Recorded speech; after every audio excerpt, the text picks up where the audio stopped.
南方荒原，金凤神国，请陛下收回我与神子殿下的婚约，恕南宫家族不能从命。南宫轩儿站在大殿之上，神色冰冷，不卑不亢道：什么？你们南宫家族想要退婚？龙椅之上，白龙恩眉毛倒竖，怒视着殿中二人，气得身子直发抖。浩荡龙威弥漫大殿，满朝文武战战兢兢。十国之中，碧岸王国不过是一方诸侯，金凤神国虽这些年来势力衰微，但也是唯一的神国。金凤神国的神子白剑轩与碧岸神国南宫家族的南宫轩儿定有婚约，此事世人皆知。如今南宫家族的人上门来退婚，无疑是将金凤神国的脸面按在地上摩擦。作为白剑轩的父皇，更作为金凤神国的君主，白龙恩岂能不怒？轩儿与我才是真心相爱，请陛下三思而行，成全我与轩儿。慕容兴义神情镇定地站在南宫轩儿身前，替其挡住龙威之压。白龙恩胸膛剧烈起伏，数息后转眸看向还在发呆的白剑轩：轩儿，你是否同意？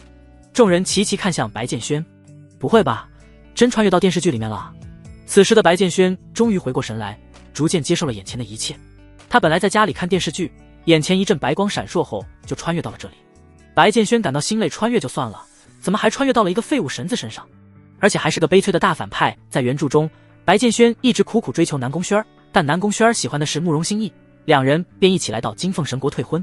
令人气愤的是，最后白剑轩窝囊地接受了。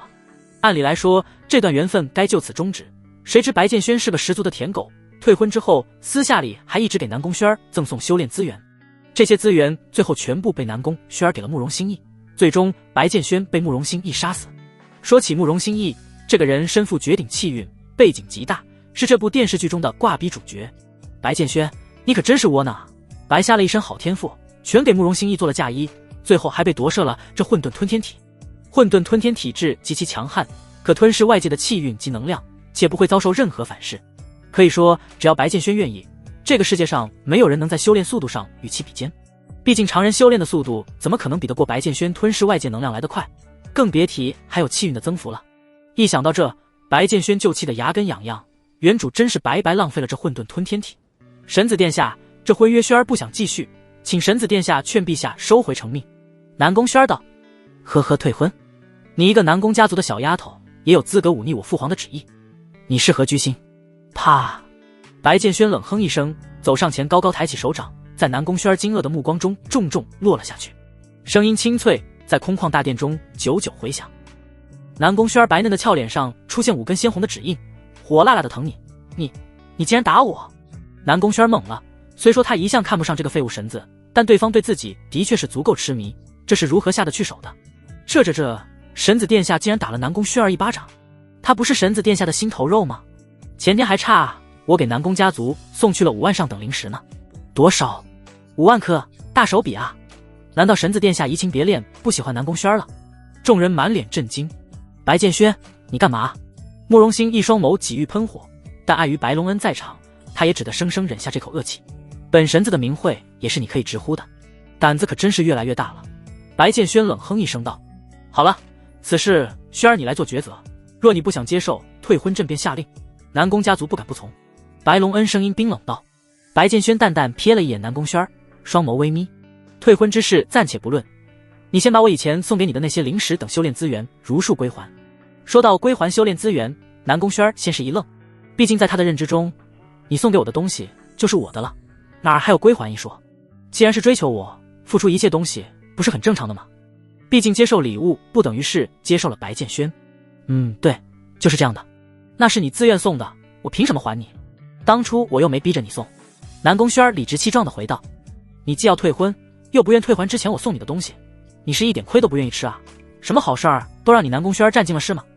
白剑轩不怒反笑，对方的脸皮真是比他想象的还要厚，这和收了彩礼不结婚有什么区别？那些修炼资源我早就已经用掉了，你想要回来是不可能了。南宫轩儿语气强硬。好，不还就不还，你今日不是想退婚吗？本神子便成全你。白剑轩的话令众人一阵吃惊。轩儿，你怎可答应？白龙恩气得直接站了起来，这般做法置皇家脸面于何地？好，一言为定，日后你可莫要再寻我家轩儿。慕容兴一听到这话，顿时喜出望外，心中怒气消减了大半，却不料白剑轩接下来说出的话立马又将其心中怒火点燃了起来。不娶你南宫轩儿也行，那我就勉为其难娶了南宫星瑶吧。这可是对你南宫家族的恩赐。白剑轩嘴角勾起一个弧度。南宫星瑶是南宫家族中资历最老的人，族人们都称她为老祖，据传闻已有500岁高龄。此女年岁虽大，却有着荒原第一美人之称，修为强大无比，无数男子愿做她的裙下鬼，却无一能如愿。作为手握剧本的男人，白剑轩知道一个隐秘：南宫星瑶乃是九玄玉魂体，是世间最为上乘的炉鼎，且已经修炼了数百年。待白剑轩夺取了对方元婴，修为必将一日千里。在原本的剧情中，南宫星瑶最后成了慕容心意的伴侣，这两人将来必成为白剑轩的心腹大患。可这话在南宫轩听来，却是和刨了他家祖坟没有区别。你开什么玩笑？我老祖已经500多岁高龄了，怎么可能与你订立婚约？南宫轩儿胸膛剧烈起伏，肺都快气炸了。他和白剑轩是同辈，怎么可能同意对方娶自家老祖这等荒谬之事？你这是在藐视我南宫家族，更是挑衅。南宫轩儿俏脸上满是愤怒，不想娶我了，现在想娶我老祖，这是赤裸裸的羞辱。哼，你们南宫家族若敢有不从，本神子便亲率大军踏平你南宫家族。白剑轩语气强硬，双眸中闪烁着危险的光芒。此事他早已有了计划。慕容心亦与南宫轩儿对此嗤之以鼻。我家老祖500年来从未与男子有过接触，更别提成亲这种事情，他能看得上你这种小辈，真是滑天下之大稽。南宫轩儿带着族人们心情郁闷地离开了皇城，一时间也不知该高兴还是不高兴。好消息是他不用和白剑轩成婚了，以后可以和自己喜欢的慕容心意在一起。坏消息是对方看上了自家老祖。对此，南宫轩儿并不是很担心，要是白剑轩真敢来南宫家族当面提出要娶南宫星瑶，不被打断了腿才怪。即便他是神子，南宫星瑶也绝不会放过他。皇宫中，白龙恩十分满意地拍了拍白剑轩的肩膀。南宫家族现在仗着势大越来越过分，轩儿你此番算是最大程度上保留了皇家的颜面，日后就不要和这南宫轩儿有牵扯了。白剑轩眯着眼睛笑了笑，父皇，你不会觉得我刚才说要娶南宫星瑶是在故意气他们吧？白龙恩面色一僵，眉头微皱，你别告诉我你是认真的。自然是认真的。白剑轩重重点头，南宫星瑶的原因很重要，他势在必得。胡闹，那南宫星瑶实力强大，朕都敬他3分，而且当年朕也曾追求过她，连朕都被拒绝了，那是个对男人没有丝毫兴趣的女人。说着说着，白龙恩不自觉低下了头，神情无奈。放心吧，父皇，你当年没泡到的妞我一定能泡到。白剑轩得意洋洋道。哼，你要是能成功，我管你叫爹。白龙恩气得胡子乱颤，随即摇头一阵叹息。那可说定了。滚！白剑轩回到了寝宫，他已经迫不及待的要试一试这混沌吞天体到底有多么强大了。盘坐在床榻之上，白剑轩闭上双眸，数息后猛然睁开，双眸已然变得金光璀璨。在他的视线中，盘旋在皇城上的气运正在逐渐变得稀薄，相反，南宫家族所在的碧昂王国上空的气运却是愈发凝实，还好有我在，不然待这气运完全消散后，便是金凤神国灭亡之时。混沌吞天体开始吞噬。白剑轩双手结印，散发出一道玄而又玄的无形磁场，以自身为中心向四周呈圆形扩散开来。碧昂王国上空磅礴的气运仿佛受到了一股巨大的吞噬之力牵引，开始缓缓向皇城这边移动，周边的气运也被一点一点地吸纳入白剑轩体内。做完这些，白剑轩拿出了一块下品灵石。据古书记载，被混沌吞天体吞噬掉的东西会焕发新生，灵石便属于其中之列。我现在的修为还是太弱了，靠灵石来提升修为无疑是最好的办法。寻常人吸收灵石最多得到其中1/10的能量，而白剑轩却可以做到将其全部吸收，没有一丝浪费。这便是混沌吞天体最为逆天的能力之一。深吸一口气后，白剑轩将这块灵石猛然握紧，咻咻咻，灵石内的能量化为一根根丝线，快速涌入白剑轩的体内。灵石逐渐暗淡了下去，但神奇的是，不过一会儿，这块灵石又重新焕发出了光亮，且远胜之前。这本来不过是一块下品灵石，如今却变成了一块运星石，让凡物焕发新的生机，这也是混沌吞天体的能力之一。待日后白剑轩修为足够强大之时，一块凡铁也有变成地兵级神器的可能。不过这都是后话了，我还需要更多灵石。白剑轩当即拿出自己存下的所有灵石，开始疯狂吸纳，修为以不可思议的速度在暴涨。入玄境5阶，入玄境6阶，入玄境9阶，不过短短1个时辰，连破4阶。这速度若是让外界之人知晓，怕是会惊掉一地的下巴。即便是当世第一天骄，也不敢说能与白剑轩此时的修炼速度比肩。境界划分：入玄境、真玄境、地玄境、天玄境、灵玄境、王玄境、幻玄境、黄玄境、地玄境、神玄境，每个境界之间分为10个小境界。避岸王国，南宫家族。你们是说金凤神国答应退婚了？大堂之中，族主南宫问天与南宫星瑶坐在主位，慕容欣亦坐在一侧，南宫轩儿则正在回复此行之事的结果。南宫星瑶双手附在玉腿之上，亭亭玉立，即便已过500岁高龄，却依旧难掩火辣身材，高峰耸立，皮肤白皙水嫩，一双如玉般的大长腿暴露在空气中，薄纱遮住了她的容颜，只露出一双摄人心魄的眼睛，美得让人心颤。她的周身始终覆盖着一股若有若无的冰冷气场，让人觉得与其仿佛拒之千里，难以接近。这便是南方荒原第一冰山美人南宫星瑶。退婚的事情倒是答应了，不过南宫轩儿心情忐忑地瞥了一眼南宫星瑶，忍不住咽了一口口水。不过什么？南宫问天追问道。不过白剑轩提出要向我南宫家族提亲，再娶一人，那人便是老祖。哦，娶老祖啊？等等，你说什么？你说要娶老祖？砰！南宫问天话说到一半才意识到不对，一拍桌子就站了起来。开什么玩笑，他一个小辈怎可提出如此无理的要求？南宫星瑶秀眉微蹙，周身的气场变得愈发寒冷，显然是动怒了。哪怕他活了几百年，心性再好，也不可能忍受白剑轩的这般冒犯之举。胡闹！白剑轩若是敢来，我非让他付出代价不可。南宫星瑶声音冰寒彻骨。下一瞬，他微微一愣。南宫星瑶感受到了，在几千里外的边境线上，一道身影正在向这边缓缓行来。是白剑轩。小辈，竟真敢来，放肆！南宫星瑶冷哼一声，当即化为流影冲天而起，向着远处飞速驶去。一炷香后，南宫星瑶已来到白剑轩面前，感受到对方那浓厚的杀意，白剑轩已经猜出了此人的身份。修为强大，仙女之姿，冰山美人，除了南宫星瑶还能是谁？白剑轩，你是来找死的吗？你不要以为你是神子我便不敢动你，你在金凤神国的胡言我已知晓。庶子！南宫星瑶美眸中满是冰冷之色。南宫前辈，别急着拒绝，你怎么知道我就没有办法让你答应呢？白剑轩丝毫不惧对方的威胁，双眸缓缓眯起。我知晓一个你的秘密，并且我能够帮到你。南宫前辈，你也不想我将这个秘密告诉其他人吧？南宫星瑶心下一紧，在他内心深处的确隐藏着一个不为人知的秘密，即便是整个南宫家族也无人知晓。南宫星瑶微微抬起美眸，看向一脸从容的白剑轩，心中的不安越发强烈。难不成他真的知道我的秘密？可白剑轩又是从何而知？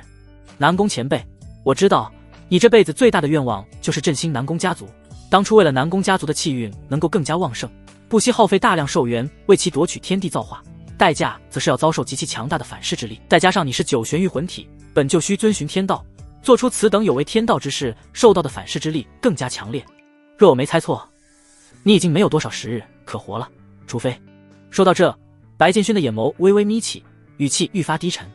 除非你能找到一个替你分担反噬之力的人。砰！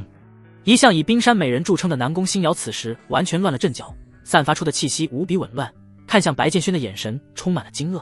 数息后，他玉唇微起：“你的意思是，你有办法帮我解决这反噬之力？”自然，白剑轩咧嘴一笑，目光毫无遮掩地扫视着南宫星瑶那诱人的身材。只要你嫁给我，解决这些都不是问题。你……南宫星瑶陷入沉默。若按照以往，白剑轩敢说出这种话，早被他一巴掌拍死了。可南宫星瑶还想多活些时日，不仅是为了自己，更是为了南宫家族。他一死，南宫家族便失去了庇护，家族气运势必也会出现问题。好，我答应你。数息之后，南宫星瑶长舒一口气，目光灼灼地盯着白剑轩。可若是我与你成亲之后，你解决不了我身上的反噬之力，我会让你知道诓骗我的代价。哪能啊，娘子的事就是我的事，夫君岂会诓骗你？白剑轩大步上前，鼻尖顿时飘过一阵小香风，旋即一把将南宫星瑶那柔软腰肢揽入手中，手感真好，不愧是荒原第一美人。你放肆！南宫星瑶虽年岁已高，对男女之事却是和小姑娘没什么区别，当即羞红了脸。我的娘子还不能搂一下了？来，娘子你叫我一声夫君听听。白剑轩手掌一边抹撒，一边不怀好意地笑着。夫君。南宫星瑶无奈闭上了眼睛，只能认命，十分扭捏地喊道：既已答应嫁给他，称呼一声夫君也算不了什么。南宫星瑶走在前面带路，与白剑轩一同来到了南宫家族。哼，我当这白剑轩有多大胆子呢？见到我家老祖了，还不是乖乖跟在身后，屁都不敢放一个。敢说出要娶我们老祖这种话，简直是吃了雄心豹子胆。这下有好戏看了，就算白剑轩是神子又怎么样？老祖今天肯定会让他付出代价。南宫族人们议论纷纷，皆是露出一副看好戏的表情。白剑轩扫视四周，很快就看到了慕容心意与南宫轩儿的身影，在两人身边还站着另外一名身姿挺拔的男子。心意师弟，这就是那个不知所谓要抢你女人的废物神子？男子问道。不错，云海师兄刚从万剑山下来，到此地做客不足5日，不知其中缘由。这人便是要抢取轩儿的那个神子。我与轩儿去退婚，对方倒是答应了，谁知却提出娶南宫家族老祖的无理要求。慕容心一点头道：哦，哼，那师兄今日便帮你出口恶气，敢抢我师弟的女人，怕是活腻歪了。云海的衣衫无风自动，双眸中闪烁着危险的目光。他来自极明东海的圣羽宗，以圣羽宗的实力和盛名，自然是不将南方荒原的一个区区神子放在眼里。慕容心意虽是云海师弟，但天赋却是远远超过云海，更是被圣羽宗9长老看上收做弟子。一直以来，圣羽宗也对慕容心意看重得很，所以云海一直想巴结慕容心意，但苦于没什么机会。如今机会来了，你就是那个叫做白剑轩的废物神子。云海纵身一跃，来到白剑轩跟前，鼻孔朝人，不屑道：你是何人？白剑轩冷冷瞥了一眼对方，当即下了定论。这人一看就是那种送经验包的跳梁小丑。我是何人不重要，但你敢抢我师弟的女人，便已有取死之道。你好歹是个神子，我可以不杀你，但今日也要让你吃点苦头。云海体内的玄力疯狂运转，入玄境7阶的气息毫无保留地释放出来。感受到这股气息的强悍，众人皆是一惊。这人听说是圣羽宗来的客人，小小年纪竟已有如此修为，前途不可限量啊！废话，你也不想想看圣羽宗是什么地方？这白剑轩来的也真不是时候，这一下要被痛扁一顿了。打他一顿也好，为老祖出出气。南宫星瑶刚欲出手阻止云海，想了想之后，还是选择了旁观。他也想借此机会看看白剑轩到底有什么底气来解决自己的反噬之力。找死的小丑罢了。白剑轩丝毫没将对方放在眼里，眼神不屑，同时体内的龙泉诀开始疯狂运转。这龙泉诀乃是金凤神国最为上乘的功法，威力强悍，奈何以前的白剑轩根本发挥不出此功法的威力。但如今不同了，小子，受死！云海双脚在地面猛然一踏，整个人疾飞而出，悍然冲向白剑轩。砰！白剑轩蓄满玄力，毫无花哨的一拳猛然轰出，震耳的罡风在院子内带起了一阵飓风。本来还信心满满想要巴结慕容心意的云海，看到这一幕，顿时脸色惨白。这股气息是入玄境9阶。不，这不可能！哪怕是慕容心意的恐怖天赋，如今也不过是入玄境8阶而已。他一个废物神子，凭什么能到9阶？砰砰砰！毫无意外地，云海的身体被砸飞出老远，沿路洒下一道猩红血迹，一连撞断了10多棵百年古树后，才滚落在地，生死不知。白剑轩连看一眼云海狼狈模样的兴趣都没有，这种废物根本入不得他的眼。娘子，是不是该向你的族人告知你已经答应嫁给我了？白剑轩咧嘴一笑。而此时的南宫星瑶依旧还处于震撼之中，久久回不过神来。这个年纪的入玄境9阶，他真的是人吗？南宫星瑶突然有了一种嫁给白剑轩似乎也不算吃亏的感觉，这是个旷绝古今的修炼天才啊！南宫星瑶内心狂震。白剑轩年龄堪堪20，这个年纪的入玄境9阶是所罕见。没想到其风流轻浮的外表下，竟隐藏着如此旷古绝今的修炼天赋。看来往日听说的那些风闻大多都不真实，这位白神子不但不是废物，反而是个奇才。相比之下，南宫星瑶已经500多岁，如今两人决定成婚，倒是南宫星瑶老牛吃嫩草了。想到这，南宫星瑶俏脸微微泛起红晕，眼波流转。我在想些什么呢？不过这样一看，他倒是配得上我。嗨嗨！此时的云海剧烈咳嗽着，每一次喉咙的滚动都带出大片猩红血迹。师兄！慕容心意急忙上前搀扶，眼中满是震惊与茫然。云海师兄竟然败了，这简直是天方夜谭。虽说云海的天赋在圣羽宗内只能说是平平无奇，但那是在圣羽宗，放在其他地方怎么也说得上是1等1的天才。可他竟然输给了一向以废物纨绔著称的金凤神子，这着实是不可思议。南宫轩儿怔怔地注视着意气风发的白剑轩，心间涌过一阵莫名情绪。原来白剑轩并不是表面上看去那般纨绔不堪，甚至说在修炼方面是个相当厉害的人。一想到自己才向对方退了婚，南宫轩儿一时间也不知道自己的抉择究竟是对还是错。他是喜欢慕容心意没错，但他喜欢的是对方那强大的实力和得天独厚的天赋，这些都预示着慕容心意日后必定有所作为。我向白剑轩退婚到底是对还是错？不对，慕容哥哥才是最厉害的，他白剑轩算是什么？或许连南宫轩儿都没有意识到，白剑轩在他内心的形象已经悄然发生了变化。圣羽宗的人没打过白剑轩，这没道理啊！在我们南宫家族年轻一辈中，可没人是这云海的对手，哪怕是天赋极佳的轩儿小姐也不及他。那岂不是说白剑轩要胜过我南宫家族所有年轻一辈？他不是修炼天赋平平吗？以往的10国排位战上，白剑轩可是一点成绩都没有啊！震惊的不只是慕容心意和南宫轩儿，其他人同样感到惊愕。此子隐藏的可真是深啊！南宫问天深吸一口气，眉头不由得皱了起来。过了约半炷香的时间，云海终于是缓了过来。虽然死不了，可这伤没10天半个月的，怕是好不了了。白剑轩是吧？我记住你了。今日之辱，他日必当加倍奉还。你以为我圣羽宗是好欺负的吗？云海满眼怨毒地注视着白剑轩，杀意暗涌。呵呵，随时恭候。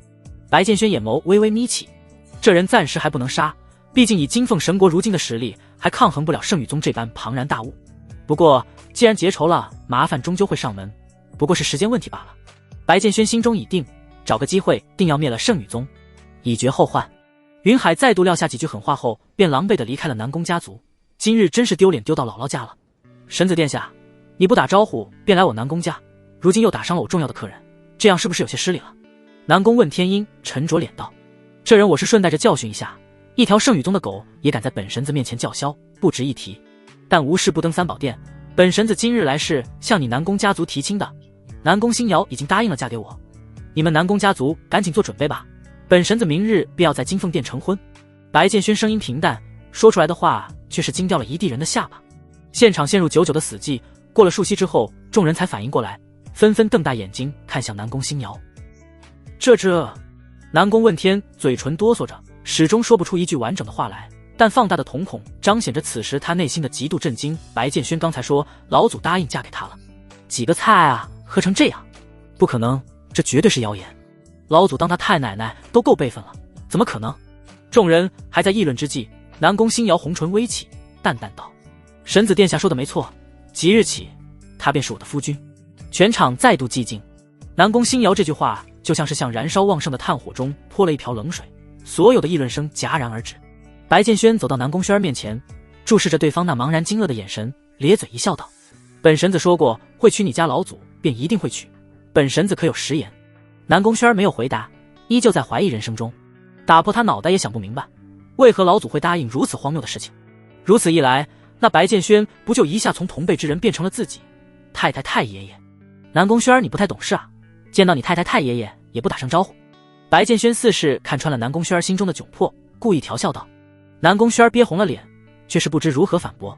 南宫星瑶看到这一幕，无奈地闭上了眼睛，全当没看见。次日，金凤神殿，神殿内张灯结彩，喜庆热闹，神殿外宾客满堂，满朝文武皆来贺喜，每个人都是一脸茫然，怀疑自己还在做梦。金凤神国的神子白剑轩娶了南宫家族的老祖南宫星瑶，这则消息实在是太梦幻了，但事实在眼前，容不得他们不信。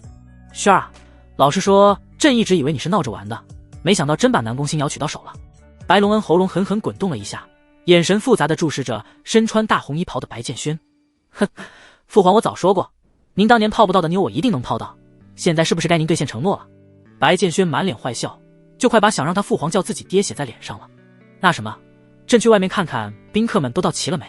白龙恩匆匆逃离。白剑轩撇了撇嘴，饮下满满一杯酒后，径直走回寝宫。天色不早了，美人却还在空房独守着，可不能让美人等急了，得好好深入交流一下。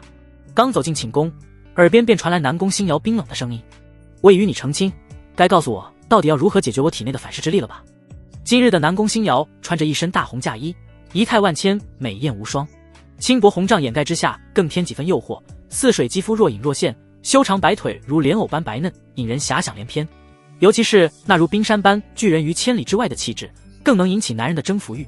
娘子莫急，今儿是洞房花烛夜，过了今晚你自然会知晓。说着，白剑轩便要上去搂住对方。南宫星瑶脸颊微红，侧身闪了过去。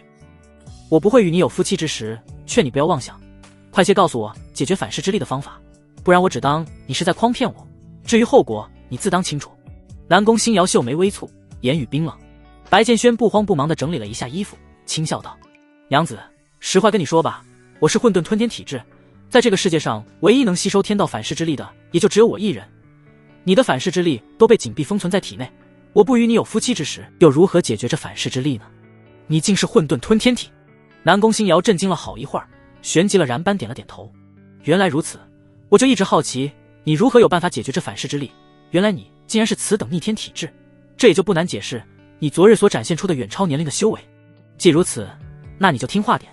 说着，白剑轩一个虎扑将南宫星瑶按倒在了床榻上。这一次南宫星瑶没有反抗，白剑轩开始为所欲为。感受到对方那炙热的气息以及越来越过分的侵犯，南宫星瑶慌乱无比，脸颊绯红一片，只能轻咬着嘴唇，用娇弱的语气央求道：轻一点，我没经验。渐入佳境后，白剑轩发现身下的南宫星瑶简直听话得跟个小猫咪一样。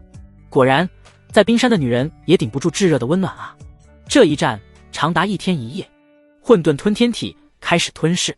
入玄境10阶，真玄境1阶，真玄境2阶，真玄境3阶，真玄境4阶。经过1天1夜的辛劳耕作，南宫星瑶的元婴已经被白剑轩完全吸收，一滴都没有浪费。放眼当今天下，能将9玄玉魂体的元婴吸收如此彻底的，恐怕也就只有混沌吞天体可以做到了。就连南宫星瑶体内积累了100年之久的反噬之力，通通都化作了白剑轩突破境界的养分。仅仅1天1夜，白剑轩连破5阶，修为境界来到了真玄境4阶。在此过程中，白剑轩不仅对于混沌吞天体的强大之处有了更多的感悟，就连龙泉诀都精进了不少。此消息若是让其他的修道者知晓，怕是会羡慕的连后槽牙都咬碎了。他们辛辛苦苦修炼1年半载，都很难突破一次境界，而白剑轩仅仅是打了一炮便获得如此巨大的提升，当真是骇人听闻。娘子，感觉如何？体内的反噬之力是否消除了大半？白剑轩靠在床边，抱着怀中软玉般的柔软人问道：你果真没有骗我，我体内的反噬之力果真消除了，而且体质似乎都蜕变了。南宫星瑶十分满足地躺在床上，俏脸上残留着淡淡红晕，一副听话的小女人模样，甚至还想来一次。获得好处的不仅仅是白剑轩，南宫星瑶的收获也同样巨大。反噬之力消除了之外，南宫星瑶感觉到自己体内尘封多年的修为瓶颈已经有了松动的迹象。这不仅仅是一次修为的提升，更是直接提升了他的修炼天赋。南宫星瑶能够预料到，假以时日，他将踏足自己从未想过的修为巅峰。混沌吞天体果然强大，那娘子可否想要再来一次？没有回应。说话间，南宫星瑶已经沉沉睡去。这一次收获颇丰，他需要睡上一段时间来慢慢消化。白剑轩长舒出一口气，心中开始计划该如何对付慕容心意。在原来的剧情中，白剑轩几乎是必被慕容心意杀死的，没有任何生路。毕竟主角杀死反派是必行之事。但从白剑轩夺取了南宫星瑶的元婴之后，命运的某些轨迹已经悄无声息地发生了改变。接下来白剑轩要做的就是靠近慕容心意，一步一步地吞噬消耗他的气运，等到时机成熟之时再一招杀之。如此一来才能保住小命，不然保不齐哪天金凤神国就被慕容心意给灭了，白剑轩也难逃一死。至于趁慕容心意暂时弱小，直接带兵杀了他这条路，白剑轩不是没有想过，但深思熟虑之后发现行不通。气运之子的好运是常人根本无法想象的，哪怕是四面楚歌毫无生还可能的情况下，气运之子也总能及时突破，或者招来某个修为通天的老怪物救场。这就是气运之子的可怕之处。此事还得从长计议。慕容心亦是圣羽宗的弟子，我要是找机会把圣羽宗给灭了，以后杀他的时候能减小很大一份阻力。白剑轩心下已定，下一个目标便是圣羽宗，吞噬慕容心意气运的同时削弱他背后的力量。极明东海，群山叠嶂，轰隆，蟒蛇般粗细的雷霆划过阴沉天空，厚重云层不断翻涌。砰！某个山洞口忽然炸开，从中走出一位身穿破烂灰衣的老者。老者浑身环绕着雷电，气息恐怖到了极点。竟然是9玄玉魂体出世了，没想到此生还能见到这千年难遇的体质，只可惜其元婴已被吸收。哎，可惜啊！老者似乎是感受到了什么，深邃的双眸注视着南方荒原的方向，一边摇头叹息，一边喃喃念叨。据古书记载，9玄玉魂体千年难遇，在未完全成长起来之前是极难被他人发现的，唯有元婴被破之时才会显露出真正的气息。所以能与9玄玉魂体双修之人往往是机缘极佳者，否则即便修为再强大也难以寻到9玄玉魂体。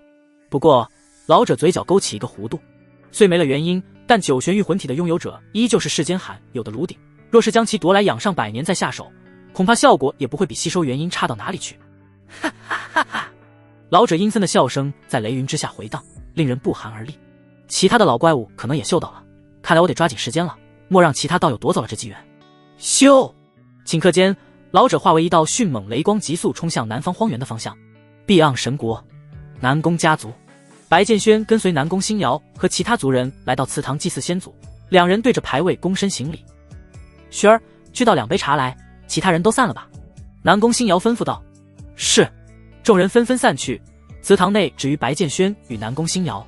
娘子，明日起我要离开一段时间，有事的话可以去金凤神国找我父皇。白剑轩道。为何要走？南宫星瑶感到十分疑惑。我有事需出去一趟，短则几月，长则数年。白剑轩要去的地方自然是圣羽宗。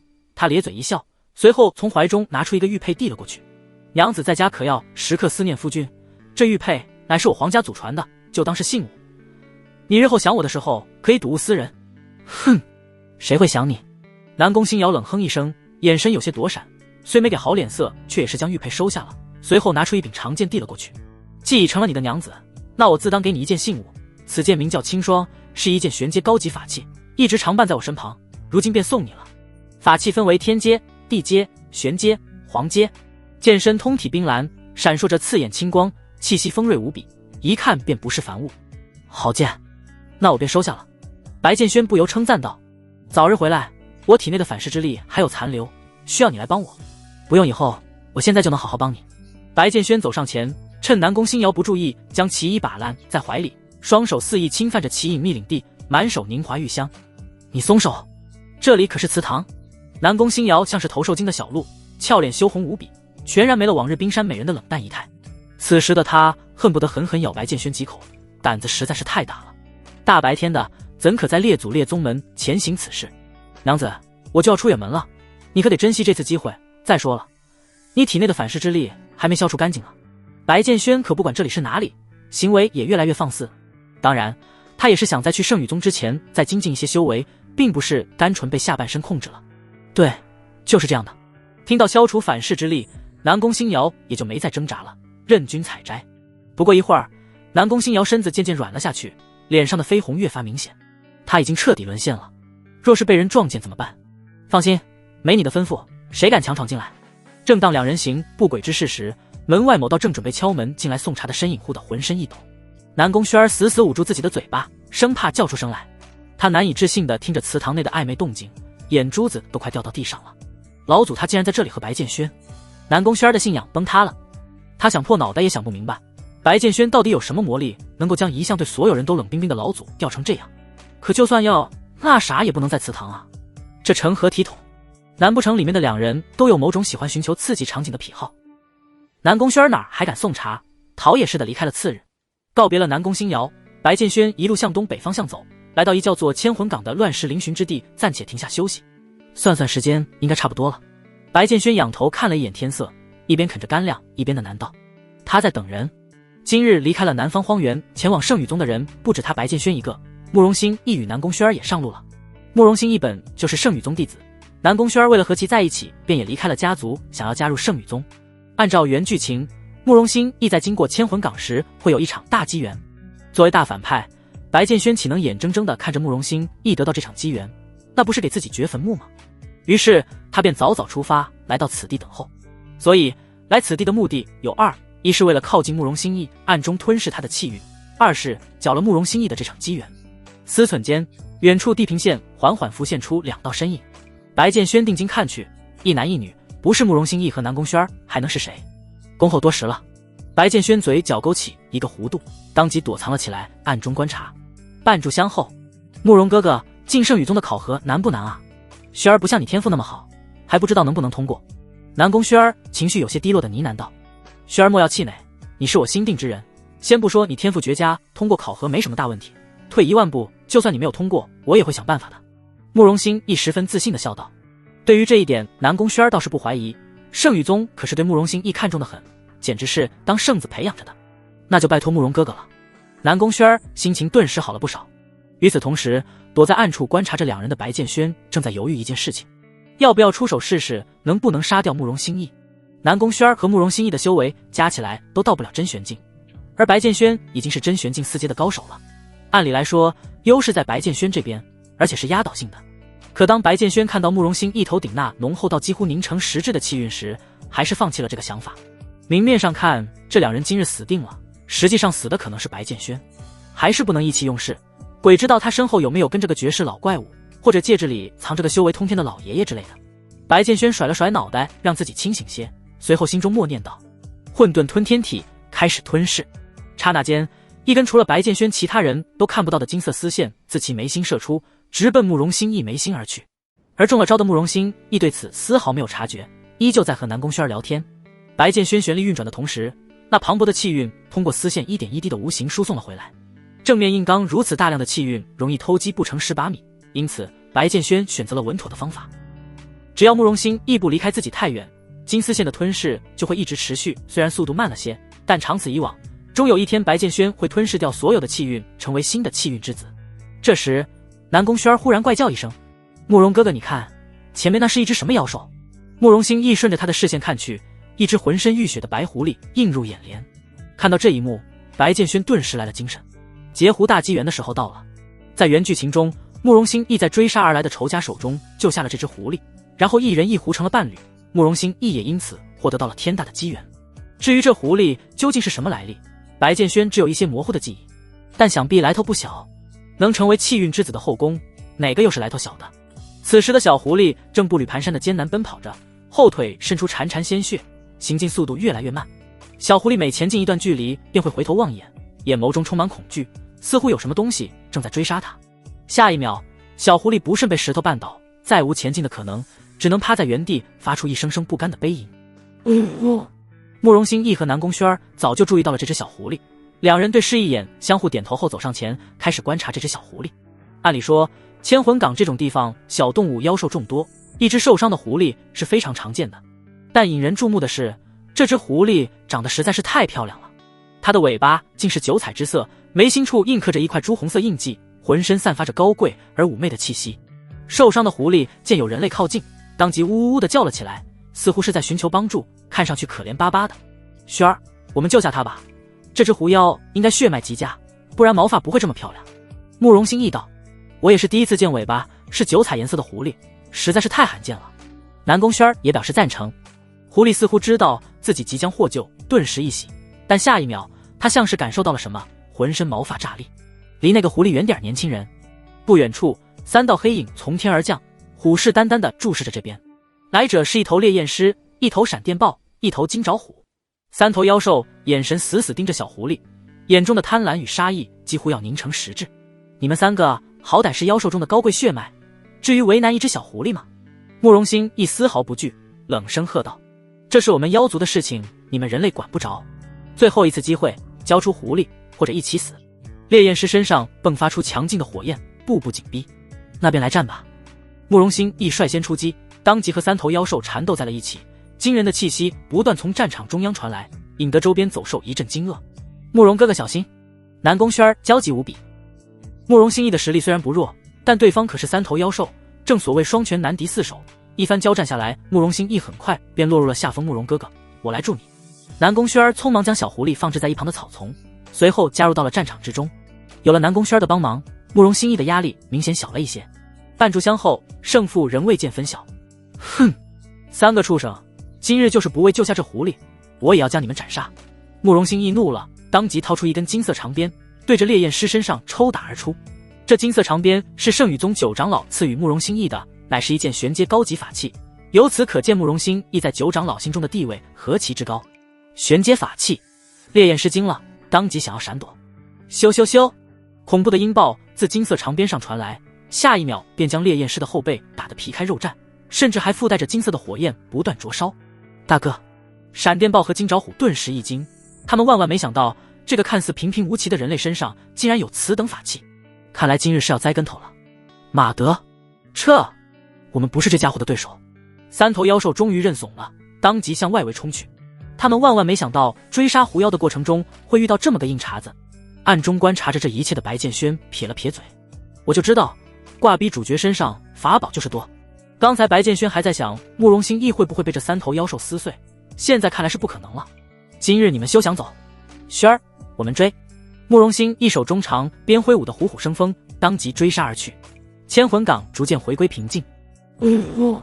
小狐狸疲惫的抬眸看着两人背影渐行渐远，不由得长舒一口气，总算是得救了。然而下一秒，一道身影已经悄无声息地来到了他的身边。呀，这小狐狸受伤了，还长得怪可爱的。白建轩佯装路过，第一次看到受伤的狐狸，脸上的表情看不出丝毫的表演痕迹。小狐狸刚开始还有点害怕，可当他看到白建轩那淳朴善良的眼神时，顿时放心了下来。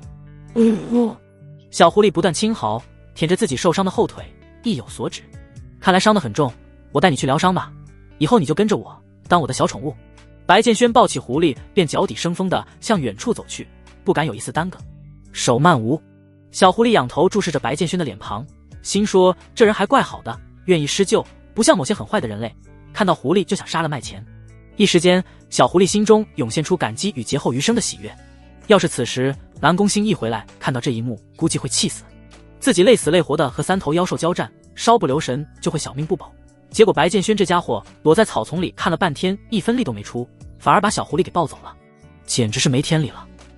慕容兴亦并不知道的是，他损失的并不只是一只宠物那么简单，更是少了一个伴侣，一份天大的机缘。另一边，慕容哥哥，你没事吧？南宫轩儿搀扶着还在吐血的慕容兴义，眼中满是心疼。没事，小伤罢了。我没想到那头金爪虎临死前会引爆内丹，这才让我受了些伤。放心，很快就会好的。慕容兴义宽慰道。咱们回去带上小狐狸，找个安全的地方，然后我给你疗伤。好。两人回到之前的地方，不由得愣在了原地。狐狸呢？现场除了之前打斗的痕迹，哪儿还有什么小狐狸的身影？难道是他自己走掉了？南宫轩儿疑惑道。他记得刚刚就放在这里的。罢了，可能是这只小狐狸与我们无缘吧，他也有他该去的地方。慕容兴义嘴上这么说，眉头却是渐渐皱了起来，总感觉被抢走了什么东西一样。千魂港某山洞，混沌吞天体开始吞噬。白建轩正神情郑重地用玄力为小狐狸疗伤，他发现小狐狸的伤口中有一种致命剧毒，若是不抓紧处理，毒素爆发之时，小狐狸便会命陨。好在白建轩拥有强大的吞噬能力，无论是什么毒在他面前都只有被乖乖吞噬的份儿。竟然是混沌吞天体！小狐狸感受到自己体内的剧毒正在一点一点被吞噬，顿时心神狂震。他没想到自己的救命恩人竟然会是传说中的混沌吞天体，这种体质可是万年难遇。看来自己命不该绝，竟遇到了白建轩此等奇人，否则的话，哪怕是被他人救去恐怖，也难以在这剧毒侵蚀之下活下来。噼里啪啦，处理完剧毒后，白建轩找来一些木柴，升起了篝火，将小狐狸放在篝火旁，开始为其处理伤口。感受到火焰的温暖，小狐狸顿时感觉好受了不少。他忍不住看向自己的救命恩人，妩媚的虎眼中除了感激外，还生出了一些别样的情绪。这个人类长得还挺好看，而且心地善良，更是救了我的命，要怎么报答他呢？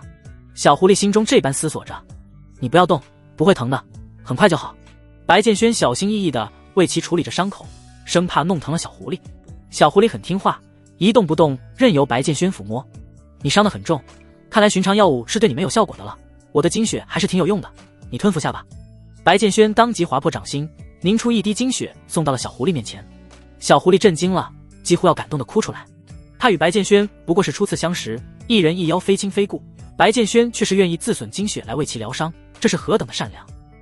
要知道，哪怕只是一滴精血，对于损耗之人也是十分珍贵的，没有个10天半个月难以完全复原。果然，白建轩凝出这滴精血后，脸色肉眼可见的苍白了下去，他却强撑着勉强笑道，不用担心，我修为高扛得住的，你放心服下，这样伤好的快些。在小狐狸眼中，白建轩的笑容是那么善良，那么真诚，这样的男子世间少有啊，难道这就是命中注定的邂逅吗？小狐狸目露感激之色，在白建轩怀里蹭了蹭，随后将精血吞服了下去。白建轩见状大喜，正所谓舍不得孩子套不着狼，想要将这小狐狸骗到手，自然是得付出点什么，别说一滴精血了，就是来1斤他也得咬牙撑住。小狐狸吞下精血后，伤势顿时好了不少，他跳到白建轩怀中，用脑袋不停地蹭着后者温热的胸膛，朱红眼眸中秋波流转，不知在想些什么。你应该饿了吧，我去给你弄点吃的。白建轩温柔地将小狐狸放回地面，翻找出一些吃食，撕成小块，一口一口地喂给小狐狸。一人一狐吃完东西后都开始休息，不断跳动的橘黄色火焰映照在他们的脸上，温暖而和谐，不知不觉便都进入了梦乡。午夜，如水般的夜色充斥在千魂港的每一处角落，唯有燃起篝火的山洞内存有光亮。白建轩伸了个懒腰，还没睁眼，便感觉一股缠绕和近乎窒息的感觉扑面而来。怎么回事？白建轩感觉到有什么东西正紧紧抱着自己，柔软而水嫩。这是白建轩缓缓睁开眼，映入眼帘的是一张妩媚动人的绝美俏脸，近在咫尺，两人几乎要贴在一起。少女此时闭眼熟睡着，眉心处有着一个朱红色的火焰印记。她的皮肤白皙水嫩，五官精致无比，如蜜桃般柔润的嘴唇看上去诱人至极，让人第一眼看到便想狠狠咬上一口。白建轩懵了，虽说他想过小狐狸可能会化为人形，但没想到这一天会来得这么快。忽然，白建轩感觉有点不对劲，这小狐妖怎么像个八爪鱼一样抱在自己身上的？要命的是，他是光着的没错，一件衣服都没穿。饶是白建轩这种见多了大场面的人，此刻也不禁有些害羞。他总算知道之前梦里感受到的那两股柔软感是从哪里来的了。该说不说，手感是真的好。白建轩视线缓缓下移，匆扫了几眼，体内的血液顿时都流动得更快了。不看不知道，看了才知道这小狐妖身材有多好，很白很大很润。视线回归，一双不知何时睁开了的虎眼正满眼迷离地注视着白建轩。那是一双狭长妩媚的虎眼，一双简直汇聚了世间所有风情的眸子。你什么时候醒的？白建轩问道。你偷看我的时候。小狐妖轻笑着开口，声音空灵悦耳。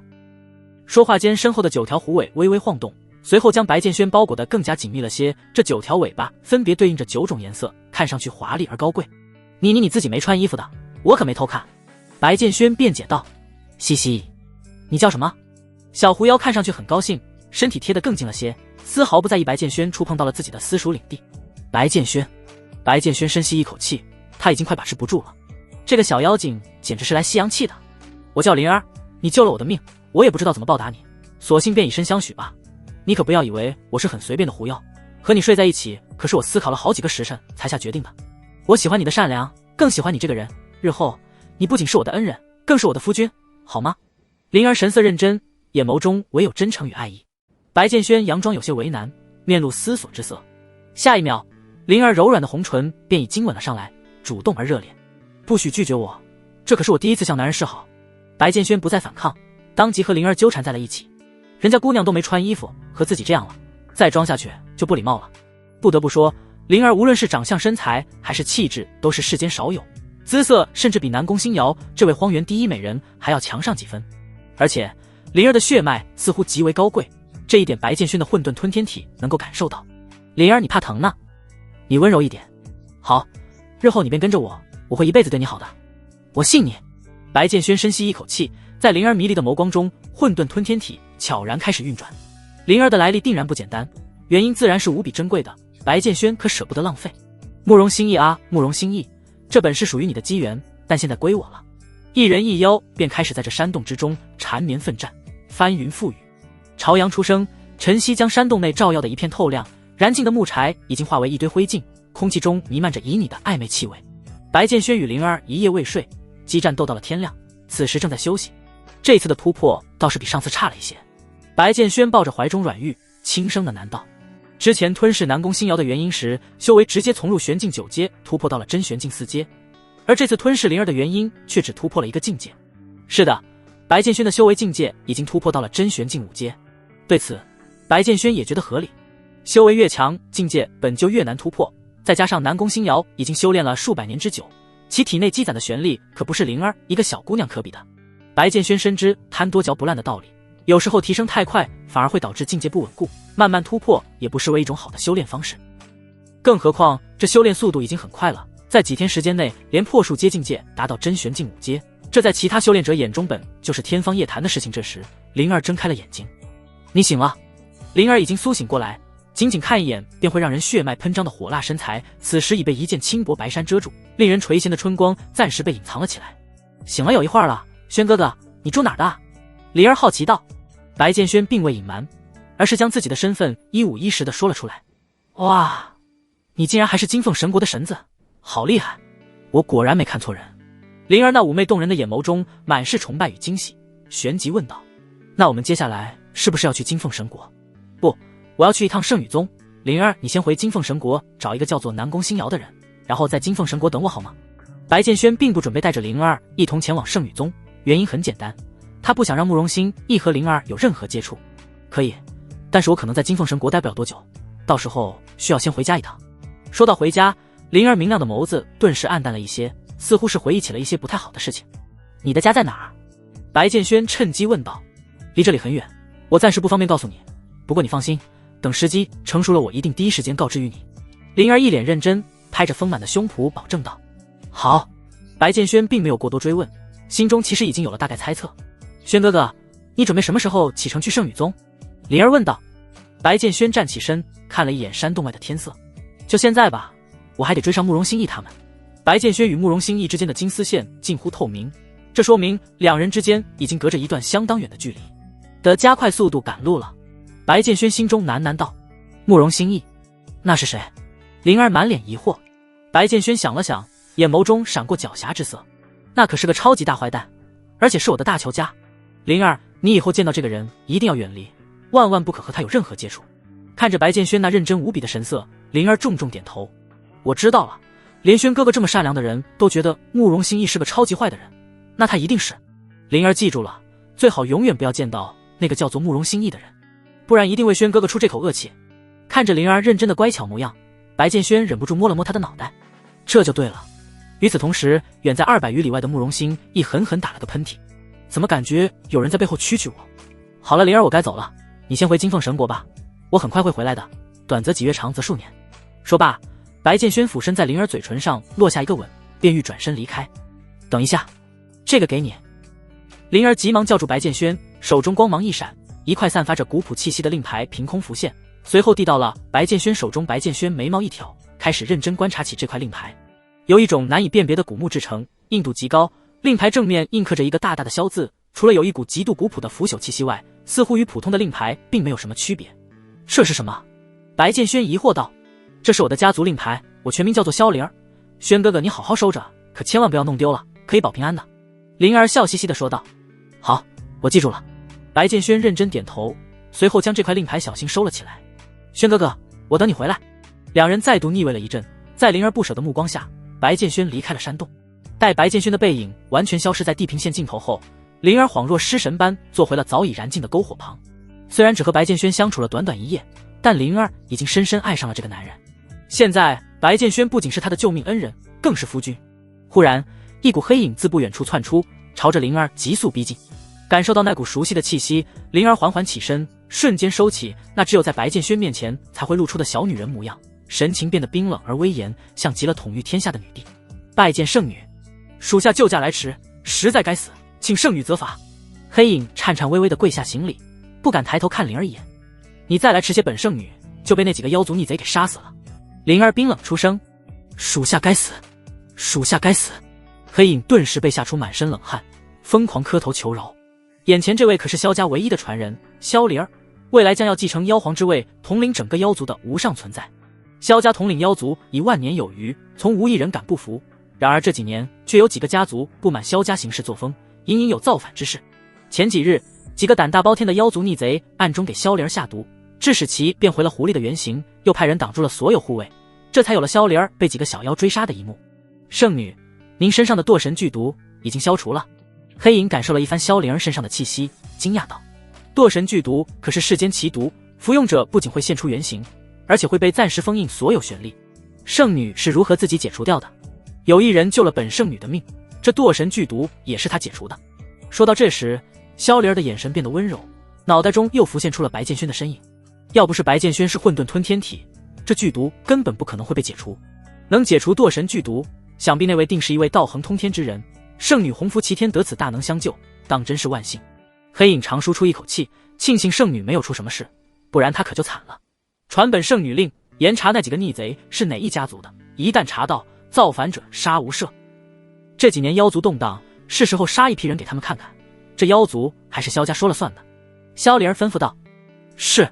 对了，萧灵儿沉吟片刻，你再去办一件事，传完令之后，前往圣女宗暗中保护一个叫做白剑轩的人，不要打扰他的生活，只需暗中盯着即可，若有人敢对他不利，便全杀了。是。圣女，您现在要回族内吗？不，我要去金凤神国一趟。萧灵儿目光看向某个方向，那是南方荒原所在。他想去白剑轩的故乡看看，那到底是个什么样的地方。金凤神国，南宫家族。夜凉如水，漆黑的夜色充斥在院子内，寂静无声。晚风萧萧，将古树吹拂得微微摇曳。南宫星瑶站在院子内，仰望着夜空中的繁星，明媚的双眸中思绪流转，不知在想些什么。白剑轩是去哪里了？为何连金凤神国那边都没有消息？自从与白剑轩有了夫妻之实后，南宫星瑶就已经坦然接受了自己是白剑轩妻子这件事。作为妻子，好奇夫君的去向乃是人之常情。不管怎么说，他还是感激白剑轩的。要不是白剑轩帮南宫星瑶消除了体内的反噬之力，他活着的日子也就没多少了。轰隆！就在这时，一道足有蟒蛇粗细的汉式雷霆闪过寂静夜空，径直落在了院子中。雷霆渐渐散去，露出一个身披麻衣的老者身影。面对不请自来的不速之客，南宫星瑶心下疑惑的同时，不由得向后退了2步。这个人的气息好恐怖，而且多半来者不善。呵呵，果真是九玄玉魂体，老夫寻到你了。老者浑浊的双眸注视着南宫星瑶，毫不掩饰眼神中的贪婪与觊觎。何人竟然擅闯我南宫家族？南宫星瑶厉声喝道：“不必紧张，我没有恶意，老夫只不过是想带你离开这里而已。世间罕有的九玄玉魂体可不该屈居在这避漾小国，不如随老夫一同去往极明东海如何？在那里，你可以得到你想要的一切。”老者声音平淡，却带着一股沉重的威压。南宫家族不欢迎外人，再不离开，可别怪我不客气了。南宫星瑶秀眉深深蹙起，体内的玄力已悄然运转至巅峰。下一秒，南宫星瑶骇然发现，这个院子似乎已经陷进了一个无形领域之中，任凭他如何催动玄力，却始终无法与其他族人取得联系。不必挣扎了，放心，我不会伤你。随我回去，精心调养100年之后，将是这世间最为完美的炉鼎。砰！老者周身气场骤然炸开，飞身抓向南宫星瑶。妄想！南宫星瑶本欲挣扎，却发现自己根本不是这个诡异老者的对手。还未接触，他体内的玄力便已被死死压制住。老者轻而易举地控制住了南宫星瑶，当即化作雷霆，与其一同飞向遥远天际。轰隆！厚重的乌云在身旁不断掠过，南宫星瑶紧咬银牙，眼见逃离是不可能了。危急时刻，他将手中一直攥着的某件物品用力往地面一扔，随后便失去了意识，两人的身影逐渐消失在夜空尽头极明东海圣羽山脚下。终于到了，南宫轩儿和慕容欣亦一路披星戴月，总算是抵达了圣羽宗。经过这段时间的赶路，慕容欣亦身上的伤基本已经痊愈，修为也恢复到了巅峰时期。慕容哥哥，我们应该没有错过收徒大会吧？南宫轩儿急切地踮起脚尖，向远方眺望道：“没有，刚好是今日开始。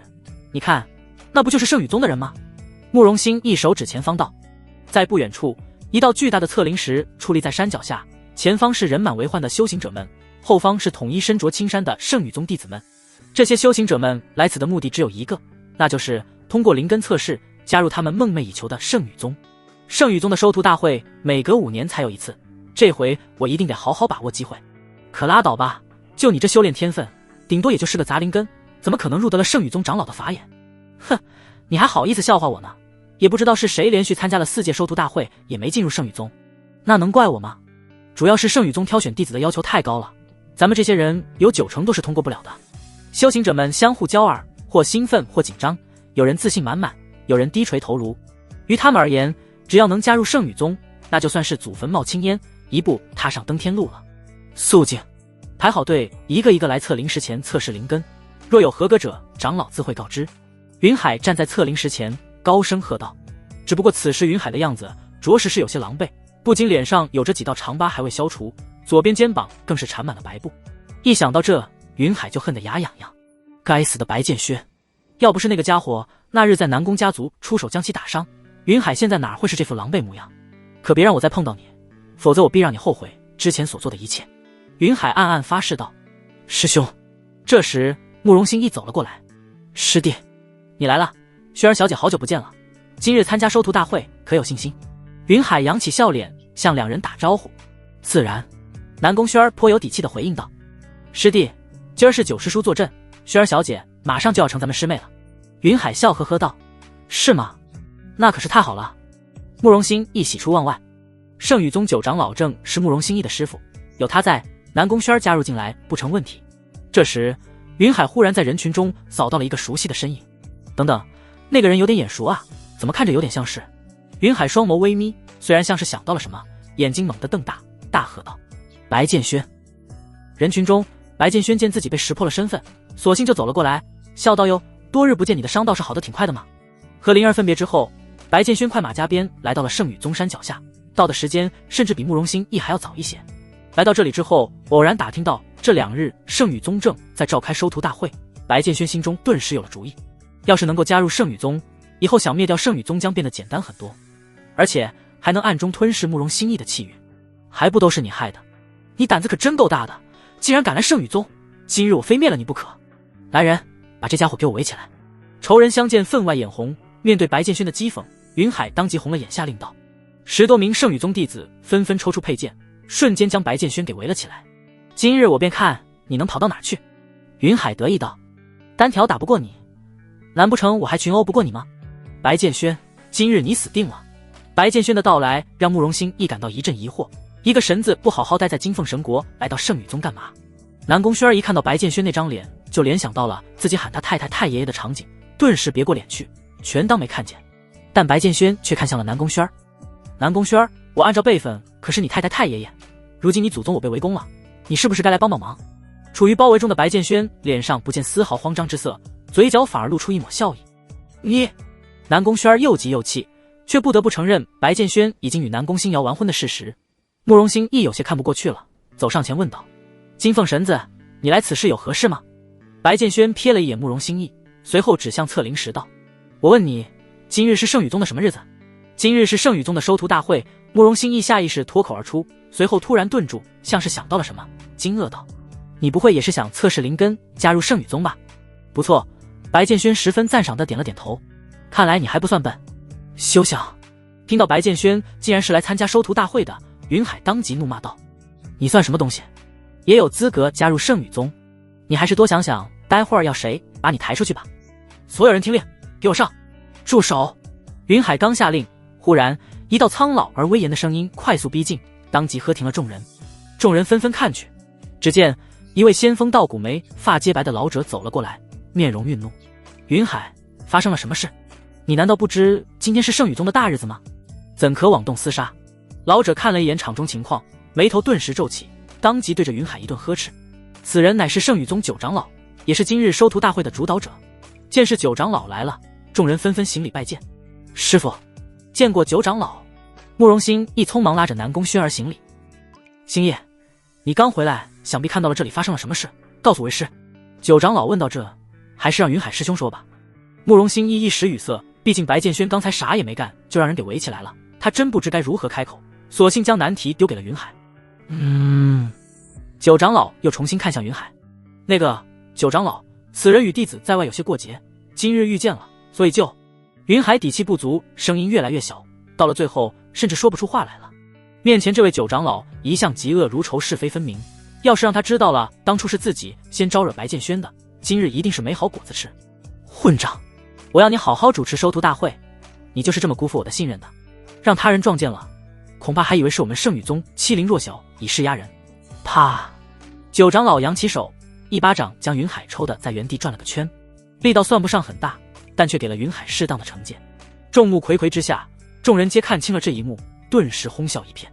活该！宗门内的弟子就能欺负普通修行者吗？打得好！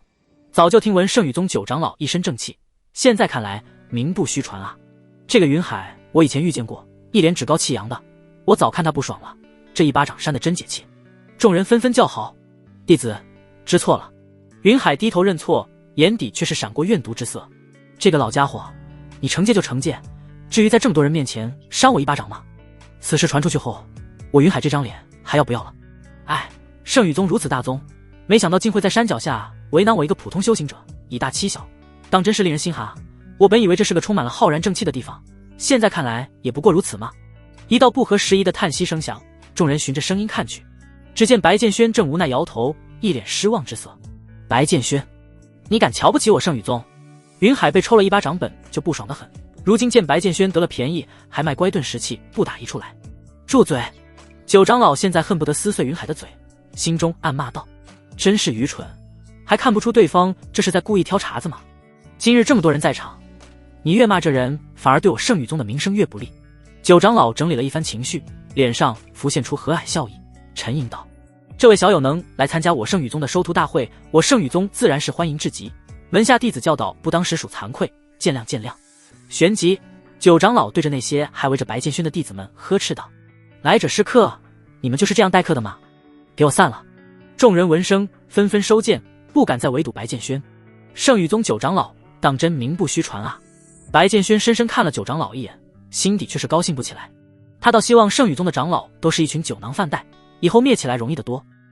可这九长老看起来不简单，那城府和作风都是属于在电视剧中很强的那种正面人物，怪不得会成为气运之子的师傅，看来还是有两把刷子的。小插曲很快过去，现场又恢复到了之前井然有序的氛围。下面开始测试灵根。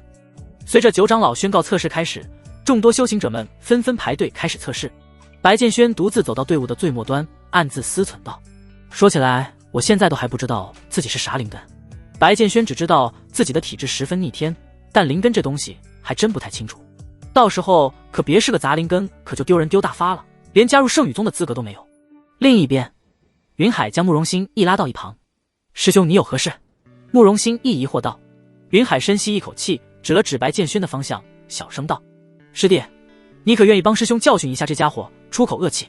慕容心一眉头微微皱起，可师父刚才说过不准闹事。师弟，云海顿时气不打一处来，要是让这个家伙加入了圣宇宗，今日我睡都睡不着。你放心，师兄不会乱来，只需待会儿让他吃点小苦头便可。你师兄我实力不够，只能仰仗师弟你了。感受到云海那近乎恳求的目光，慕容心意终究还是不忍拒绝，叹息道：爱好吧，但不可太出格，引师父生气。好，多谢师弟。云海顿时喜出望外，待会儿看我眼色行事。俺叫张铁牛。一个面容憨厚浑身腱子肉的魁梧大汉来到测灵石前，恭敬地朝着云海拱了拱手。把手放上去就行了，对应出的颜色就是你的灵根等级。云海刚被扇了一巴掌，心情很不爽，对这位面容谄媚的修行者自然也没什么好脸色。是。张铁牛深吸一口气，将手掌按在了巨大的测灵石表面，炯炯有神的双瞳中浮现出紧张与激动之色。我会是什么灵根呢？张铁牛心中暗暗期待着。切，一个傻大个而已，能有什么好灵根？我和张铁牛是同一个村子的，他平时练武就没什么悟性，这次进不了圣宇宗几乎是板上钉钉的事情。排队的人群之中，一个瘦高男子低声笑道：哦，这么看来，这位阁下你的天赋应该是属于比较高的，比之这张铁牛强上许多。另一人好奇问道：那是？瘦高男子一阵得意，眉飞色舞道：张铁牛哪儿比得上我？这些对话虽声音不大，却都一一落在了不远处的白剑轩耳中。呵，狗眼看人低的东西。白剑轩不仅不看好瘦高男子，反而觉得这张铁牛天赋不错。此人一看便心性纯净，胸养浩然之气，怎会是一个毫无天赋之人？忽然大地开始微微震颤，测灵石表面开始泛起一抹玄妙的光芒。众人闻声看去，都对今日第一个测试者的灵根感到十分好奇。唰，深邃夺目的紫光冲天而起，映照在张铁牛那张憨厚的脸上。下一秒，上品灵根。云海宣布了测试结果，脸上露出震惊之色。真没想到这个傻大个儿的天赋竟然如此之高。人群中的白剑轩挑了挑眉，忍不住笑了笑。看来他并没有看错人。紫色所对应的正是上品灵根，白色对应不能修行的无灵根，蓝色对应极难修炼的杂灵根，黄色对应天赋平平的下品灵根，绿色对应中品灵根，紫色则是对应的天赋极佳的上品灵根。再往上则是百年难遇的黑、金、红，分别对应极品、仙品、霸玄灵根。像张铁牛这重上品灵根，几乎已经是普通人的天赋极限了。这原先嘲讽张铁牛的瘦高男子，此时正张大着嘴巴，震惊的连一句完整的话都说不出来了。这怎么可能？他竟然是上品灵根！不远处，慕容心亦面目一喜，当即向九长老恭贺道：师父，今日第一个便是紫色灵根，这说明天要我圣宇宗大胜啊！好，不错的开始。九长老看上去心情很不错，天赋足够，入圣宇宗。云海一改之前的不耐烦模样，上前搀扶住张铁牛。日后都是师兄弟了，有什么事儿就跟师兄说，千万别客气。张铁牛却是一把将云海的手给推开了，淡淡道：云海师兄，我们并不熟。说罢便走入了人群中。之前云海带人围堵白剑轩的场景，张铁牛看得真切，他平生最看不惯的便是这种欺压他人的小人。云海一脸懵，也不知是哪里得罪这位铁牛师弟了。下一位上前来测试灵根的是瘦高男子。铁牛都是紫色灵根，那我不至少得来个黑色的。瘦高男子满怀期待的将手按了上去，等待了数秒后，一阵微弱的蓝光渐渐从测灵石表面晕开。啊，这怎么可能？我竟然只是杂灵根！瘦高男子承受不住打击，当场晕了过去。看到这一幕，众人纷纷哄笑出声。哼，刚才还在吹牛说自己比张铁牛天赋好呢，结果人家是个紫色灵根，他却只是个杂灵根，当真是天大的笑话。云海眉头一皱，当即找人将晕倒的瘦高男子抬走了。砸灵根，下一位。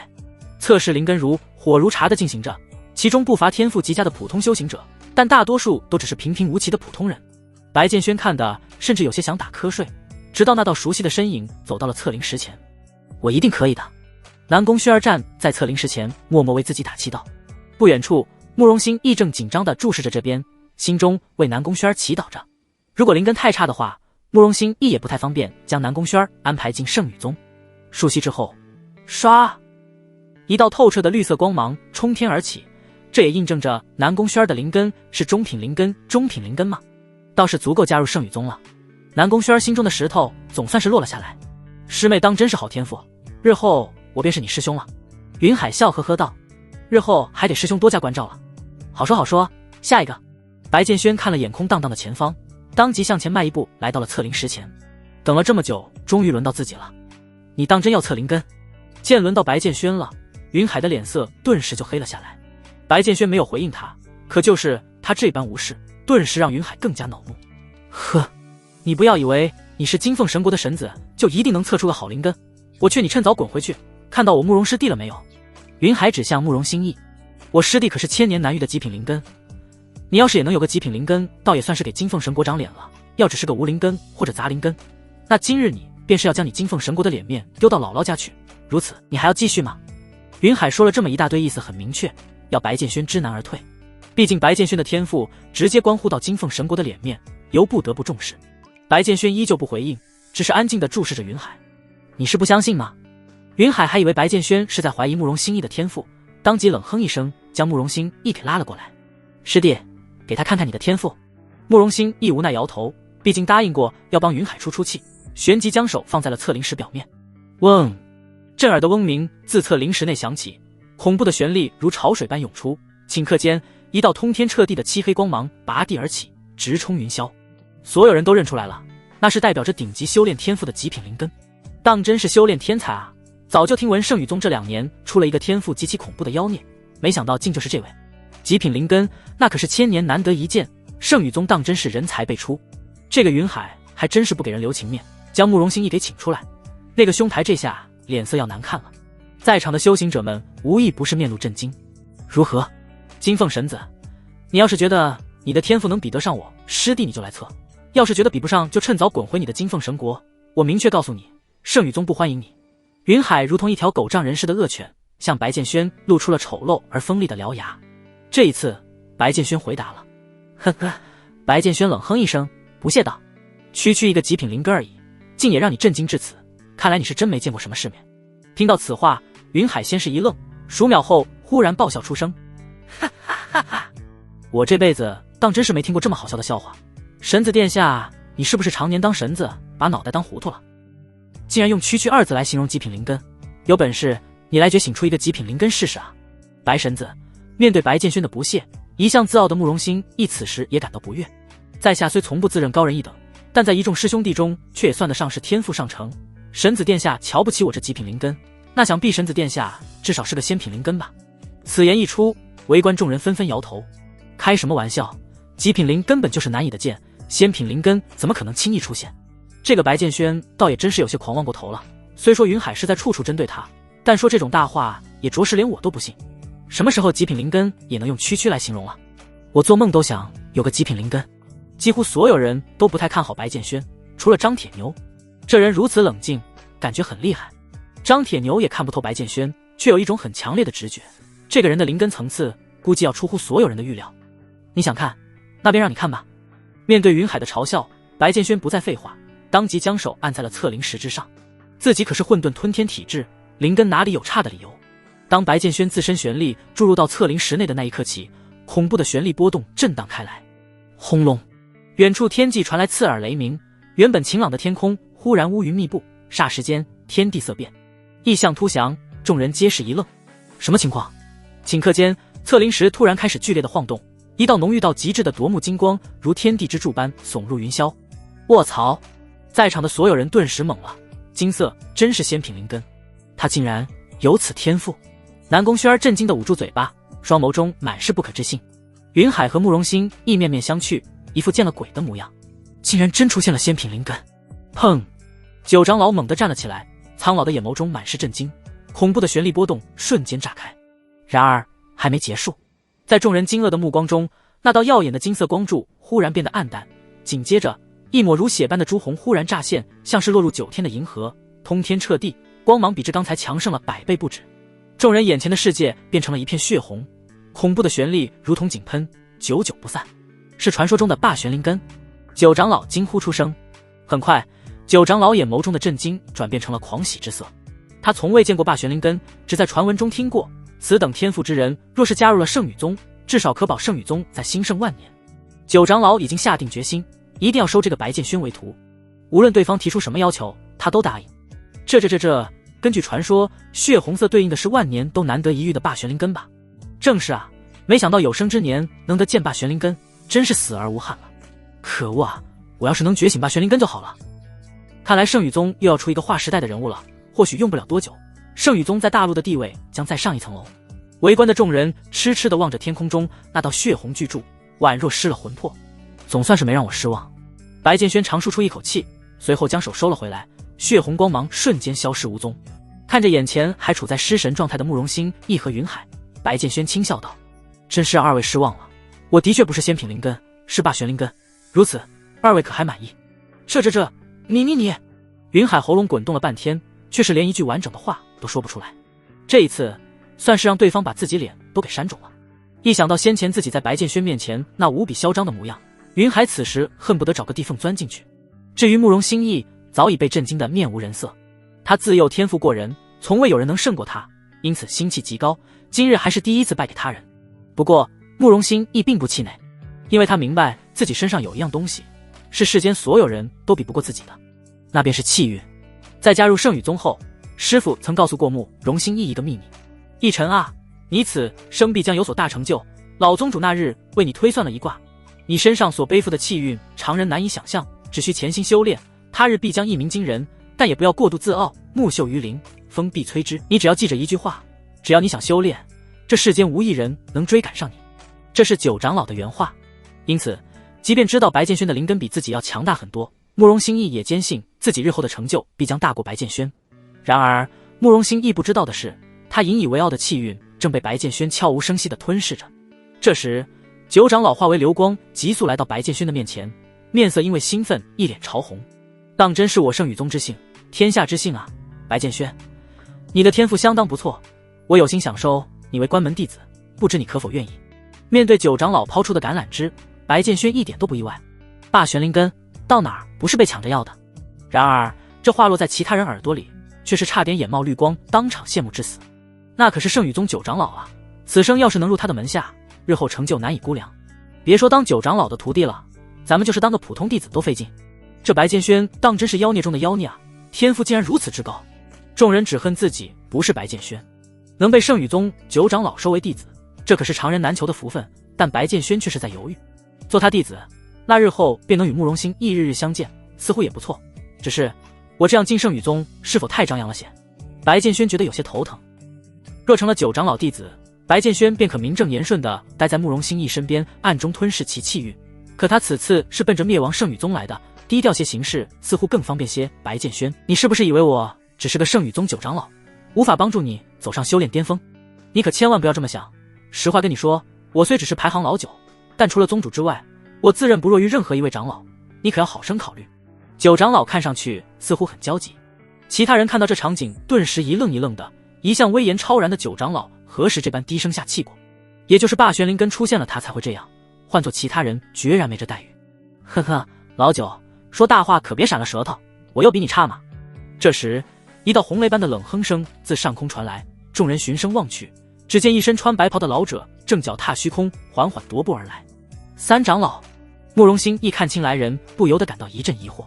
这位三长老向来深居简出，迷醉于修炼之道，今日是为何来此？下一秒，慕容星亦像是想到了什么，忍不住看向白剑轩。不会吧，你这老家伙鼻子倒是挺灵的，平日里宗门什么事你都不管，现在出了个天赋不错的，你还来和我抢？九长老朝三长老翻了个白眼，不忿道。懒得和你争论。三长老直接掠过九长老的目光，来到白剑轩面前，脸上浮现出和善惊喜的神色。这位小友，你不要听老九吹嘘，他教人是有一手，可在整个圣宇宗内，论修炼资源最多的山峰还得是我门下。只要你入了我紫竹山峰，我可以保证你得到的修炼资源是其他弟子想都不敢想的。到了现在，白剑轩算是看明白了，感情这三长老是来抢着收徒来的。不过这也正常，霸玄灵根出世本就是惊世骇俗的事情，这些老怪物哪个不想收自己为徒？初次见面，为师便送你点见面礼，这些都归你。说着，三长老嘴角勾起一抹狡诈的笑意，拿出了5颗金灿灿的丹药，浓郁的丹香在空气中弥漫，引得围观的修行者们直咽口水。我去，这是升龙丹啊！据说1颗升龙丹的价值足以比肩上万灵石，在黑市的价格更是被炒到了难以想象的地步。没想到三长老一出手就是5颗，这个丹药吃了，据说可以开通人体玄脉，洗涤经脉，哪怕是一个无灵根的人吃了，日后也可以变成下品灵根，踏入修炼之途。真羡慕啊！我要是能得到1颗就好了。看到这一幕，九长老气得直跺脚。老三，你还要不要点老脸了？光明正大的诱惑是吧？三长老白了他一眼，不屑道：老九，有些东西是要靠自己抢来的，你门下可拿不出这么多好丹药，这个徒弟还是让给我吧。九长老无言以对。的确，论资源，10个他也比不上三长老的紫竹峰。升龙丹啊，貌似很不错。白剑轩有点心动，这东西放在金凤皇室中都是极难见到的，也就圣宇宗才有实力炼制出这么多颗。别急着做选择，小友入我天鸾峰。这时，又是一道青山身影急速飞来，直接落在了白剑轩面前。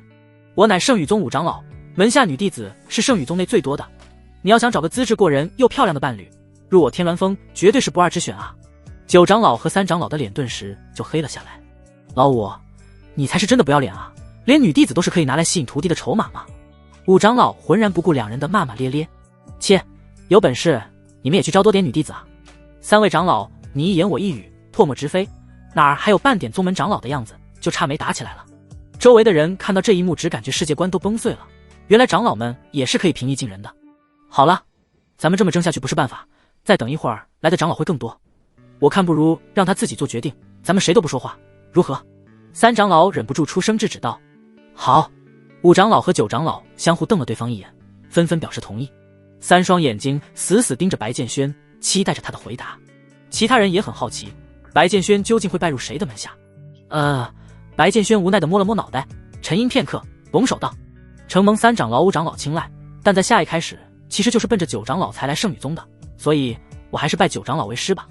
白剑轩思来想去，还是觉得吞噬慕容心意的气运才是重中之重，其他的诱惑都暂且可以忍住。9长老发出一道畅快大笑，看上去十分得意。唉，既如此，我们也只好尊重你的选择了。3长老和5长老同时叹息一声，随后便兴致缺缺地回了自己的山峰。好徒儿，你的选择没错。9长老高兴地拍着白剑轩的肩膀，十分满意。远处某座小山峰之上，一道黑影正静静趴伏着，气息收敛到极致，目光阴沉地盯着远处的白剑轩，担忧道：真是没想到此行还遇到了一个霸玄灵根。唉，这些年来人族对妖族的打压本就厉害，假以时日，这霸玄灵根成长起来，又将成为我妖族的一个心腹大患。黑影忧心忡忡，捏紧了拳头，数息之后似是下定了某种决心，眼神变得锐利而坚决，浓厚杀意弥漫而出。既然让我遇到了，与其放任其成长，倒不如趁早扼杀。黑影没想到此次执行圣女的任务还会有额外收获，只是圣女只说了她的救命恩人在圣女宗，且恩人名叫白剑轩，其他的消息黑影一无所知。不管了，是有轻重缓急，还是先把这个人杀了，找白剑轩的事情先拖一拖。碧盎神国南宫家族，怎么会一个大活人还能失踪了？活要见人，死要见尸，给朕去找，就是将整座城掘地3尺也要找出来。白龙恩站在南宫家门口，紧皱着眉头，向一名将军命令道：是，属下定会寻回皇妃。将军满头大汗的应允，随后急忙离开。哎，到底是怎么回事？轩儿离开不久，南宫星瑶就失踪了，等轩儿回来了，该如何跟他说呢？白龙恩无奈叹出一口气。前2天，白龙恩突然收到一个消息，南宫星瑶失踪了。作为刚和白剑轩成亲的皇妃，南宫星瑶的失踪对金凤神国来说无疑是件大事，于是白龙恩立马发动了军队去寻找。然而1天1夜下来，音讯全无。对此，南宫家族的人也是疑惑不已。以往老祖出去云游或是有事外出，都会与南宫族长通信，这一次却是什么消息都没留下，而且是在夜里突然失踪的。整件事情诡异无比，难道说是被人绑走了？白龙恩想到了这种可能，问题是南宫星瑶自身修为强大无比，谁又能绑得走他？白龙恩忧虑之际，一个身着红裙的少女来到了门口。大叔，请问这里是南宫家吗？萧灵儿十分有礼貌地问道。与白剑轩一别后，萧灵儿便马不停蹄地赶来了南方荒原。经过一路打听才知道，原来他想要找的南宫星瑶在碧昂神国。这里的确是南宫家。小姑娘，你是谁？白龙恩愣了愣，旋即疑惑道：我叫灵儿，是白剑轩的娘子，他叫我来这里南宫家族找一个叫做南宫星瑶的人。大叔，你认识白剑轩或者南宫星瑶吗？萧灵儿脸上挂着纯真的笑容，让人如沐春风。可嗨嗨，白龙恩差点被灵儿这句话呛死，震惊道：你说你是谁？白剑轩的娘子。白龙恩上下打量起灵儿，心中暗骂道：小兔崽子刚出去几天就弄了个娘子回来，这不会是被自己好大儿始乱终弃过的无知少女吧？大叔您到底知不知道南宫星瑶在哪儿？萧灵儿觉得这大叔有些莫名其妙的。南宫星瑶失踪了。白龙恩将南宫家最近发生的事情一五一十地复述了一遍。萧灵儿顿时愣在原地。根据当时白剑轩在山洞时的语气来看，南宫星瑶应该是他很重要的人，如今既然失踪了，那得赶紧将这个消息告诉白剑轩。萧灵儿转身便向城门口跑去，很快便消失在了白龙恩的视线之中。跑出城门后，萧灵儿化为九尾狐，如流光般急速冲向吉明东海的方向。然而还没走出多远，他忽然停了下来。奇怪，这里怎么会有轩哥哥的味道？而且味道还很重。萧灵儿疑惑地走向一个草丛，随后弯下腰将某样东西给捡了起来。那是一块破碎了一角的玉佩，上面还残留着白剑轩的味道。这玉佩正是当初白剑轩前往圣羽宗之前送给南宫星瑶的那块，如今却出现在了这里。不管了，先拿着吧，说不定和轩哥哥有关。将玉佩收好后，萧灵儿便又开始赶路。圣羽宗午夜，赤星峰旁边某山峰，寂寥的夜色如同冰冷的湖水在山间流淌。白剑轩盘坐在山顶，双眸紧闭，眉心处的金丝线正悄无声息地吞噬着不断输送来的气运。数息后，金光逐渐暗淡。呼，白剑轩长呼出一口气，停止了吞噬。今日就到这里吧，明日再继续。白剑轩看向不远处那座小山峰，眼眸中闪过些许得意。金丝线所连接的正是那座小山峰，也是慕容心意的住所。自从拜九长老为师后，九长老便将这座小山峰送给了白剑轩当住所。整座山峰只有白剑轩一人居住，无人打扰。而慕容心意的住所距离这里不过20里，两人可以说是邻居。对此，白剑轩十分满意，既能偷偷吞噬气运，又能好好修炼，重要的是没人会来这里。终有一日，这些气运都是我的。白剑轩站起身来，拍拍屁股向山脚下走去，看上去心情不错。加入圣羽宗只是他计划的第一步，下一步便是要将圣羽宗闹个鸡犬不宁，将其彻底灭绝。如此一来，慕容心意就少了一个大靠山。忽然走到某处山林茂密之处时，白剑轩停下了脚步。谁？白剑轩心中警铃大作，青双剑骤然出鞘，紧握在手中，目光阴冷地扫视着四周。周围很安静，除了树叶被风吹动的沙沙声，几乎没有其他声音。然而正是因为太过于安静了，这才让白剑轩嗅到了危险的味道。警惕性倒是挺高的，不愧是霸玄灵根，竟能察觉到本尊的气息。黑暗中，一个身影缓缓走出，浓厚的黑气缭绕在那身影四周，让人看不清他的面容。你是谁？为何跟踪我？白剑轩眉头紧皱，体内的龙泉口开始悄然运转。哼，自然是来杀你的。你我虽无往日仇怨，但怪就只能怪你出生在人群，又恰好觉醒了霸玄灵根。你这样的人不能留。黑影话音刚落，身形如流光般激射而出，不过瞬息间便来到白剑轩面前，一拳轰向他的面门。卧槽，好快！白剑轩想要后撤，但完全来不及，只得匆匆举起青双剑抵挡。砰！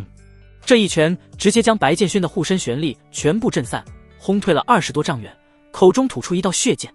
难道今天我要死在这里不成？白剑轩心中满是不甘，眼前这人的实力远胜于自己，至少已经到了天玄境，根本不可能是他的对手。该死黑影一个瞬移来到面前，居高临下的俯视着白剑轩。人族的天才，呵呵，还是陨落吧。黑影缓缓抬起拳头，刚欲结果白剑轩的性命，忽然某样东西自白剑轩的衣袖中滑落出来，掉在了地上。白剑轩本来都准备好饮喝而死了，却迟迟不见有拳头砸落，顿时疑惑看向黑影。黑影此时正怔怔地注视着地上那块正闪烁着流光的令牌，令牌的正面刻着一个大大的萧字。下一秒，黑影忽然朝白剑轩跪了下来，声音颤抖地拜道：拜见妖皇大人。属下冒昧冲撞了妖皇大人，实在是死罪。白剑轩，这是什么情况？山林中夜风阵阵，温度极低，但黑影此时却是出了一身汗，不是被冷出来的，而是被吓的。自从见到那块令牌后，黑影便老老实实的拜倒在地，连头都不敢抬。你是在害怕这块令牌？白剑轩若有所思，弯腰将令牌捡起细细观摩，注视着令牌上的萧字许久，随后像是想到了什么。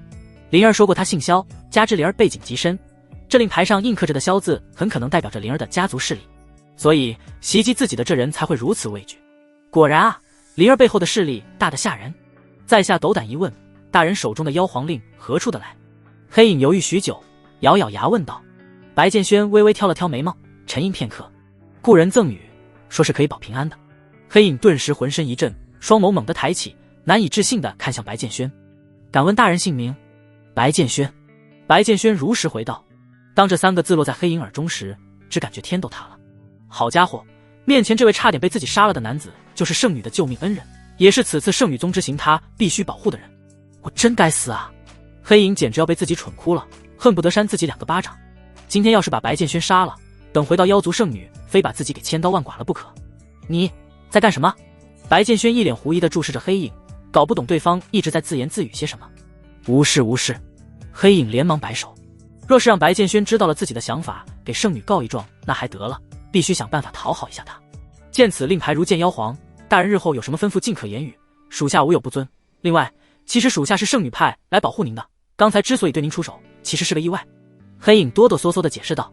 白剑轩陷入沉思，黑影口中的圣女想必就是灵儿，感情这是灵儿给自己派的保镖，倒真是挺贴心的。既然你说什么都可以吩咐，那我问你，这妖皇令到底是个什么东西？白剑轩问道。妖皇令在妖族内共有3块，见者如见妖皇，凡是妖族无人敢不从，可以说是妖族的圣物。而且妖皇令可以压制其他妖族的血脉，隐匿佩戴者的气息和修为。黑影如实回答。白剑轩惊了，他倒是没想到这令牌如此厉害，当即将其收了起来。尤其是掩盖气息修为这个能力，实在是令人心动。白剑轩日后在圣女宗的突破速度定然是惊世骇俗的，有这令牌在身后，掩人耳目显。知道了，既然你是灵儿派来的，那等我有需要的时候便来这山林找你，平时你还是不要打扰我了。白剑轩认真道。全听大人吩咐。黑影长舒出一口气，还好白剑轩没有记仇刚才自己袭击他的事情。大人，小的刚才出手冒犯了大人，实在是对不起。黑影从怀中拿出一个黑木盒子递给了白剑轩，一点小礼物不成歉意，大人千万别客气，有事来此地找我就行。说罢，黑影便消失在了原地。这里面是什么？白剑轩愣愣地看着手中的黑木盒子，好奇地将其打开，下一秒双眸便猛地瞪大。只见漆黑的木盒中正静静躺着2颗金光璀璨的丹药，是升龙丹。白剑轩眉毛扬起，将其收了起来。这可是好东西，日后突破的时候用得着。半炷香后，白剑轩像是什么都没发生一样，回到了山脚下的住所，渐渐入眠。躺在床上，白剑轩回味起刚才的事情，一时间哭笑不得。坏消息是被莫名其妙的打了一顿，还差点见了阎王爷。好消息是，从此以后在圣女宗多了一个天玄境的帮手，而且还得到了2颗升龙丹。最重要的是，搞清楚了令牌的作用，倒也算得上是颇有收获了。一夜无话。次日，天刚蒙蒙亮，一个身影来到白剑轩房门前。剑轩，起床了吗？来人正是九长老。不多时，房门打开，白剑轩睡眼惺忪地站在门后，喊道：师傅，您老这么早来干嘛？白剑轩一愣，心说什么事值得九长老亲自来此？呵呵，自然是有好事找你。九长老笑眯着眼打量着白剑轩，越看越是对这个徒弟满意。这可是霸玄灵根呐，当真是太满意了。接着，白剑轩简单洗漱后，便和九长老一同向赤心峰主山走去。剑轩，为师昨日忘了探查你修为，如今你到什么境界了？九长老走在前面，淡淡问道。回师傅，真玄境1阶。白剑轩回答道。其实白剑轩的真实修为已经到了真玄境5阶，但为了低调行事，便谎报了修为。就算九长老想探查他也不怕，因为昨晚白剑轩已经用妖皇令压制了自己的气息，旁人是很难察觉到他真正修为的。真玄境1阶，好，年纪轻轻便有如此修为，不愧是霸玄灵根，想必你这次能在赤心秘境中分得一杯羹。九长老赞叹道。赤心秘境是什么？白剑轩疑惑道。为师此次来找你，就是为了此事。你运气很好，刚入为师门下，便遇到了赤心秘境的开启。这是我赤心峰独有的秘境，其内部蕴含着无数仙材灵宝，机缘其多，每10年开启一次，可进入一名长老外加修为在入玄境7阶以上、真玄境3阶以下的弟子，弟子之间进行比试，胜者进入其中，名次只有20个。你修为够高，想必能在比试中拔得头筹，然后便有了探寻赤星秘境中无上机缘的机会。九长老满脸得意地说道。白剑轩先是一愣，随后像是想到了什么，满口应允道：“师父放心，徒儿定不负师父所期。如果是这样，那慕容心意一定会进入赤星秘境，连他都去了，白剑轩就必须跟着去。不然凭慕容心意那强大到离谱的气运，鬼知道他会在秘境里得到个什么厉害的机缘，说不定等慕容心意从秘境里出来，白剑轩都打不过他了。”白剑轩下定了决心，这次还是要截胡慕容心意的机缘。此秘境乃是我圣宇宗的开宗大能所开辟，已存在数千年了。内部有着一头火系妖兽驻守，凶悍无比，虽然危险，但灵宝也多。你到时候若是见到那头火系妖兽，绕远些便是了。一路上，九长老都在向白剑轩叮嘱赤星秘境内需注意的事情。此次随你们进去的应该是执事长老，他是负责弟子安全的。根据秘境经验，一次只能进入一位真玄境3阶以上的长老，若真遇到了什么危险，也可去找他。差不多就这些，听明白了吗？白剑轩连忙点头称是。明白了，师父。说话间，两人已来到赤星主峰。今日的赤星峰格外热闹，除了本峰的弟子外，圣宇宗上上下下的弟子基本都来到了这里。众人的目的只有一个，那便是夺得进入赤星秘境的资格。往年赤星秘境开启，弟子中不乏有归来后收获颇丰一步登天的，因此大家都很期待这次的赤星秘境。咦，那人是不是九长老新收的关门弟子？好像是叫什么白剑轩来着。某个弟子看到九长老身边的人，顿时惊呼出声道：“不错，正是他。据说他可是霸玄灵根，收徒那天3长老和5长老都差点和9长老抢得打起来了。天啊，这个世界上竟然真的有霸玄灵根，这让我一个中品灵根情何以堪啊！”9长老门下本来就有一个天赋极佳的慕容心意了，这下还来了个天赋更猛的白剑轩，再过几年咱们其他山峰怕是打不过赤星峰了。众人看向白剑轩的目光有羡慕有嫉妒，有欣赏也有不屑，然而人群中阴冷憎恨的目光却只有一道。这道目光的主人来自于云海。云海已经和白剑轩起了2次冲突，两人的过节可谓大得很。哼，我就知道你会来，好在这次我已经买通了众师兄弟，我看你如何进得去赤星秘境。云海得意冷笑道。在此之前，云海便料到了白剑轩会来争夺进入赤星秘境的资格，于是提前在弟子们中散布了消息，只要能将白剑轩在比试中打败的，我云海自愿赠送5000灵石。这是云海的原话。5000灵石无论是拿去当钱花还是用来修来，都是一笔相当不菲的财产了，可见云海这次是下了血本，但效果也很明显，不少弟子都有些蠢蠢欲动。白剑轩，惹到我算你倒霉。云海朝着前方狠狠啐了一口。另一边，师父，白神子，你们来了。慕容心意上前道：“心意啊，此次秘境之行，你和剑轩不仅要夺得进入资格，而且要带点好东西回来。你们是我赤星峰门下天赋最好的2个弟子，莫让我失望。”9长老叮嘱道：“师父放心，弟子定会凯旋而归。”慕容心意自信满满道。看着他那自信的模样，白剑轩暗暗腹诽道：“让你凯旋而归了，下一次砍下的就是我的脑袋，你还是消停点吧。这次的机缘我会替你拿的。”作为反派，白剑轩是真不想慕容心意有一丝一毫的进步。很快，众弟子不再喧闹，纷纷坐在早已搭建好的比武台周边开始观战。参加比试仅限入玄境7阶以上、真玄境3阶以下的弟子，因此只有100多人。这100多人将各自展开比试，角逐出20人进入赤星秘境。第一个上台的是南宫轩儿和一个胖弟子，胖弟子见对手是个女孩，又是新弟子，于是便手下留情了，却不料南宫轩儿修为了得，一掌将胖弟子轰下了比武台。这一场南宫轩儿胜。接下来上场的是慕容心意，却不料还没开打，对方就直接认输了。没办法，慕容心意的天才盛名在圣宇宗太响亮了，这个实力段的弟子几乎没几个人有信心和他碰一碰。接下来上场的则是轮到白剑轩了。见号称有霸玄灵根的白剑轩上台，在场众人立马来了精神。灵根倒是个厉害灵根，就是不知道这修为配不配得上霸玄灵根4个字了。我看未必，修行之道中灵根固然重要，但修炼的功法以及投入的资源也不能忽视，谁知道这小子会是什么修为？你们说慕容心意和白剑轩谁强一点？不好说，慕容心意来圣宇宗时间更长，修炼的宗门功法肯定是要比白剑轩更胜一筹的，若单论修为，想必是慕容心意胜。众人你一言我一语，议论纷纷。不多时，一个剃了光头脸上带疤的弟子走上了比武台，一脸挑衅地看着不远处的白剑轩，压根儿没把玄灵根放在眼里。白师弟，我是你师兄石峰，有人出高价让我送你出局。哼，叫声好师兄听听，说不定我待会儿会下手轻点。跟你说这些是为了让你输得明白，懂吗？白剑轩看向石峰，挑了挑眉毛。不用说，他都猜得到是谁，定然是那个叫做云海的家伙。白剑轩眼眸微微眯起，眼底闪过一丝狠厉。这么追着不放，那可别怪我无情了。观战的众人见是石峰上阵，顿时发出一阵惊呼。不是吧，白剑轩运气够差的，一上来就遇到石峰师兄了。石峰师兄可是师兄弟中修炼天赋最顶尖的那一批人了，据说他的修为如今都已经到了真玄境一阶。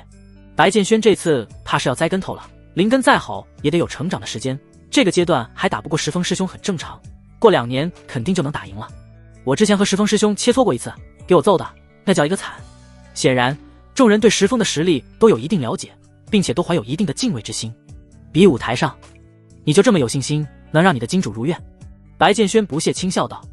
你什么意思啊？石峰脸上的笑意僵住，双眸缓缓眯起。我的意思很简单。白剑轩朝着石峰竖起右手中指，就凭你还不是我的对手？找死！石峰顿时怒了，手中光芒一闪，便多出了一柄赤红长枪，身形如利剑般掠出，直奔白剑轩杀来。比武台，萧索秋风在耳边吹拂，白剑轩手持青双剑，竟站在原地，视线中的石峰急速放大。唰！赤红长枪在石峰手中生出一团火焰，裹挟住整个枪身，如赤火炼狱般的恐怖高温快速在比武台上蔓延。白剑轩与石峰之间虽还有一小段距离，脸颊处却依旧感受到一股骇人的燥热。这个石峰在圣羽宗弟子之中应该算是最上乘的那一批了。白剑轩心中暗道，若是几日前的自己或许还无法应对石峰，只可惜石峰遇到了是现在的白剑轩。滚下台吧！石峰面色狠厉，接近到白剑轩身边后，枪身横扫而出，夺目的火焰如同流光划过地面。白剑轩不急不缓地向后退出一步，堪堪躲开。哼，有本事别躲啊！石峰大喝一句，火焰愈发旺盛，再度一枪刺来。白剑轩浑身玄力狂涌灌入青双剑中，挥出一道冰蓝月牙。砰！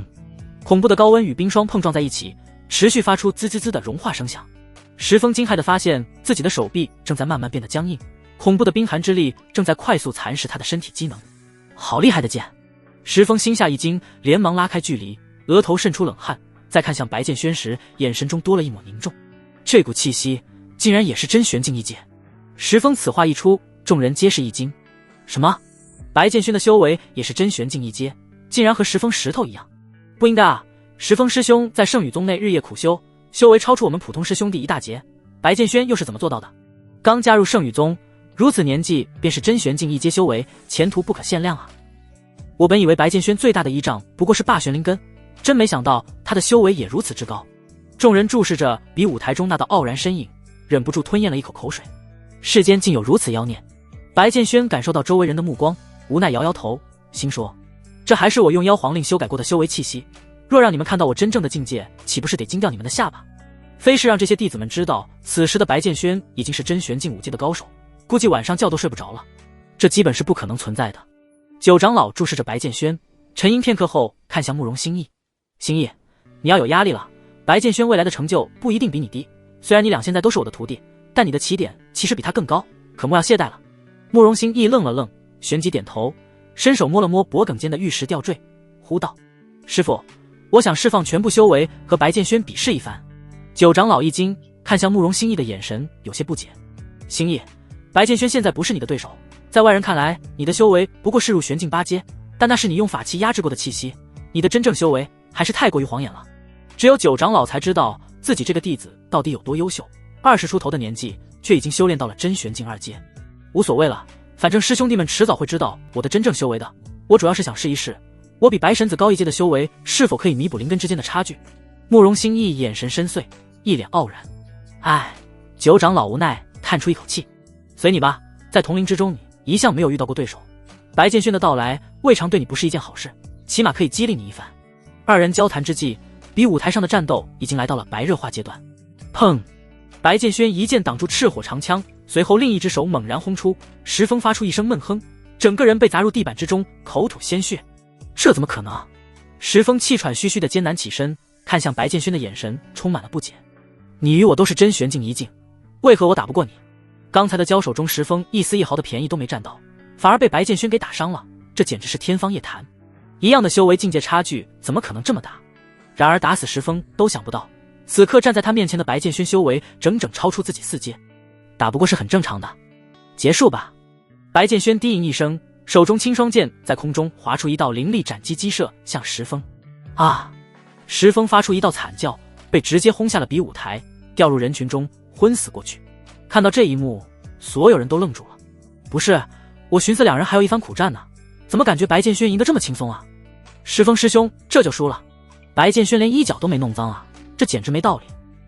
同样是真玄境一境，我想不通白剑轩为何超出石峰师兄这么多。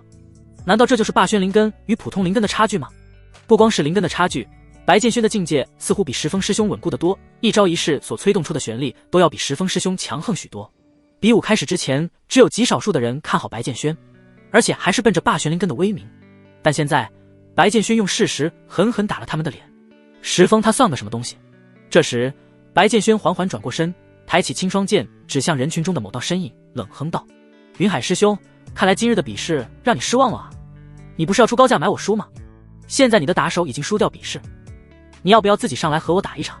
此话一出，所有弟子们都齐刷刷地看向了云海。此时的云海满脸尴尬，嘴角不自觉地抽动。开什么玩笑，他的确是恨白剑轩，但是还没有恨到失去理智的地步。现在走上去和白剑轩单挑和找死有什么区别？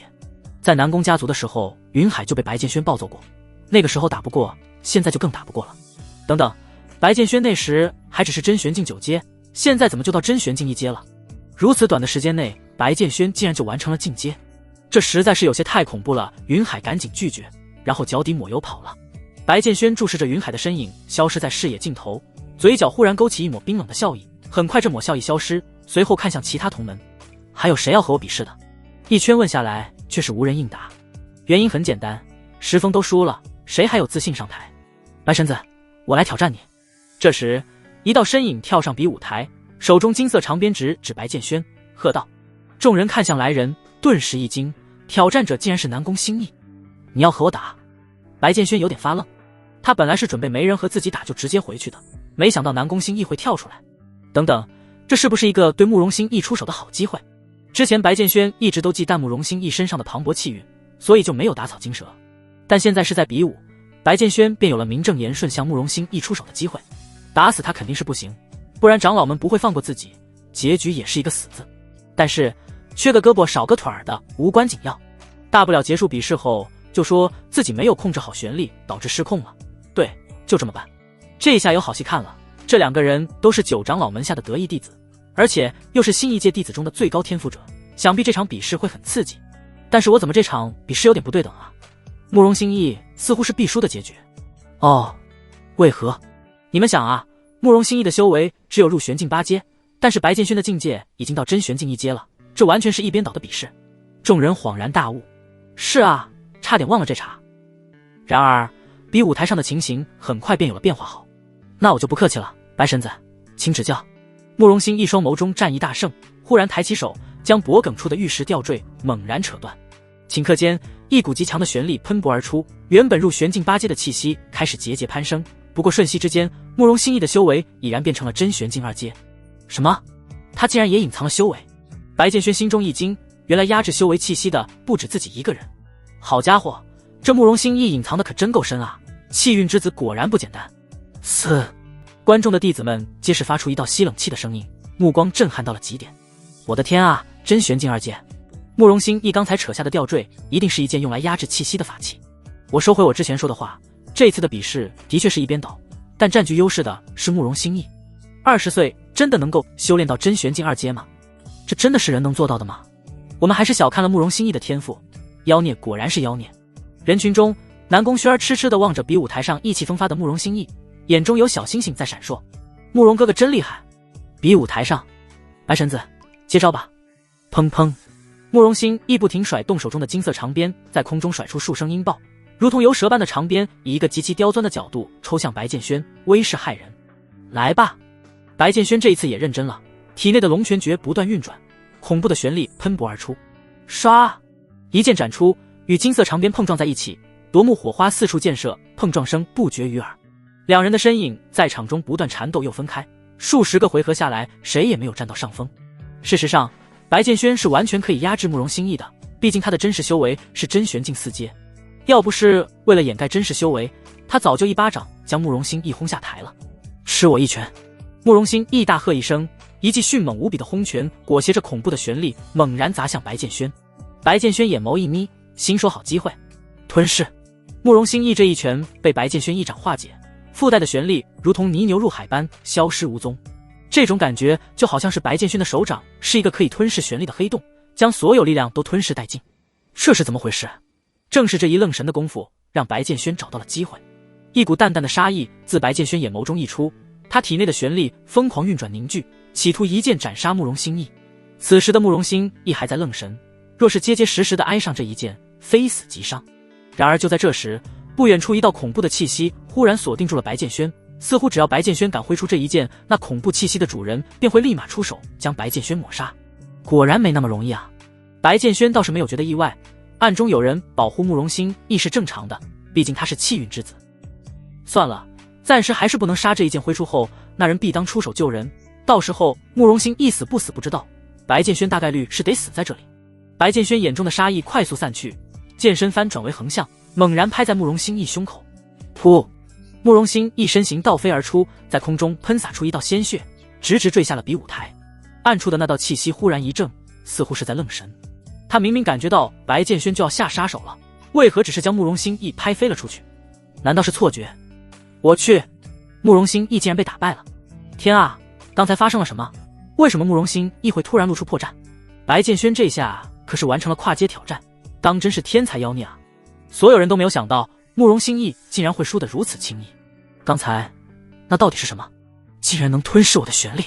慕容心意吐出一口鲜血后，艰难站起身，看向场中那道身影，眼神中充满了不解。白剑轩修炼的到底是什么功法？若不是刚才那一刻的愣神，自己决然不会输得这么狼狈。心意他输了。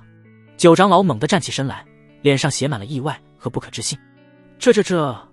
九长老嘴唇开合了数次，硬是没说出一句完整的话来，随后又坐了回去。看来我还是低估了霸玄灵根的强大。另一边，南宫薰儿愣愣地注视着场中的白剑轩，美眸中满是震惊。慕容哥哥竟然没有赢，眼前的一切简直打破了南宫薰儿的认知。白剑轩还是当年的那个废物神子吗？怎么会突然变得这么强大了？他是从什么时候开始变厉害的？南宫薰儿皱眉思索着，似乎是从我去金凤神国退婚开始的。既然我的比试已经结束，那我就先走了。白剑轩走下比武台，来到九长老身边。剑轩，你做得很好，你已经获得了进入赤星秘境的资格，明日午时记得来主峰，到时秘境会开启。九长老叮嘱道。是师父，那没事的话我就先回去了。白剑轩道。回到山峰，白剑轩并未直接回住所，而是来到了之前和神秘黑影约定好的山林。大人有何吩咐？感受到白剑轩的气息，黑影立马现身拜道。帮我杀一个人，此人是圣羽宗弟子，我不方便出手，只能麻烦你了。白剑轩冰冷的声音如同来自九幽炼狱。哦，大人想杀的那人叫什么名字？属下立马去办。白剑轩语气森冷，眼眸中弥漫出淡淡的杀意。云海。白剑轩明白一个道理，虽然云海只是一个小人物，但这种人屡次三番的找自己麻烦，那就不得不杀了，不然的话日后很可能坏自己好事，不如趁早解决，以绝后患。厚重的乌云好似一片漆黑幕布，将整个夜空彻底笼罩。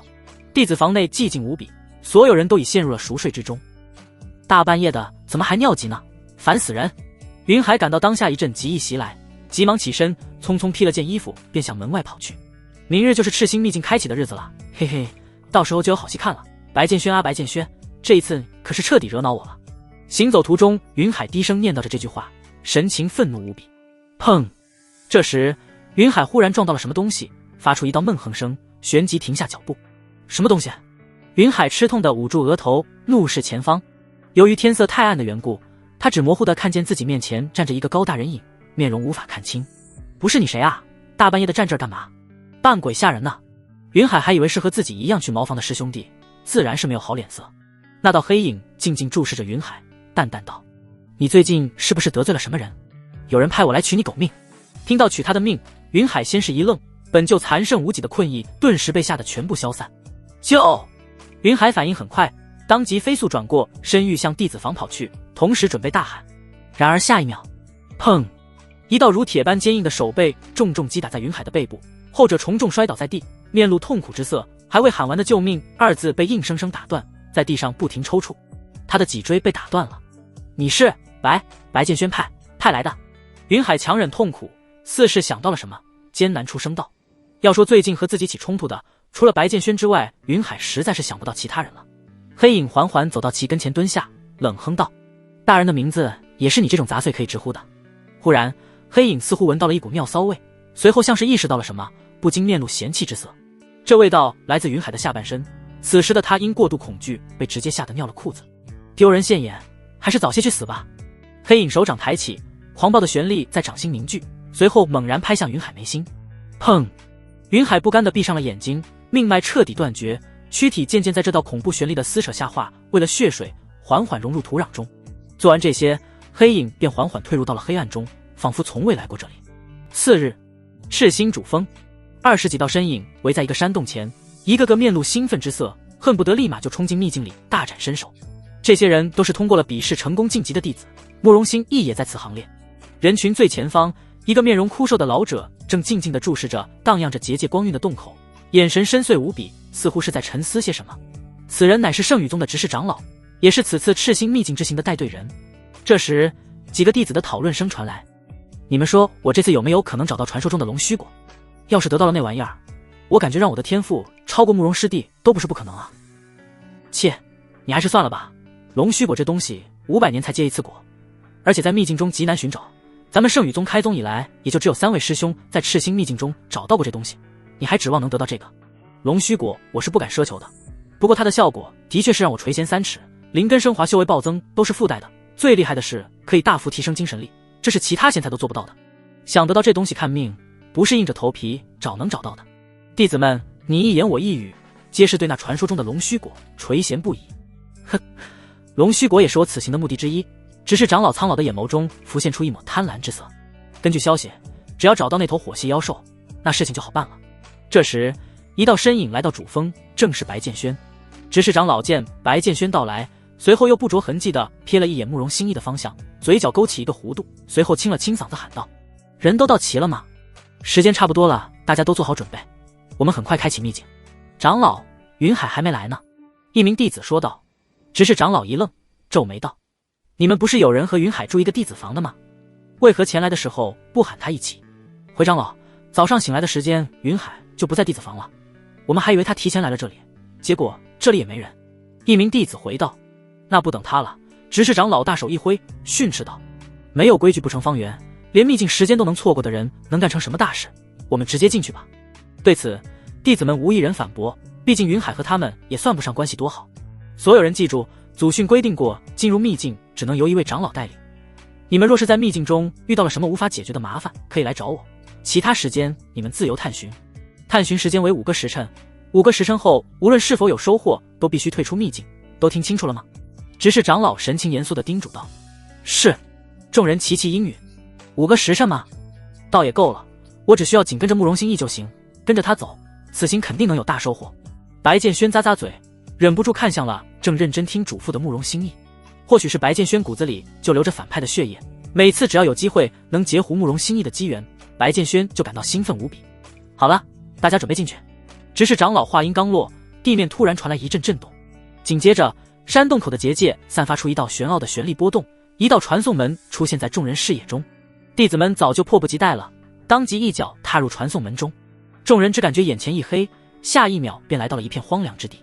入眼的大地为赤红之色，四处都是如小火山般的土堆，时不时向外喷吐着火苗，卷挟着高温的热风，如同剃刀刮过弟子们的脸颊，让人感到浑身燥热无比。白剑轩手握青霜剑，剑身传来的阵阵寒气让他感到一阵凉爽。这里便是赤心秘境吗？白剑轩环顾四周，喃喃念道。这处秘境显然是由一位修炼火的大能开辟的，四处都充满了火焰气息。这时白剑轩忽然注意到慕容心亦有了动作。轩儿，此地凶险异常，我们一起走，要是遇到什么危险还能相互照应一番。慕容心亦扫视着四周的火焰地带，握紧手中长鞭，体内的玄力运转始终保持在最佳状态。好，此次赤心秘境之行，你我也不要过于强求，就算找不到上等仙才也没关系。慕容哥哥，你的安全最重要。南宫轩儿贴心的嘱咐道。好。慕容心一牵起南宫轩儿的手，随意找个条路向前走去。看见这一幕，白剑轩便远远掉在两人身后2里多的位置，一路尾随。这个距离刚好是慕容心意察觉不到的，又不会跟丢。慕容心意，你可莫要让我失望啊！最好找到点好东西，不然可是白瞎了你身上的气运。白剑轩舔了舔嘴唇，心中暗道：不知为何，白剑轩总有一种预感，或许此行能找到那传说中的龙须果也说不定。毕竟慕容心意的运气不是常人可比的，要是真能找到龙须果，可就赚翻了。三人离开后，原本秘境之行的队伍只剩下17人还留在原地，弟子们纷纷四处张望，暂时没有行动。执事长老瞥了众人一眼，淡淡道：白剑轩和慕容心意的修为和天赋够高，且九长老在此之前应该告诫过他们注意事项了，我便不用多说。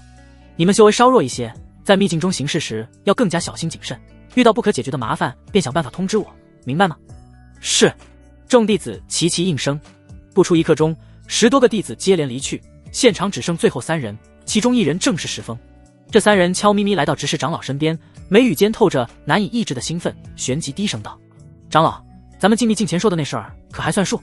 执事长老嘴角勾起一个意味不明的弧度，点头道：自然，本长老也想从秘境中捞点油水，只要你们能找到好东西，本长老自会出手帮你们。执事长老将声音再度压低，语气逐渐冰冷：若你们之中或者看到其他人找到了龙须果变，马上回来通知，本长老会替你们杀掉其他人，事成之后咱们5-5分。闻言，3位弟子喜悦的同时又有些担忧：长老，您亲自出手，我们自然是放心，可杀人夺物这事儿万一传出去了，宗主和长老们不会放过我们的。哼！执事长老冷笑一声：本长老出手自然不会留下任何蛛丝马迹，而且你不说我不说，又会有谁知道是咱们动的手？到时候宗主问起来，大不了就说这些人都遇到极其强大的妖兽，然后被杀了。听到执事长老如此肯定的回答，3名弟子心中大定，当即答应道：既如此，我等便先去行事了。去吧。3名弟子欢天喜地地朝着其他弟子离开的方向跟去，眼眸中尽是贪婪与残忍之色。注视着3道身影消失在视野尽头，执事长老垂头低笑了起来：真是天真的娃娃，就你们几个小家伙也配与我合作？事成之后你们一样也要死。说着，执事长老眼底渐渐浮现一缕魔气，若是被圣羽宗的人看到这一幕，定会惊讶的眼珠子都掉下来。魔气可是修炼魔道的象征，真是天圣我教。任谁也想不到，圣羽宗的执事长老竟然是魔教之人。魔教向来行事低调，隐藏在各界之中，虽不显山露水，却是凶名赫赫。他们此生只做一件事，杀人修道。今天便是这群小娃娃的命运之日，20个上等资质的弟子被杀，就算是家大业大的圣羽宗也得肉疼。要是还能让我找到龙须果，那可就太完美了。执事长老恐怖阴森的笑声在火焰世界内回荡，不寒而栗。任谁也没料到，圣羽宗的执事长老早在2年前就已被杀，如今这副皮囊之下不过是一个魔教的冒牌货罢了。2年的潜伏，只为此次赤心秘境之行。大家小心，此处火焰凶悍，要是沾染上了，怕是得掉几层皮。另外，留神脚下的东西，可莫要放过了机缘。3个弟子小心翼翼地在火焰地带穿行，神情兴奋的同时显得凝重。结伴而行是许多进入秘境之人的不二之选，毕竟秘境中妖兽众多，且地势构造特殊，一人行动危险性还是太大了。他们已经找寻了半个小时，却是一无所获。五师兄，咱们都找了这么久了，怎么还是连根毛都没看到？其中一名弟子有些气馁，神情略显失望。莫要急，好东西是需要慢慢等待的，毕竟……等等，你们看那是什么？五师兄本还想着在2位师弟面前拽拽词儿，突然视线中掠过一道速度极快的火红身影，当即目光一凝，指着那身影大喊道。另外2人纷纷看去，只见在前方不足20丈的地方，一只浑身流淌着岩浆的火红大萝卜正四处乱窜，速度奇快无比。是烈火人参，咱们总算是看到货了。五师兄顿时看得眼睛都直了。烈火人参顾名思义，就是在烈火之中孕育而出的人参，稀缺罕见尚且不论，重要的是吃下此人参后，可让人体内生出一枚火精。可别小看了这枚火精，它能大大提高服用者对火焰的免疫力，服用者本身对火焰的领悟力也会攀升到一个常人难以达到的高度。总而言之，这东西很值钱。上，抓住他！五师兄大喝一声，3人一拥而上，不过数息功夫便将这小家伙给带住了。这烈火人参虽已修出了灵智，但面对3个实力不俗的修士，终究是不够看很好。这是个不错的开始，咱们的运气实在是太好了。3人显得很兴奋。正当五师兄将烈火人参塞进空间戒指，准备带着2位师弟继续探寻的时候，一道凶猛至极的玄力光团忽然从背后猛然轰砸而来。噗！五师兄后背如遭重锤轰击，恐怖的力量直接洞穿了他的胸口，胸膛处的衣服应声破碎，整个人像是染血的布袋向前飞出去老远，嫣红的血迹在地上缓缓晕开。是谁敢偷袭我们？另外2名弟子又惊又怒，连忙上前查看五师兄的情况，可把手往鼻尖一探，2人顿时打了个哆嗦。没气了，该死！2人顿时红了眼，恶狠狠地看向后方。只见石峰带着2名弟子正满脸冷笑地走来。呵呵，烈火人参嘛，那可真是好东西，辛苦3位师弟为我们寻找到此等仙材。石峰眼中露出毫不掩饰的贪婪之色，阴阳怪气道。虽然3人和执事长老约定的是等到好的仙材出现就让长老出手，但石峰是个十分贪心的人，求长老出手就得分他东西，像眼前的烈火人参他完全可以独吞，等到不可解决的对手出现再呼喊长老，如此才能将利益最大化。石峰，你们为何要这么做？残杀同门，你们就不怕被长老们碎尸万段吗？此等行径，你们和畜生有何区别？2名弟子暴怒，同时心底生出一丝悲凉。他们明白今日的交代在这了，既然石峰他们决定了出手，那就不可能留下活口，斩草除根的道理谁都懂。呵呵，碎尸万段。石峰的表情充满了不屑，得意道：你们还是太天真了，死人可没办法走出这赤心秘境，只要我们死不承认，长老们凭什么认为这事儿是我们干的？只是长老就在秘境中，他不会坐视不理的。2名弟子肺都快气炸了。闻听此言，石峰顿时笑得更加猖狂了。哈哈哈哈！你们觉得没有执事长老的默许，我们敢这么肆无忌惮吗？2名弟子一愣，旋即大骂无耻，竟然连执事长老也同意杀害弟子。好了，去死吧！这烈火人参我会好好保管的。石峰不再废话，带着2名师弟一拥而上，很快便将剩下的2人解决。3打2，外加石峰实力超群，这本就是一面倒的屠杀，那2人根本没有还手之力。老大，咱们发了，这烈火人参估计能换10来万灵石。咱们下一个目标是谁？我都迫不及待了。石峰白了2人一眼，恨铁不成钢道：急什么？这才哪儿到哪儿，后面的好东西多着呢，咱们先去找一个人的麻烦，不杀了这人我心难安。说这话时，石峰眼眸中充满了恨意。是谁？2人疑惑道：白剑轩。石峰浑身杀意狂涌，这家伙在比武台上可是嚣张的很，我倒要看看到了这秘境之中他是否还能嚣张得起来。慕容新义带着南宫轩一路向北走，走了约莫1个时辰后停了下来。慕容哥哥，咱们走的这个方向是不是没什么仙材啊？怎么感觉这里属于秘境之中的荒凉地带呢？连一只妖兽都看不到。南宫轩秀眉微蹙，望着前方一望无际的火焰山脉，陷入了深深的迷茫之中。感到迷茫的不止南宫轩，还有一路在身后尾随的白剑轩。这个家伙怎么回事？气运怎么不管用了呢？白剑轩有些纳闷。按照正常剧情，慕容新义在秘境这种地方应该是3步一仙材5步一灵宝才对，可现在别说是仙材灵宝，连根毛都没看见，更别提白剑轩心心念念的大机缘了。难道说这秘境中根本就没有什么大机缘？正当白剑轩沉思之时，慕容新义忽然有了动静。轩儿，你有没有感到这周围有一点点奇怪？慕容新义双眸微微眯起，认真打量起四周。哪儿奇怪了？南宫轩顿时一愣。咱们越往北走，这附近的火焰气息便愈发浓郁了。按道理说，在这火系秘境之中，火焰元素越密集的地方，妖兽就会越多。可是咱们走到现在，连只火焰犬都见不到，这只能说明一个问题。南宫轩仔细一感知，还真是这样，点头道：火焰气息确实强了很多，那说明了什么问题？咱们进入了某种结界，或者说是领地，其他的妖兽都不敢靠近这里。南宫轩顿时慌了。那我们赶紧走吧，万一这是某只强大妖兽的领地，就糟了。不急，慕容新义却是双眸放光。这种危险的地方往往伴随着大的机遇，咱们还是……慕容新义忽然像是感受到了什么，顿时噤声，手中握紧金色长鞭，默不作声地朝着某个方向一步步摸索而去。南宫轩神色紧张，却是不敢多言，只能亦步亦趋地跟在其身后。吱吱吱，走到某处时，慕容新义忽然听到脚下传来一阵声响，站定之后抬脚跺了跺地面，顿时面色一喜，下面有好东西。旋即慕容新义挥舞起金色长鞭，对着脚下的地面一顿猛抽，不多时，一个地下坑洞顿时坍陷，露出了地面下的全貌。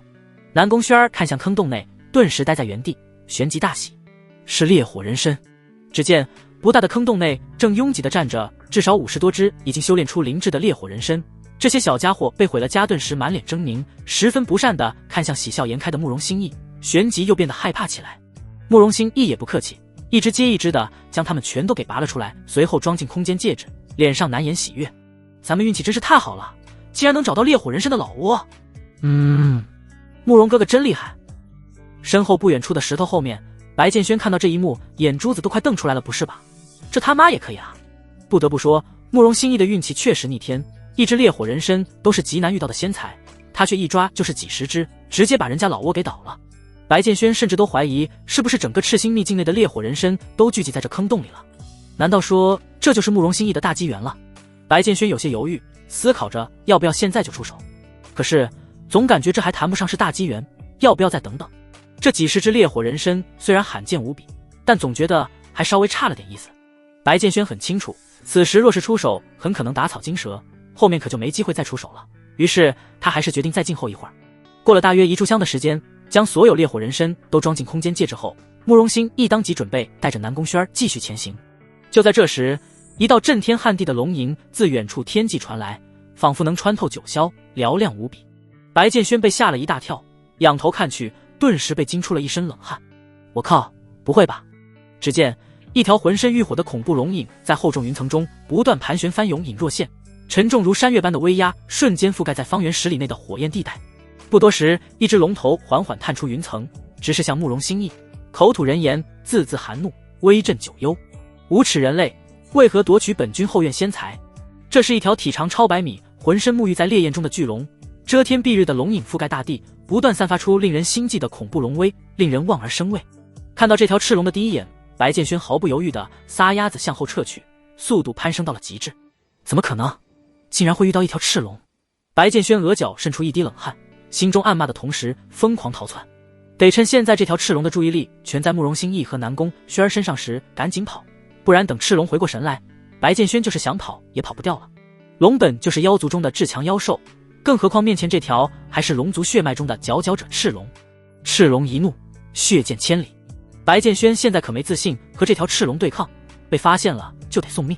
奔逃途中，白建轩回过眸看了一眼赤龙，忽然一愣，等等，那是个什么东西？难道是……只见从厚重云层探出的龙头之上，有一团白光正在无声闪烁，散发出圣洁而温和的气息。这团白光处于一对龙角的中央，就像是本就从那里生长出来的。白建轩眼眸微微眯起，定睛看清了那光团内的东西，赫然是一颗白色的果子。难不成是龙须果？不对，这一定是……白建轩又惊又喜，真是没想到自己不过是第一次进赤星秘境就见到了龙须果。只不过见到归见到，想要将这龙须果拿到手，怕是难如登天啊！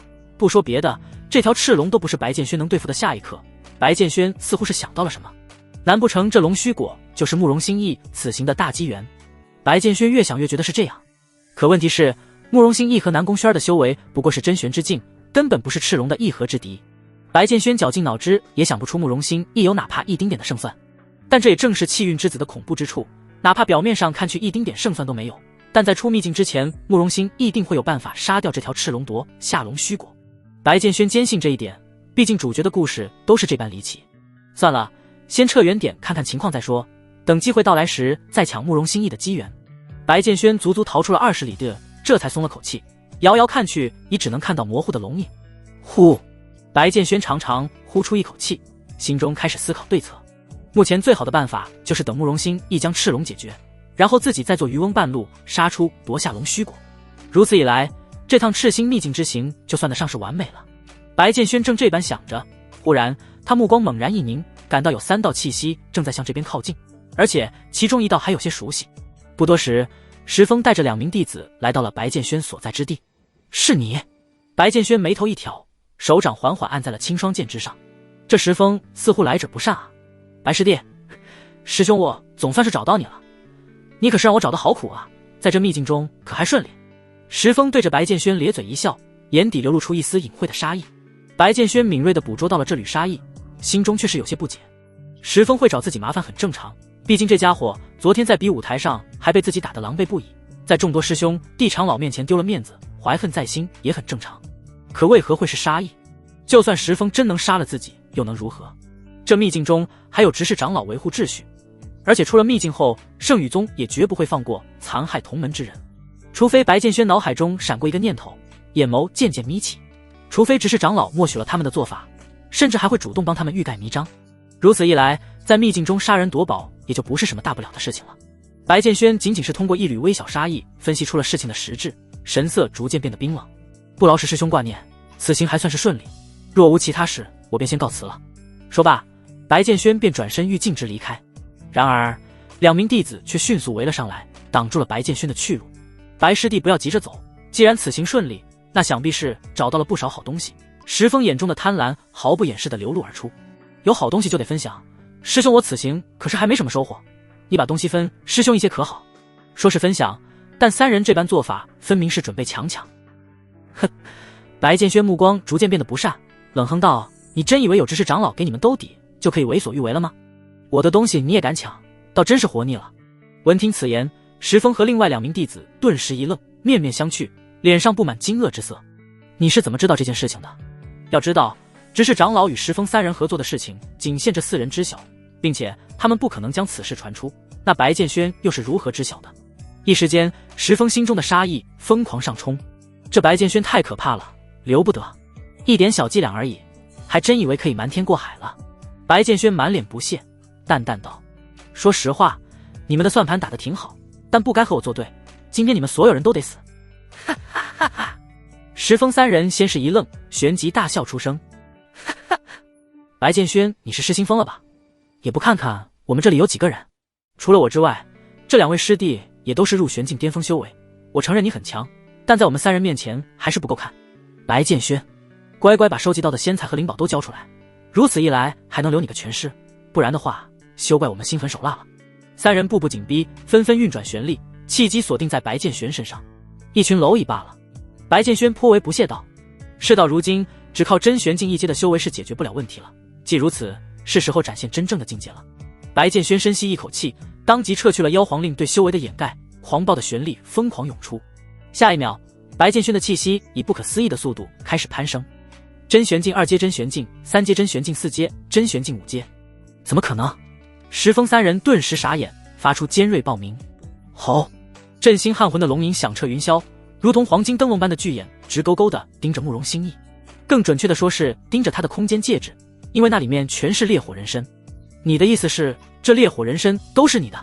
慕容心意虽然心下震惊，但还是强忍慌张，迫使自己冷静下来。这条赤龙可不是善茬，弱了气势只会死得更惨。哼，赤心秘境中的一切都是属于本君的。巨大龙头不断靠近，直至贴到慕容心意面前，怒目圆睁。你们圣羽宗的这些人类，每隔一段时间便来本君秘境搜刮一次，真当本君是好欺负的吗？慕容哥哥，我们……南宫轩狠狠吞咽下一口口水，腿肚子都在打颤，他害怕极了，只感觉呼吸都快要停滞。我把东西还给你，放我们走如何？慕容心意也不想和这条赤龙讲道理，只能尝试着脱身。还回来？龙眼狡黠地转了转，赤龙冷声道：放下，本君可以既往不咎。万一我将烈火人参都还给你了，你背信弃义怎么办？慕容心意始终不太放心。哼！赤龙冷哼一声，不屑道：本君可不是你们这些无耻人类，赤龙一族最重视承诺。好！慕容心意没有犹豫，当即将所有烈火人参都取出放在地上。都还给你了，我们即刻离开。说罢，慕容心意抓起南宫轩的手，便快步向后退去。慢着！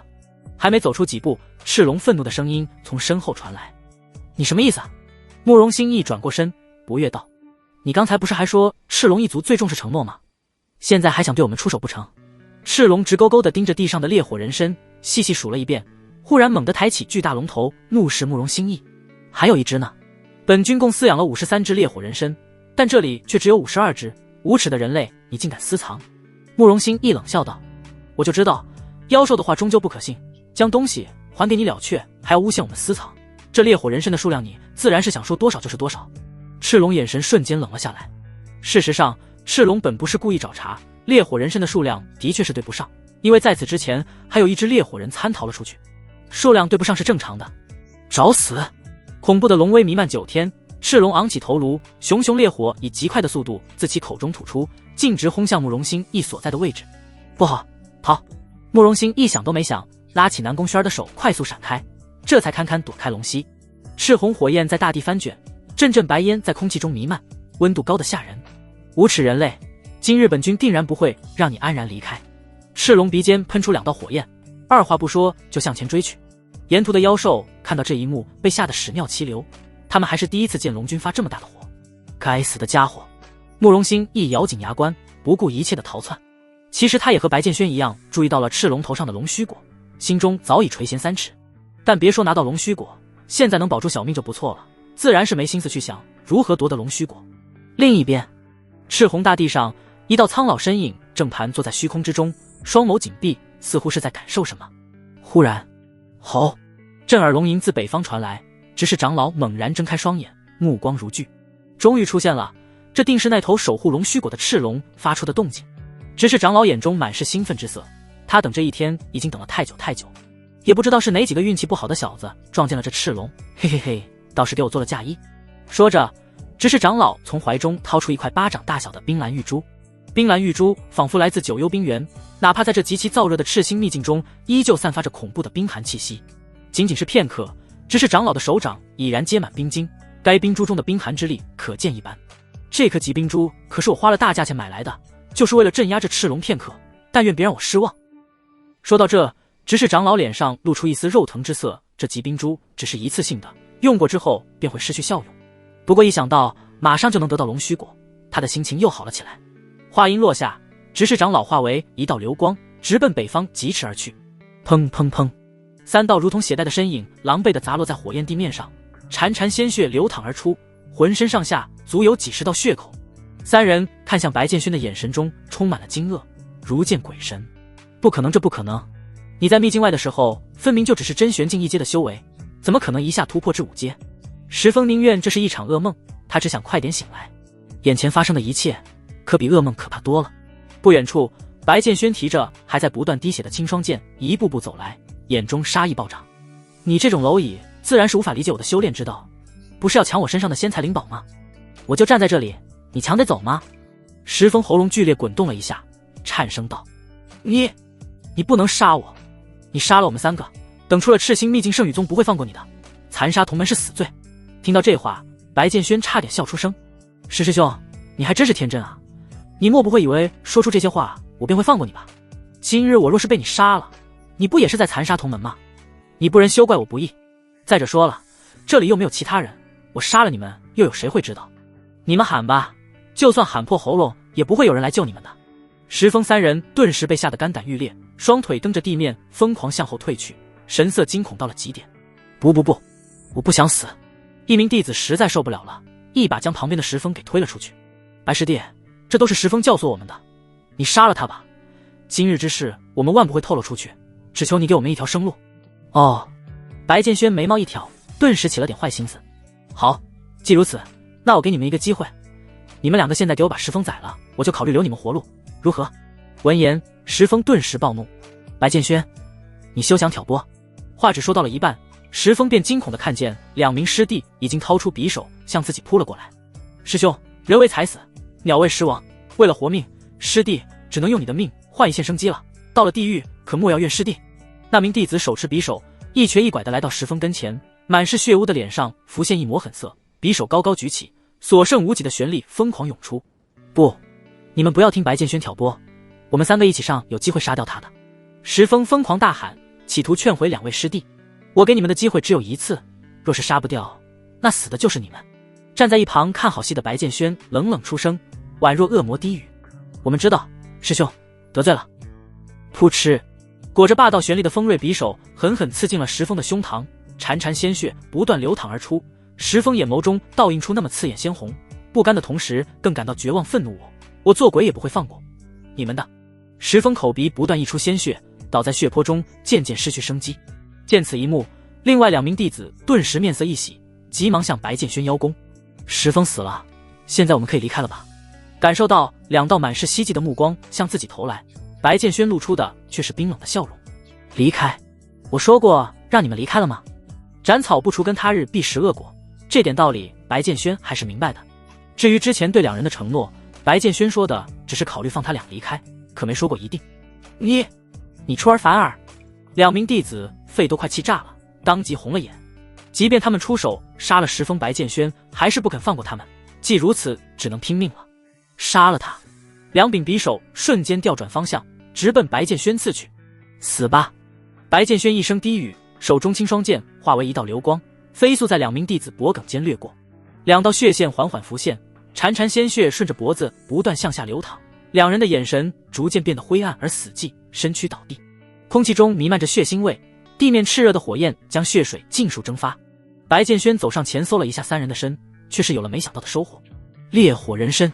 白剑轩诧异地看了一眼石峰的尸体，又看了看烈火人参，那难道虽然比不上慕容心意找到的那一窝，不过这东西还挺珍贵的，收着吧。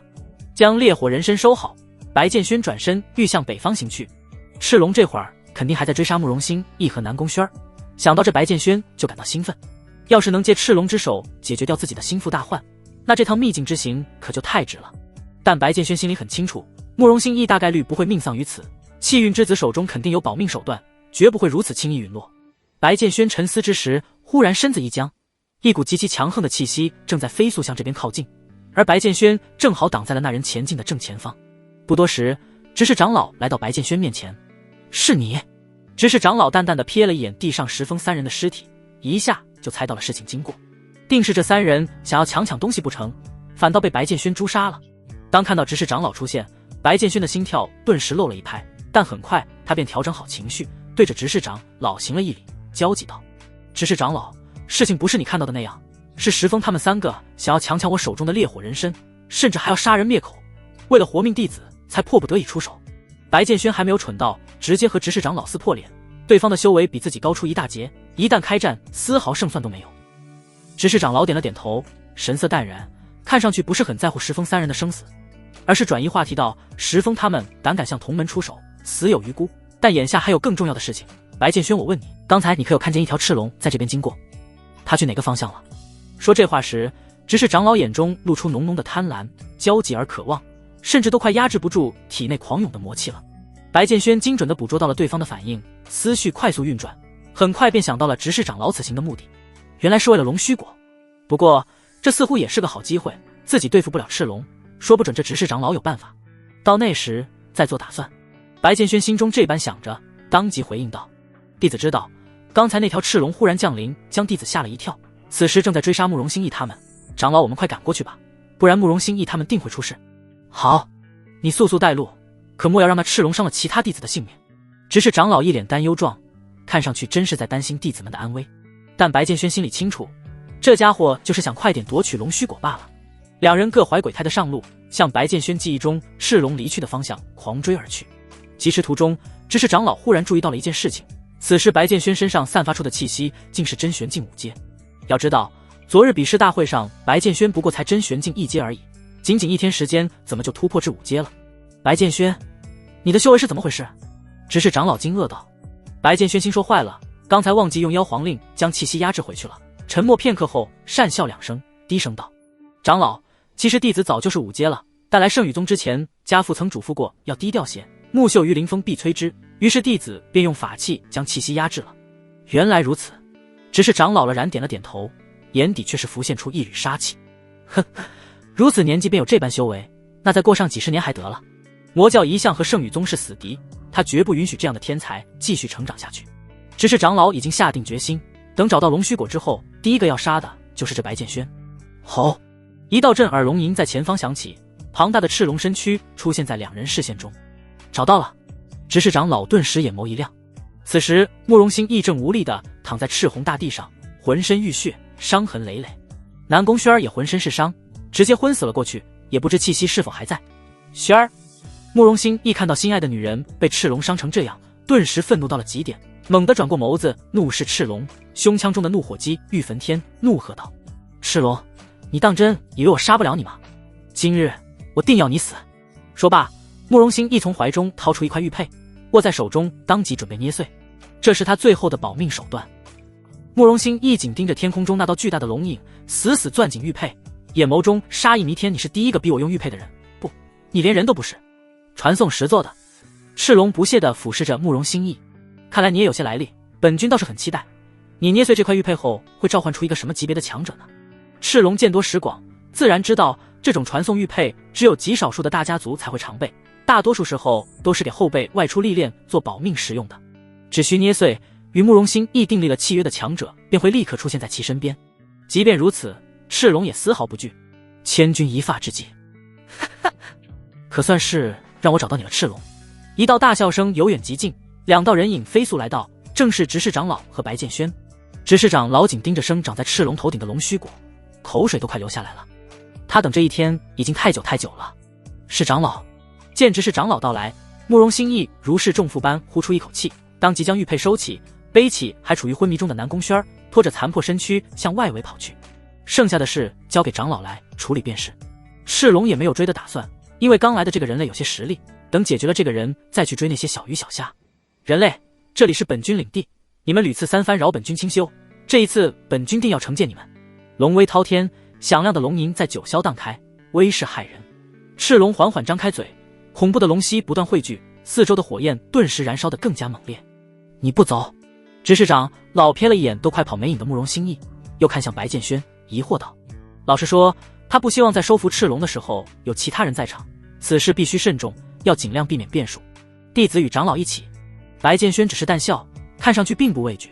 随你。执事长老随意回了一句，当即将疾冰珠拿了出来。待冰封赤龙拿到龙须果，再杀这些弟子也不迟。这是。当那疾冰珠出现在视野中时，白剑轩目光一凝，好可怕的寒气！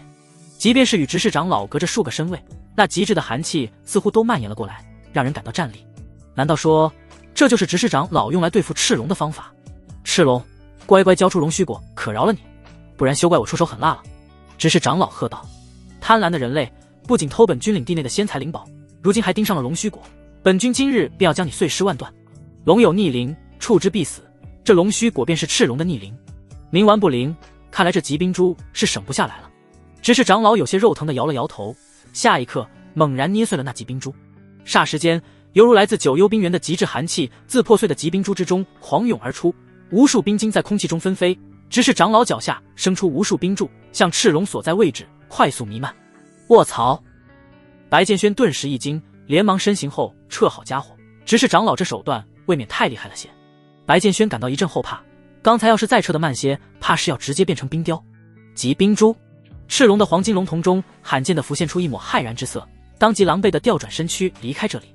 但极致的寒气很快便将它变成了一座栩栩如生的冰雕，华丽而瑰美，就连嘴中未来的极吐出的龙息都被冻结。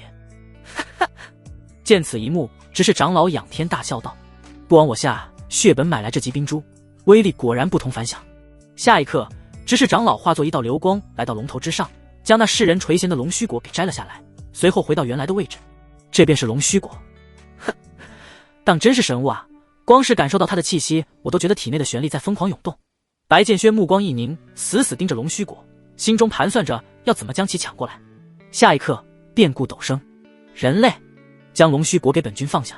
一道蕴含着无尽怒意的龙吟自巨大龙身冰雕内传出，赤龙的一双黄金龙瞳不知何时已然变得猩红似血。不好！白剑轩心下一惊，赤龙暴走了，这冰封之力能困住他吗？答案是砰！狂暴的火焰自赤龙体内狂涌而出，毁天灭地的龙威毫无保留地释放而出，冰雕应声破碎，无数冰晶碎屑在空中崩解，在赤龙愤怒的龙息中融成白烟，缓缓消散。你！执事长老被惊得面无人色，双腿打颤地向后退了2步。怎么可能？就连疾冰珠都困不住他。执事长老不知道的是，若是正常情况下，赤龙根本挣脱不了这冰封之力，但他夺走了赤龙的命根子，可就不一定了。眼前的情况已然超出预料，执事长老想都没想就转身奔逃。站住！赤龙怒喝一声，恐怖的龙威瞬间将执事长老的身体封锁在原地，无论执事长老如何催动玄力，也无法逃窜而出。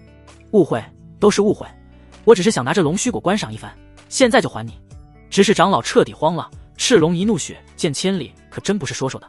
他要不是手中有疾冰珠，断然不敢来找赤龙的麻烦。冒犯本君，抢龙须果，死罪！赤龙口中射出一个光球，恐怖的龙息卷携着灭世之威，瞬间将执事长老炸成了血肉碎片，周围顿时下起了一阵血雨。龙须果在赤龙的操控下化为一道流光，再度回到了赤龙头上。赤龙双眸中的猩红血色逐渐褪去，气息也恢复如初。不知死活！赤龙冷哼一声，旋即看向白剑轩：人类，你也是来偷龙须果的吗？白剑轩面色一僵，连忙摆手道：误会，我刚才可没对你出手，这龙须果你留着吃，没什么事，我就先走了。白剑轩虽然垂涎龙须果，可也得有命销售才行，要是被赤龙杀了，那可就什么都没了，想走。本君今日既然已经开了杀戒，那便杀光你们这些无耻人类。赤龙鼻中喷吐出2道白气，巨大的龙躯卷携着恐怖的火焰猛然冲向白剑轩。操！白剑轩怒骂一声，心中大呼冤枉，自己可不是这赤龙的对手啊，难不成今日要命丧于此？赤龙屁逆俯视着白剑轩，嘴中的龙息开始汇聚，要是被这口龙息击中了，白剑轩怕是得行神俱灭。到了此时，白剑轩哪里还有贪图龙须果的想法，只想着如何活命。按照原本的剧情推进，应该是慕容兴一捏碎玉佩，将家族守护者召唤过来，然后收服赤龙，最终夺得龙须果。可如今慕容兴一都不知跑到哪儿去了，守护者自然不会出来。怎么办？白剑轩心下焦急，额头处渗出细密冷汗。这时赤龙嘴中的龙息忽然熄灭，黄金龙瞳中浮现出疑惑之色，他怔怔地注视着白剑轩，迟疑片刻。你为何身上会有妖族的气息？难不成你是本君同族所化？就在刚刚，赤龙突然在白剑轩身上嗅到了一股极为熟悉的气味，那是来自于妖族高贵血脉或圣物的味道。白剑轩一愣，旋即像是想到了什么，黑影那日所说的话在耳边响起：此妖皇令乃是我妖族圣物，见此令牌如见妖皇，对所有妖族有着绝对的血脉压制力。对啊，我怎么把这茬儿忘记了呢？白剑轩心中大喜，这赤龙也是来自妖族，妖皇令在身，他岂敢伤我？哼，倒是没想到让你给认出来了。白剑轩故作高深的将手背在身后，腰杆挺得笔直。我乃是妖皇特派使者，此行是为了潜伏在圣羽宗了解情况的。你是特使？赤龙心中信了8分，因为那高贵而强大的妖族气息是伪装不了的。旋即白剑轩将妖皇令拿了出来，对着赤龙威严喝道：赤龙，你看看这是什么？只见一块古朴令牌正被白剑轩捏于掌中，散发出浓郁的血脉之力，其上印刻的萧字更是醒目无比。妖皇令！赤龙瞳孔瞬间收缩，当即落回地面拜道：大人赎罪，刚才小妖不知是大人亲临冲撞了大人，实属该死。赤龙声音发颤，惊愕的同时惶恐不已。在妖族，敢对着持有妖皇令的人出手，和公然造反没区别，而造反的下场唯有死路一条。见赤龙对自己如此恭敬，白剑轩满意的点了点头，心说这妖皇令可真好用啊，以后见到再强大的妖族也能横着走了。谅你不知我身份，此次便宽恕于你。谢大人。赤龙惊喜出声，旋即将头顶的龙须果摘下，递到了白剑轩跟前。白剑轩，可嗨，你这是干嘛？白剑轩感到不解。虽说妖皇令的震慑很有效，但也没有大到让赤龙将龙须果拱手相让的地步吧。大人有所不知，小的头顶上这颗龙须果乃是仙妖皇赐下的种子，仙妖皇命小的将其孕育至大，在将来见到萧家血脉的人便可将其赠送出去。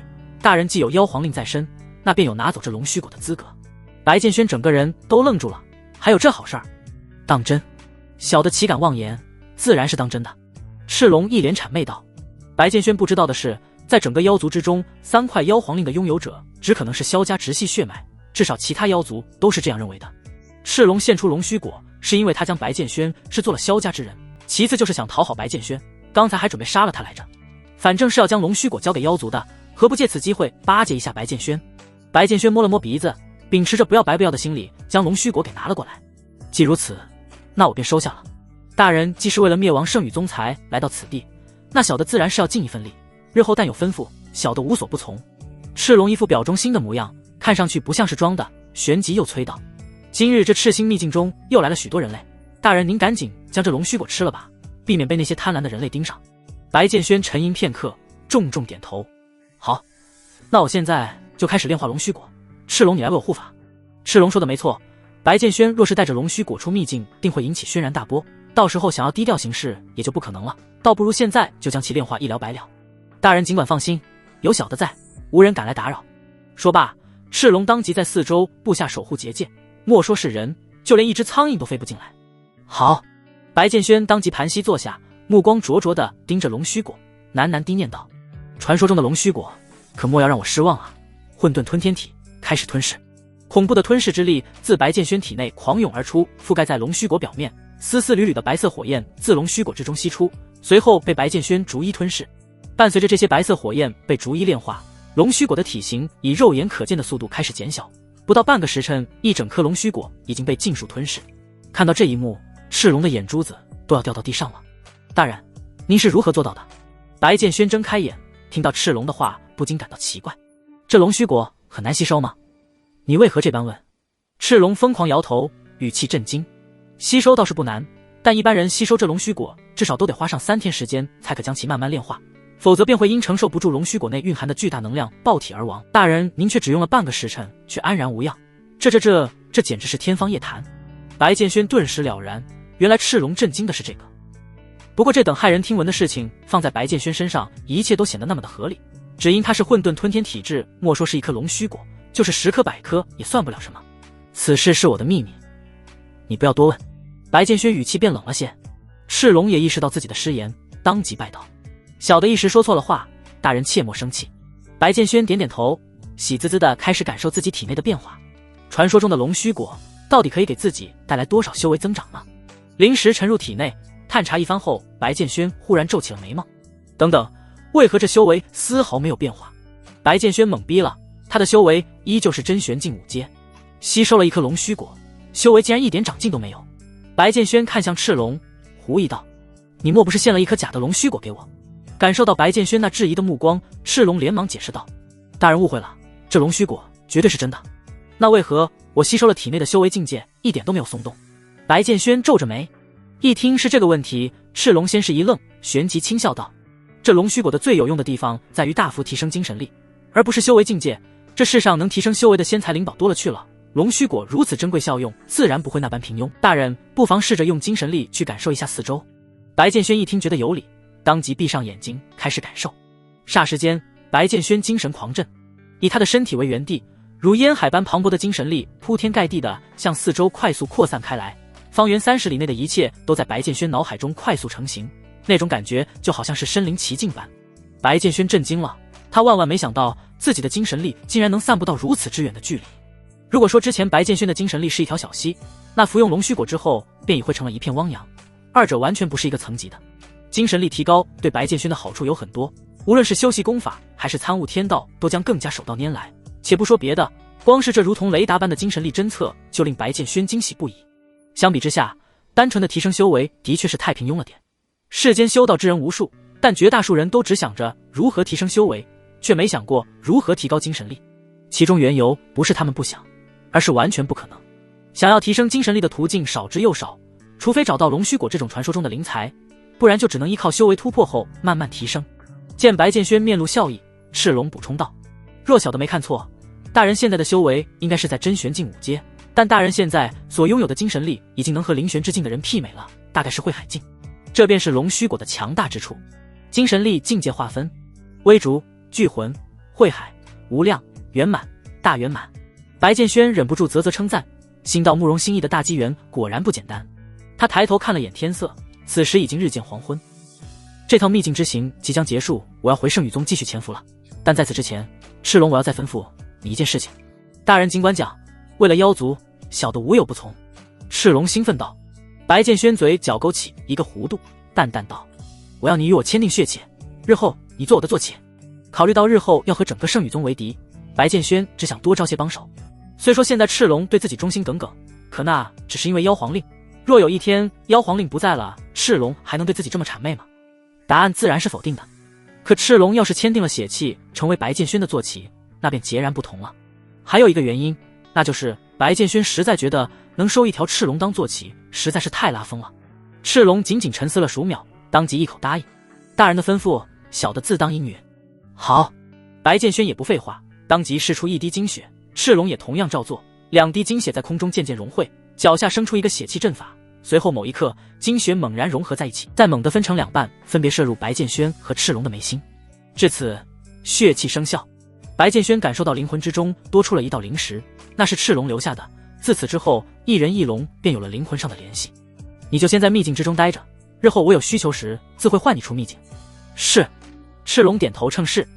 告别了赤龙，白剑轩便欲离开，忽然他止住脚步，目光看向之前执事长老被轰成血肉碎片的位置。之间，火焰大地之上，一缕微弱无比的魔气在缓慢地向远处逃窜。白剑轩一惊，当即想明白了前因后果。这执事长老竟是魔教之人，想跑？白剑轩当即将这道魔气擒住，用玄力封存了起来。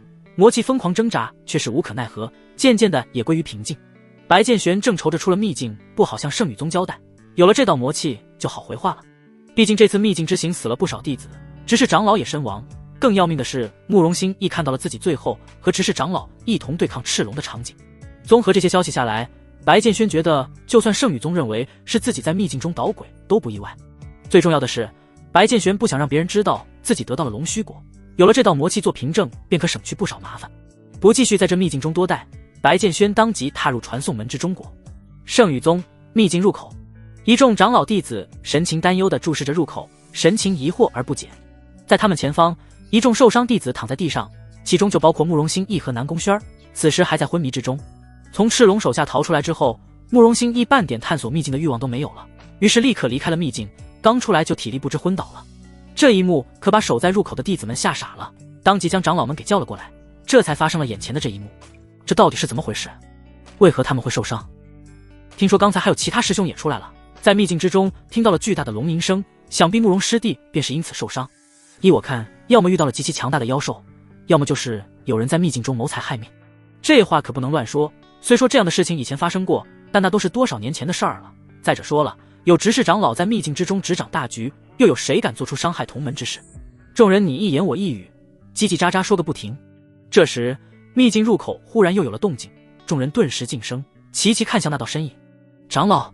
只见白剑轩衣衫破碎大半，鲜血染红上身，脸上满是血污，气息紊乱，声细如蚊，看上去受了不轻的伤。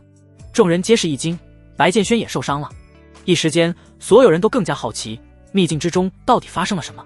实际上，白剑轩没受伤，身上的血和伤都是他自己故意弄的，如此一来才能让众多长老更加相信他接下来要说的事情，同时掩盖龙须果的去向。九长老快速上前扶住摇摇欲坠的白剑轩，皱眉道：剑轩，秘境之中到底发生了什么事情？快说与为师。心意他们又是怎么受伤的？当时我们正在赤星秘境中探寻，只是长老和石峰等弟子忽然对我们出手，不仅要抢夺仙财灵宝，甚至还想杀了我们灭口。慕容心意和南宫轩不巧遇到赤龙，因此被打成了重伤。期间我尾随执事长老发现了他们，执事长老盯上了赤龙头上的龙须果，于是便出手将赤龙冰封，却不料赤龙暴走，执事长老最终死于赤龙之手。而我与慕容心意他们一路逃窜，这才捡回一命。白剑轩气喘吁吁，将秘境中发生的一切娓娓道来。众人越听越是心惊，同时还带着些许怀疑。遇上赤龙抢夺龙须果就已经够离谱了，执事长老又怎么会与石峰等弟子同流合污，杀人取宝？这简直是天方夜谭。更重要的是，现在慕容心意还在昏迷中，事实究竟是怎样，还不是全凭白剑轩一张嘴随便说。见众人皆是一脸不信的神情，白剑轩当即将那缕封存的属于执事长老的魔气给拿了出来。竟是魔气！长老们陡然一惊，迅速护好身后弟子，虎视眈眈地注视着白剑轩。此魔气你从何得来？白剑轩摸了摸脑袋，痛心疾首道：各位长老师兄弟，执事长老乃是魔教中人，这缕魔气正是我在其死亡的地方捉回来的。竟有如此之事！长老们瞬间大怒，同时感到脸上一阵火辣辣的疼。他们相信白剑轩不敢拿这件事信口胡诌，况且还有很多弟子从秘境中出来了，到时候一问便知白剑轩是否在撒谎。圣宇宗一向做得端行的正，如今宗内潜伏着一个魔教之人却不知晓，当真是丢脸至极。离谱的是，执事长老此次还跟随弟子们一起进了赤星秘境，若不是不巧遇到赤龙，或许所有的弟子被执事长老杀光了也没人知道，甚至执事长老出来之后还能自圆其说，继续在宗内当长老。一想到这种可能，众长老背后纷纷渗出冷汗，若真是那般，那就太可怕了。这时慕容心意悠悠醒转，其实他的灵识一直保持着清醒，只不过受伤太重无法睁开眼睛，之前白剑轩所说的话他全都听到了。见此，九长老连忙搀扶起慕容心意，急切道：心意，事实是否真如白剑轩所言？慕容心意看了白剑轩一眼，又回忆了一番秘境中发生的事，最终点点头。当时我们的确是遇到了赤龙，执事长老来到后，我便带着轩儿逃走了，但还没走出多远，便感到了一股强大的冰封之力，想来那便是正在冰封赤龙。而且当时我总感觉执事长老对我们有一股淡淡的杀意。闻听此言，白剑轩心中长舒出一口气。很好，有了慕容心意这话，此次秘境之事算是可以糊弄过去了。既有人证，长老们除了相信白剑轩的说辞，别无他法。真是惊险！之前就听长老们说过，秘境之中有一头实力极其强大的妖兽，真没想到会是一头赤龙。依我看，赤龙都不算可怕，可怕的是执事长老竟然是魔教之人。魔教真是太可怕了，无孔不入，现在甚至还渗透到我圣宇宗内了。如果现在的执事长老是魔教的人，那之前的执事长老是不是已经……众人猜疑不定，但也大概推算出了事实，或许在几年前执事长老就已经被杀害掉包了。弟子长老们顿时感到背后一阵发冷，毛骨悚然。好了，九长老沉着脸训斥道：“今日之事谁也不可外传，违者必惩，都给我散了。”这可不是什么光彩之事，长老们自然是只想将事情压下去。接下来受伤的弟子被抬走治疗，众人接连散去。白剑轩将那铝魔器交给长老后便告辞了。赤星峰弟子住所所在山峰，仙鹤在空中翱翔，白云飘荡。白剑轩刚走到半山腰，忽觉身后有一道气息在跟着自己，回头一看，黑影渐渐浮现。你疯了，现在来找我干嘛？白剑轩愠怒道：“之前说好了不要来打搅自己，让人撞见可就麻烦了。”黑影拜道：“大人，非是小的不懂事，实在是这次要急事相告，关于大人您的。”白剑轩一愣：“关于我的急事？快说。”黑影徐徐道来：“几个时辰前圣女来过了，但当时大人您在赤心秘境之中，所以圣女便先回妖族了。”白剑轩已经知晓，灵儿便是黑影口中的圣女。灵儿说什么了？黑影顿了顿，圣女说您让她找的人没有找到，那个叫做南宫星瑶的人失踪了，而且疑似是被绑架。什么？白剑轩震怒不已，南宫星瑶可是他的女人，这才成亲没多久，怎么就被绑走了呢？谁干的？不知。黑影沉吟片刻，将半块玉佩递给白剑轩。这块破碎玉佩是圣女在距南宫家族不远的荒地上捡到的，说是上面有大人您的气息，说不定是您的东西。白剑轩目光一凝，当即将玉佩捏于手中，双眸缓缓眯起。不会错的，这玉佩正是那日离开时他送给南宫星瑶的信物，如今只剩半块，想必是南宫星瑶被绑架无法反抗，只好以此留下线索。还好，要是什么蛛丝马迹都没留下，想要找到人那可就麻烦了。白剑轩心中稍稍安定了些许。这块玉佩乃是皇室亲传，一共都只有2块，上面印刻着皇室血脉的气息，彼此之间都有血脉联系。如今哪怕只有半块玉佩，白剑轩亦可通过它找到另一半所在的位置。大人，这个南宫星瑶可是您十分重要之人，小的可以帮忙找寻。黑影真诚道。白剑轩摆了摆手道：“暂时不用，等需要的时候我会找你的，待我先探清位置。对了，我还不知如何称呼你，大人叫小的黑曜便是。”白剑轩点点头：“我还有事，便先走了。寻找南宫星瑶迫在眉睫，谁知道会不会已经被撕票了？”黑曜却是将其喊住：“还有何事？”白剑轩疑惑道。黑曜沉吟片刻，神色逐渐变得凝重：“大人，小的最近察觉到圣羽宗外有不少魔教气息在靠近，而且似乎还有其他势力的人，圣羽宗可能要变天了。”白剑轩目光一凝：“魔教之人，他们来这里干嘛？”当务之急是找到南宫星瑶的去处，魔教的消息白剑轩并不感兴趣，不过为了避免变故出现，他还是将黑曜给派了出去探听消息。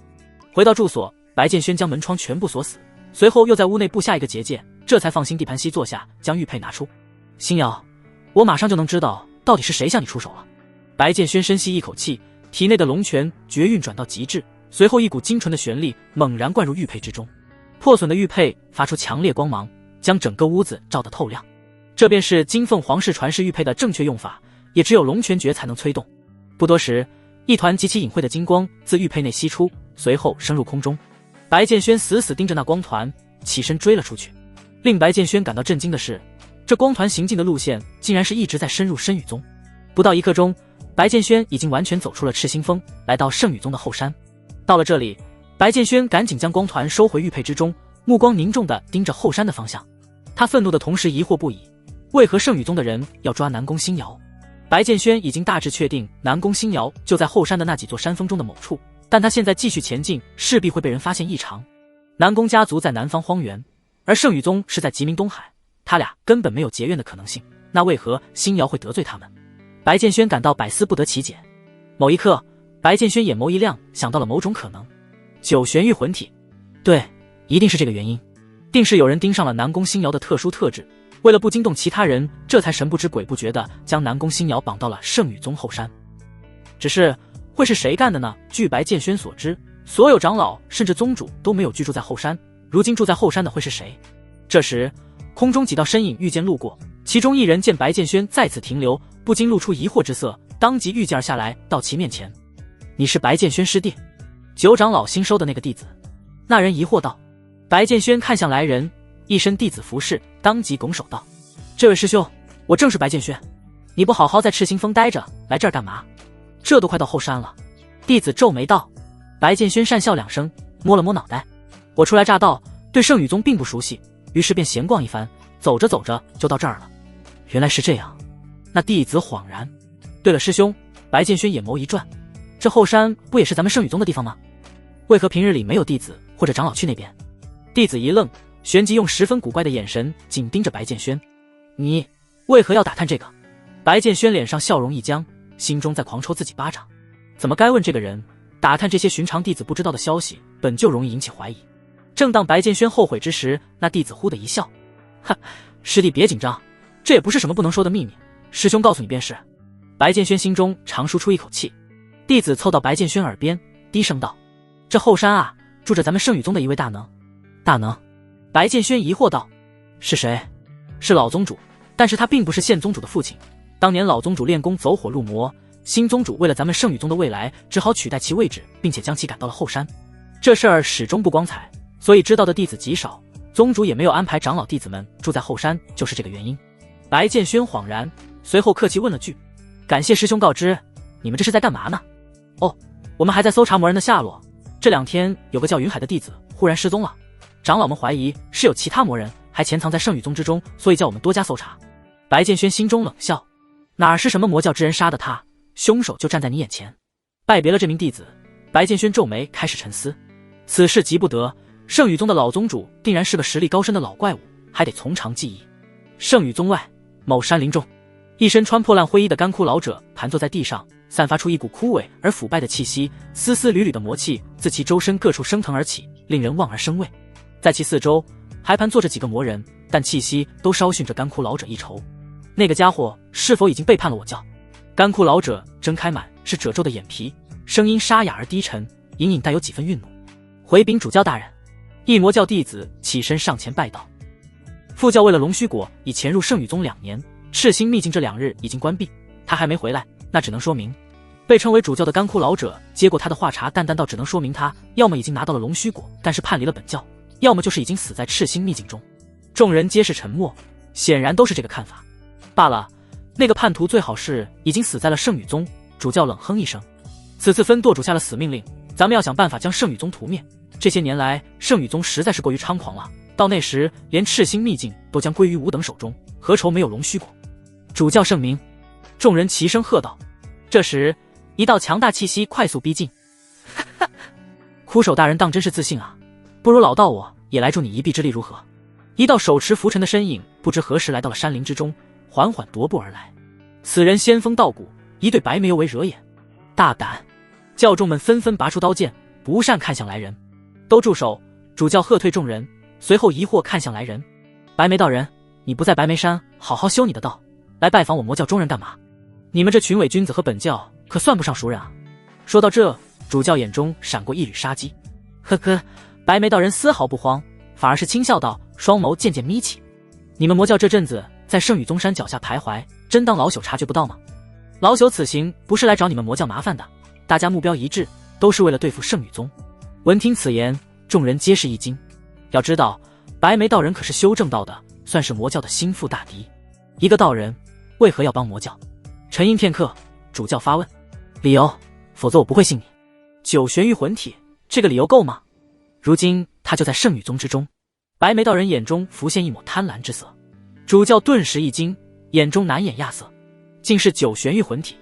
魔教之人一向对炉鼎没什么兴趣，因为有那时间，还不如多杀几个人来提高修为更快些。但九玄玉魂体的盛名可谓是如雷贯耳。相传在远古时代，曾有一大能侥幸得到一身怀九玄玉魂体的女子，2人结成道侣，不到100年间便修炼到了能横扫9州的修为境界，乃是那个时代最为瞩目的天骄之一。老朽给的理由如何？是否足够？白眉道人笑呵呵地说道。主教与其余魔教之人对视了一眼，相互点头，淡淡道：“若事实真如此，那你白眉道人确实有足够的动机向圣羽宗门出手。你们这些道人平时自诩正义，如今却还盯上一个女子，当真是又当又立。”主教的语气中透着讥讽与不屑。对此，白眉道人却是丝毫不恼，反而来了更多的兴趣。只要能提升实力，做法不光彩一些又如何？那我们现在算是一条绳上的蚂蚱了，给你们交个底吧。此次除了老朽之外，还带来了白眉山的500弟子，实力皆在入玄境3阶至真玄境2阶之间，这就是老朽的诚意。你们魔教是不是也得向我透个底？主教眼底闪过些许惊讶之色。要知道，这白眉道人可是灵玄境1阶的强者，再加上白眉山500弟子，当真是一股极其不俗的力量。主教思索片刻，便答应联合。我主教1人，外加9名护法，其余魔教弟子大约300人。主教淡淡道。白眉道人闻听此言，顿时大喜。好，此次圣羽宗就算是有3头6臂，也挡不住我们。事成之后，老朽只要那9玄玉魂体，其余的尽皆归你们。主教想了想，这样分战利品还算是合理，当即答应，眼底却是闪过一丝担忧。虽说我们这边实力强悍，但圣羽宗易守难攻，更何况他们后山还有个老怪物坐镇，此事还得从长计议。若是能有人从内部接应我们就好了。白眉道人发出一声嗤笑，哼，你们魔教人人喊打，要不是此次老朽有必行之事，不然都不惜的和你们合作。你还指望能够策反圣羽宗的人？那倒也是。主教立马打破了这个幻想。忽然，不远处的草丛阴影中，一道极其隐晦的气息一闪而逝，消失无踪。在场众人皆是一惊，2大灵玄境强者在这里商谈，也有人赶来送死。莫不是被圣羽宗的人发现了？竟有人偷听？老朽去拿他！白眉道人怒喝一声，一挥拂尘，当即狂追而出。待白眉道人走远，一护法皱眉上前道：主教，虽说这9玄玉魂体咱们魔教之人用不着，但其依旧很珍贵，我们就这么拱手让给白眉道人。众护法皆是点头，显然觉得白眉道人有些狮子大开口了。闻听此言，主教露出一个狰狞笑容，嘴角微微上扬，声音中透着淡淡的杀意。哼，他白眉道人想要我们就一定要给吗？先这般答应着那个老不死的，等事成之后咱们再翻脸也不迟。众人一愣，旋即了然。主教圣明。主教抬头看了眼远处圣羽宗的山门，呢喃道：往日仇怨这次便一同解决了，此次我们并未太过于遮掩行踪，怕是已经暴露了。圣羽宗长老议事阁，空旷的议事阁内站着9个气息不俗的身影，正是圣羽宗的9位长老，一个不少。大长老议事宗主坐于主位，眉头拧成了一个川字，其余长老分坐两旁，同样是脸色难看。诸位，恶难即将来临，拿个主意吧。大长老苍老的声音响起，目光在其余长老脸上扫过。依我之见，此次魔教敢如此张扬的来到我圣羽宗山下，定是做好了充足的准备，我们不可硬扛，当向其他势力求援。说话的是3长老，满是褶皱的苍老脸庞上难掩怒色。哼，我看不用其他人来帮忙。5长老愤怒的一拍桌子，魔教好不容易消停了几年，如今又卷土重来，当真是胆大至极。难道忘记当初我们吉明东海所有势力联合将他们打得七零八落的场景了吗？5哥说的是。8长老点头道：大哥，前来的想必也只是魔教分教的人，若这点小事都需要请援其他势力，那岂不是让我圣羽宗脸面丢尽了？大长老被这几人一下弄得下不来台，也只好将请援的想法压了下去，沉吟片刻。既如此，吩咐下去，即日起巡逻的弟子增加1倍，次数从1日3次增加到8次，不要向弟子们透露。若魔教真敢攻上山门，老头子我定让他们有来无回。众人尽皆同意，旋即接连散去，吩咐弟子们去了。老9，大长老喊住9长老，你去把新义叫来，以防万一，咱们还是通知一下新义的家族。9长老眼底闪过震惊之色，沉默片刻后领命离去。不多时，慕容新亦被唤来，拜见大长老。大长老脸上露出和蔼神色，当即将魔教的事复述了一遍，嘱咐道：星夜，你的家族势力强大，此次要保下圣羽宗，或许需要借助你家族的力量，你可愿意？慕容新一想都没想，当即一口答应。圣羽宗便是弟子的家，弟子自当守护，待会儿弟子便联络家族，要他们派人来助阵。好。大长老长舒出一口气，心底的石头总算落了下去。赤心风，黑曜狼狈地回到山林，拍了拍身上的灰尘，怒骂道：该死的白眉道人，要不是不方便出手，今日非得和他打一架，要不是我进了圣羽宗，他定会继续追下去。这时白剑轩来了，看见黑曜如此狼狈，不禁疑惑道：你这是？黑曜可是1等1的高手，谁能将他弄成这样？大人，圣羽宗要出大事了。刚才小的下山打探魔教消息，他们准备。待黑曜将事情复述完，白剑轩脸上露出惊诧之色。当真？小的岂会欺骗大人？黑曜苦笑道。白剑轩沉思片刻，忽地眼眸亮起。好，最好魔教的人能攻上山来，如此我便有机会了。黑曜，之前白剑轩还在为如何从后山救出南宫星瑶而发愁，听到黑曜的汇报后，他倒是想到了个好主意。看着白剑轩那一脸惊喜的神色，黑曜懵了。虽说妖族也与人类素来不对付，但黑曜也不愿意看着魔教攻下圣羽宗逐渐势大，遇到这种事情躲一旁观战是最好的选择。嗨嗨，察觉到自己有些失态，白剑轩清了清嗓子解释道：实话告诉你，我要解救的人在后山，但是那里我进不去。但若是魔教的人与圣羽宗的人打起来了，届时一片混乱，我便有了可乘之机。黑曜恍然大悟，问道：那大人现在可有什么想法？白剑轩沉吟片刻，忽地抬起眸子，直勾勾地盯着黑曜。我问你，你能在不被圣羽宗的人发现的情况下，带我下山去见魔教的那些人吗？黑曜一愣，语气怪异地说道：带大人下山倒不是难事，但大人您为何要接触魔教？白剑轩嘴角勾起一个弧度，背过身去轻笑道：如今魔教要攻打山门，定然缺一个里应外合的人，我去与他们谈判，让他们帮我攻打后山，岂不是省事了？黑曜陷入沉默，旋即一拱手，任凭大人差遣，大人想要何时去？白剑轩想了想，说道：等我一个时辰，我准备一下，届时你看我眼色行事。万里之外，巨大的宫殿排排落于金色结界之内，目之所及金碧辉煌，令人叹而观之，四处充满着恐怖而锋锐的剑气。若是普通人踏足这里，恐怕只待上片刻，便会被剑气瞬间撕碎。此地便是极明东海4大圣域之1万间圣域。剑阁内，数位慕容家族的长老围坐在地上，目光皆是放在最中间的那道恐怖身影上。此人发须皆白，坐如老松，身上没有一丝玄力气息流出，就像是个从没有踏足过修炼之道的普通人。但在场之人都知道，这位老者才是实力最恐怖的那位。此人乃是当今万剑圣域的圣主，慕容家族的族长慕容成。不多时，慕容成缓缓睁开眼眸，淡淡道：刚才新义传回来了一道消息，说是魔教即将攻打圣羽宗，要我万剑圣域派人前去援助，诸位如何看？一长老当即站出拜道：圣主，新义不过是去外界历练而已，这圣羽宗的死活咱们不该管。再者说了，不是派了一位剑士暗中保护新义安全吗？只要新义没有生命危险，我们又何须插手这种小事？慕容成点点头，随后又摇了摇头，沉声道：话虽如此，但魔教之人人皆可诛，我们作为圣域之人也应当出一份力。这些年来新义在外力练圣羽宗也算是帮了些忙，此次就当是还他们的人情吧。众人皆是沉默。其实他们是看不起圣羽宗的一隅之地的小宗门而已，要不是慕容新义如今住在那儿，圣羽宗连攀上万剑圣域的资格都没有。但圣主发话了，众人也不得不答应。慕容成见大家都不说话，再度开口道：之前给新义派去的那位剑士，我给他下过令，除非新义真的到了生死存亡之际，才会出手援助他，否则此次历练就失去了意义。这次的事情便再派一位剑士去吧。说罢，慕容成缓缓起身，向剑阁深处走去，并撂下一句话：大长老，跟我来。大长老慌忙起身跟上，其余人纷纷退下。慕容成带着大长老来到一茶桌前，两人缓缓坐下。圣主，可是最近剑域有什么不好的事情发生了？大长老斟茶的同时疑惑问道。慕容成眉头微微皱起，语气疑惑低吟道：大长老，新义是我万剑圣域的接班人，他的灵根算不上是最上乘的，但新义身上背负的气运却是强大到连我都震惊。他出生那日，我曾试图窥破他的灵魂轨迹，最后却遭到反噬，足可见其气运之强。但慕容成忽然将声音压得极低，一字一顿道：最近新义的气运似乎减少了许多。什么？大长老差点一个踉跄给茶壶甩了出去，意识到自己失态后又很快恢复冷静神色，内心却是依旧震惊。圣主，您不是在开玩笑吧？气运还能削减？我也不知。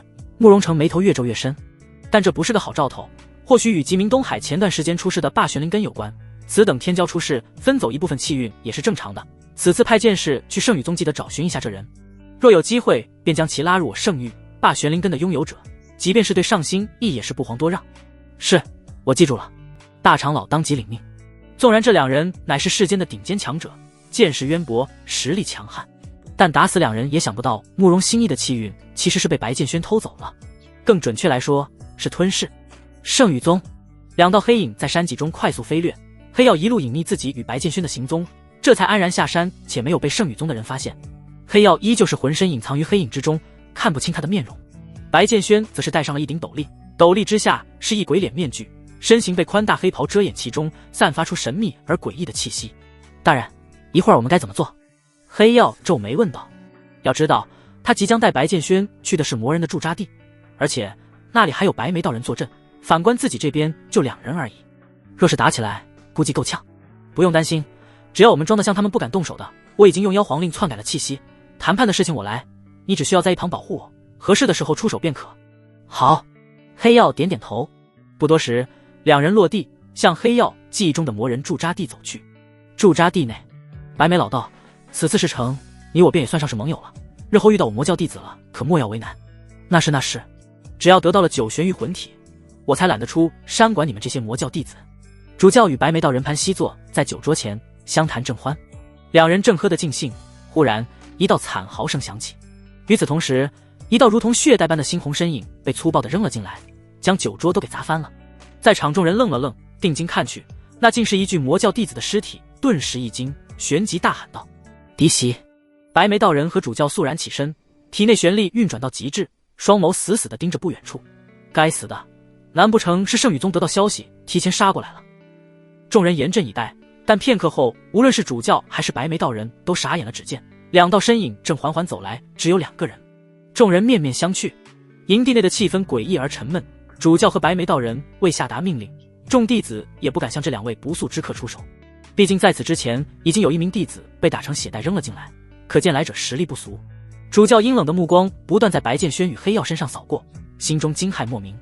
这道黑影的气息很强，大概是灵玄境初期的实力。至于旁边这戴着鬼脸面具的人，气息着实有些太诡异了。出发之前，白剑轩特意用妖皇令修改了自身气息，此时的他看上去就是一个普通人，丝毫没有玄力气息释放。可越是如此，白眉道人和主教便越是看不出深浅。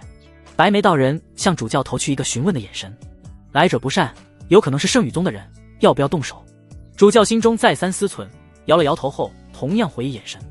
不行，那裹在黑影中的人虽实力不俗，但我2人尚且可以应对，可这个戴着面具的家伙，我看不出他的修为。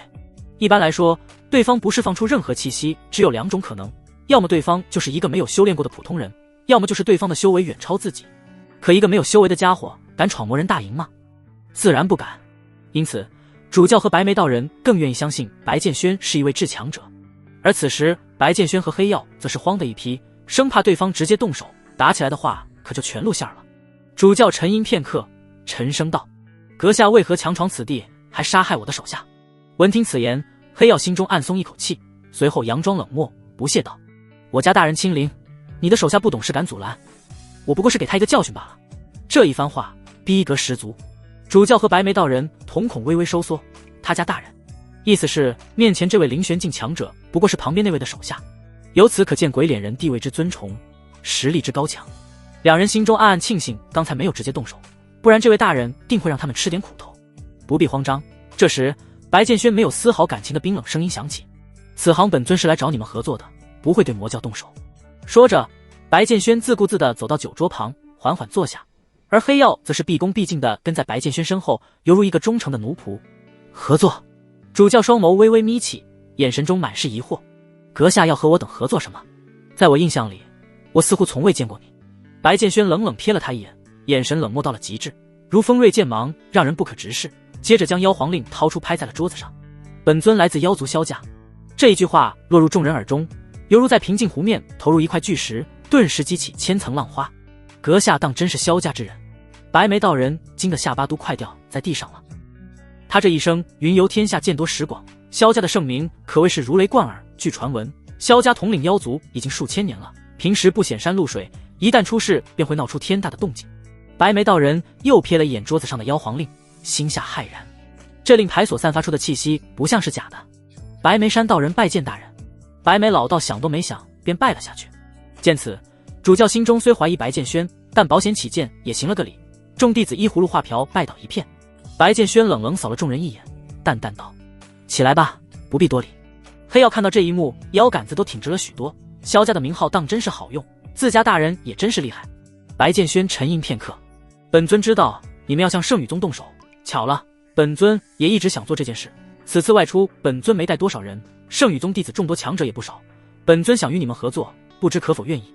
主教和白眉道人相互对视一眼，沉默片刻后，主教说道：“若妖族的强者愿意和合作，我等自然是欢迎至极。可大人想要从圣宇宗得到些什么？”白剑轩冷哼一声，不屑道：“这些年来，人族对妖族打压的厉害，本尊想灭一宗，挫一挫人族锐气。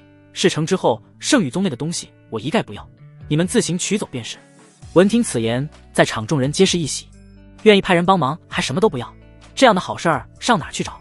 白眉道人下意识就想答应，主教却是抢先开口道：“但小的有一事不明，以大人的高强修为，灭一圣宇宗不过副手之间而已，为何不直接？”未等主教说完，白剑轩语气生硬地打断道：“本尊一旦出手，会暴露身份，届时引起人族警觉，得不偿失。再者说了，一个小小的圣女宗也不值得我妖族派大军来清剿。这一番话将主教对得哑口无言。尔等愿意还是不愿意给句痛快话？本尊不愿在这等小事上多浪费时间。说着，白剑轩起身就准备向外走。等等！主教连忙喊住白剑轩，再三思索后重重点头道：大人相助我等甚是欢喜，自然答应。既如此，那大家商议一下如何进攻吧。不知大人这边有多少人手？白剑轩缓缓转身，坐回原来位置，沉吟片刻。我的护卫可以参战，另外还有不计其数的妖兽，外加一头实力在灵玄境的赤龙。赤龙已经和白剑轩签订了灵魂契约，白剑轩只需心念一动，赤龙便会立马从赤心秘境中出来，而且还能带上秘境中的一部分妖兽。毕竟赤龙乃是赤心秘境内的领主，那些妖兽岂敢不听领主的话？好！白眉道人和主教脸上难掩惊喜之色，一下子就多了2个灵玄境的战力，攻下圣女宗不在话下。接着白剑轩又补充了一句：如今本尊潜伏在圣女宗内部，3日后你们直接攻打山门，届时我们里应外合，只要杀了圣女宗后山的那个老怪物，大事可成。闻言，主教和白眉道人纷纷点头。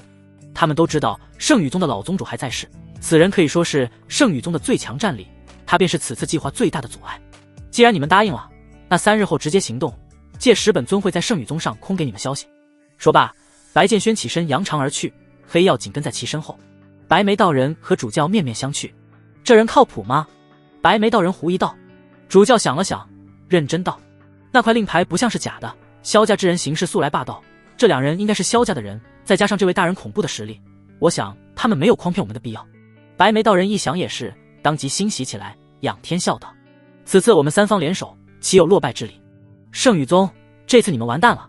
圣女宗后山某山洞内，南宫星瑶盘膝坐在山洞中央位置，体内玄力缓缓运转。不多时，美眸睁开，南宫星瑶看了一眼被结界死死封住的洞口，不由叹了口气。难道说我南宫星瑶真要栽在此地吗？南宫星瑶紧咬着红唇，秀眉微蹙，满脸的不甘心。自从被那诡异老者抓到这山洞来之后，南宫星瑶以为自己完蛋了，却不料那老者只是将自己囚禁了起来，并未做出什么其他举动，并且每日还送来一些天材地宝供自己吸收。到了现在，南宫星瑶已经弄清楚了对方的目的，老者是看上了自己的九玄御魂体质，企图让自己修炼100年后成为老者的炉鼎。一想到这，南宫星瑶就火冒三丈，他一生守身如玉，又岂愿做他人炉鼎？再者说了，他如今是有家室的人，和白剑轩成亲的场景还历历在目。我就不信冲不出这鬼地方！南宫星瑶站起身，汇聚周身玄力，朝着结界猛然轰出，结界却是只荡起丝丝涟漪，一点破碎的迹象都没有。南宫星瑶绝望地坐回地面，无奈摇头。这时他似乎是感受到了什么，忙将白剑轩送给他的那块玉佩给拿了出来。此时残缺的玉佩正散发出莹莹光亮，忽闪忽闪的，像是有什么东西正在召唤他。南宫星瑶愣神片刻，随后像是想到了什么，莫不成是那小子来救我了？南宫星瑶脑海中不自觉浮现出白剑轩的伟岸身影，心中思忖道：这玉佩既然是他送给我的信物，想必来历不凡，或许是他捡到了玉佩的另一半，循着玉佩气息来寻找我了，也说不定。想到这，南宫星瑶的双眸中逐渐浮现出一抹希冀之色。忽然山洞口传来一阵踏步声，南宫星瑶心下一惊，当即将残缺玉佩给收了起来，盘膝继续修炼。不多时，一位身穿麻衣、浑身裹挟着细密雷蛇的老者缓缓踱步而来。老者扫了一眼正在修炼的南宫星瑶，又看了一眼被轰击过的结界，嘴角勾起一抹冷笑时，到如今你还没认清自己的处境吗？不要想着离开了，待在这里安心吸收我给你的那些天材地宝，日后安心做老头子我的炉鼎。只要你不逃跑，我现在就可以给你自由以及你想要的一切。南宫星瑶冷冷瞥了他一眼，冷哼道：妄想，你最好别让我从这里出去，否则我定要将你碎尸万段。面对南宫星瑶的威胁，老者丝毫不在意。呵呵，随你，你若有这个实力，老头子我任你处置。说着，老者像是想到了什么，脸色微微变化，旋即长长叹了一口气。最近有几道不寻常的气息在圣女宗附近徘徊，想必是来抢夺你的。九玄玉魂体的吸引力太大了，外界那些人也都想得到你，若我这次没守住你，或许就要易主了。南宫星瑶闻言，表面丝毫不回应，心中却是一动。数道气息在山下徘徊，难不成是白剑轩带人来救他了？不过那些人终究只是痴心妄想。老者的声音骤然变得冷厉：圣羽宗已经开始戒严，那些不知天高地厚的人敢来给我杀一个，九玄玉魂体是我的，谁也别想抢走。老者冷哼一声后转身走出山洞，身形化为雷霆，消失在原地。赤心峰，大人，你说魔教的那些人真会和我们里应外合吗？黑曜眉头微皱，似乎对此事很不放心。白剑轩轻松地笑了笑，放心，我们当时给他们的压迫感足够强，在魔教看来，他们要是不按我说的来，势必遭受报复。再者说了，我不要他们丝毫报酬，他们有什么理由爽约？那倒也是。黑曜点点头，接着愤愤道：将圣羽宗灭了也好，这些年来圣羽宗的弟子长老可没少残害我妖族子民。白剑轩深以为然，于他而言，灭掉圣羽宗既削弱了慕容心意背后的力量，又能趁机将南宫星瑶救出，可谓是一石二鸟。对了大人，我忽然想起一件事。黑曜露出疑惑神情，你说可以派赤龙和众妖兽出手帮忙，这些人手从何而来？白剑轩嘴角勾起一个弧度，哼，我有一头赤龙坐骑，届时可以将其唤出帮忙。黑曜顿时一惊，心道：大人竟然还收服了一条赤龙当坐骑，当真是厉害。白剑轩悄然运转玄力，心念转瞬间便来到赤心秘境之中。他与赤龙早已灵魂相通，任何时刻都可以进行灵魂交流。此时的赤龙正趴在赤心秘境中的火山口睡着午觉，忽然他脑海中收到来自白剑轩的精神力，顿时警醒。白剑轩给赤龙下达的命令是3日后带领众妖兽偷袭圣羽宗，届时听命行事。主人要对圣羽宗动手，那可真是太好了。赤龙巨大的黄金龙瞳中露出难以遮掩的兴奋之色。这些年来，圣羽宗和他结下的梁子可是大得很。圣羽宗每隔几年便会派一批弟子进入赤心秘境中历练，不仅杀害赤龙的手下作为修炼之路的磨刀石，更是四处搜刮秘境中的仙材灵宝。赤龙恨他们，简直恨得牙痒痒。他曾不止一次的想要冲出赤心秘境，教训那些可恶的人类，奈何圣羽宗实力强悍，赤龙势单力薄，根本就招惹不起。因此，这么多年来，他只能一忍再忍。如今有了复仇的机会，赤龙岂能不兴奋？吼！赤龙仰天发出一道撼世龙吟，赤心秘境中的众妖兽听到领主的召唤，连忙赶到了火山口。不过半个时辰，密密麻麻的妖兽军队踏步而来，对着赤龙恭敬拜道：老大，召唤我们来，可有要事？赤龙淡淡扫了众妖兽一眼，冷声道：3日后，随本军一同踏平圣羽宗，怯者现在可退出，本军概不追究。但众妖兽们却是无一人后退，他们对圣羽宗的恨一点不比赤龙少，有复仇机会摆在眼前，岂会后退？踏平圣羽宗，洪亮的喊杀声齐声响起，在火焰大地上久久回荡。圣羽宗静谧房屋内，白剑轩正凝神闭眼，浩荡玄力在其周身激荡，在其头顶，一根金色丝线连接着远方，正源源不断地向白剑轩体内输送着气运，而丝线的尽头正是慕容心意的住所，他的气运正不知不觉地被白剑轩慢慢吞噬。不多时，呼，白剑轩长长呼出一口气，睁开眼眸，吞噬气运的丝线逐渐消失。今日便到这里了，明日再接再厉。白剑轩如星辰般的眸子不断闪烁，难掩兴奋之色。经过这段时间的吞噬，他的气运正在快步增强，虽然距离将慕容心意榨干还有相当远的路要走，但也足够令人振奋。终有一日，我将取代慕容心意成为新一代的气运之子。白剑轩似乎已经提前看到了那一天的到来。忽然，白剑轩察觉到一道熟悉的气息正在快速靠近，忙整理了一下衣服，踏出房门。刚走到院子内，映入眼帘的是九长老和蔼的脸。剑轩，近来住的可还习惯？九长老关心道。这里住着十分舒适。白剑轩笑着回道。九长老笑着点点头，转身而去。跟我来。白剑轩快步跟上，神情疑惑。师父，可是有什么要事找我？九长老脸上的笑意渐渐褪去，转而攀上一抹严肃。想来你还不知道这件事，近日来我宗在山脚下发现了魔教的行踪，想来定是图谋不轨了。白剑轩佯装震惊，失声道：什么？魔教来我们圣羽宗干嘛？九长老摇摇头，双眸渐渐眯起，语气凌冽。为师也不知，但该做的防备我们需要事先准备。宗主命我等集结弟子在山门外摆下护宗大阵，而此阵需要一名弟子充当阵眼，指挥众弟子。说着，九长老看向白剑轩，笑眯眯的，眼中的意味不言而喻。师父，你不会想让我当阵眼吧？白剑轩何等聪慧，当即猜出了师父用意。没错，你初入圣羽宗，虽然天赋极佳，但资历和修炼资源远远不够。这次是你立功的好机会，待打退魔教后，为师会为你请功，到时候或许会让你做个预备长老之类的。白剑轩眼眸一转，心中暗爽，真是瞌睡了就有人送枕头来啊！他正愁没有合适的机会摸清楚圣羽宗的防御阵地，若自己真充当了阵眼，那魔教的进攻将更加势如破竹。弟子愿往。想清楚利害关系后，白剑轩满口答应。好。不愧是我的徒弟，有担当有冲劲。九长老十分满意的点了点头。在他看来，白剑轩这是爱宗的表现，将宗门当成了自己的家。这样的好徒弟，真是打着灯笼都难找到。师徒二人再度聊了几句，旋即动身前往山门所在。一刻钟后，山门处，数百名弟子齐聚在此，阵势颇为浩大。这些人正是被长老们召集而来布置护宗大阵的，但几乎所有人都没有在忙着布置阵法，而是围在一处空地前看着热闹。空地中，3名弟子正因谁来充当阵眼争论得面红耳赤，时不时还传出几句脏话。刘师弟，论资历我最大，在场的弟子中无人能出其右，这阵眼自然让我来当。一名身形高大的弟子喝道。此人名为黄志，乃是3长老座下的首席大弟子。在黄志看来，阵眼是整个护宗大阵最关键的所在，自然要找一个资历足够的人来充当。另外2个师弟完全没有和他竞争的资格。黄师兄这话可就说错了，谁来当阵眼自然是要论修为，不然掌控不住阵法怎么办？我刘健虽资历不及你，但修为境界胜你一筹。哼，今日就算是让长老们来评理，也是我来，决然不会帮你说话。黄志气得满脸通红，丝毫不肯让步。那长老们就会让着你吗？刘健同样是毫不示弱。2人各说各的理，谁也不肯放弃这个立功的机会。都闭嘴！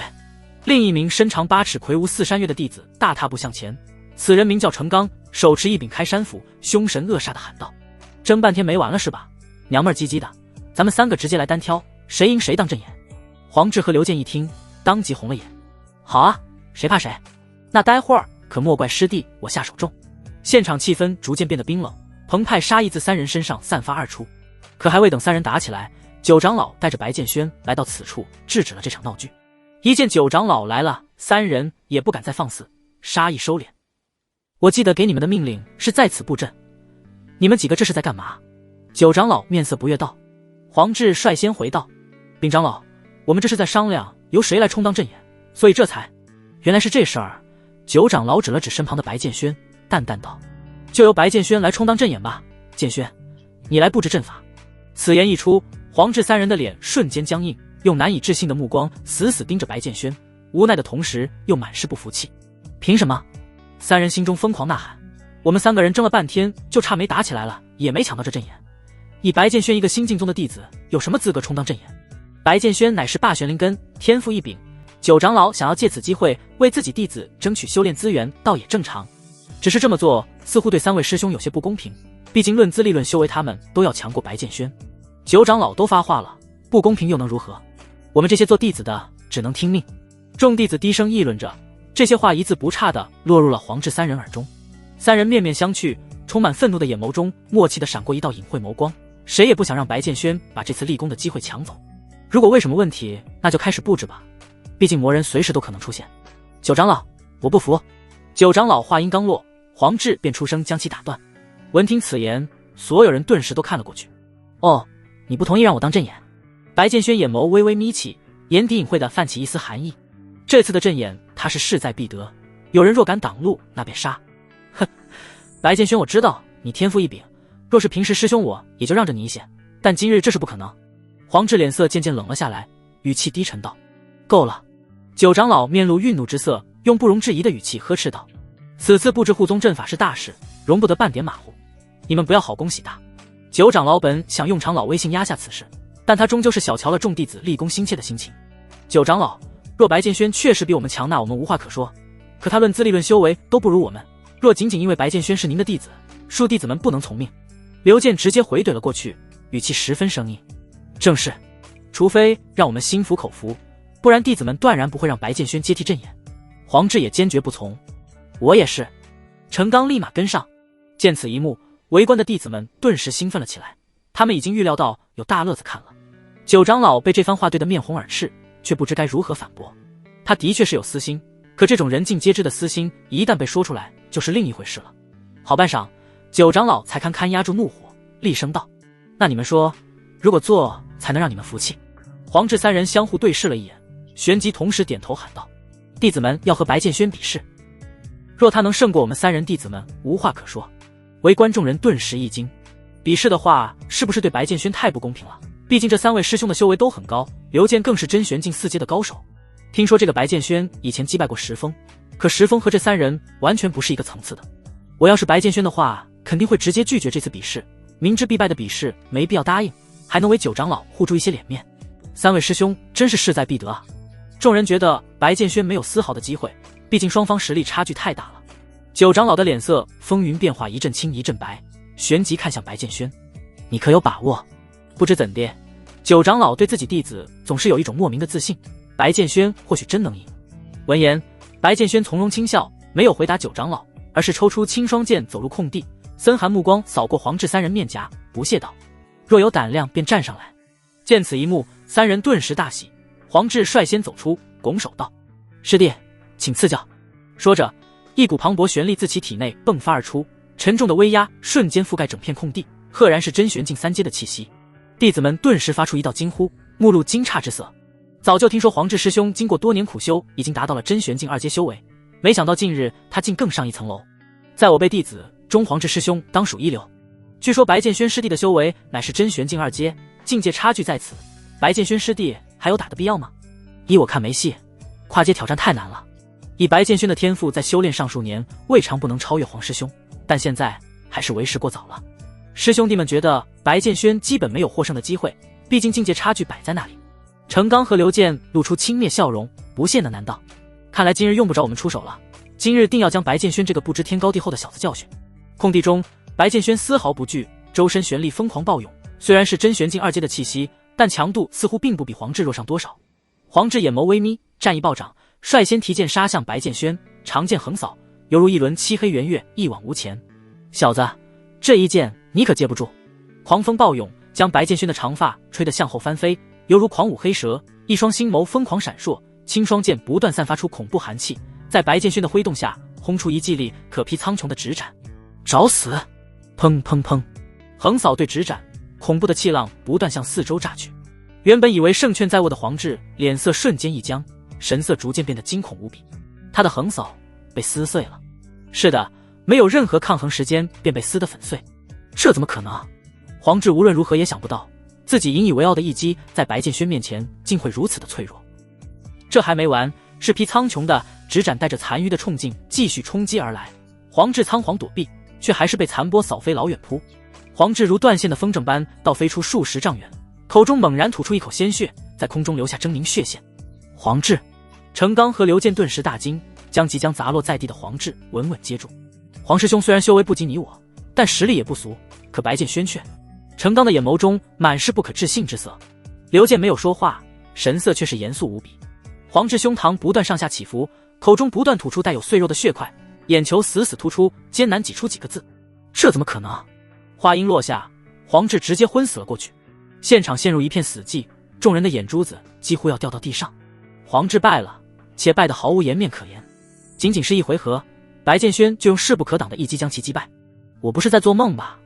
白剑轩不仅赢了，而且只用了一招，我都有些分不清黄志和白剑轩到底谁是真玄境3阶的了。优势不应该在黄师兄手上吗？难道说白剑轩还是隐藏了实力？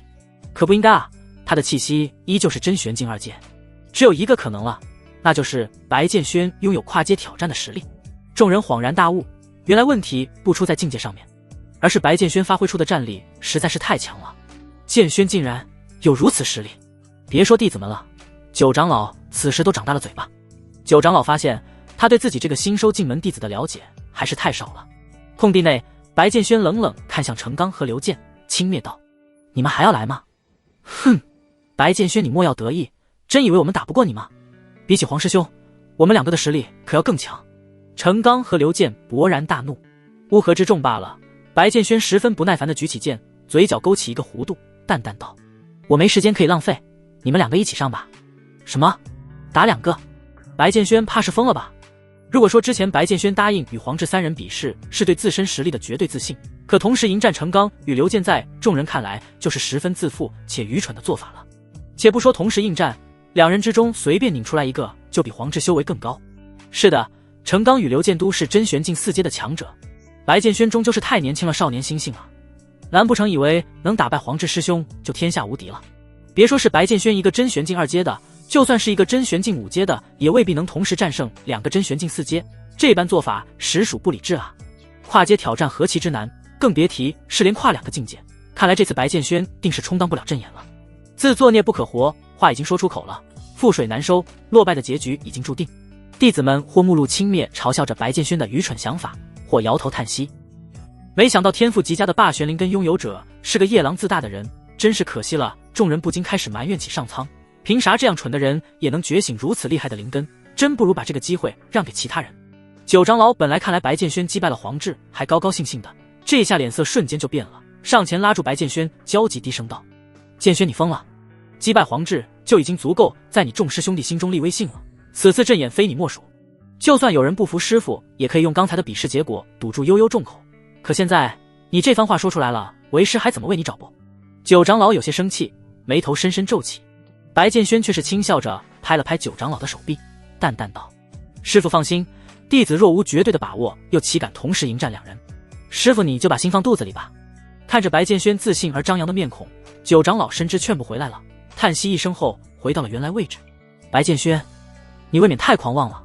这时两道暴喝声同时响起，众人循声看去，只见程刚与刘健正双眸喷火地盯着白剑轩，眼神中杀意暴涨。其实在九长老来到这里的那一刻起，他们就知道这次充当阵眼的功劳要拱手让人了。之所以提出和白剑轩比试，不过是为了宣泄心中的不忿与怒气罢了。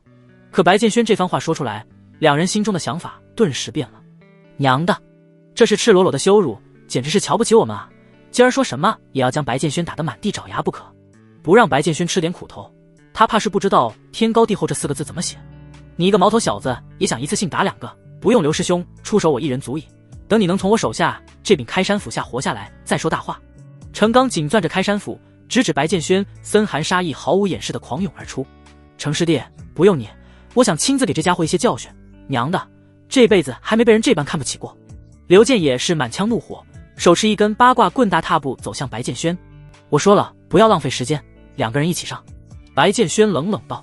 话都说到这个份上了，程刚和刘健相互对视一眼后点点头，跳入空地中，怒视白剑轩。很好。白剑轩掌间玄力喷薄，不断注入清霜剑中，如来自九幽冰原的寒气不断向四处溢散而去，周围的温度正以可怕的速度降低，白剑轩脚下的地面更是凝结出一片片冰霜。白剑轩要认真了，赢下这场战斗绝不是容易之事。程刚和刘健也不再客气，2道真玄境4阶的气息爆发而出。表面上看上去白剑轩几乎是必败的结局，可心思深沉的人便能察觉到双方之间的气息强度其实在同一个水平线，说是分庭抗礼也不为过。见战斗即将打响，围观的弟子们逐渐兴奋起来，为2位师兄打着气。刘师兄、程师兄加油！白剑轩有些太瞧不起我们这些师兄了，让他见识见识你们的厉害。只恨我没机会上场，不然我也要上去和白剑轩过过招。这小子属实是狂妄过头了。只是待会儿打起来后，还是要让白剑轩体面点，他毕竟是九长老的弟子，不看僧面看佛面，怎么说也不能伤了九长老的面子。众人议论之际，空地中的3人已经厮杀在了一起。程刚一手开山斧耍得虎虎生风，霸道而刚烈的玄力附着在开山斧上，每次挥出都会刮起阵阵狂风，势大力沉的攻击砸落在地上便会凿出巨大的深坑，威力骇人。刘健的八卦棍耍起来虽不像程刚那般威武霸气，但胜在灵活多变，招招致命，稍不留神便会被其找到机会。与这样的人对战着实是一件不美妙的事情。尽管2人已经进攻得如此强势，但白剑轩却是丝毫不慌，见招拆招，边打边退。虽然没有展露出太强的攻击性，却也没有留下丝毫破绽。白剑轩并非实力不济，而是在暗中找机会，争取一招制敌。你就只会躲来躲去吗？刚才向我们2人挑战的胆量去哪儿了？你现在认输，师兄们还能给你留点面子，执迷不悟的话，可就莫怪我们不近人情了。刘健越战越勇，出棍的速度越来越快，近乎只能看到残影。狂妄小子，我程刚修炼这么多年，要是连你都打不过，那也真是活到头了。程刚深吸一口气，双手握紧开山斧，猛然跃起，劈砍向白剑轩。沉重4山岳的狂风从上方压迫而来，白剑轩双眸微微眯起，嘴角勾起一个弧度。机会来了。白剑轩这一次没有躲避，更没有用青霜剑去抵挡，而是直接一拳轰了上去。没错，用拳头对开山斧。见此一幕，众人眼睛珠子都快瞪出来了。白剑轩这是不要命了吗？这一斧头下去，整只手都得没了啊！这下完大了。白剑轩要是成了没有手的残废九长老，定会暴怒。愚蠢至极，再硬的拳头又怎能和兵器相抗衡？有的人甚至闭上了眼睛，不想看到即将发生的血腥一幕。程刚此时也慌了神，他只想教训白剑轩，可没想过将他打成残废啊！嗖！震耳的狂风呼啸而过，在众人惊愕的目光中，开山斧狠狠砍在白剑轩那看似白皙柔弱的拳头之上。然而下一秒，令所有人震惊的场景出现了。想象中的血腥画面没有出现，反而是白剑轩神色平静地站在原地，用拳头死死抵住了那开山斧。卧槽！所有人顿时发出一道惊呼，对眼前看到的一切感到难以置信。好家伙，白剑轩的手是用金铁做的吗？竟然真的能完全抗住这是大力神的一击，而且从白剑轩的神情看来，他甚至还很轻松。围观众人不禁倒吸一口凉气，这还是人吗？最为震惊的当属程刚本人，他的这一击有多强，只有他自己知道，这怎么可能？程刚死死盯着下方的白剑轩，心中莫名的涌起一股畏惧。忽然，程刚看到白剑轩的脸上浮现出一抹意味不明的笑容，笑得十分轻蔑不屑。程刚内心咯噔一下，下一瞬脸色狂变，他感受到一股极其恐怖的吸力正在疯狂吞噬自己的力道，就连开山斧都似乎承受不住这股强大吸力而发出一道痛苦嗡鸣。而这股力道正是来自于白剑轩的吞噬之力。混沌吞天体可吞噬万物，区区真玄境4阶的攻击又有何惧？而这也正是白剑轩敢于同时迎战两人的最大底气。这下到我了！白剑轩双眸眯起，待将力道完全吞噬尽后，又将这股力道猛然轰出。程刚怎么都想不到，自己全力挥出的一击竟然会作用到自己身上。啊！砰！开山斧应声被折断，程刚发出一道悲惨嚎叫后，被这股强劲力道击飞数十丈远，传出的阵阵骨骼破碎错位声清晰无比，砸落在地后，直接昏死了过去，生死不知。现场一阵死寂。不是，程刚这就落败了。众弟子看向白剑轩的眼神彻底变了，从不屑到惊愕。一打二不仅没有落入下风，反而在极短的时间内击败一人，这样的战绩足够自傲了。更何况这两人的修为都要比他强。刚刚你是用的什么邪门功法？空地中，刘健怒吼道。即便是他，刚才也根本看不出来白剑轩到底用了什么招式，这样的功法简直闻所未闻。刘师兄，你还是担心你自己吧，我用的什么功法可没有义务告诉你。白剑轩拖着青霜剑在地面行走，留下深深的剑痕。哼，你莫以为你胜局已定了？刚才程刚会败，是因为他不熟悉你的功法，这才吃了瘪。从现在起，我不会给你施展这邪门功法的机会。我修为比你高，优势依旧在我。话音落下，刘健周身爆发出一股惊人的玄力，气息节节攀升，很快便达到了他的极限状态。吃我一棍！这一次刘健学聪明了，他没有像程刚那般将所有力量汇聚在一点，而是用狂风暴雨般的连棍攻击白剑轩。然而这种伎俩对白剑轩依旧不奏效。哼，莫说我现在其实是5阶修为，就算我当初是4阶之时，你也同样不是我的对手。1对1我岂有落败之理？白剑轩低声呢喃着，手中青霜剑挥出一道道月牙轰向刘健。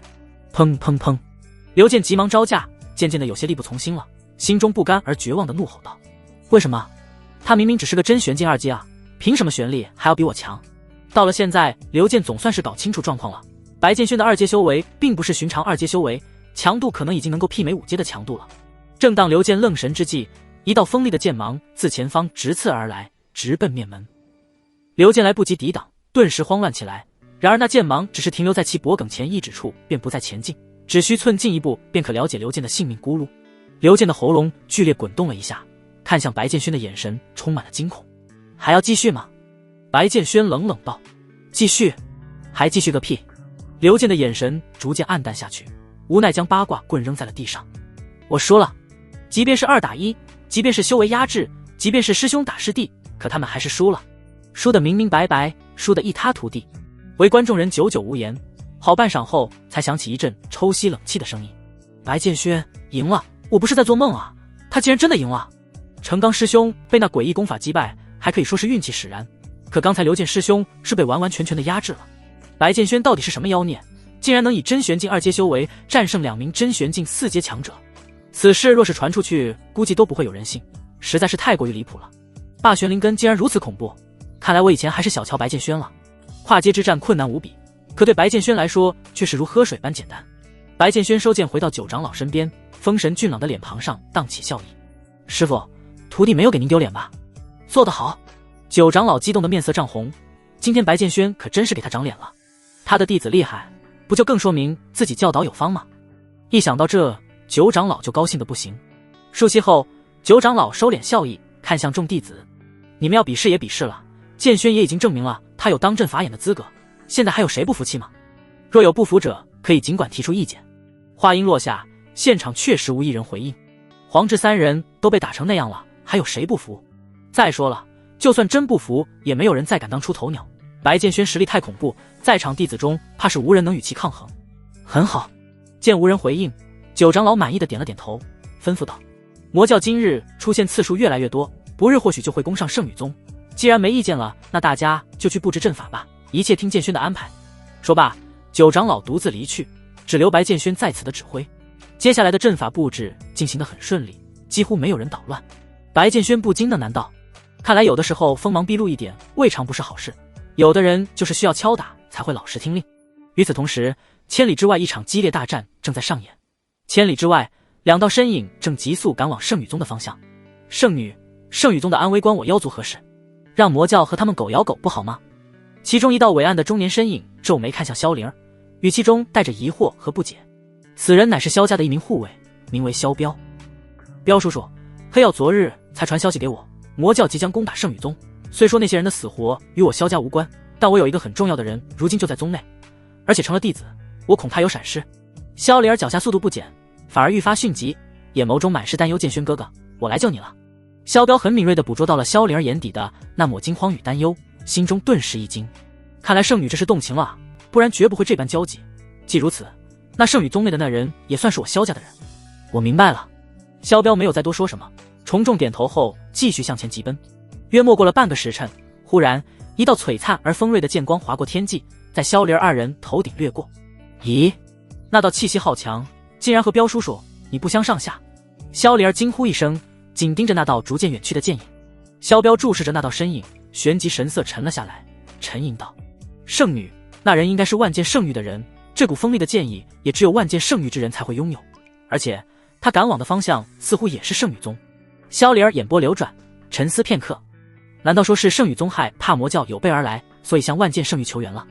有可能。萧彪点点头，旋即低声道：圣女，我们速度放缓些，万剑圣域的人一向对我们妖族没有好感，他们……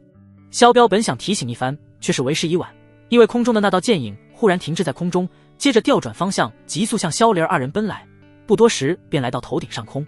此人面容清冷，风神俊朗，白衣胜雪，目光凌冽，脚踏长剑渡于虚空，无形的锋锐剑意向四周扩散。此人名为剑15，正是万剑圣域派往圣女宗驰援的剑士。眼看已经被发现了，萧彪踏步上前，将萧灵儿护于身后，沉吟片刻。阁下可是万剑圣域的剑士？萧灵儿听到剑士两个字陡然一惊，万剑圣域的15名剑士可是威震天下，没想到这就是其中一人。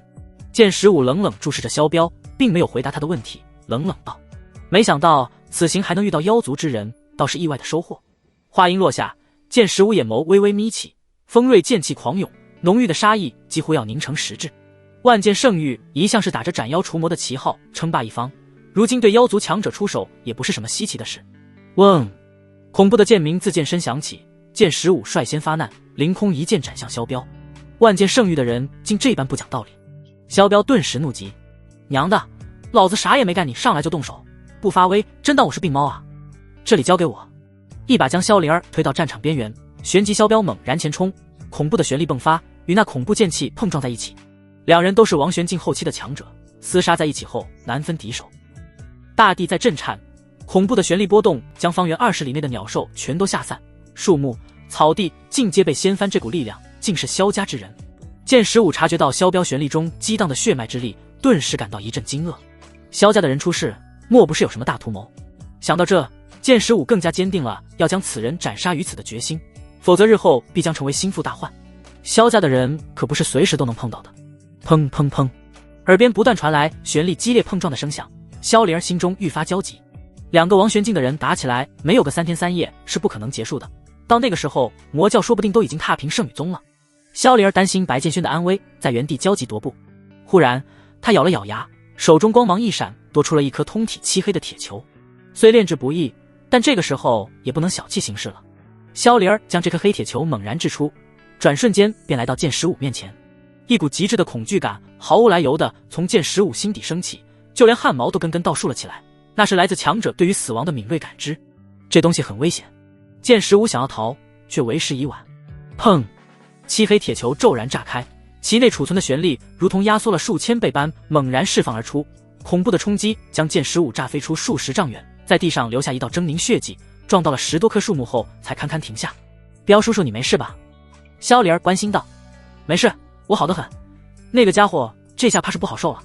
萧彪拍了拍坚实的胸脯，咧嘴一笑，随后像是察觉到什么，脸色又沉了下去。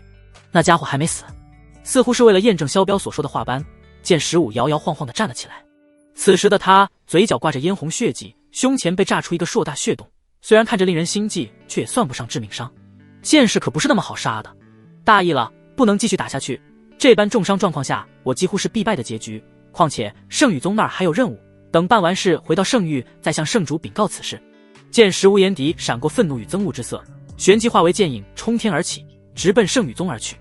哼，现在想起来跑了，晚了。见剑15要逃，萧彪冷哼一声，当即带上萧灵儿，同样化为流光急追而去。反正他们此行的目的也是圣宇宗，追杀不过是顺路的事儿。要是能将这剑15斩杀于此，便是最好的结局。感受到后方传来的破空声，剑15回眸看了一眼，眼底闪过惊骇之色。这两个家伙竟然追过来了。到了此刻，剑15有些后悔之前对两人出手了，打不过就算了，结果还被追杀，当真是把圣域的脸都给丢尽了。最关键的是他现在分身乏术，圣域交给他的任务咋办？或许只有让圣宇宗自求多福了。圣宇宗山脚下村庄啊，魔教的人来了，大家快跑！不要杀我，我还有家人孩子，我不能死！你们都是魔鬼，我求求你了，放过我吧！村庄中村民的惨叫声、求饶声、孩童的哭泣声连成一片。烈火焚烧房屋，魔教弟子狞笑着残忍杀害一个又一个村民，随后炼化吸收他们的血与肉，好似从地狱中走来的狰狞恶鬼。这就是魔人修炼的途径，杀人取血，炼化突破。这些魔教弟子在吸收了血肉之力后，双眸逐渐变得血红，暴躁的杀意与力量都在急速上涨。主教站在村口，冷眼旁观着眼前发生的一切，神色淡漠。于他而言，这些不过是最为稀松平常的事情。一名魔教弟子走上前，恭敬拜道：主教大人，山脚下的村庄清剿的差不多了，弟子们的魔功也已经膨胀到了最佳状态，我们何时对圣宇总发起总攻？弟子十分兴奋，他们忍圣宇宗不是1天2天了，恨不得现在就杀上山门。不急，主教瞥了这名弟子一眼，淡淡道：我们清剿这些村民闹出的动静不小，圣宇宗的人定会闻讯赶来，我们可以借此机会先杀他们一批人，届时再上山。大人高明。弟子及时地送上马屁，似乎是为了验证主教所说的话。不多时，数十道身影自远处急速飞来，旋即落在地面。为首的是圣宇宗8长老，身后跟着几十个手持长剑的弟子。终于来了！魔教弟子们纷纷停止杀戮，旋即来到主教身后，眼中闪烁着疯狂的嗜血光芒，战意不断攀升。魔教的畜生，你们竟敢在我圣宇宗的地盘内大肆屠杀村民，此等行径，真不怕日后遭到天谴吗？8长老指着主教的鼻子破口大骂，神色愤怒无比。哼！主教司毫不在意他的叫骂之声，冷声讥讽道：你们这些所谓的正派人士，平日里披着斩邪除魔的皮，暗地里做下的龌龊事难道又比我们魔教少？我承认我们做下的事是残忍了些，但比起你们，我们还是甘拜下风。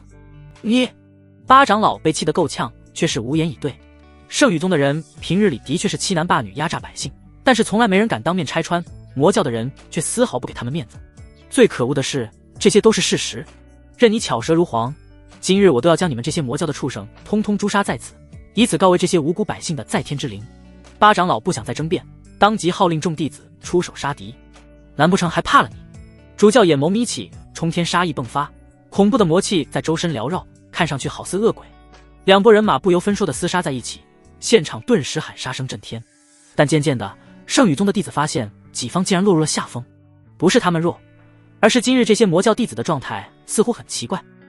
他们每一个人双眸中都充斥着猩红，疯狂而暴力，厮杀时更是根本不防御，只顾向前冲，哪怕是刀剑砍在身上也没有任何反应，就像是完全忘记了疼痛般。相比之下，圣宇宗的弟子就显得要脆弱许多，战意疯狂下降。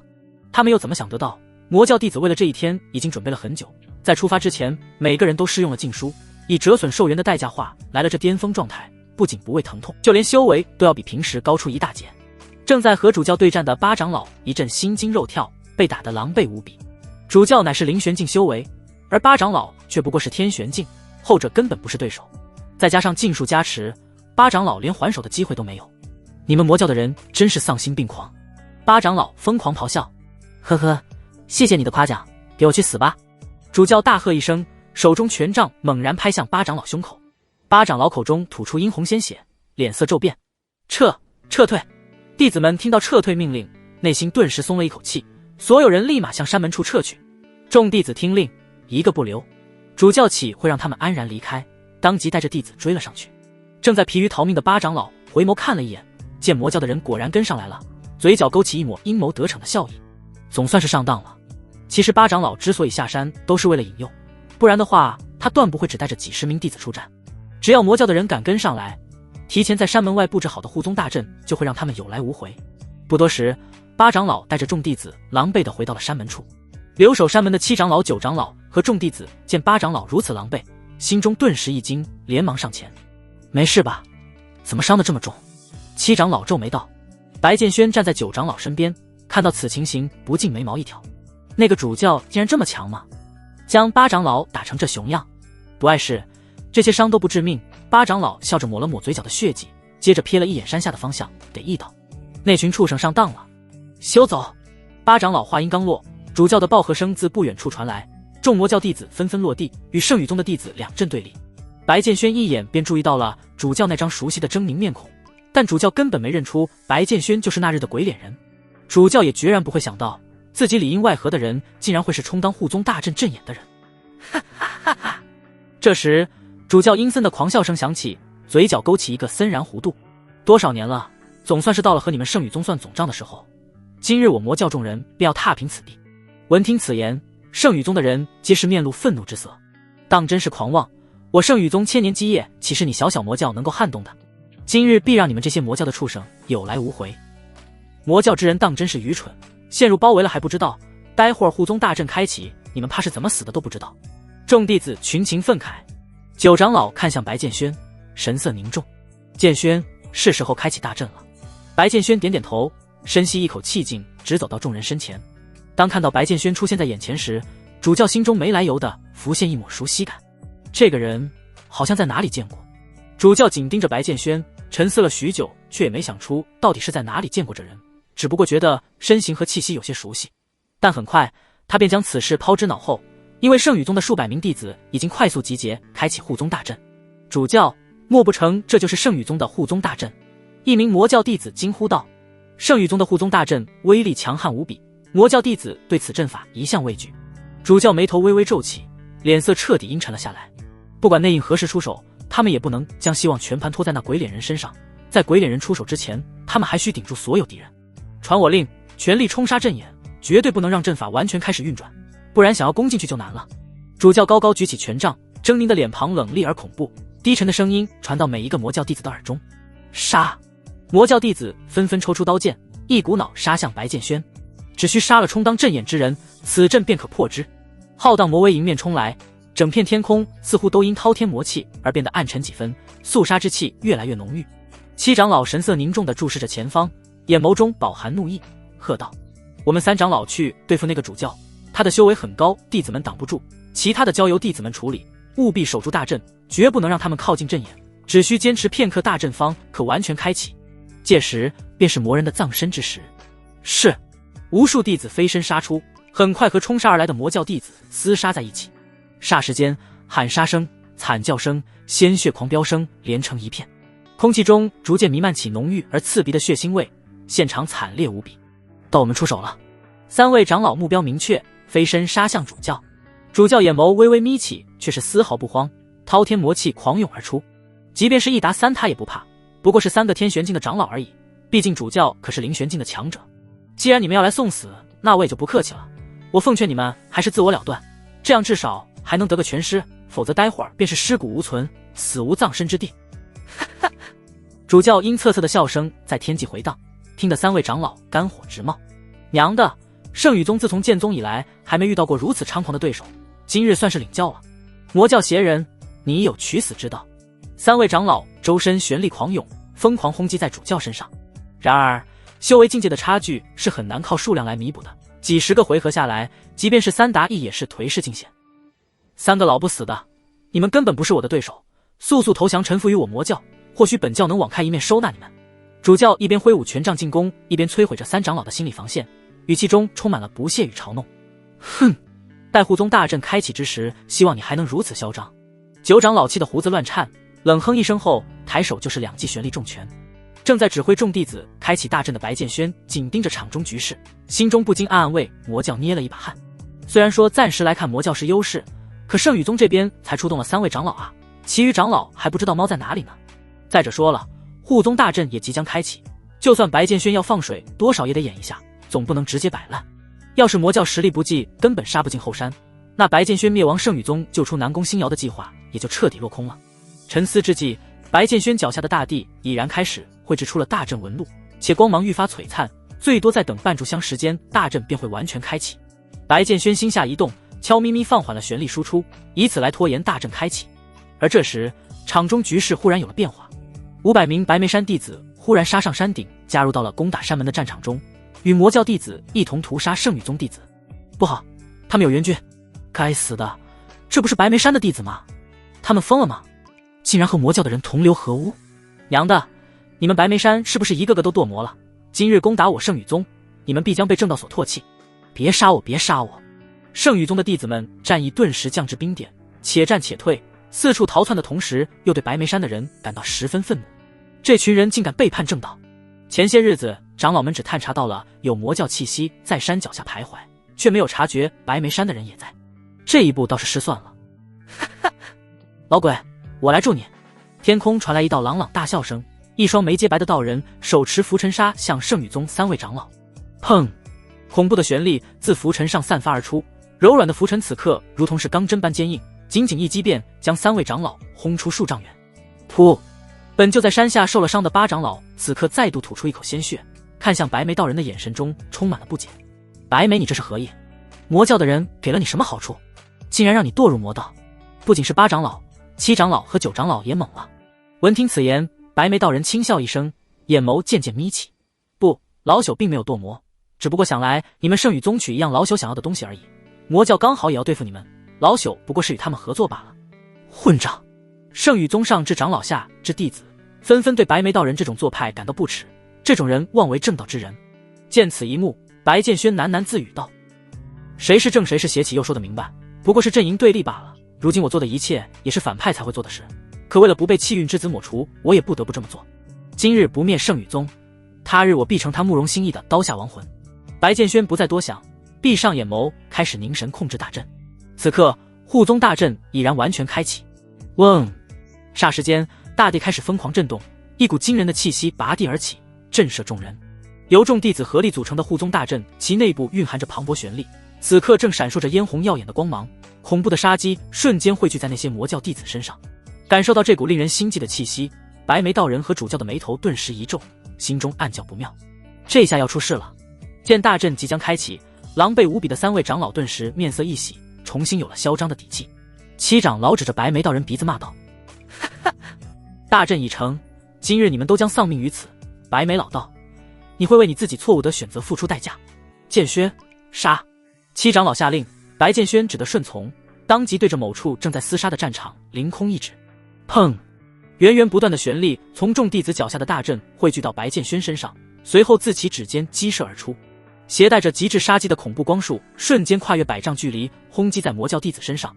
20多名弟子当场被炸成了漫天血雾，尸骨无存。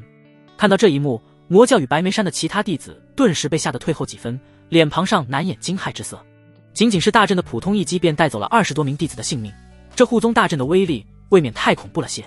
主教和白眉道人的脸色也是异常难看，他们最担心的事还是发生了。护宗大阵一旦完全开启，魔教的伤亡就会成倍数开始上涨，别说攻进圣宇宗，想要全身而退都是难以做到的事情。该死，此阵不破，我等难以获胜。主教恨恨道，旋即偏眸看向白眉道人，眼神意味深长。只有等那位大人出手了。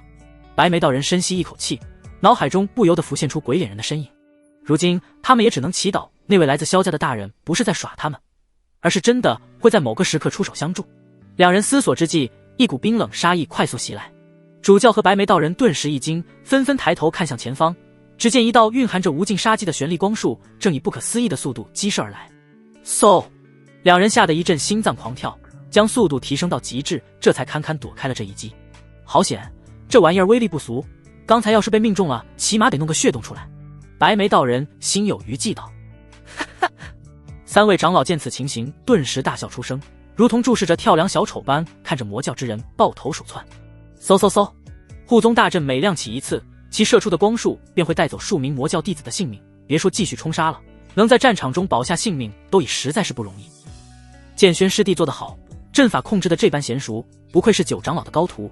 听说护宗大阵因威力过大而极难控制，白剑轩能游刃有余的如臂驱使，当真是不易。杀得好，这些魔教的畜生刚才打我们不是打得挺凶的吗？这下就让他们知道我们圣羽宗的厉害。一群乌合之众也敢攻我山门，当真是不知天高地厚。圣羽宗众弟子纷纷面露欣喜之色，看向白剑轩的眼神中充满了欣赏与钦佩，就连之前不服白剑轩充当阵眼的黄志三人此时都服气了。若是让他们来操控大阵，万不能将阵法发挥到如此程度。而此时的白剑轩心中却是在暗暗叫苦，一脸恨铁不成钢的看着天空中不断抱头鼠窜的主教和白眉道人，这两傻子怎么能不想办法来攻击我呢？就算要给你们放水，也得给我个机会吧。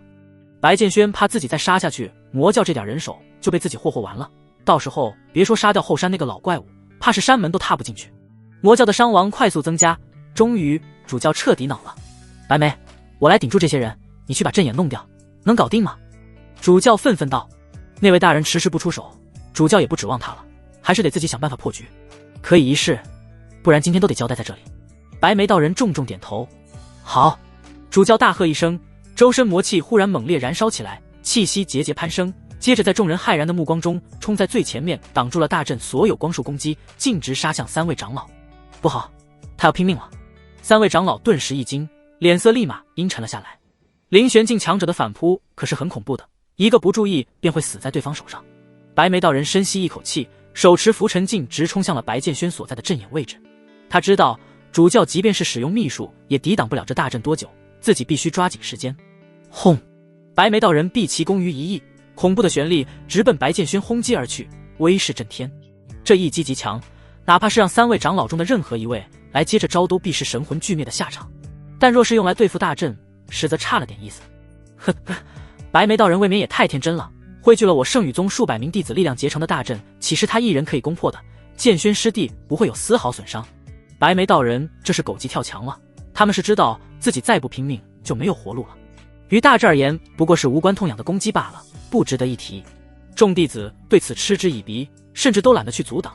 大阵若是这么容易被攻破，那还叫什么护宗大阵？其实白眉道人也知道这一点，但他别无选择。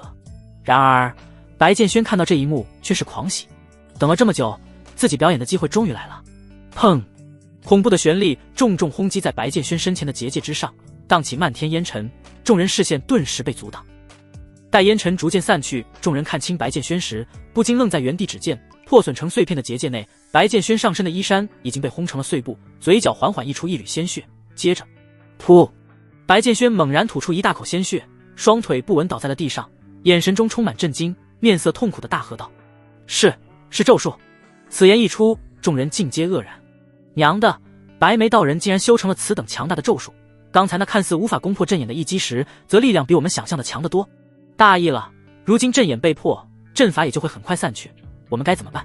没了护宗大阵，我们还怎么守卫山门？单论实力，这些魔教弟子可不比我们弱。弟子们顿时慌乱起来。其实白剑轩身上的伤都是自己故意弄出来的，根本没有什么咒术。正如他所说，就算是放水也得有个合适的机会。别说在场众人，就连白眉道人自己都懵了。我有这么大威力吗？后山，一道身着麻衣的老者身影正静静地盘坐于山巅，双眸紧闭，犹如一棵老松。砰砰砰！山门处不断传来震耳欲聋的喊杀声，激烈至极的旋力波动令整座山都为之震颤。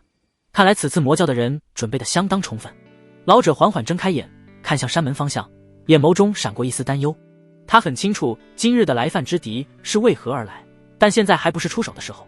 唉，沉默数息，老者轻轻叹出一口气，瞥了一眼禁足南宫星瑶的山洞，喃喃自语道：“自古的大纪元者无不是从尸山血海抢夺而来的，即便我如此小心翼翼，却依旧还是让九玄玉魂体的消息走漏了出去。看来这一战是避免不了的。”老者很清楚，今日之战一旦输掉，南宫星瑶决然是保不住的。这时一道身影沿着山路缓缓来到老者身后。来人正是圣宇宗大长老，他眉头微皱地注视着犹如老松般的老者背影，旋即拱手一礼道：“老宗主，我已派出3位长老去山门外迎敌，并布下了护宗大阵，但想来这样的布置是拦不住那些魔教疯子的。而且这次白眉山的人也对我们出手了。”闻听此言，老宗主眼眸中闪过一丝惊愕，恨恨道：“白眉山那个死老道竟敢和魔教串通，当真是活腻歪了。”大长老叹了一口气，沉吟片刻：“局势不是很妙。我们向万剑圣域求援的消息，按理说应该早就送达了才对，可援军迟迟未到，我想可能是魔教的人从中作梗。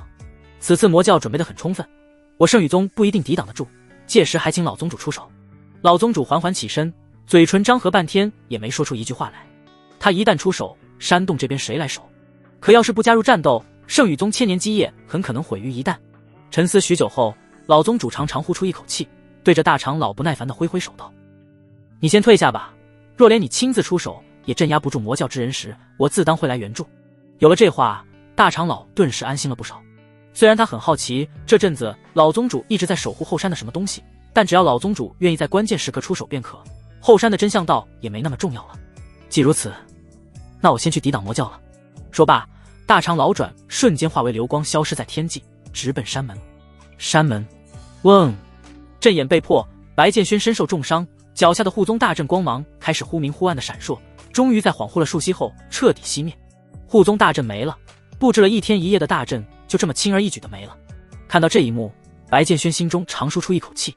作为内应，他的第一任务完成了。怎会如此？7长老、8长老、9长老双瞳瞬间收缩至针孔大小，身子都止不住开始发抖。他们对付2大灵玄境高手本就没有胜算，如今大阵还没了，这山门还如何守？该死！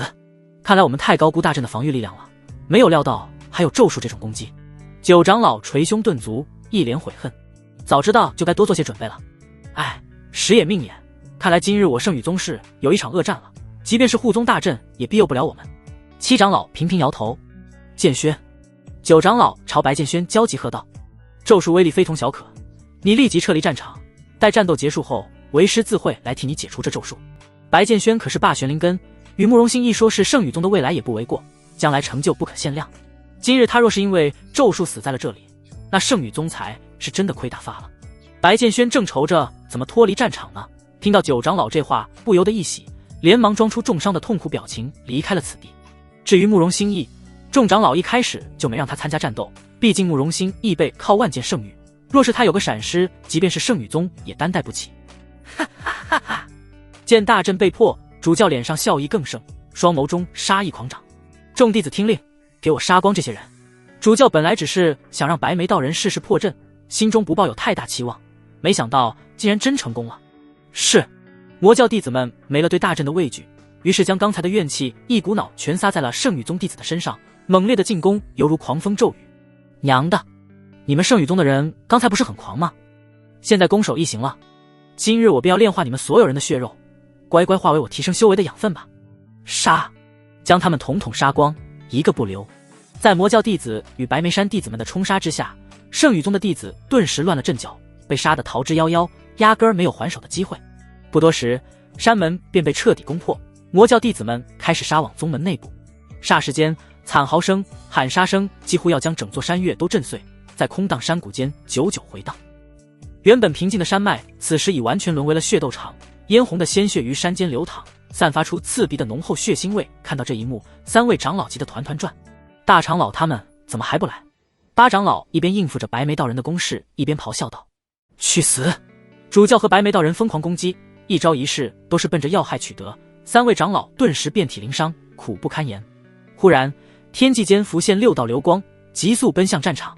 宵小之辈也敢犯我圣宇宗，今日便要你们葬身于此！威严的苍老声音传遍整个战场，恐怖的威压瞬间如洪水般倾压而下。听到声音的圣宇宗弟子们顿时精神一振，这是大长老的声音。长老们来了！弟子们激动大喊。不多时，大长老带着另外5名长老来到9长老3人面前。9人之中，只有大长老1人是灵玄境，其余8人皆为天玄境。这样的阵容足够击败魔教。大长老冷眼看向主教和白眉道人，淡淡道：“现在退去免你们一死，否则杀无赦。”主教和白眉道人脸色均是有些难看， 2个灵玄境打9个长老，几乎不可能获胜，顶多是全身而退。那位大人难道还不出手吗？白眉道人焦急道。话音刚落，天空中骤然掠过一道速度惊人的黑影，冰冷声音传遍战场。圣宇宗，不知你们有援军？这人是谁？身上没有任何的魔气散发而出，看上去不像是魔教的人，那他为何要站在魔教的阵营？刚才他是从宗内的方向飞过来的，肯定是魔教安插在我宗的内营。该死的，这人气息好强，修为怕是已经达到了灵玄之境，唯有大长老才能与其一战。我们该怎么办？局势不容乐观啊！圣宇宗的弟子们忧心忡忡地看着黑曜，心中五味杂陈。难道圣宇宗的灭亡就在今日？战场内的所有人都紧盯着那道看不清面容的模糊黑影，他就像是一位从无边黑暗中走来的死神，恐怖的杀机令在场所有人都感到心神一颤。黑曜径直来到主教身边，冷冷注视着不远处的9位长老，淡淡道：我们有3位灵玄境高手，你们只有1位，此战没有任何意义，打下去只会徒增伤亡，识相的就投降吧。黑曜到底是妖族的人，虽然妖族一向看不惯人族大肆屠杀妖族的作为，但魔教同样也不是什么善类。若不是白剑轩命令他出手，或许黑曜只会选择冷眼旁观。因此黑曜想看到的结局是魔教胜，却又不能让这群人太过于势大。可大长老又岂会轻易放弃这1000年基业？我虽不认识阁下，但我宗与阁下似乎也没有什么仇怨。你既加入魔教攻打我圣宇宗，那也不是什么善茬。大长老大怒，指着黑曜鼻子骂道：今日唯有死战，除非从我们身体上踏过去，否则绝无可能让你们再向前一步。闻听此言，黑曜无奈地摇了摇头，手中光芒一闪，凝出长剑，森然杀机展露而出，沉声道：机会我已经给了你们，既然你们不识抬举，那可就怪不得我了。大人当真是信守承诺，只是不知除了你之外的援军现在何处？主教凑到黑曜旁边问道。按照鬼脸人那日的说法，今日应该还会有一条赤龙与数百妖族前来助战，可现在除了黑曜之外，似乎没有看到其他的妖族到来。大人正在召集人手朝这边赶来。黑曜淡淡道：哈哈，好，今日便要让圣宇宗的所有人灭亡于此。大战一触即发，3大灵玄境强者同时出手，恐怖的玄力威压几乎要让在场之人都喘不过气来，胸口如同被堵上了一块巨石，压抑无比。砰砰砰，噗！震耳欲聋的玄力爆炸与鲜血狂飙声不断从战场中传来，9位长老被打得节节败退。大长老咬着牙拖住了黑曜，但还剩下主教与白眉道人2大灵玄境高手，想靠剩下8位天玄境的长老对付他们几乎是不可能的。吼！这时天空中忽然响起一道威严的龙吟，震心撼魂的妖兽嘶鸣声划破长空。本就处于苦战中的圣宇宗弟子们顿时更加绝望，因为天空中忽然展开一道穿梭之门，大量的妖兽从中窜了出来，不分青红皂白便开始对着9位长老疯狂攻击。最为恐怖的是，在妖兽群的最后方，一道浑身赤红燃烧着烈火的恐怖龙影正徐徐游来。待看清那道龙影，大长老瞳孔瞬间收缩，眼神中充满惊愕，脱口出道：怎么可能？赤星秘境内的赤龙怎么会出现在这里？大长老内心震惊的同时又感到很疑惑，赤龙一直被镇压在秘境内，不会轻易外出，今日为何会带领他的子民进犯圣宇宗？不仅是长老们认出了赤龙，就连一些弟子们也是惊呼出声。上次赤星秘境开启时，我曾意外看到过这条赤龙一次，据说这是前辈大能们收服后打入秘境内的，怎么会来到这里？这条赤龙被我宗封印了那么多年，想来肯定对人族没有什么好感，这下彻底完了。白眉山和魔教联手就已经够棘手了，如今就连妖族都插手了进来，我们拿什么抵挡？当真是天要亡我圣宇宗！弟子们顿时心如死灰，他们甚至看不到一丝翻盘获胜的希望。过了一会儿，在场之人又发现了一件诡异的事情，赤龙的头顶上似乎站着一道人影，准确来说，那是一个浑身裹在黑袍中头戴斗笠的人，而斗笠之下是一张狰狞的鬼脸面具。他就那么静静地站在龙头上，森然目光傲然扫过全场，如湖水般平静的气息却是散发出如渊如玉般的恐怖气息。这种人看似没有修为，实则实力十分恐怖。主人，他们似乎很怕你。在天际翱翔的赤龙低声道。不用理会，他们怕的是你。白剑轩淡淡道。回到赤星峰后，他便快速换装了一番，而后召唤赤龙带着数百妖族直奔山门，顺便还用妖皇令修改了一下自己的修为气息。毕竟白剑轩还只是真玄境5阶，想要在这种级别的对战中起作用还远远做不到，不过装高手吓一下对面还是可以的。见白剑轩到来，黑曜脚踏虚空，拱手垂头，微微弯腰喝道：拜见大人。主教与白眉道人见黑曜都拜了，纷纷照猫画虎，身后弟子们亦是有样学样。拜见大人。洪亮的声音传遍整个战场，魔教弟子们顿时跪成一片。9位长老顿时张大了嘴巴，不可置信地注视着鬼脸人，心中暗暗心惊。什么样的实力与地位才能让3位灵玄境强者俯首？而且他们尊称此人为大人，莫不是魔教主舵派来的长老？这人到底是谁？看上去身份十分尊贵。白眉山与魔教一同向其行礼，这人会强到什么地步？我们圣宇宗到底是惹到了什么大人物啊？对方竟然动用如此多的力量来攻打我宗，这一战还有打下去的必要吗？我感觉那个鬼脸人动动手指头就能将我们这边的9位长老全部秒杀。原本还想着死战不退的弟子们军心开始动摇，甚至有了避战的想法。主要是白剑轩带给他们的威压太重了，简直如山岳般沉重。如此排场，如此恐怖气息，如此逼格，他们拿什么打？狂风在空中打转，将弥漫的血腥味吹向远方。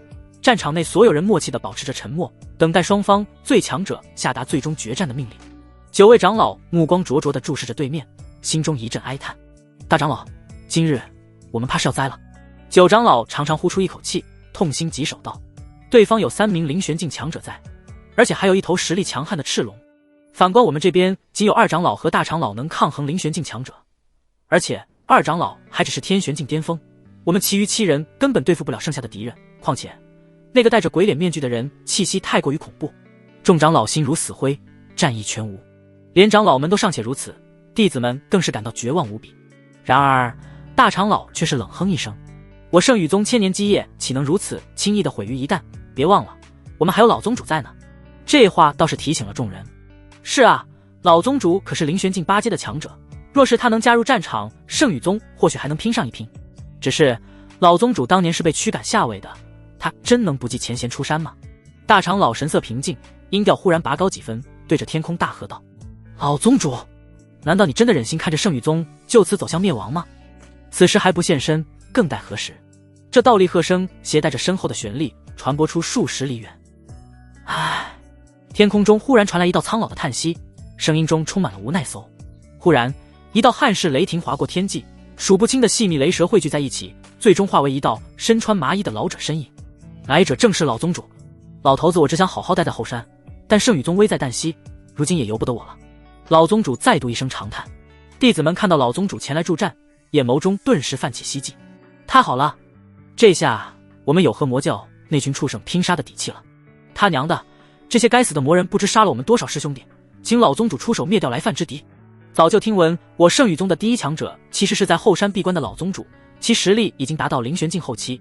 这些年过去了，老宗主实力必然再进一步。哼，对面灵玄境强者多就了不起啊，老宗主一人便可抵御2人。如此看来，我们并非没有机会。圣宇宗弟子们顿时战意大盛，原本死灰般的眼眸再度充斥满杀意。这人终于出手了。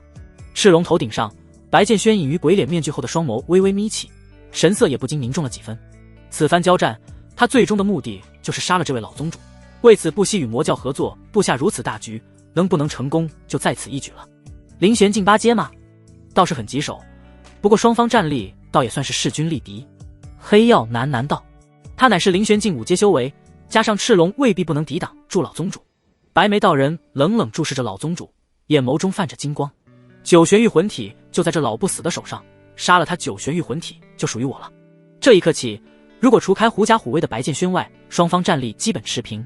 阁下，老宗主悠长的魂音境直落入白剑轩的脑海。你可是为了9玄玉魂体而来？我想我们可以商量一下。白剑轩双手负后，点点头，又摇了摇头。是也不是？老宗主眉头一皱，全当对方这是拒绝了讲和，发出一声无奈的叹息。那就没什么好讲的了，我们便……老宗主话只说到了一半，远处天际忽然乍现一道锋锐刺眼的剑光，无与伦比的剑威瞬间覆盖全场，恐怖的威压即便相隔数里，依旧令人感到心悸。感受到这股气息，老宗主和大长老震惊地看向那道正急速向这边奔来的剑光，脸上露出难以掩饰的喜悦。是万剑圣域来人了。不会错的，这股锋锐的剑意，除了万剑圣域的人外，几乎没有人能够修炼到如此境地。苦苦等待了这么久，援军总算是到来，大长老心中的石头顿时落了下来。锋锐剑芒划破苍穹下的厚重云层，身受重伤的剑无双悬渡虚空，胸膛剧烈起伏，嘴中喘着粗气，右手臂皮肉翻卷，嫣红鲜血不断流淌而下。自从在来的路上被萧彪和萧莲打伤之后，见15就玩命般的向圣宇宗逃来，却没想到那2个家伙竟然也一路向圣宇宗赶来了。见15直呼晦气，那2个家伙是铁了心要杀我，必须趁他们还没杀到这里，把少主带回去，迟则生变。到了此刻，剑石武哪儿还想着帮圣宇宗解决敌人这种小事？重伤状态下的他，连在萧彪手下活命都很难。剑石武现在只想着一件事，先找到少主，然后立马离开这个鬼地方。哼，没想到是剑士大人大驾光临，我圣宇宗真是蓬荜生辉啊！大长老笑呵呵地走上前，隔空行礼道。闻听此言，剑石武看向大长老，疑惑道：“你是何人？”在下乃是圣宇宗大长老，剑士大人不远万里来相助本宗，感激不尽。不知您……大长老本还想客套两句，忽然注意到剑石武手臂上的伤，不由得一愣。剑士大人受伤了，而且看样子似乎还伤得不轻。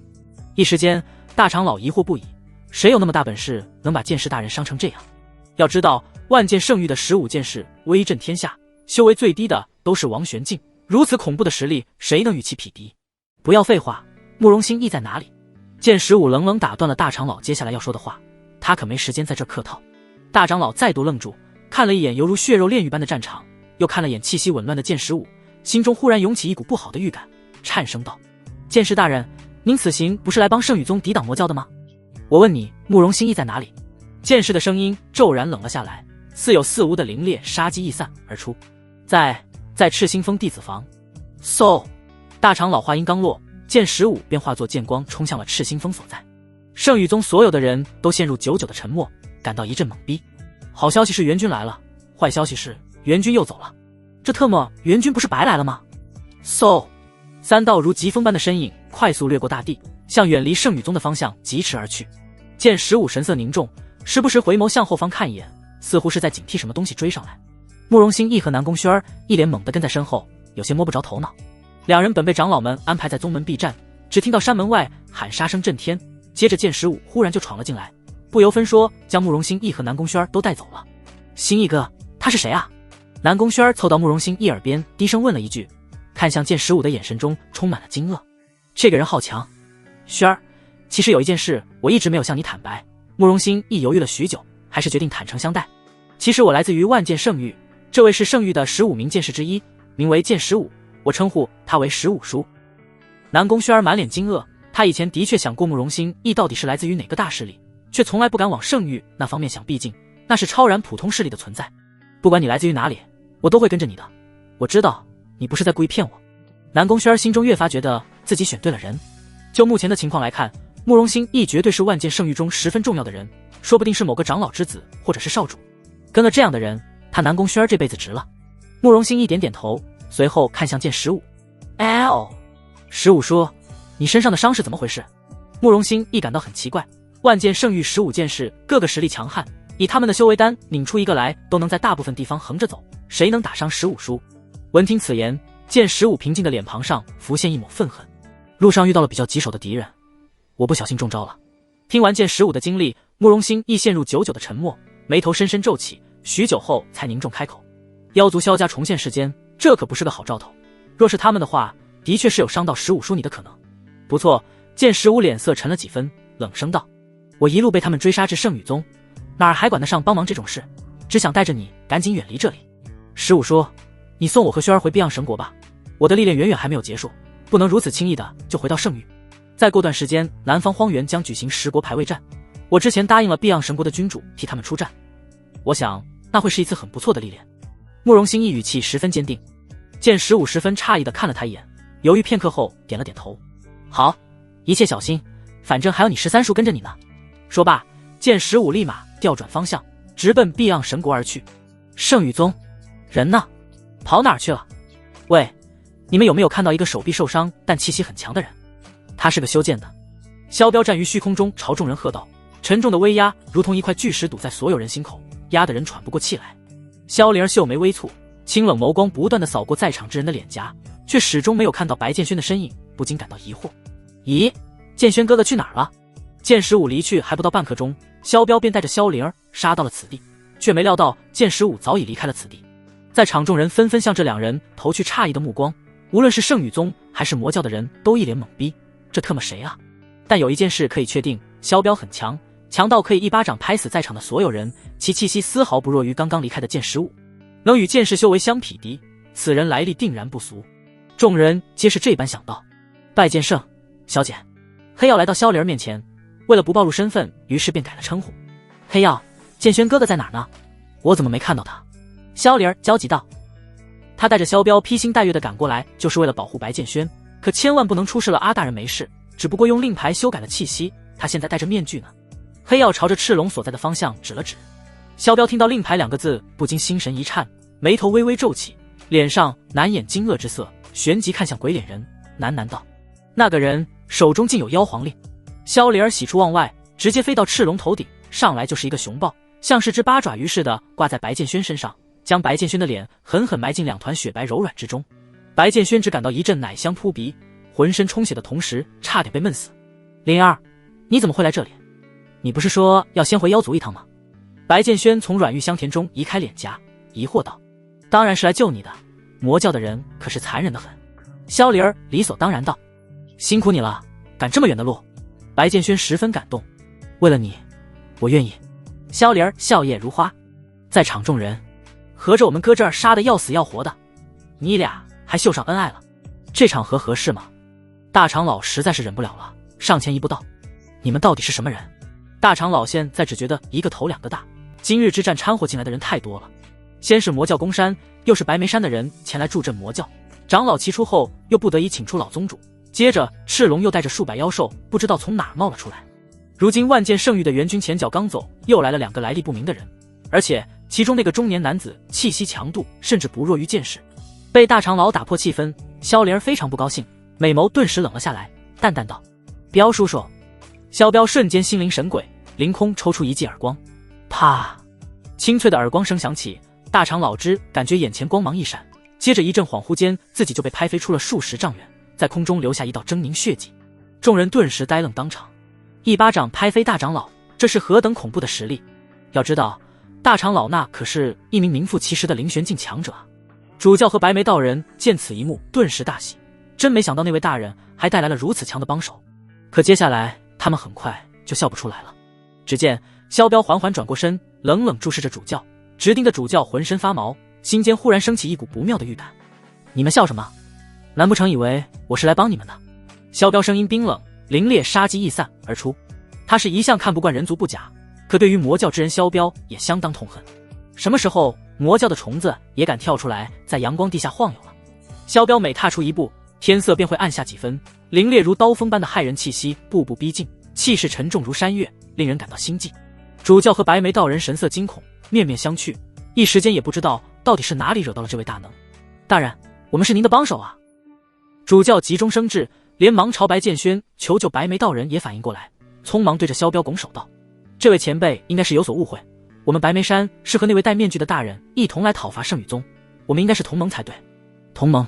萧彪嘴角勾起一抹冰冷笑容，眼神中充斥着杀意，接着不屑冷哼道：你们也配与我同盟？一群渣子罢了，这些年来你们可没少迫害妖族子民。白眉道人与主教见说不通，只得将最后的希望放在了白剑轩身上。听到下方传来的呼救声，萧灵儿秀眉微蹙，偏眸向白剑轩问道：剑轩哥哥，他们真是你的同盟吗？若是的话，我立刻让彪叔叔停手。白剑轩沉思片刻，旋即摇了摇头：这些人杀了为好。之前白剑轩是迫不得已才和魔教支流同盟，可现在灵儿带着萧彪这位绝顶高手来了，还有什么和他们合作的必要？而且今日魔教攻打圣羽宗之事必然会传出去，白剑轩可不想落个被天下正道宗门唾弃的臭名声，倒不如趁此机会将魔教和白眉山的人也都除掉。毕竟白剑轩的目的只是救回南宫星瑶而已，其他人死不死的和他有什么关系？既如此，彪叔叔杀了他们。萧灵儿点点头，声音骤然冷了下去：遵命。萧彪浑身骨骼发出噼里啪啦的脆响，磅礴旋力如海潮般向主教和白眉道人扑去。欺人太甚！主教也是被惹出了火气，奶奶的，就算你是王玄镜了不起啊，我们2个灵玄镜再加上数百弟子，未尝就怕了你这一人。但很快主教就知道了自己的这个想法是有多么的可笑。王玄镜之下皆为蝼蚁。砰！萧彪一拳轰出，炸裂的音爆瞬间将面前的50多名魔教弟子碾成了血沫，连一具完整的尸体都没有留下。死！白眉道人手中浮尘光芒大盛，猛然拍向萧彪，恰好撞击在其胸口处。中了！白眉道人面色一喜，却不料萧彪却是像是没事人似的，反手一拳轰在其胸口处。噗！啊！白眉道人发出一声惨叫，胸膛瞬间凹陷下去，骨骼几乎被轰得粉碎，嫣红的鲜血如同喷泉般在身体各处乍现，旋即无力地落向地面。虽说不至于死，但也和死人没什么两样了。仅仅一击便废掉了一名灵玄境强者，这便是王玄境的恐怖。主教暗暗心惊，哪儿还有继续厮杀的想法，只想快速逃离这里，旋即朝众弟子喝道：“给我拦住他！”说罢，主教掉头便向圣女宗外狂奔。可这些魔教弟子不是傻子，现在冲上去和送死有什么区别？蚂蚁吞象的战术放在王玄境强者身上可不适用，来多少就会死多少，因此众人也只顾逃命去了。娘的一群混账！主教破口大骂，他没想到这些弟子竟敢违抗自己的命令。然而下一秒，一股沉重如山岳的威压骤然压在其肩头，主教脸色瞬间变得苍白，眼珠不断放大，几乎要掉出眼眶，嘴中不断溢出鲜血。他下意识低头一看，只见不知何时一只粗糙的猩红手掌洞穿了他的胸膛，接着狠狠抽离。还想逃？呵呵，你逃得掉吗？萧彪擦了擦手上的血迹，一脸不屑。你！主教僵硬地回头注视着萧彪，眼神中除了惊恐外，还充斥着浓浓的不甘。接着坠地，生机逐渐消散。这一切不过是发生在电光火石之间，仅仅是数息功夫，主教和白眉道人便相继被杀，可见萧彪的实力何其恐怖。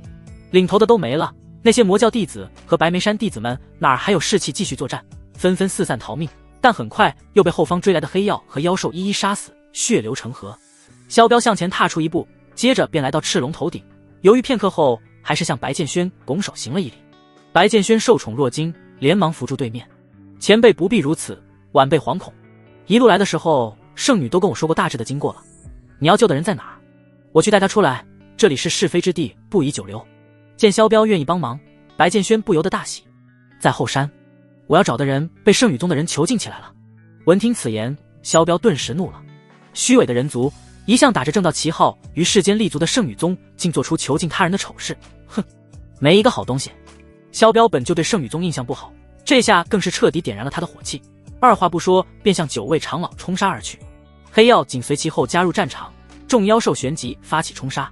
见王玄境强者带着妖兽大军杀来，圣女宗弟子们脸色肉眼可见的苍白了下去。不是，我们招他惹他了，为什么要对我们出手？这人到底是哪一方阵营的？杀光魔教的人了，又来杀我们，简直是疯子！我们得逃了，不然待会儿死的就是我们。大家不要慌，长老们会出手的。你是不是傻？你觉得长老们能拦住这位王玄境强者？你是没看到刚才那个魔教主教和白眉山道人怎么死的是吗？众弟子顿时乱作一团，四散逃命，无论长老们如何呵斥，都无法将他们震慑住，心中叫苦连连。圣女宗休矣！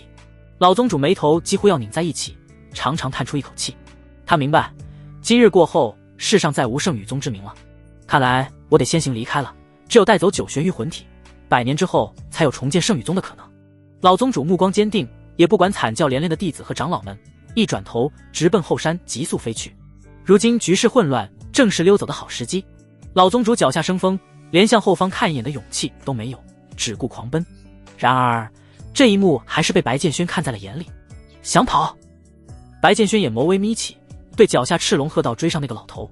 吼！赤龙仰天发出一道震心撼魂的龙吟，接着游动狂追而去。休矣，休矣！一切都完了。大长老看着千年基业即将毁于一旦，心痛无比，整个人瘫坐在地上，恍若失了魂魄。其余长老同样是心如死灰，身上遍布血痕。9人死死注视着那道傲然立于天空的身影，眼神中充满恐惧的同时，也感到无奈。萧彪实在是太强了，即便是9长老联手，也根本不是对手。解决完长老，萧彪刚好注意到白剑轩和萧灵儿骑着赤龙往后山方向去了，旋即眉头一皱，还是跟上去看看吧。那个老家伙也有些修为，莫是伤到了圣女我，可就罪过大了。想到这，萧彪朝黑曜喊道：“我去保护圣女，这里就交给你了，借此机会直接毁了圣女宗。”撂下这句话后，萧彪化为流光奔向远处天际。黑曜点点头，下一刻又冲进了人群之中，继续屠杀。后山山洞之中，南宫星瑶焦急地来回踱步，目光时不时看向山洞外的结界，美眸中满是担忧。外面的动静如此之大，想必是有人在攻打这地方，有可能是夫君来救我了。想到这，南宫星瑶捏紧了手中的残缺玉佩，心中期待着白剑轩能尽快到来，带他离开这个鬼地方。砰！忽然，山洞口的结界被一股极其粗暴的力量直接轰击，接着骤然破碎。老宗主面色焦急地冲了进来，用饿狼般的目光紧盯着南宫星瑶。你要做什么？南宫星瑶银牙紧咬，向后退了2步，眼神中充满警惕。跟我走，后面马上有人要杀到这里了。老宗主沉声道。南宫星瑶岂会乖乖地听他命令，当即想要趁着结界破损逃离。老宗主无奈摇头，旋即甩出一截玄力绳索，将南宫星瑶给捆了起来。放开我！南宫星瑶疯狂挣扎，却根本动弹不得分毫。老宗主抓起南宫星瑶，向出圣女宗的地方急速飞行，可还没跑出20里路，一道赤红龙影划过天际，接着挡在了老宗主面前。星瑶！白剑轩看到被捆起来的南宫星瑶，当即大怒。虽说自从成亲后两人也没怎么相处过，可在不及南宫星瑶也是他白剑轩的女人，岂容他人随意处置？是你！从刚才的那道喝声，南宫星瑶听出了是白剑轩的声音。一向冷若冰霜的他，此刻美眸中逐渐盈满了水雾。他终于来救自己了，现在放了他，我还能留你全尸，否则必让你神魂俱灭。白剑轩的声音犹如来自九幽地狱，令人不寒而栗。他是真的怒了。老宗主见前行的路被死死堵住，索性也不着急了，冷笑道：小子，我好歹是凌玄境后期修为，你以为凭这条赤龙就能留下我吗？若我想要在你那位王玄境的帮手来之前杀掉你，可算不上是什么难事。闻听此言，赤龙鼻尖喷出2道白气，恐怖龙威毫不掩饰地展露而出。人类，你敢小瞧本君？有本君在，你休想伤到主人一根毫毛。老宗主颇为意外地瞥了一眼白剑轩，这赤龙竟然认你为主，倒是稀奇。不过你们今日都要死在这里，到了地狱里再去给他当坐骑吧。话音落下，老宗主身形骤然前冲，手中玄力汇聚，猛然轰向白剑轩。赤龙冷哼一声，当即将头顶上的白剑轩和萧灵儿都给甩落回地面，接着吞吐龙息与老宗主厮杀在一起。砰砰砰，震耳欲聋的旋律对碰声不绝于耳，就连附近的空间都隐隐有了逐渐扭曲的迹象，恐怖的气息波动传至数里之外。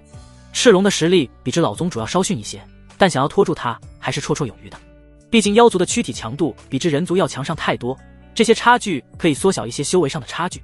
趁此机会，白剑轩与萧灵儿快速来到南宫星瑶面前。别动，我给你解开这绳子。白剑轩快速发动吞噬之力，将南宫星瑶捆住的玄力绳子迅速被吞噬消融。你真的来救我了？南宫星瑶恍若失神，紧盯着白剑轩的眼睛，美眸中意味莫名，有激动，有感动，更第一次对他这位所谓的夫君有了真正的爱意。你是我娘子，我自然得来救你。白剑轩摘下面具，旋即将南宫星瑶揽入怀中。萧灵儿张大着嘴巴，难以置信地看着两人。他想过南宫星瑶会是白剑轩很重要的一个人，却没想过竟然会是他的娘子。那自己算什么？小三吗？察觉到身边一股淡淡的醋味传来，白剑轩赶紧松开温软香玉，摸了摸脑袋，有些心虚地对着萧灵儿道：哪个？灵儿你不会介意吧？萧灵儿没有说话，脸儿一瞥转过身去，不再看白剑轩。白剑轩无奈叹气，这丫头乃是妖族圣女，自小便是娇生惯养的公主性格，要不是白剑轩侥幸救下灵儿性命，后者又岂会倾心于她？见自己一见钟情的男人竟然有原配娘子，萧灵儿自然是不高兴。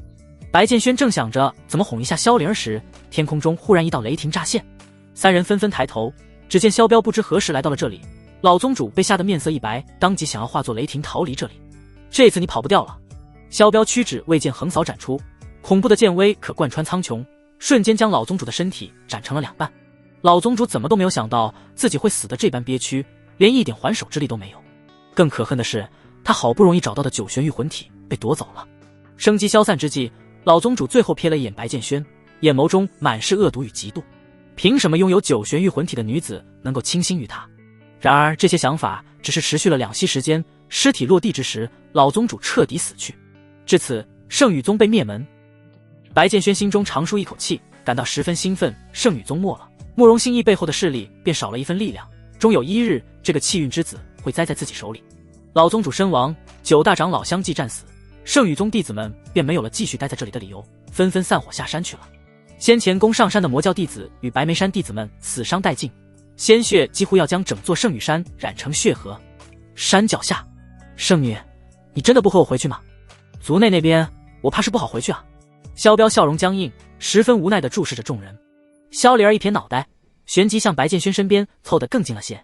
不回去，这段时间处理族内的事情我已经够累了，趁这次机会，我要和剑轩哥哥回金凤神国休息一番。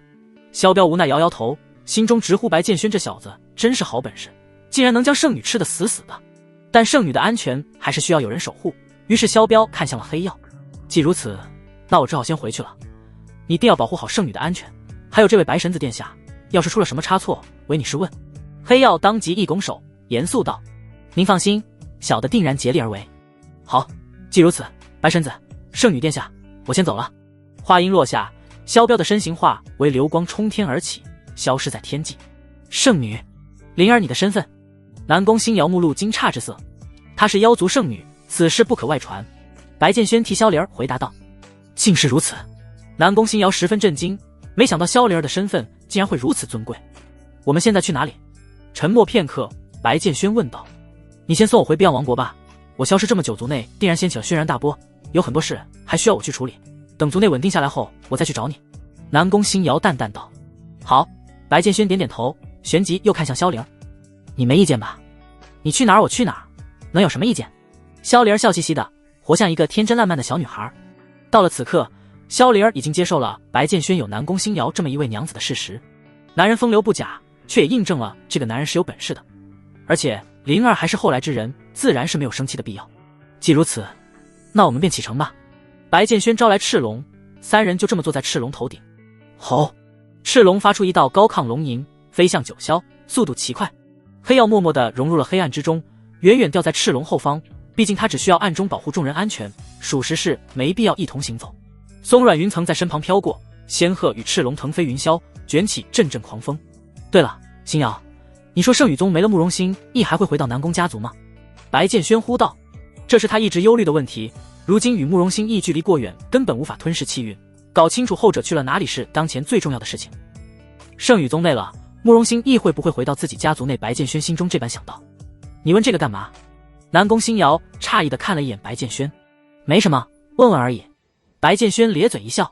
南宫星瑶思索片刻，淡淡道：慕容星亦和轩儿有意在一起，且不久后他还需要回碧昂王国参加10国排位战，想必现在是待在碧昂皇室内的。白剑轩一愣，什么排位战？碧昂皇室和慕容星亦又有什么关系？容我慢慢说。南宫星瑶稍微措辞片刻。自从慕容星一来到南宫家族找轩儿，便暂时住在了碧昂王国。他天赋极高，很快便引起了碧昂皇室的注意。10国排位战在即，碧昂皇室早早的便找上了慕容星逸。虽然我不知道皇室那边给了他什么好处，但慕容星逸确实是答应了替自己皇室出战，所以待在皇室的可能性很大。原来如此，白剑轩恍然大悟，心中暗松了一口气。如此看来，只要回到南方荒原，就能继续吞噬慕容星逸的气运了。所谓的10国排位战，乃是数百年前南方荒原10国共同创立的一场比试，每20年举办一次，参加者只能是国内的年轻一辈，根据实战排位成绩进行排行。看似是比试，实则是在宣扬国威，排名越靠前的国家实力越强。并且这场排位战也并不是没有实际好处的，数百年来众国都默认以排位战的名次来争夺南方荒原内灵石山的地盘。要知道，修炼之人最可靠的修炼资源就是灵石，灵石山的归属数量基本决定了国内修炼者未来几十年的走向。碧昂王国想要凭借慕容星一来获得好名次也在情理之中，毕竟其他国家也经常用这一招，先向那些年轻厉害的修炼天才抛出橄榄枝，然后通过排位战谋的好名次，可谓是一条稳赚不赔的好计策。怎么了？你也想要参加10国排位战吗？南宫星瑶问道。倒也不是，白剑轩摇摇头，我都不知道金凤神国那边怎么安排的，等回去了再说吧。披星戴月，日升夜临，赤龙一口气飞了3天3夜，总算是来到了南方荒原境内。白剑轩先将南宫星瑶送回了碧昂王国，结果不出意外的引起了王国内一阵轩然大波。南宫家族老祖消失许久，又突然乘着一条赤龙回到家族内，这样的消息属实算得上是劲爆。白剑轩并未在南宫家族内久待，确认了慕容星亦确实是在碧昂皇室内准备排位战后，便与南宫星瑶告别离开了。灵儿，你上次有去到金凤神国吗？飞行途中，白剑轩搂着萧灵儿，笑呵呵问道。没有。萧灵儿摇摇头，无奈道。我当时是准备第一站先找到星瑶姐姐，然后再去金凤神国看看的，结果刚到南宫家族就听到了星瑶姐姐失踪的事情，我立马就跑去圣羽宗传消息了，哪有去金凤神国的时间？那真是可惜了，此番回去我定要带你好好游玩一番。说着，白剑轩的手不老实地伸进了萧灵儿衣服内。萧灵儿俏脸泛起微微红晕，软声娇气道：等回去先。白剑轩也未强迫，只是亲了一下萧灵儿脸颊，便不再使坏。再度飞了半天时间，两人总算是回到了金凤神国境内。刚到皇宫，白剑轩就遇到了一脸愤怒的白龙恩。白建轩顿时一愣，父皇这是怎么了？咦，你怎么回来了？白龙恩见到突然回来的白建轩，顿时一愣，旋即像是想到了什么，脸色变得无比焦急。对了，有件事你出去了不知道，南宫星瑶失踪了，我们找遍了碧阳王国，上上下下也没寻到人。白建轩本来还以为是什么重要的事情，一听到是失踪之事，便放下了心来，摸了摸脑袋，淡淡道：“你说这事儿啊，我已经把他带回南宫家族了，他是被歹人绑架了，不过万幸在途中碰到了我。”听到这，白龙恩愣了愣，旋即长舒出一口气，如此便好，不然还真不知道上哪儿找他去。那个叔叔您好。一直躲在白建轩身后的萧灵儿露出半边脸，诧异地盯着白龙恩。见到这个小姑娘，白龙恩顿时也是睁大了眼睛。这人好眼熟啊，想起来了，正是之前在南宫家族找寻南宫星瑶时遇到的那个小姑娘，而且还自称是自己好大的娘子，如今带回家了，不会是真的吧？白龙恩当即看向白建轩，当捕捉到对方脸上那抹僵硬的笑容时，他便确定了。你小子倒是好本事啊！白龙恩撇撇嘴道。白建轩并不想继续这个话题，于是话锋一转：父皇，咱们先不说这个事儿了，我看你怒气冲冲的，这是要干嘛去？一提到这事儿，白龙恩原本因儿子回来而消了一些的怒火，顿时又蹭地燃了起来。十国排位战马上要开始了，你知道吧？知道。白建轩点点头。回来的路上，他已经听南宫星瑶讲过关于排位战的很多细节了。可是这又和父皇发怒有什么关系？这些年来，咱们金凤神国虽还保持着神国之称，可逐渐势大的其余几国压根儿都已经没把咱们放眼里了。他们表面上毕恭毕敬，暗地里说的些什么，朕一清二楚。白龙恩越讲越气，胡子都乱颤起来。这次十国排位战的地点定在了黑沙国，刚才下面的人来禀告，黑沙国的人回来送请帖，到时候免不了明里暗里对我们金凤神国一番言语羞辱，朕岂能不气？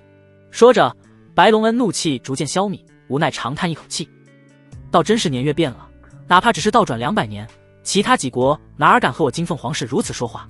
闻听此言，白建轩也是神色渐沉，冷声道：他们倒真是忘了自己的本分，连自己该听命于谁都不记得了。白建轩沉吟片刻：父皇，带我一起去见那送请帖的使者吧。你去干嘛？白龙恩疑惑地注视着自己的好蛋儿。不必多问，当时候自当知晓。半刻钟后，大殿，白龙恩坐于龙椅之上，威严目光扫视全场，傲然地威弥漫而出。白建轩和萧灵儿混于其他朝中大臣的队伍之中，好奇地观察着众人神色。建轩哥哥，你父皇下面的这些臣子似乎脸色都不太好啊。萧灵儿凑到白建轩耳边小声道。使者这番跋扈姿态，哪有一点尊重金凤神国的意思？他们自然是不爽。白建轩眼中冷意直冒。只见大殿正道上，一位身穿黑袍的使者正傲然而立，见了白龙恩既不行大礼，脸上也毫无恭敬之意。使者只是简单的拱了拱手，淡淡道：陛下，此次十国排位战在本国举行，黑沙全国上下正在精心筹备，不知此次金凤神国可会派人前往比试。此言一出，满朝文武都涨红了脸，恨不能上去活劈了这使者。身为唯一的神国，哪有不派人参加排位战的道理？若是弃权，则会直接丧失争夺灵石山归属的机会。使者这番话翻译过来，无疑就是在问：反正你们金凤神国也取得不了好成绩，不如别派人去参加了，反正也夺得不了好名次。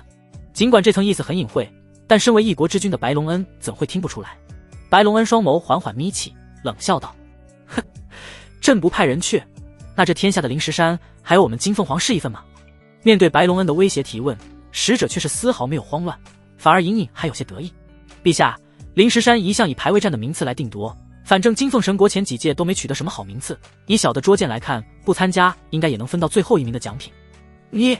白龙恩拍案而起，浓烈杀机溢散而出。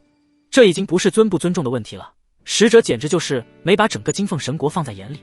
但使者的确有底气，因为黑沙国这些年来发展得很迅猛，已经有了将金凤神国取而代之的实力。若不是碍于师出无名，或许黑沙国此时已经被冠以神国之名了。满朝文武虽不满，却是无一人出来教训使者。毕竟现在的金凤神国可还不具备与黑沙国撕破脸的底子，一旦撕破脸，反而给了对方开战的把柄，因此无论多大的羞辱都得先受着。大胆！你黑沙国就是如此教你来当使者的吗？然而一道厉喝却是从人群中乍现，将所有人都吓了一跳。白龙恩也是一愣，连他一国之君都得受黑沙国的鸟气，朝中还有谁敢来当出头鸟？众人定睛看去，却见白建轩大踏步走出人群，来到那使者面前。轩儿你……白龙恩见是白建轩，顿时有些慌乱。父皇放心，我有分寸。白剑轩打断道。旋即，白剑轩直勾勾地盯着使者，沉声喝道：“跪下！”使者一愣，顿时恼怒，他连白龙恩都没有跪，怎么可能给面前之人下跪？你谁啊？我乃金凤神国神子白剑轩。白剑轩冷声道：“原来是神子殿下。”使者咧嘴一笑，笑容十分轻蔑，当真是久仰大名啊！使者说的大名，自然是白剑轩的废物神子之称。白剑轩笑了，他还没见过敢这样找死的人，当即抽出青霜剑，一剑斩向使者。刺了！伴随着剑光掠过，一条断臂高高跑起，如喷泉般的鲜血在手臂断口处不断喷涌。啊！使者凄厉惨叫，他怎么都没有想到白剑轩区区一个神子敢对自己动手。要知道自己代表的可是整个黑沙国啊，他哪来的胆子？使者痛苦地捂着断口，在地上滚来滚去，凄厉痛嚎。砰！白剑轩提着染血长剑，一脚踩在其胸膛，声音冰冷彻骨。现在可以好好说话了吗？白剑轩的所作所为令在场所有人心头一紧，文武大臣们皆是向其投去惊愕的目光。要知道，如今在十国之中，黑沙国的实力已经隐隐赶超了金凤神国，就算白剑轩是神子，这般粗暴对待使者终究是不妥。万一黑沙国的君主气急，说不定甚至会发兵直接攻打金凤神国。白龙恩虽也心觉不妥，但更多的是觉得解气。打得好啊！他娘的，一个小小的使者也敢当着朕的面跋扈撒泼，简直是找死！白剑轩这番做法，无疑是替整个金凤皇室出了一口恶气。但白剑轩却是丝毫不在意这些，锋锐的星眸闪烁着森然寒光，如同幽深地狱中的死神。噗！潺潺鲜血不断流淌，使者的面容因痛苦而剧烈扭曲，看向白剑轩的目光中逐渐带上了一抹惊恐。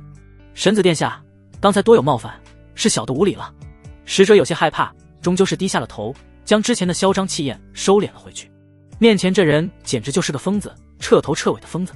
使者胸膛中满含怒火，心中暗暗盘算着，等回到黑沙国定要将此事禀告给君主，届时定要让白剑轩为今日的所作所为付出代价。回去告诉黑沙国王，我金凤神国会如约到来，将所有的灵石山都准备好，这一次的十国排位战，魁首我金凤神国要定了。白剑轩语气淡然，如同是在诉说一件再自然不过的事情般。然而这一句话却像是在众人心中投入了一块巨石，掀起轩然大波。满朝文武心中暗暗叫苦，无奈摇头，开始低声议论。神子这般做法实在是太过了，教训使者不论，单是这话吹出去了，到时候做不到可就收不回来了。黑沙国这些年来发展的很快，国内的修炼天才更是数不胜数，相较之下，我金凤神国实在是……哼！我看神子也是耍风头失了智，朝堂之上岂是他树立威信风光的地方？谨言慎行这4个字不知道怎么写吗？我金凤皇室有此神子，当真是走了下坡路了。一时间，臣子们对白剑轩的好感可谓是降低到了冰点。说好听点叫为皇室争口气，说不好听点就是不知天高地厚的废物神子。这些议论声虽然细微，却是一字不落地落入了白剑轩的耳中。白剑轩眼眸中闪过寒意，暗骂这些吃里扒外的东西不知好歹。金凤皇室之所以衰落，就是因为这群无能臣子在一直示弱。神子殿下，倘若金凤神国这次不能拿下魁首，又当如何呢？使者死死捂着还在流血的手臂断口，神色愤恨，不甘回怼道。作为使者，他不能弱了黑沙国的威风。白剑轩淡淡扫了他一眼，将青霜剑收回，撂下一句话后便转身回到自己位置。若此次金凤神国不能夺得魁首，这天下的灵石山你们尽数拿去便是，我金凤神国不稀罕。闻听此言，使者眼眸猛地瞪大，似乎是生怕白剑轩反悔似的，一口咬定：神子殿下好胆魄，既如此，小的便回黑沙国复命去了，恭候诸位光临。说罢，使者一溜烟便跑出了大殿，不给众人一点说话的机会。离开皇宫之际，使者回眸，用怨恨的眼神狠狠瞪了后方一眼，愤愤道：牛皮吹这么大，这一次我倒要看看你们金凤神国到底还有多少底蕴。哼，拿不到魁首的话，你们金凤神国就等着灭国吧。使者离开后，朝堂之上一片肃静，众人不是没话说，相反，他们恨不能用唾沫星子将白剑轩淹死。白龙恩也是脸色一阵难看，沉默许久后清了清嗓子道：轩儿此举可谓是扬我国威，诸位回去好好准备吧。此次我金凤神国定要在十国排位战中夺得魁首。话音刚落，金凤神国3大家族之一的林氏族长走上前道：陛下，如今局势您是清楚的，我们金凤神国究竟有没有拿下魁首的实力，难道您还不明白吗？白龙恩背对的哑口无言，林氏族长说的的确是不争的事实。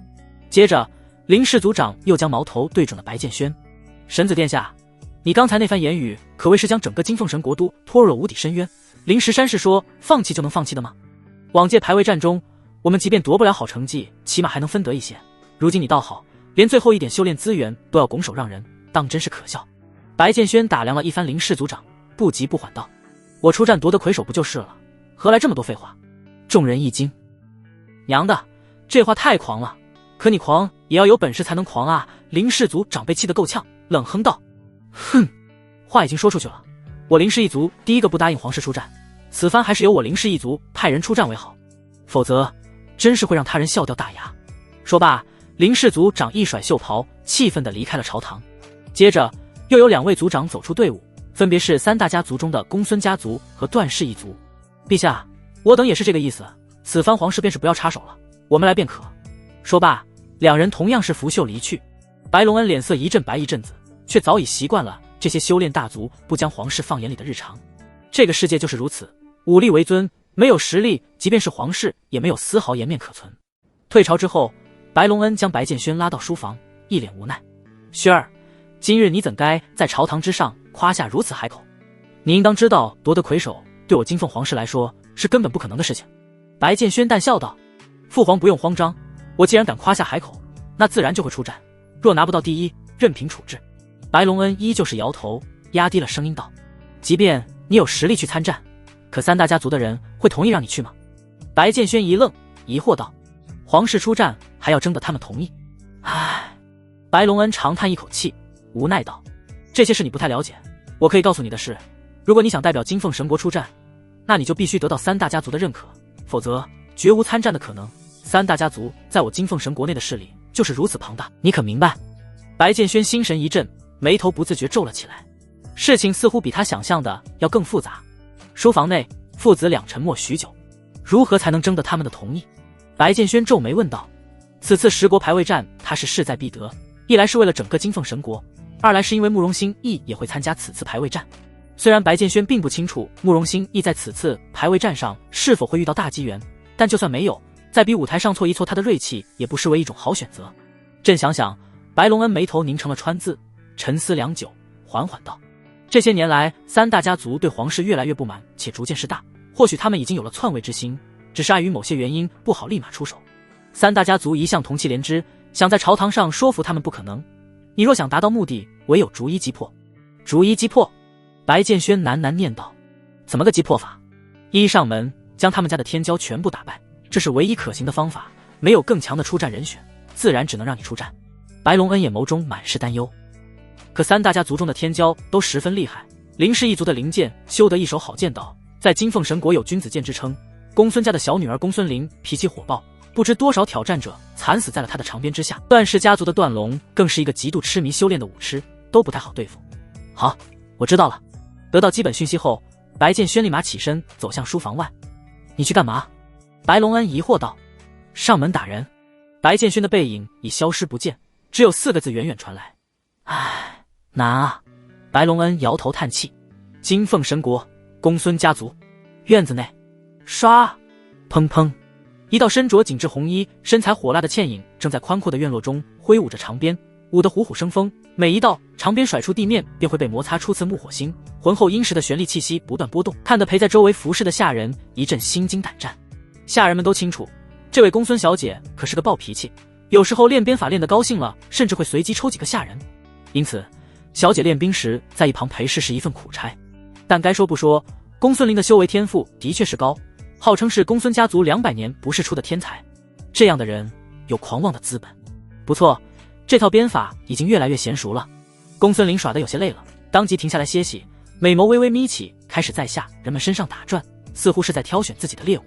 下人们注意到小姐投来的兴奋眼神，顿时浑身一颤，呼啦啦的跪成一片，身子不停抖动。“别害怕，就是要你们陪我练一练。”公孙林舔了舔柔软红唇，俏脸上嬉笑神情更甚。“灵儿，练得怎么样了？”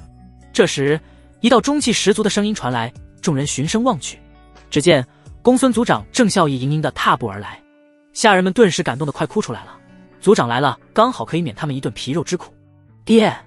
公孙林一改刚才的跋扈姿态，如同乖巧的小姑娘般给了公孙族长一个大大的拥抱。“我练得可好了，这次一定能把段氏和林氏家族的那2个家伙打趴下，然后代表咱们金凤神国出战。好，有志气，不愧是我公孙家的掌上明珠。公孙族长朗声一笑，对这位优秀的女儿感到十分满意。随后他又像是想到了什么，笑容渐渐敛去。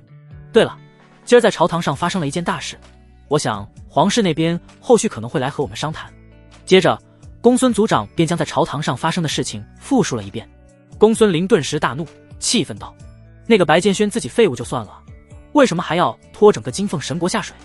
现在的局势如此紧张，我们怎么可能打得过黑沙国？当真是脑袋灌了水。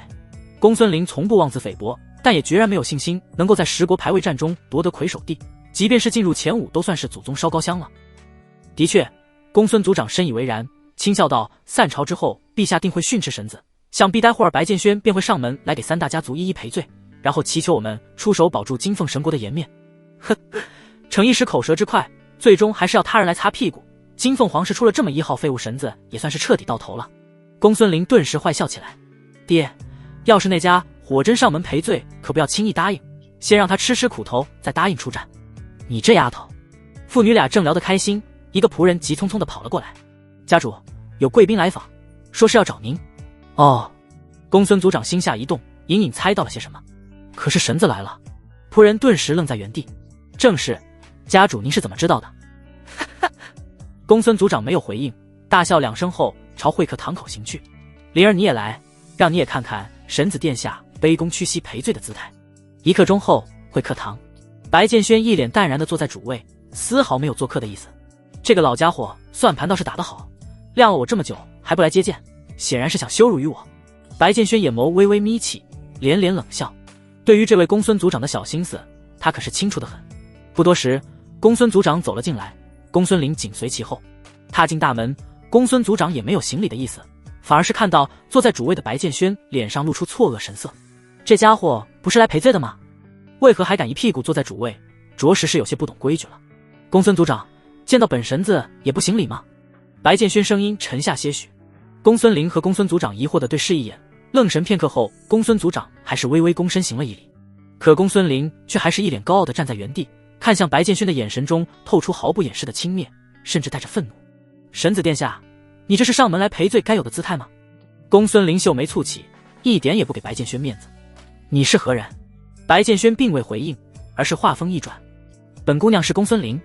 公孙林傲然回道：很好，你就是公孙林。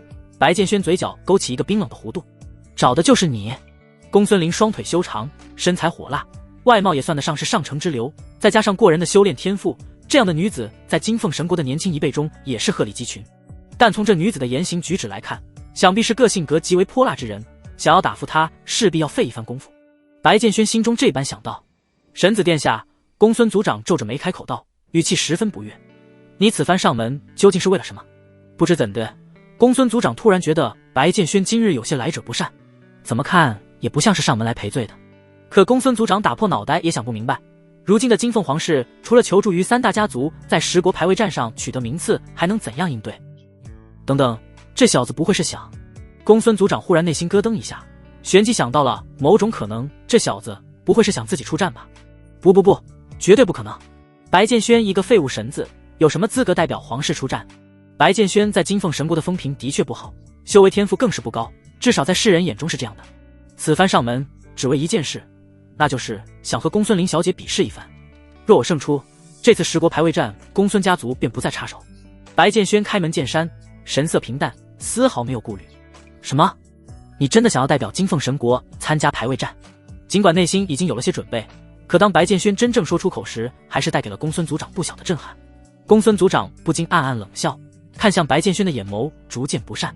这样的神子不仅自身没本事，且狂妄自大，不知天高地厚，有何不可？难不成本神子还不能代表神国？白剑轩理所当然道。公孙族长陷入沉默，这话他还真不好反驳。理虽是这么个理，但皇室获得3大家族的认可可就太难了。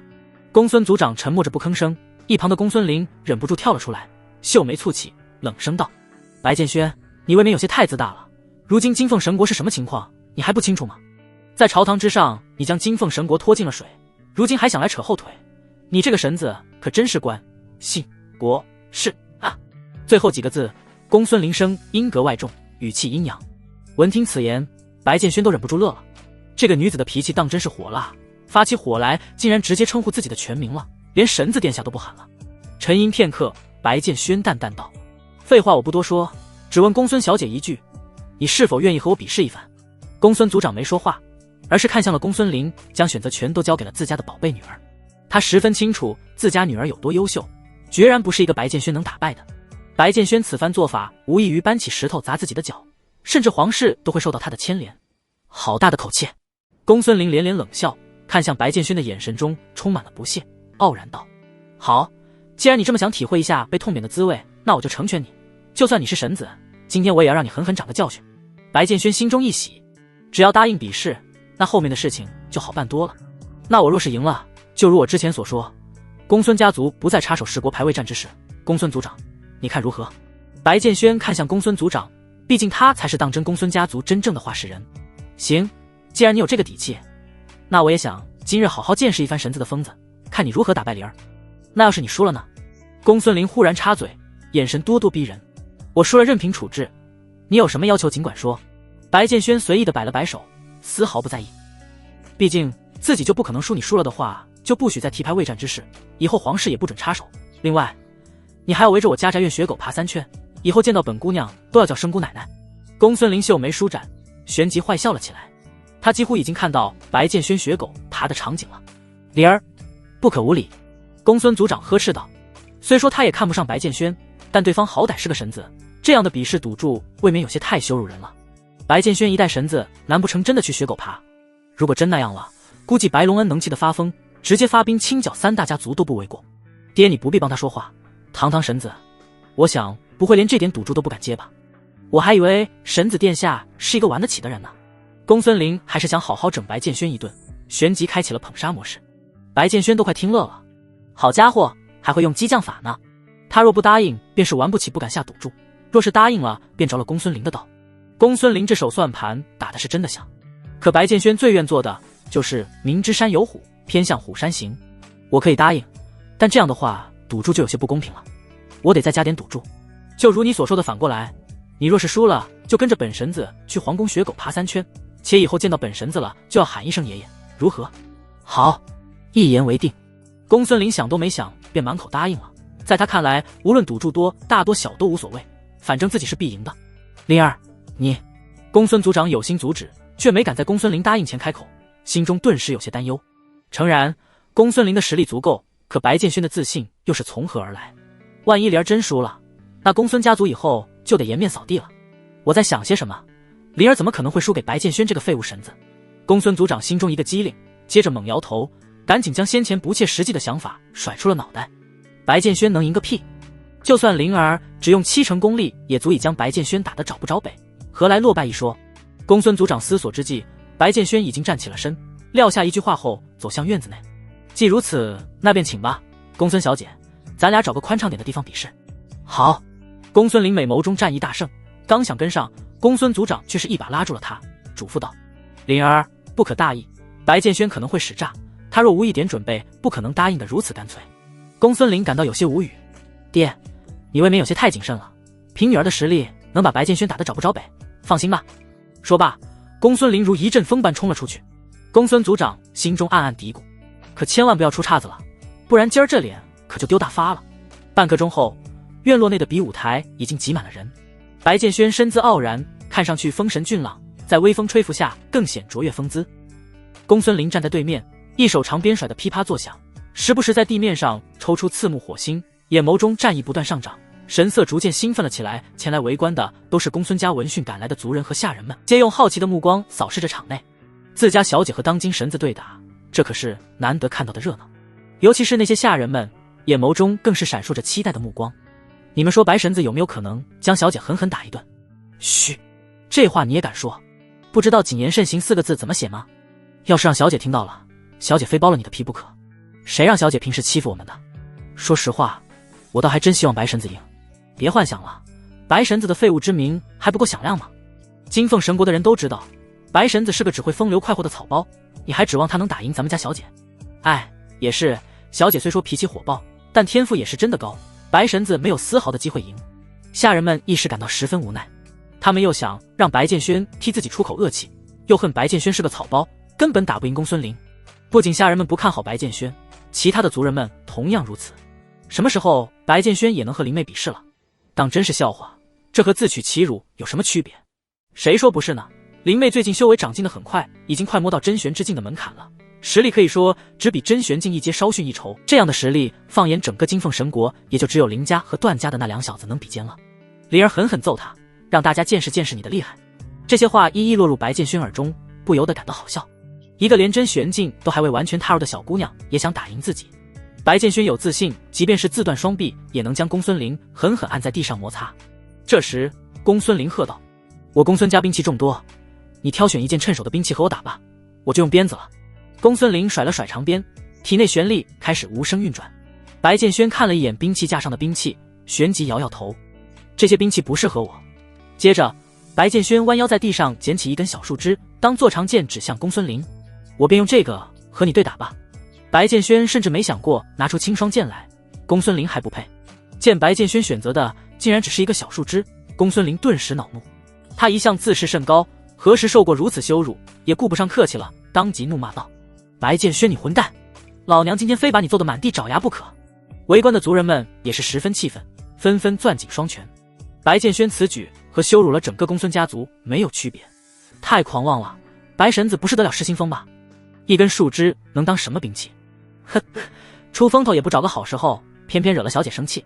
待会儿小姐发起火来，连家主都拦不住，抽死他！管他什么狗屁神子，竟然藐视我公孙家，得让他付出代价。公孙族长同样神色不悦，只顾摇头。此子当真是一无是处，废物至极。唰！空地中忽然刮起一阵狂风，公孙林挥舞着长鞭，带起滔天气浪，横抽向白建轩面门。恐怖的玄力汇聚在长鞭之上，威势骇人。这一鞭子要是抽实了，破相都是轻的，脑袋当场像西瓜般爆开都有可能。这丫头真歹毒，这是想置我于死地啊！我不过是嘲讽她一番而已，竟然下此狠手。白建轩心中暗骂了公孙林一阵，旋即冷笑一声：“好啊，既然你不留余地，那今日我便要让你羞耻到无地自容。”嗖！接连不断的音爆声在耳畔炸响，白建轩神色淡然，向后一弓腰，便十分轻巧地躲过了这一击。在围观众人眼中，这一鞭够迅猛也够狠，换做他们其中任何一人，早就被抽爆了脑袋。可在白建轩的眼中，这一鞭实在是太慢了，慢到他都不需要挪步就能轻松躲开。毕竟真玄境5阶的修为摆在那里，5阶的修为差距实在是太大了。算你运气好躲了过去，再来！一击未中，公孙林秀眉一蹙，手中长鞭顿时甩动得更快了，接连抽出数鞭，玄力疯狂喷薄，没有留丝毫余地。砰砰砰！白建轩依旧是轻松躲过，倒是院落中的古树被接连抽短了几根。你有种别躲！公孙林抽不到人，顿时更加恼怒，厉声喝道：“我就要躲，你能拿我怎么样？”白建轩不屑道。公孙族长看到这一幕，眉头拧得越来越深，内心逐渐升起一股不安。怎么会这样？到现在白建轩都没有展露出任何修为气息，而且他身上似乎有什么东西在遮掩境界气息，连我都无法看破。最可怕的对手不是超越你太多，而是完全不清楚对方的实力。此时的公孙林已经彻底失去了耐心，索性直接朝白建轩冲杀了过去。白建轩双眸微微眯起，神色终于认真了些。今日便给你点教训，让你知道什么叫做人外有人，天外有天。啪！白建轩眼疾手快，一树枝狠狠抽在公孙林的嘴上。这一击是让你知道该怎么跟本神子说话。啊！公孙林还未摸到白建轩的衣角，反而吃了一嘴树叶，顿时发出一声痛叫，捂着嘴向后退了2步，红润的嘴唇顿时溢出血丝。可比起皮肉之痛，公孙林更觉得耻辱，太丢脸了！白建轩这个混蛋，竟然敢戏弄自己！白建轩，我和你拼了！公孙林话音刚落，刚欲冲上去拼命，白建轩却是一个踏步绕到了他的身后，接着狠狠一树枝抽在公孙林的丰满屁股上。这一击让你知道，平时走路给我低调点，别屁股翘到了天上。啊！公孙林捂着吃痛的屁股，原地跳起3丈高，脸色瞬间羞愤到了极点。白建轩，我杀了你！公孙林手中长鞭早已扔到了一旁，俏脸涨红，羞愤无比，恨不能生吃了白建轩。如果说之前的树枝抽嘴巴是教训，那这次用树枝抽屁股就是赤裸裸的耍流氓。公孙林一个还未出嫁的黄花大闺女哪能受得了这气，当即如发威的母老虎般朝白建轩猛扑了上去。灵儿，不可乱了心神！公孙族长厉声喝道，内心焦急无比。他明白公孙林的心已经彻底乱了，这种状态下根本不可能获胜。可此时的公孙林哪听得进去，一心只想掐死白剑轩。还敢来！白剑轩微微挑眉，身形侧开，巧妙地躲开迎面挥来的一记鞭腿，接着猛地一掌打在公孙林的胸口。噗！公孙林被这一掌击飞出10多丈远，吐出一大口鲜血，最终狠狠撞在地面上，翻滚数周才停下。这一掌白剑轩还是留手了的，否则只需5成功力就能要了公孙林的命。白剑轩！公孙林银牙紧咬，怒极喝道。他刚欲起身再战，眼前忽然刮起一阵狂风，抬头一看，只见一根树枝已然抵在了自己脖颈处，只需再前进1分便可贯穿咽喉。白剑轩居高临下的俯视着公孙林愤怒的俏脸，嘴角勾起一抹不屑笑容，犹如天生的上位者在注视一只随时可以捏死的小虫。还要打吗？住手！此战我们输了。公孙族长厉喝出声，神色阴沉到了极点。既如此，那此战便不必打了。白剑轩看了公孙族长一眼，旋即点点头，手指轻颤，树枝立马被强大的旋力碾碎成粉末，缓缓消散在空气中。爹，我还没输，我还能再战。白剑轩，你要是个男人，就跟我再打一场。公孙林捂着胸口挣扎着起身，眼眸中满是倔强。够了，输就是输了。刚才神子殿下用的不过是树枝，可若他用的是长剑呢？你现在还能活着跟你爹我讲话？公孙族长罕见地呵斥了自己这位乖女儿，难掩失望之色。公孙林紧咬着银牙，背对得哑口无言。即便他再不愿意承认，可不得不接受事实，白剑轩远胜于自己。啪啪啪！白剑轩拍了拍巴掌，一脸含笑地赞赏道：公孙家族倒是输得起的人，那么之前的承诺，我也希望你们能够遵守。如你所愿，不久后进行的排位战，公孙家绝不插手，任凭皇室调遣。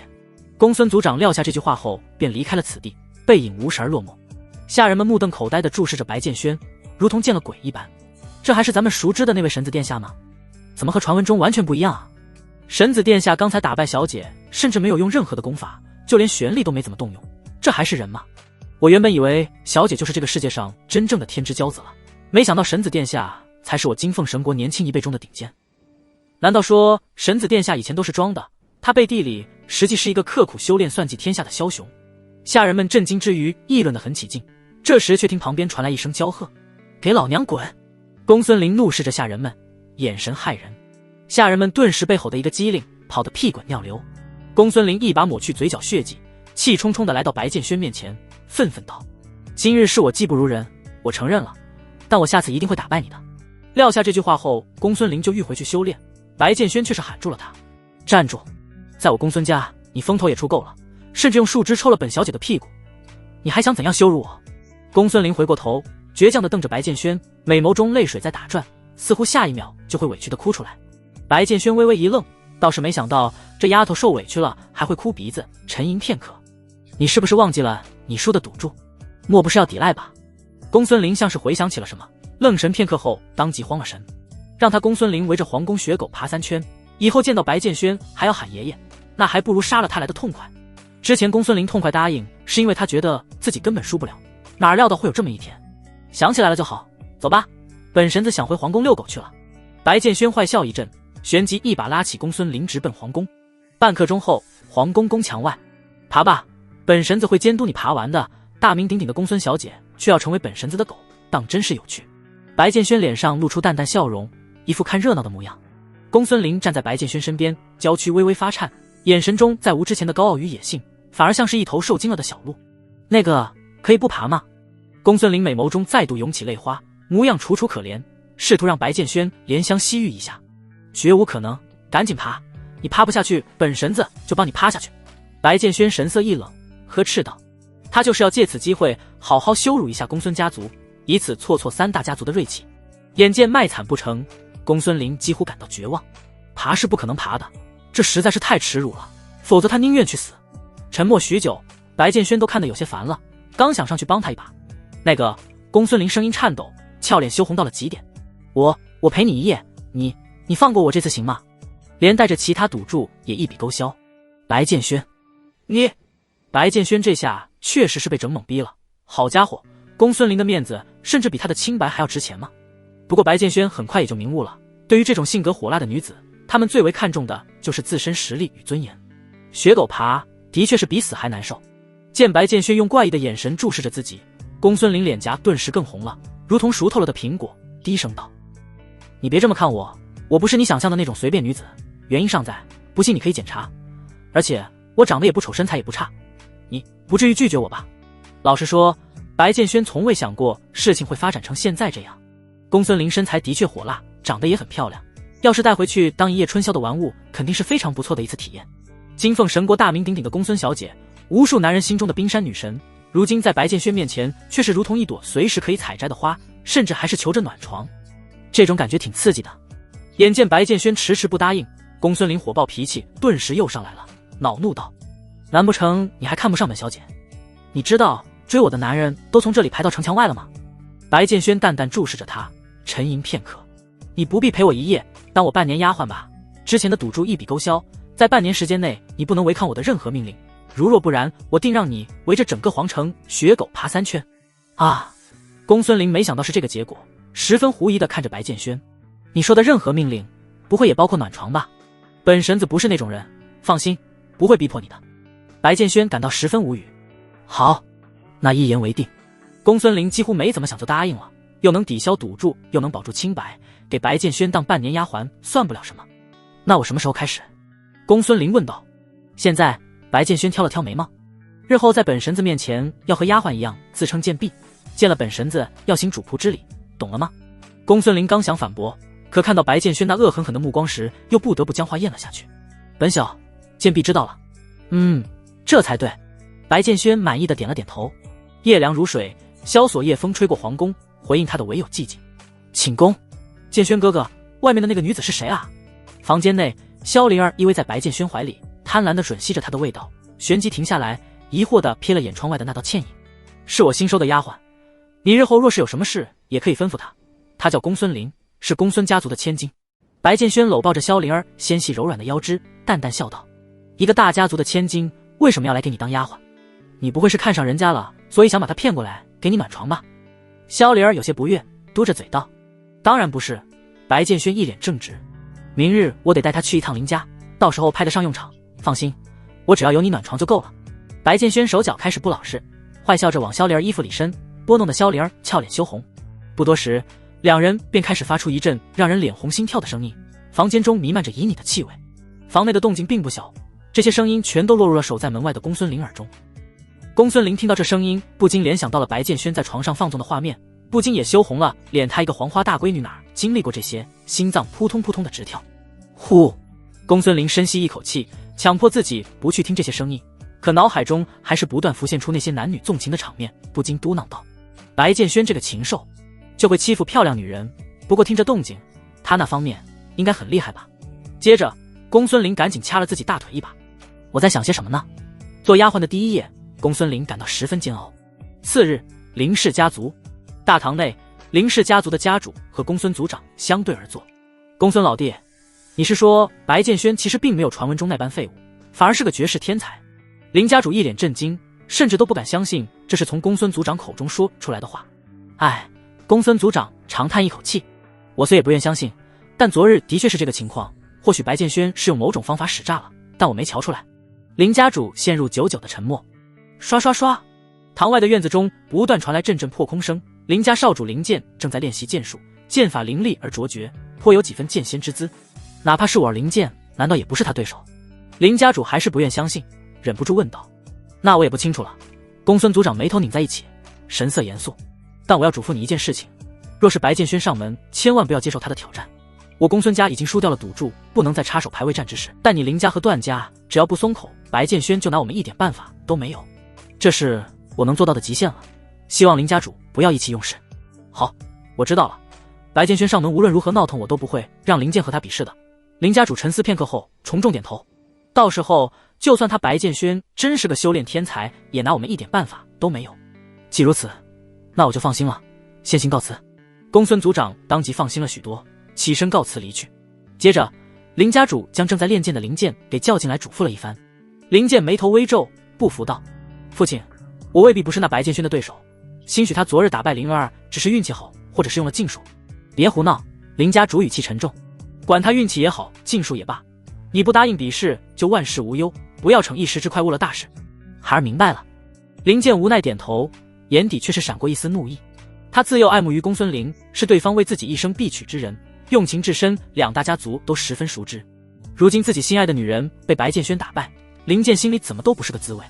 这时，一个下人进来禀告：家主、少主，白婶子和公孙林小姐求见。林家主目光一凝，冷哼道：来的倒是挺快，看来皇室很忌惮我们啊。相比起父亲的深谋远虑，林健更多的关注点却是在公孙林身上。灵儿为何会和白剑轩一同前来？林健不禁暗暗嘀咕道：带他们进来吧。林家主淡淡道：是。不多时，白剑轩大踏步来到大堂，公孙林紧跟在其身后。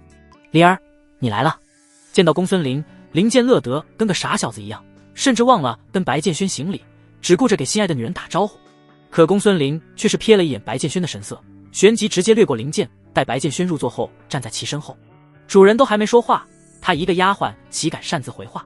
经过白剑轩一天一夜的调教，公孙林已经懂得了很多做丫鬟该懂的规矩，倒也慢慢带入了这个角色。林健笑容顿时僵在了脸上，只觉得心碎了一地。什么情况？灵儿为何不理我了？公孙林毕恭毕敬地站在白剑轩身旁，眼神始终没有瞥向林健，这让林健心中很不是滋味。神子殿下，近来陛下身体可还好？林家主笑呵呵开口道：家父一切安好，劳林家主挂念了。白剑轩礼貌回应：今日便住在寒舍，我林家别的没有，好酒好菜倒是不缺，神子尽可放心住下。林家主狼笑一声，当即就要招呼下人去准备酒菜。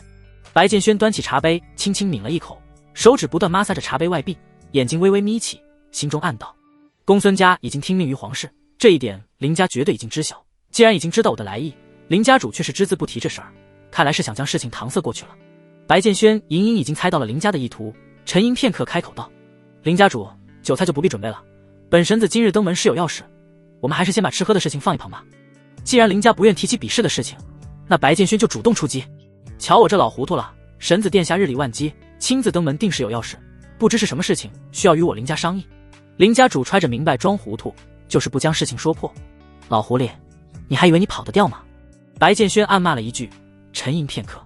林家主，此次十国排位战之事，还请林家不要插手，本神子会代表金凤神国参战，希望林家主能够同意。林家主脸上笑意渐渐敛去，露出为难之色。此事非同小可，关乎着整个金凤神国的颜面，林家不是我的一言堂，我就算同意了，族人们也未必会答应。再说了，神子殿下之前在朝堂上向黑沙国使者放出的狠话，满朝皆知，神子殿下可知夺不下魁首的后果吗？恕老朽直言，神子殿下有些意气用事了。白剑轩并不想和林家的人耍嘴皮子功夫，这些人都是老狐狸，和他们争论没有任何必要。这位是林健林公子吧？林家主，我想要与林健比试一番，若我胜出，林家便不再插手此事，如何？白剑轩偏眸看向林健，闻听此言，公孙林美眸微微眨动，心中不禁吐槽起白剑轩，又是这一招，打败对方家族内的最强年轻一辈，如此一来便再无拒绝让皇室出战的理由。公孙林心里清楚，林健对上白剑轩几乎是必输的。他与林健从小便有交集，对方的实力虽然超出自己一些，但在比试之中远做不到像白剑轩那般从容应对。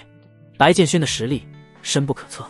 神子殿下，实在是不巧，犬子近日来染了恶疾，体内玄力流转不畅，怕是无法和您进行比试啊。林家主一点无奈状，心底却是乐开了花。白剑轩，你想打我也不让你打，只要我不出手，你能拿我林家怎样？我……林健张了张嘴，回想起父亲之前的嘱托，只得装作病怏怏的样子，拱手道：神子殿下，我的确最近身体不适，比试的事情还是下次吧。白剑轩感到十分无语，装病这种低级手段林家也使得出来，真是连脸都不要了。然而手段虽低级，效果却十分不错，白剑轩一时间还真拿林家没什么办法。但白剑轩是有备而来的。公孙林，倒茶。白剑轩瞥了公孙林一眼，旋即伸出手指向已经空了一半的茶杯。公孙林本来在愣神，闻听此言后立马上前为白剑轩斟茶。这一幕在外人看来，公孙林就像是白剑轩养的私宠般，召之即来，挥之即去。看到这场景，林家主心中不禁浮现出疑惑，公孙林何等身份，更是出了名的脾气火爆，别说是白剑轩一个神子，今儿就是陛下亲至他，也未必会乖乖的为其倒茶。可为什么公孙林会跟着白剑轩来到林家，还如此恭敬的听他的话？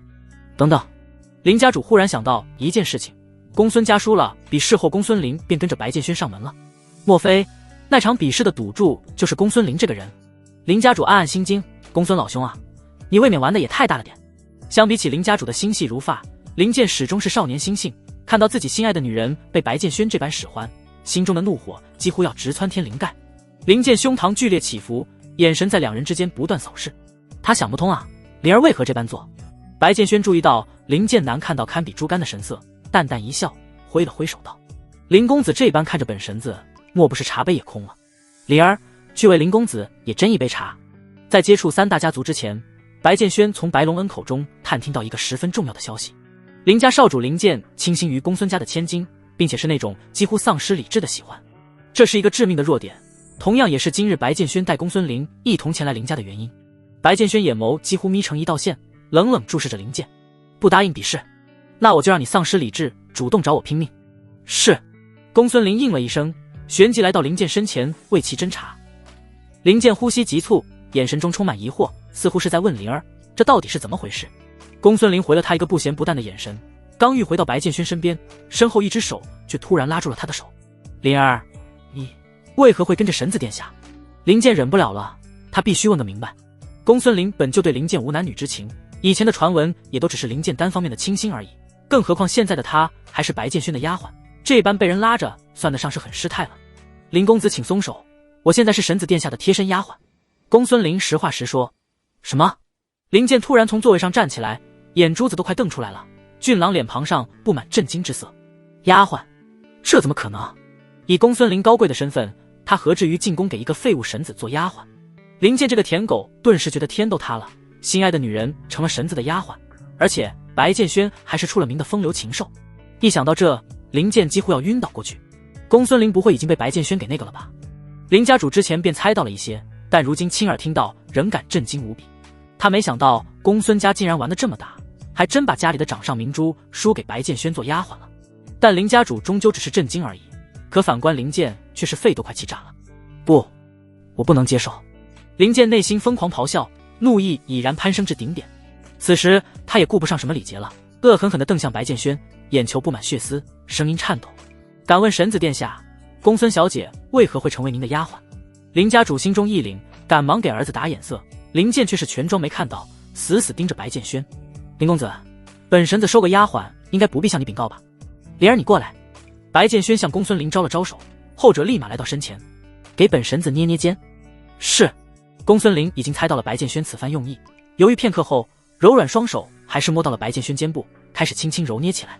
两人间隔极近，几乎要贴在一起，少女独有的香气钻入鼻腔，再加上那双玉手恰到好处的揉捏，白建轩感到舒心无比。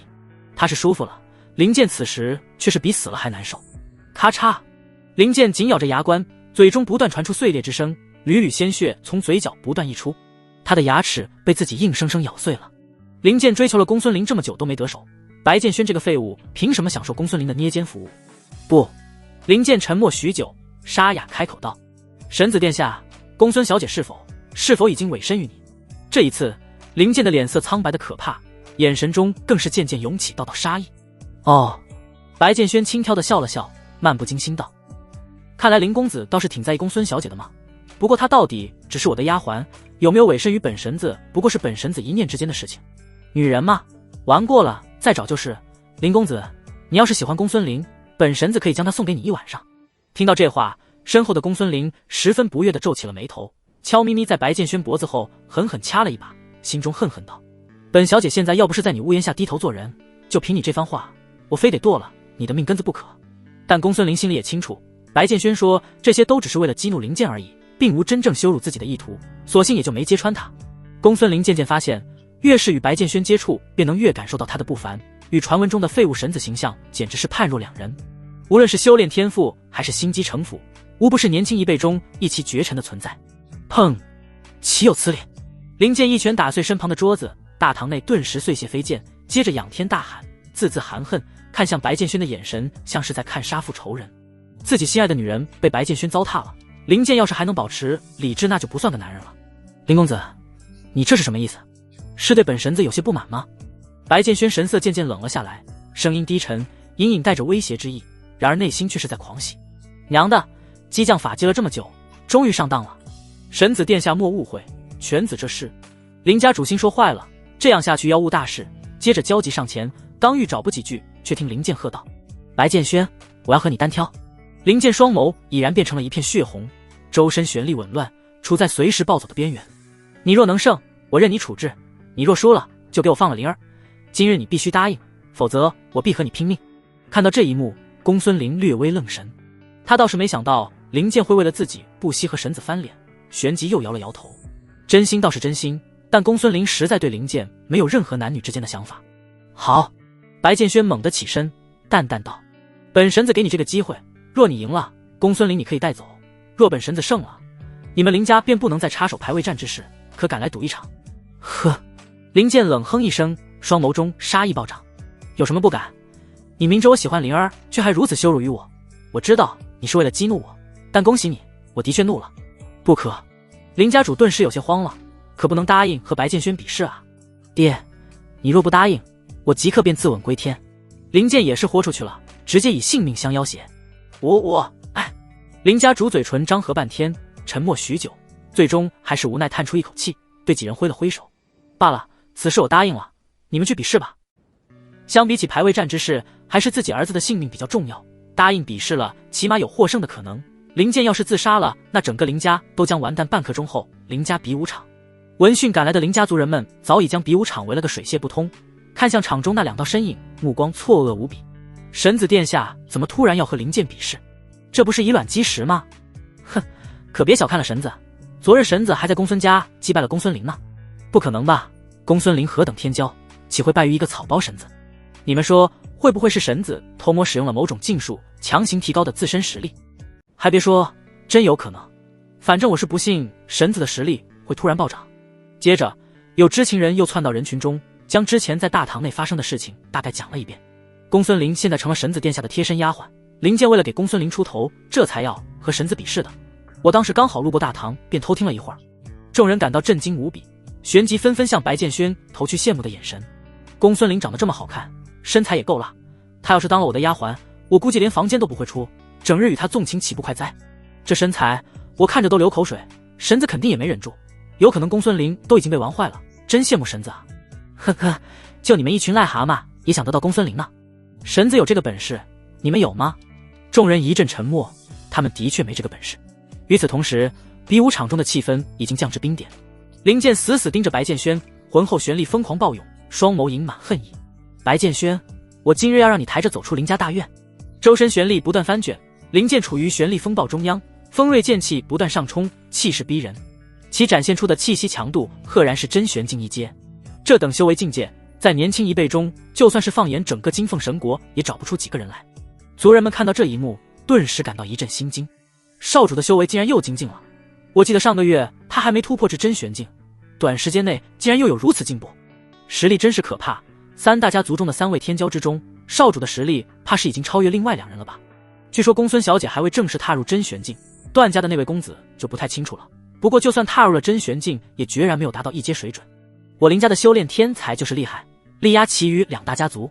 众人感到十分高兴，有这样一位厉害的少主，何愁家族不兴盛啊？林家主本还在为林剑的莽撞而生气，但如今看到林剑所散发出的强大气场，又感到舒心了些。年纪尚幼，心智不成熟很正常，但好在修炼天赋是绝对上乘，日后只需磨练一番，必成大器。在这个年纪，我所达到的高度远远比不上剑儿。白剑轩，我倒要看看你能击败公孙林究竟是实力还是侥幸。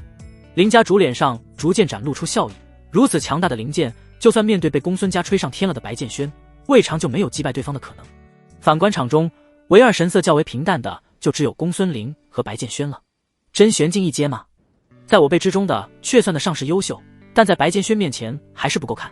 公孙林瞥了林剑一眼，旋即移开目光，失望地摇了摇头。自从和白剑轩原对战过一次，公孙林才知道这个人究竟有多么恐怖。然而事实也确实如此，白剑轩还未突破至如今境界之时，便能将一群真玄境的吊着打，甚至是跨阶挑战小小灵剑，当真是可笑。想让我被抬着出去，那得看你有没有这个实力了。白剑轩双眸微微眯起，心念一动，妖皇令便悄无声息地将其气息给掩饰了。其所释放出的气息，赫然也是真玄境一阶。白剑轩懂得木秀于林风必摧之的道理，对付一个灵剑没有必要展现出全部的实力。可即便是这样，真玄境一阶的修为也足以让观战的林家族人们瞪大了眼睛，眼珠子都快掉到地上去了。这神子殿下为何也是真玄境一阶？竟然和少主是同一境界。难怪神子殿下之前能击败公孙陵，原来是有此等深厚的修为。我记忆中的神子殿下似乎不是这样的话，他现在怎么变得这么强了？人不可貌相，海水不可斗量，神子背靠皇室，说不定得了个什么厉害的家族传承也不稀奇。若是靠家族传承得来的修为，那可比不上少主，毕竟少主那强大的剑意都是靠自己一件一件练出来的。众人虽然吃惊，却依旧觉得林剑的赢面比较大。林家主冷冷注视着白剑轩，不屑冷哼一声，原来也只是真玄境一阶而已，哼，狂妄小儿，不会以为有此修为就能在年轻一辈中横着走了吧？有一些嚣张的资本，但也只是一些，还不够。唰！众人各怀心思之时，林剑已经提起长剑，率先斩向了白剑轩。剑锋呼啸，汹涌的旋力毫无保留地灌入长剑之中，带着滔天威势直逼白剑轩面门。抢我女人做丫鬟，还上门来挑衅！就算你是神子，今日本少爷不将你戳出18个透明窟窿来，也就枉修了这剑道。寒光闪烁的剑身不断逼近，在白剑轩双眸中急速放大。然而白剑轩却是丝毫不慌，深吸一口气，暗暗将精气神都提升到了极致，如同海啸般的磅礴旋力在体内凝聚，战意瞬间攀升至顶点。白剑轩不准备像对付公孙陵那样戏耍灵剑，他要的是一招得胜。公孙陵脾气火爆，性格更是泼辣，若是不狠狠羞辱一番，他便不会服气。但灵剑不同，此人少年心性且痴迷修炼，对付这种人不可羞辱，只能用绝对的实力将其碾压，如此才能做到彻底征服灵剑。和我打，你还不配！白剑轩暴喝一声，青双剑骤然出鞘，闪烁着森然寒光的剑尖在空气中画出一道漆黑圆弧，如同泰山压顶般的恐怖威压在空中不断压缩。这一剑的威力足以开山裂石。唰！漆黑月牙卷携着无尽剑威，横斩向已然冲至身前的灵剑。砰！震耳欲聋的碰撞声响起，整个林家宅院都剧烈颤抖起来，恐怖的旋力浪潮以两人为中心向四周疯狂拍去。啊！最先被拍飞的是围观的林家族人们，足足倒飞出数十丈远才砸落在地灵家主神色惊骇，倒是没想到两个小辈交战会迸发出如此强大的气势，急忙拧起旋力防御，这才堪堪稳住身形。公孙陵双手挡在身前，银牙紧咬，心中一阵惊愕，好强！与此同时，处于风暴中心的林剑脸色已然是一片煞白。白剑轩这一剑之威实在是太可怕了。林剑修剑20余载，无论是正道名师还是长辈族人们，皆是夸赞他的剑术，称其有剑仙之姿。然而直到与白剑轩所释放出的恐怖剑意碰撞在一起，他才明白什么剑仙之姿，什么修炼天才，在白剑轩这一剑面前不过只是皓月光辉下的渺小萤火罢了。白剑轩的剑道资质远非灵剑所能及。不，眼看自己的剑威即将彻底被漆黑月牙斩成碎片，灵剑发出一道暴喝，他紧咬牙关，嘴角溢出一缕缕鲜血，旋即调动起所有旋力来支撑剑威。然而在绝对的实力面前，一切都是徒劳的。灵剑的自信与道心在转瞬间便被白剑轩击得粉碎，旋即被恐怖的推力炸飞出老远，在空中洒下一道狰狞血线，最后在地面翻滚数周，撞翻一道道人墙才停下。白剑轩挽了朵剑花，收剑，冷眸注视着狼狈无比的灵剑，脸上没有露出任何惊讶之色，冷酷的气场让他看上去如同一位睥睨天下的君王。沉声道：打败你一剑足矣。现场一片死寂，所有人看向白剑轩的眼神如见鬼神，神色惊骇无比。一剑秒杀灵剑，而且还是直面灵剑最引以为傲的剑术之上，这还是人吗？灵剑败了，败得惨不忍睹。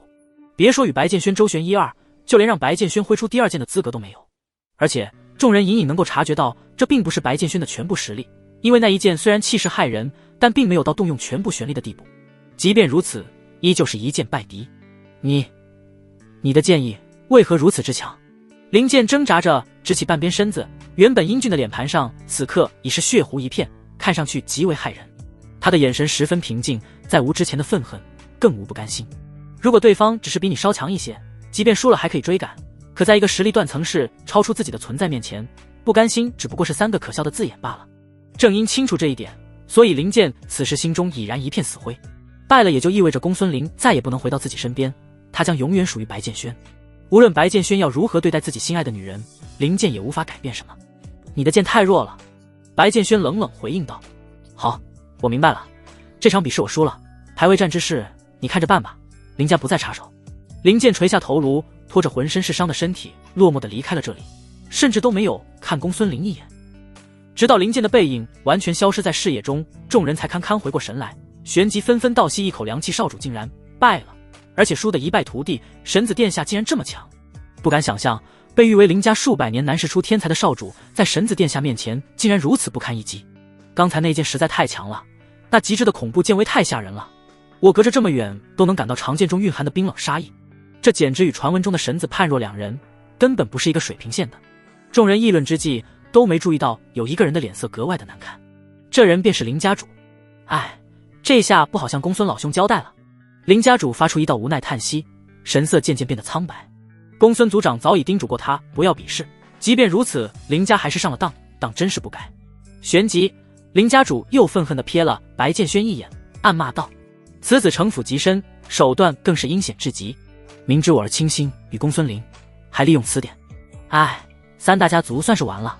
现如今，两大家族已经将排位战的话语权交出，皇室将总揽大权，只剩下唯一的段家，想必也顶不住皇室的压力。”沉默许久，林家主沉声道：“神子殿下，请回吧，告诉陛下，我林家随时听候差遣。既然结局已注定，那还不如顺从于皇室。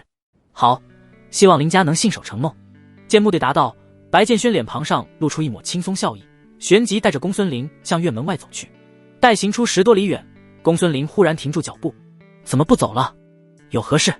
白剑轩转过身，疑惑看向公孙林。公孙林秀眉微蹙，眼神中透着质问之色，不悦道：“你利用了我？”白剑轩一愣，旋即哑然失笑。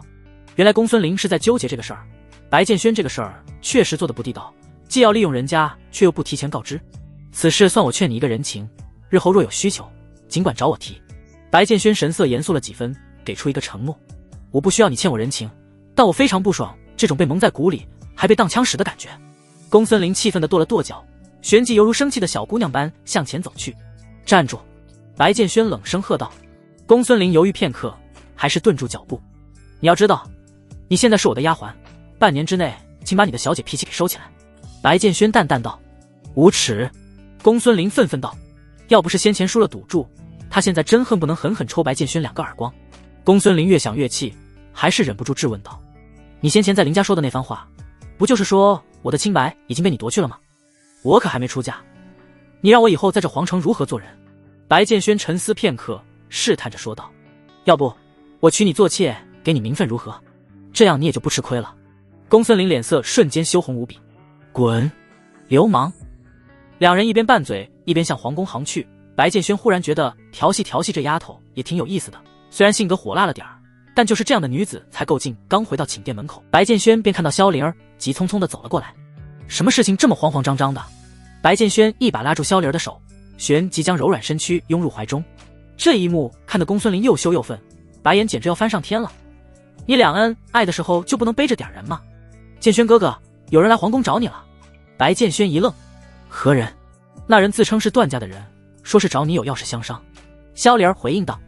白剑轩和公孙林相互对视一眼，皆是从对方眼神中看到了疑惑之色。三大家族之中，如今只剩段家没有松口了。白剑轩正准备找个时间去登门拜访呢，却不料段家的人反而先找上门来了。看来你大闹林家的消息传得挺快啊，这还没回到皇宫，段家就派人前来投诚了。公孙林揶揄道：“我想也是这样。”白剑轩点点头，段家定是觉得独木难支，所以干脆投诚，这样不仅能保住颜面，还能在皇室面前博得一丝主动权。剑轩哥哥，来的是2个人，一老一少，老的那个看着气度不凡，至于那个年轻的……萧灵儿似乎像是回想起了什么不太好的事情，神色逐渐变得怪异起来。那人是个男子，但却没有男子之气，十分奇怪。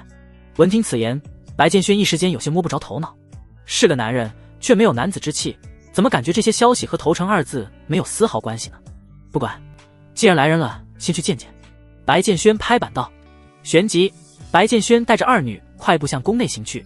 黑沙国皇城，恢宏大殿之中，一道威严身影傲然而立，浩瀚地威散发而出，他只是那么静静地站在那儿，便令在场的所有人都感到喘不过气。此人便是当今黑沙国的君主饶无帝。除去金凤神国的神国之名外，当今南方荒原中实力最强的国家当属黑沙国，而黑沙国正是在饶无帝手中崛起的，可见此人城府之深，心机之深沉。你的意思是，金凤神国不仅要来，而且还想在此次排位战中打败我黑沙国？饶无帝一双龙目冷冷扫过跪在大殿中的使者，声音低沉，蕴含怒气：“回陛下，正是。而且说出这番话的还是金凤神国的那个皇子，叫做白剑轩。他不仅口出狂言，还出剑斩断了臣的胳膊。”使者捂着左边空荡荡的袖子，一脸凄惨状，心底却是在暗暗冷笑。白剑轩，就算你是神子又如何？你砍我胳膊不要紧，但你得罪了黑沙国，他日必自食恶果。使者已经下定决心，他要想尽一切办法挑起黑沙国王对金凤神国的恨意，最好是直接发兵攻打。到了那时，白剑轩一个圣子必然难逃一死，使者的大仇也将得报。那白剑轩还说，论当今年轻一辈，我黑沙国的修炼者根本算不上什么，他一人便能横扫所有人夺得魁首。陛下，他这是在轻视我黑沙国啊！使者添油加醋地说着，越说群臣越是愤怒，真是岂有此理！群臣队伍中，一名老者愤怒走出队列，恨然道：我黑沙国虽是附属国，但如今是什么局势，金凤神国他们不清楚吗？若不是如今黑沙国还不够稳定且师出无名，哪来他白剑轩一个废物说话的机会？还瞧不起我们黑沙国，当真是找死！作为附属国的臣子，说这番话是大逆不道，但在场的人却是纷纷点头赞同，无一人出言阻止。就连饶无帝都微微颔首，丝毫没有责怪之意。陛下，金风神果敢斩我国使臣，这是赤裸裸的羞辱。若是此次排位战不给他们一点教训，我黑沙国尊严何在？哼，要我看，咱们就直接起兵反了。金凤神国如今有名无实，难道还真将自己当成以前的那个神国了？群臣激愤，有些比较激进的老臣甚至直接要造反，大殿中顿时嘈杂无比。好了，饶无帝冷冷出声制止众人，现在还不是时候，十国排位战在即，一切都要等排位战落下帷幕后再商议。说着，饶无帝眼眸缓缓眯起，磅礴地威如山岳威压瞬间降临，冷哼道：既然他白剑轩有这个胆量说出不夺魁首，不要任何灵石山的话，想必是有些底气。我们做好准备便是，散朝吧。话音落下，群臣愣神片刻后接连退去，唯有一人还留在空荡荡的大殿之中。此人相貌堂堂，看上去不过20出头，剑眉星目，隐隐间散发出一股玄傲气息。此人名叫饶无疆，乃是饶无帝的长子，亦是黑沙国王位的唯一顺位继承人。无他，只因他的实力远超其余皇子，无人能够与其争夺。江儿，此事你怎么看？饶无帝深吸一口气，双眸中金光闪烁，不知道在想些什么。父皇是在担忧金凤神国为何突然会做出如此怪异举动吗？饶无疆嘴角勾起一抹轻松笑意，似乎一点也不紧张。饶无帝点了点头。这些年来，朕自认为黑沙国的国力已经够强，却迟迟不敢对金凤神国发兵，不是朕胆小，实在是心有顾虑啊。闻听此言，饶无疆脸上笑容渐渐敛去，转而露出一抹凝重之色，沉吟许久。早闻金凤神国有意开国传承，只有资质足够上乘者方能得其金凤传承。然而这些年来，金凤神国一直没有什么修炼天才释出，也就导致其国力越来越弱。父皇迟迟不发兵，就是怕这一点吧？不错，饶无帝双眸中闪烁起森然寒光。白龙恩那个老家伙很忌惮我们，很有可能孤注一掷将传承传给那个白剑轩，不然他们怎么会突然如此重视十国排位战之事？要知道，在往届排位战中，他们金凤神国别说取得好成绩，就连派来参加人数超过100人的次数都屈指可数。父子俩陷入沉默。金凤传承有多强，他们并不清楚，但作为开国传承，必然十分强大。不过，朕倒也不担心金凤神国此次真将排位战魁手给夺了去。饶无帝忽然鬼魅一笑：江儿，你如今若是向世间展露出真正的境界，怕是会惊掉一地的下巴。22岁的真玄境6阶，何人能敌？就算是金凤传承也不行。饶无帝极具穿透力的笑声在空旷大殿内回响，接着饶无疆也笑了。他的气息不再掩饰，原本只是真玄境2阶的修为猛然狂增，一路飙升至6阶。这般恐怖修为，就算是白剑轩和慕容心意也及不上他。当然，正常修炼是不可能达到此等境界的。白剑轩已经是走了捷径才达到这般水准，饶无疆的天赋不可能强过霸玄灵根。他的修为亦来自开国传承。黑沙国为了培养你，几乎将开国传承全部拿出来了，莫要让朕失望。这一次，不管金风神国在搞什么鬼，都不要让他们得逞。饶无帝叮嘱道：是。金凤凰城神子殿，段氏父子坐在次位，正悠悠喝着茶。段家主死死盯着自家儿子，一脸恨铁不成钢。只见这位段家少爷此时正翘着兰花指，面露享受之色的轻抿着茶杯，一举一动不似男人，简直比女人还女人。此人名叫段章，乃是当今段家的少主。你能不能把你头上那朵破花给摘掉？成天穿得花花绿绿的，像个老爷们吗？段家主一脸黑线，自己怎么生了这么个娘炮儿子？他算是知道生儿育女是什么感觉了。段章白了他一眼，淡淡道：你少管我，还是想想带神子殿下去通过金凤传承的事儿吧，这可是陛下的亲令。说到传承之事，段家主的神色渐渐严肃起来，叹道：“起初我是不相信这位神子有资格继承金凤传承的，但他既能打败林剑和公孙林，这已经足够证明了他的资质，我等唯有用心辅佐了。”段章沉默片刻，忽然放低语气道：“爹，公孙家和林家都是反抗过的，就我们段家还没开打就缴械投降了，这传出去会不会名声不太好？”段家主白了他一眼，淡淡道：“你还是太年轻了，别看现在的金凤皇室萎靡不振的，那只是因为传承未开启。若此番神子能获得传承，十国之中有谁不服？有些时候要学会审时度势，要都学你这般，我段家早就不存在了。”那倒也是。段章点点头，表示赞同。话音刚落，白建轩带着二女走了进来。段家父子起身相迎，却见公孙林也在其中，不由得微微一愣，公孙家的千金怎么会在这里？而且还是和白建轩同行。白建轩看出两人心思，轻笑道：“新收的丫鬟，二位别见怪。”段家父子面面相觑，眼眸中难掩震惊之色。丫鬟？好家伙，竟然收公孙家的千金做丫鬟，这位神子可是够有本事的。二位今日前来所为何事？白建轩一屁股坐到主位，用审视的目光打量着二人。段家主沉默片刻，行礼道：“神子殿下，我段家其实是皇室的人，此番是奉陛下之命前来，带神子殿下去获得传承。”短短一句话，却是如惊雷般在三人心中炸响。父皇还真是有手段。白建轩感到十分惊讶，在他印象里，白龙恩一直是个弱势君主，没想到在三大家族中竟然安插了一个眼线。如此看来，自己是不用向段少主发起挑战了。对了，你们所说的传承是什么？既然是奉的皇命，白建轩就没有怀疑的必要了，当即问出自己的疑惑。段家主沉吟片刻，肃然道：“神子殿下，之前你在朝堂之上对黑沙国使者说的狠话已经放出去了，那这次十国排位战，我们别无选择，唯有全力以赴。夺不下魁首，我金凤神国将彻底失去威信。至于这传承，自然指的是皇室的金凤传承，乃是金凤神国开国先祖留下来的。”说着，段家主苍老的脸庞上露出一抹哀伤之色。金凤传承十分强大，只需通过试炼便可获得强大的神力，但这些年来皇室一直没有出现适合接受传承的人，神子殿下天赋过人，定能担当此任。陛下已经决定将所有希望寄托在神子殿下身上。公孙林面露惊愕之色，看向白建轩的眼神满是不可置信之色。他竟然有资格去获取传承？公孙林双眸中附上一抹欣赏之色，显然是对传承之事有所了解。萧离儿倒是表现得比较平淡，皇室传承，妖族之中也有，没想到我金凤神国还有如此底蕴。白建轩逐渐兴奋起来，追问道：“那我们何时去传承之地？”白建轩身负霸玄灵根，要是连他都接受不了传承，那这个世界上也就没人能接受了，更何况还是混沌吞天体质。如今的他需要快速提升实力，能获得一份传承之力，何乐而不为呢？段家主沉吟片刻，传承地点在南方荒原的蛮山岭地，那地方十分凶险，还请神子殿下做好准备再前去，到时候犬子会给您带路，不过一路上遇到的凶险只能靠神子殿下自己解决，毕竟这也是传承的一部分。闻听此言，白建轩眼眸微微眯了起来。蛮山岭地地处南方荒原的最深处，那地方凶险异常，兽人纵横，虽每年都有不少人为了历练自己去此地猎杀兽人，但能够回来的屈指可数。好，我明白了，那明日便出发吧，届时还劳烦段少主帮忙带路了。白建轩迫不及待道：“神子殿下客气了。”段章笑呵呵回应，看向白建轩的眼神中满是桃花。神子殿下长得可真俊俏啊，当真是好相貌。送走了段家父子，萧离儿便激动地揽住白建轩的手臂：“我也要去，听说蛮山岭地有很多新奇的东西，我想去看看。”白建轩沉吟片刻，却是拒绝了他：“不行，你不准去。”“为什么？”一听不带自己，萧离儿当即有些不悦，精致的脸庞上难掩失望之色。“听话，下次带你。”白建轩安抚道。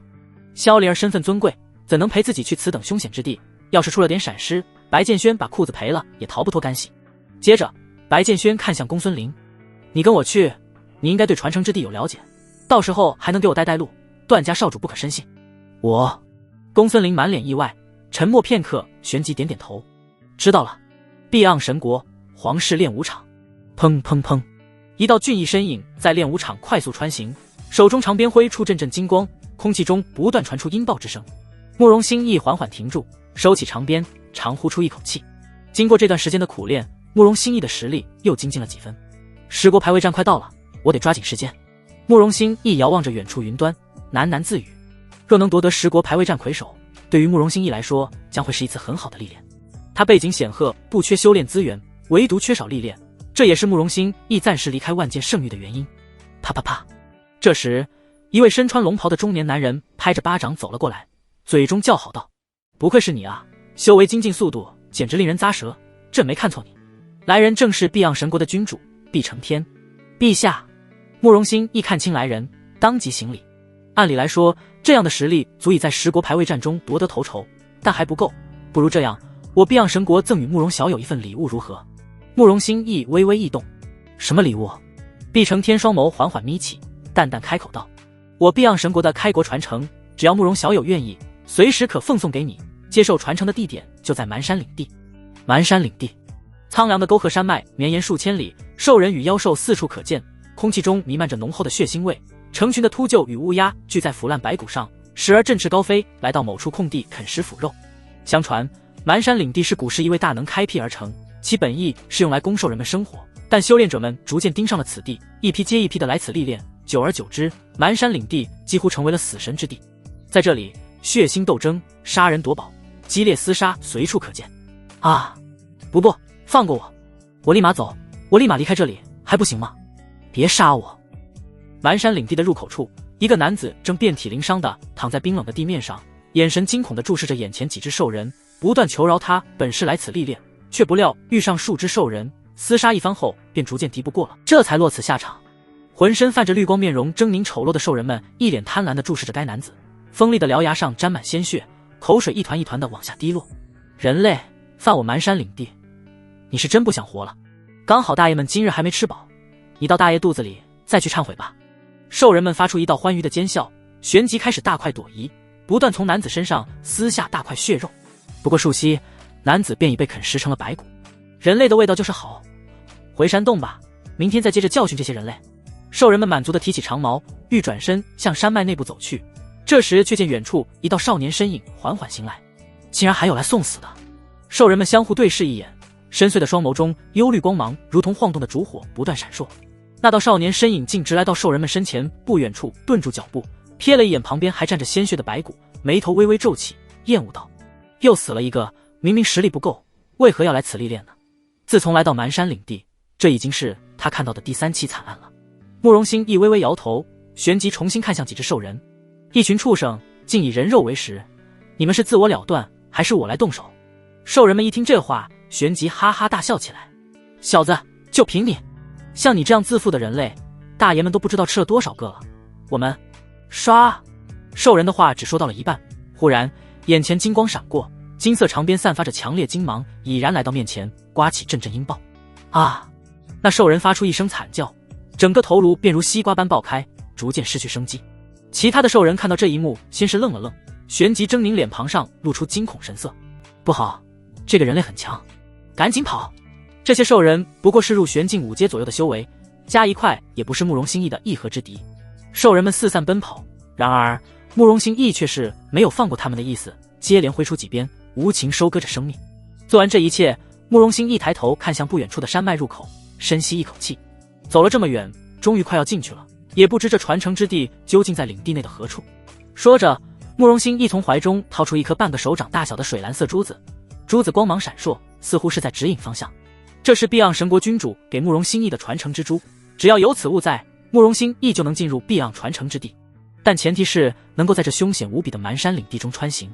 碧承天还挺能下血本的，为了和圣域攀上关系，连传承都给我了。慕容心意明白一个道理，天下没有白费的午餐。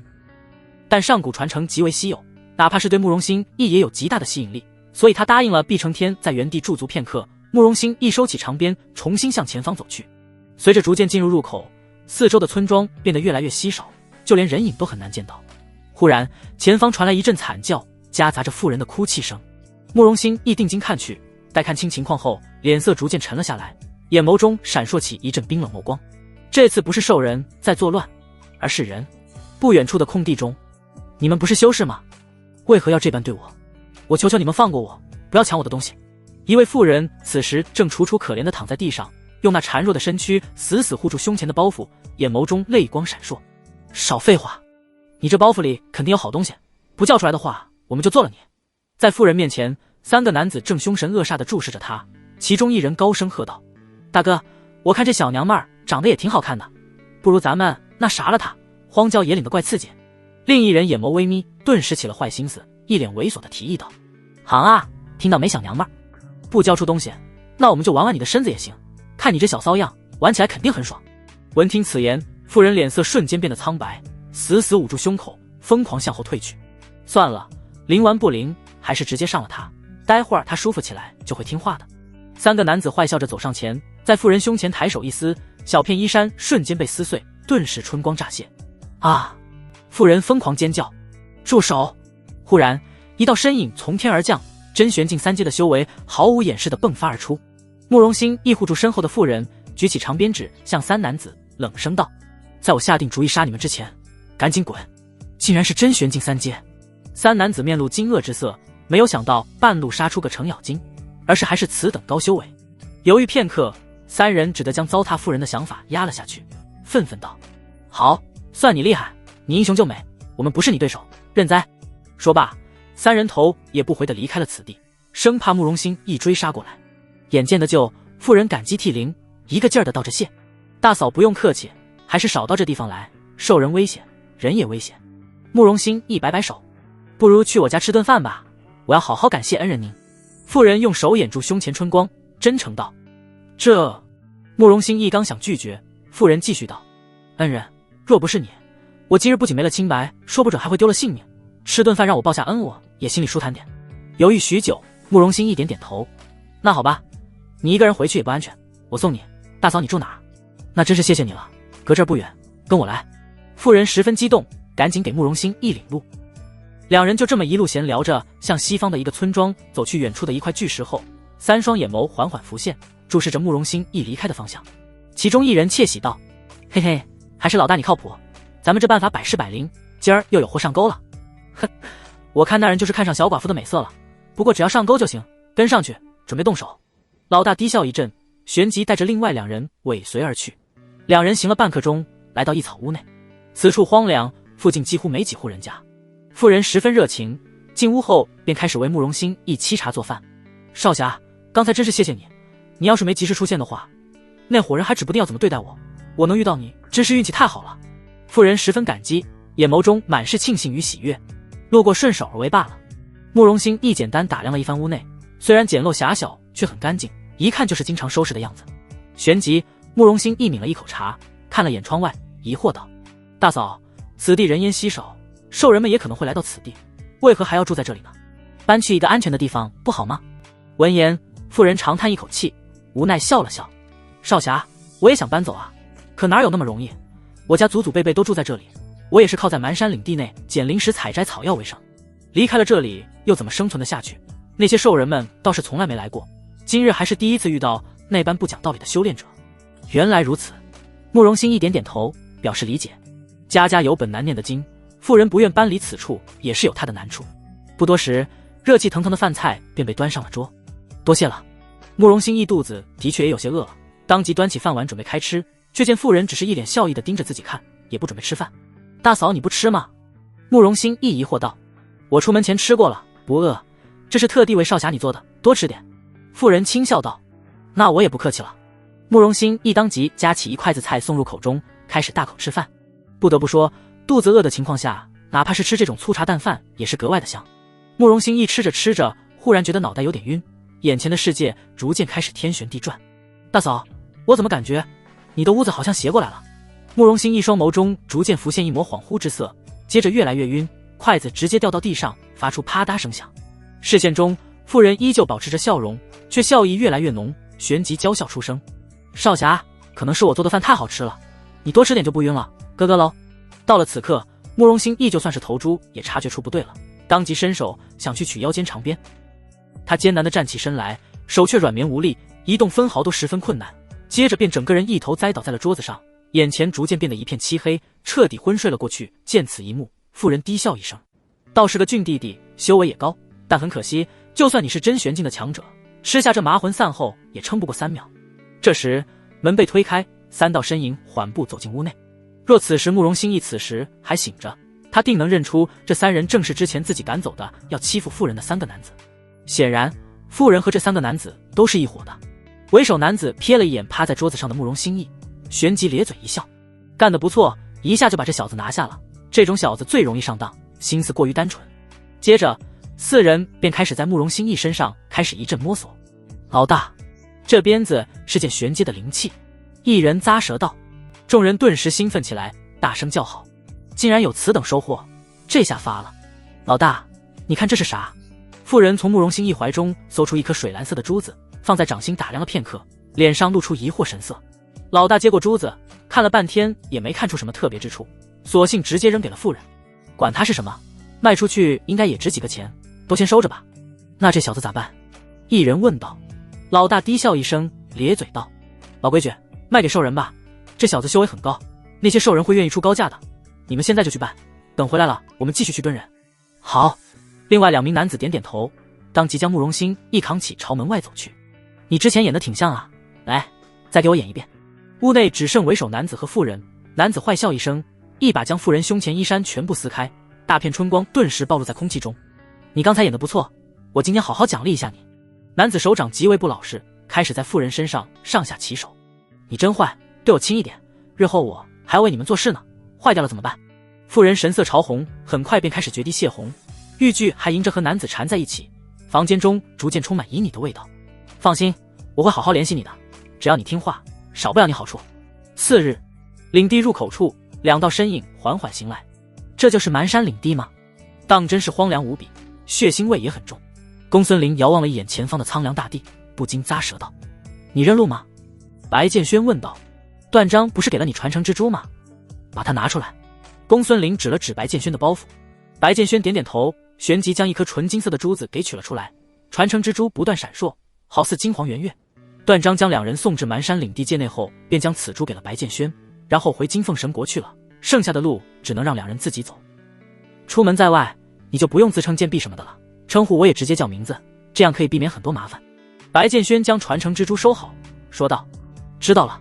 公孙林点点头，2人稍作准备，便准备继续深入。随着逐渐进入入口，四周的村庄变得越来越稀少，就连人影都很难见到。忽然，前方传来一阵惨叫，夹杂着妇人的哭泣声。你们不是修士吗？为何要这么对我一个弱女子？前方空地中，一位妇人正死死护住胸前的包袱，眼眸中满是祈求与苦楚，一边哭泣一边求饶。3名修士男子居高临下地注视着妇人，脸庞上流露出一抹坏笑，厉声道：放过你。好啊，那就把你的包袱给交出来，里面肯定有好东西，或者好好服侍一下我们，大爷们要是觉得爽兴许就放过你了。3男子放声大笑，邪笑声传出老远。若是慕容新义此时还醒着，看到这一幕定会被气到吐血。娘的，不仅人物剧情一样，就连台词都基本没怎么改动啊。然而这就是3男子和妇人百试百灵的伎俩，这2年来不知有多少年轻厉害的修士栽在了这里。老大，你说那个小子应该注意到我们了吧？其中一位男子偷偷瞥了一眼白剑轩所在的方向，低声道：放心，咱们做事还没出过差错。那个年轻人无论是相貌还是穿着都十分不凡，一看就是非富即贵。还有他旁边的那个小丫头长得可真水灵啊，这一单要是能够拿下，咱们就能好好爽一爽了。我现在真想就和那个小丫头一夜春宵。为首男子演戏的同时，双眸中逐渐浮现出贪婪之色，淫邪之火不断上冲。白剑轩也的确注意到了这边的情况，但他仍旧是保持着前进方向，除了中途瞥了一眼凄惨的妇人外，便再无其他动作。不出手帮下忙吗？公孙林顿住脚步，美眸蹙起。白剑轩转身看向他，轻笑道：怎么，你想出手帮那个妇人一把吗？我爹从小便教导我说，正道修士当养浩然正气，路见不平当然要拔刀相助，更何况这还是3个有修为的大男人在欺负一个弱妇人。说着，公孙林看向白剑轩的目光逐渐变得怪异。再说了，你们男人不就是爱做英雄救美的事吗？还是说你根本就不喜欢女人？白剑轩愣了愣，旋即笑出了声。你的意思是我不行？那你很行，你试一下不就知道了。公孙林没想到白剑轩会如此直接的点破，俏脸上迅速染上一抹红晕，愤愤道：流氓！白剑轩也不在意，沉吟片刻，淡淡道：我教你一个道理，首先在外历练最重要的事情不是拔刀助人，而是保住性命。其次，你就没感觉这地方有什么不对吗？闻听此言，公孙林茫然地环顾四周，接着摇摇头。他确实没察觉到哪里不对，这地方人烟稀少，也没有危险的兽人出没，哪儿来不对？看到这一幕，白建轩无奈笑了笑，这丫头还是在公孙家被保护得太好了，心性如此单纯到也不怪她。既然是自己的贴身丫鬟，那今天就给她上一课吧。那我们来打个赌如何？我赢了你就给我暖床一次。白建轩眼眸眯起一个弧度，脸上带着坏笑。暖床？公孙林愣神片刻，旋即羞愤道：你这个眼神是什么意思？是觉得我不敢赌吗？白建轩顿时笑得更欢了。所以你敢吗？赌就赌。公孙林满脸不服气。另一边，三男子见白建轩和公孙林只是在原地有一句没一句的闲聊着，根本没有过来掺和的意思，顿时有些急了。老大，怎么回事啊？那两个人是不是看穿我们了？一男子眉头皱起，低声说道：这不应该啊，咱们从来没有失手过。为首男子这下也被整得不自信了，一时间也是摸不着头脑，想了半天没想出眉目来。为首男子渐渐有些恼怒，索性走上前，一把将妇人恶狠狠地摁在了地上，并且开始撕开她的衣服，霎时间春光乍现。啊！不要不要！救命啊！妇人惊恐大叫，惨叫声不绝于耳。住手！忽然一道倩影自远处疾奔而来，瞬息间便来到为首男子身旁，一记横扫鞭腿将男子狠狠踹飞了出去。公孙林神色阴冷，抽出腰间长鞭冷冷看向三男子。白建轩许久才悠哉悠哉地走过来，瞥了一眼躺在地上面露惊喜之色的妇人，旋即便不再有其他动作。噗！被踹飞的男子吐出一大口鲜血，还顺带出几颗牙齿，挣扎了好半天才勉强站起身来。他死死盯着公孙林，眼眸中充满怨毒，心中咒骂道：死娘们，等你落到我的手里定要你好看。另外两男子见老大被踹成这样子，心中也是不由得闪过一缕寒意，但表面上还是继续演戏，惊恐大叫道：你们是什么人？公孙林冷扫了两人一眼，厉声呵斥道：赶紧滚，不然就杀了你们。说着，一股强悍的气息自公孙林身上散发而出，极为骇人，竟然是真玄境的气息。三男子怪叫一声，掉头便跑，没过一会儿便跑得无影无踪了。妇人惊喜起身来到白建轩面前，感激道：真是太谢谢您了，若不是今日的恩人相救，今日我还不知会被那群畜生怎样糟蹋。我实在没有什么东西可以报答，不如就请恩人去家里吃顿饭吧。我们还是……公孙林下意识就想拒绝，可话还只说到了一半，白建轩忽然出声道：那真是太好了，刚好我们也肚子饿了。接着白建轩开始用毫不掩饰的淫邪目光在妇人身上来回扫视。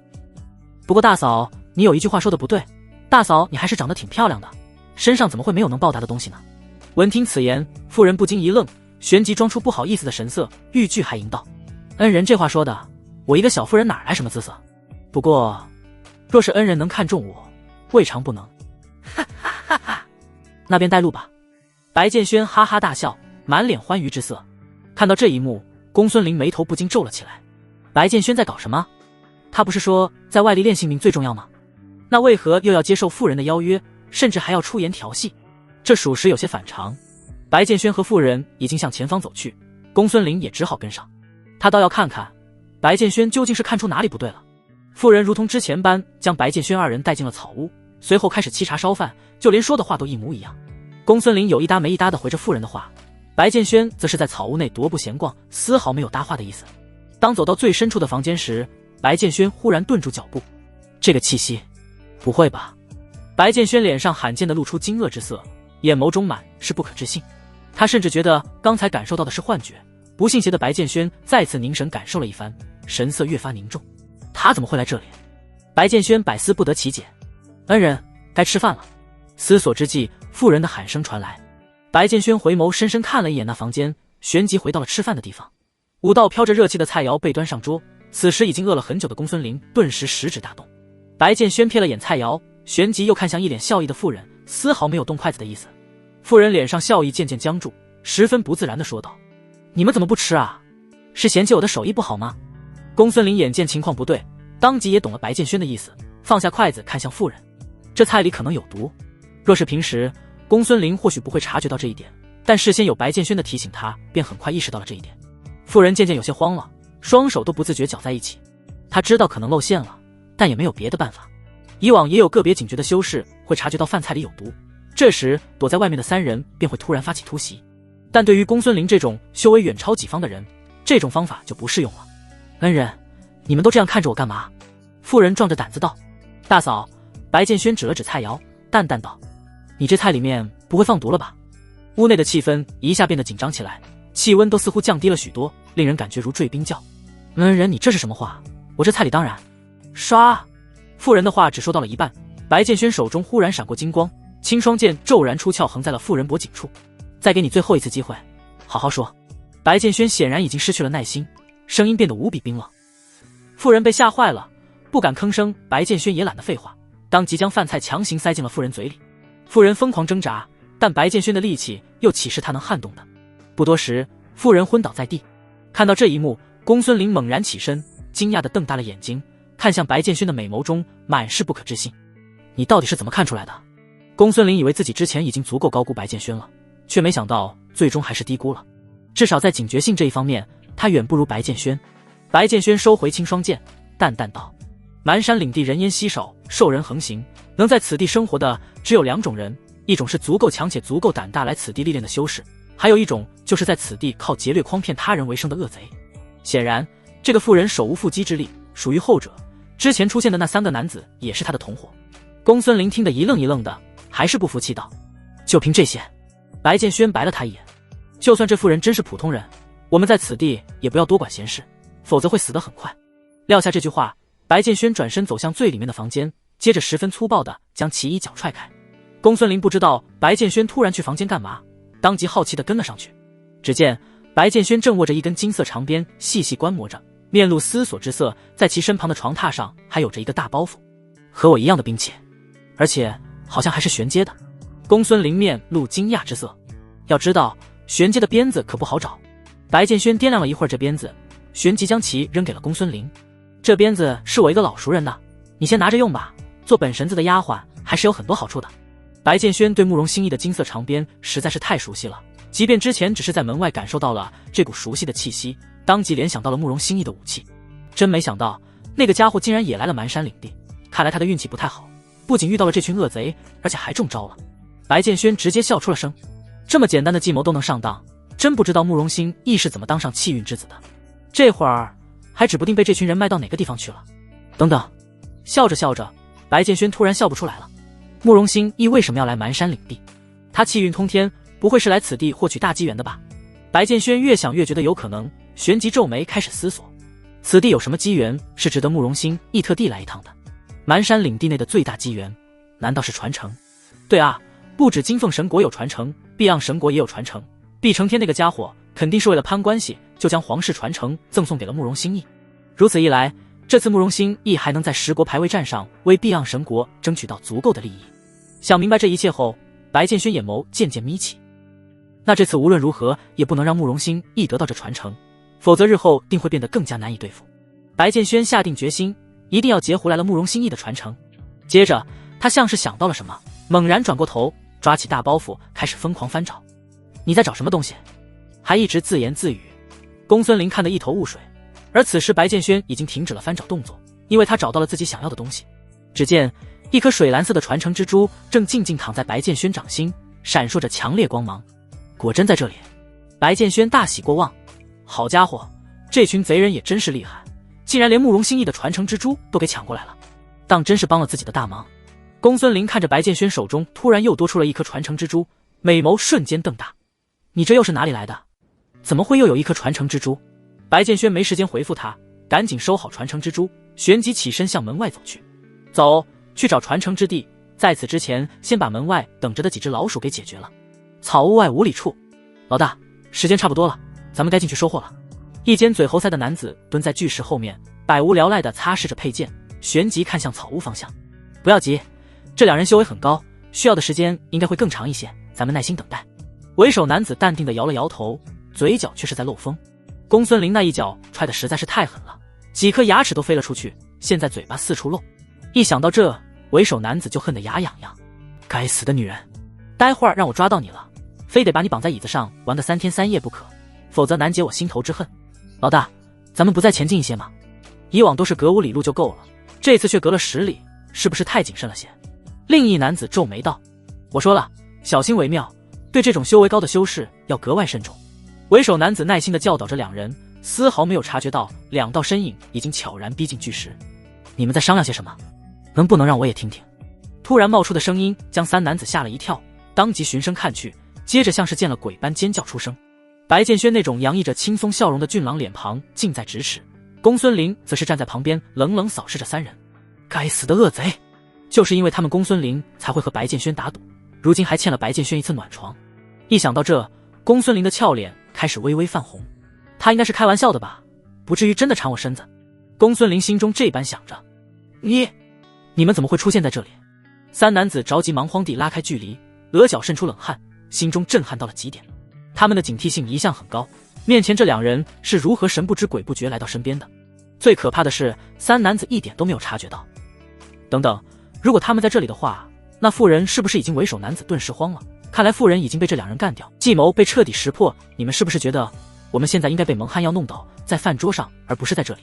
白建轩一边轻笑着，一边拔出了清霜剑，剑身与剑鞘摩擦发出的声音如同地狱洪钟般在三人耳边响起。我最恨你们这种靠博取同情谋财害命的人。公孙林手中金色长鞭狠狠一甩，在地面上留下一道极深的鞭痕，神色阴沉到了极点。你们不要得意，真以为识破了我们伎俩就能安然走出这里了？三男子当即也不再掩饰，三道入玄境巅峰的气息毫无保留地释放而出。公孙林微微一愣，倒是没想到这三人竟然不是草包，只是为了省麻烦才用这种下三滥的手段谋害过路的修士。白建轩眼神中满是不屑，就这几条杂鱼也敢嚣张？三男子注意到公孙林的神色变化，嘴角不自觉地上扬起来。识相的，现在就束手就擒，就算你是真玄境又如何？最多只是个一阶罢了，和我们三个入玄境巅峰也差不了太远。两个真玄境初期和我们三个入玄境巅峰对战，优势在我们。为首男子放声大笑，声音充满了必胜的自信。这时白建轩向前踏了一步，淡淡道：一起上吧，我赶时间。三男子愣了愣，旋即一人怒道：当真是不懂得审时度势。好，既然你想死，我们就成全你。三男子相互对视一眼，点了点头，猛冲向白建轩。杂鱼就是杂鱼，连本神子真正的修为都触及不到。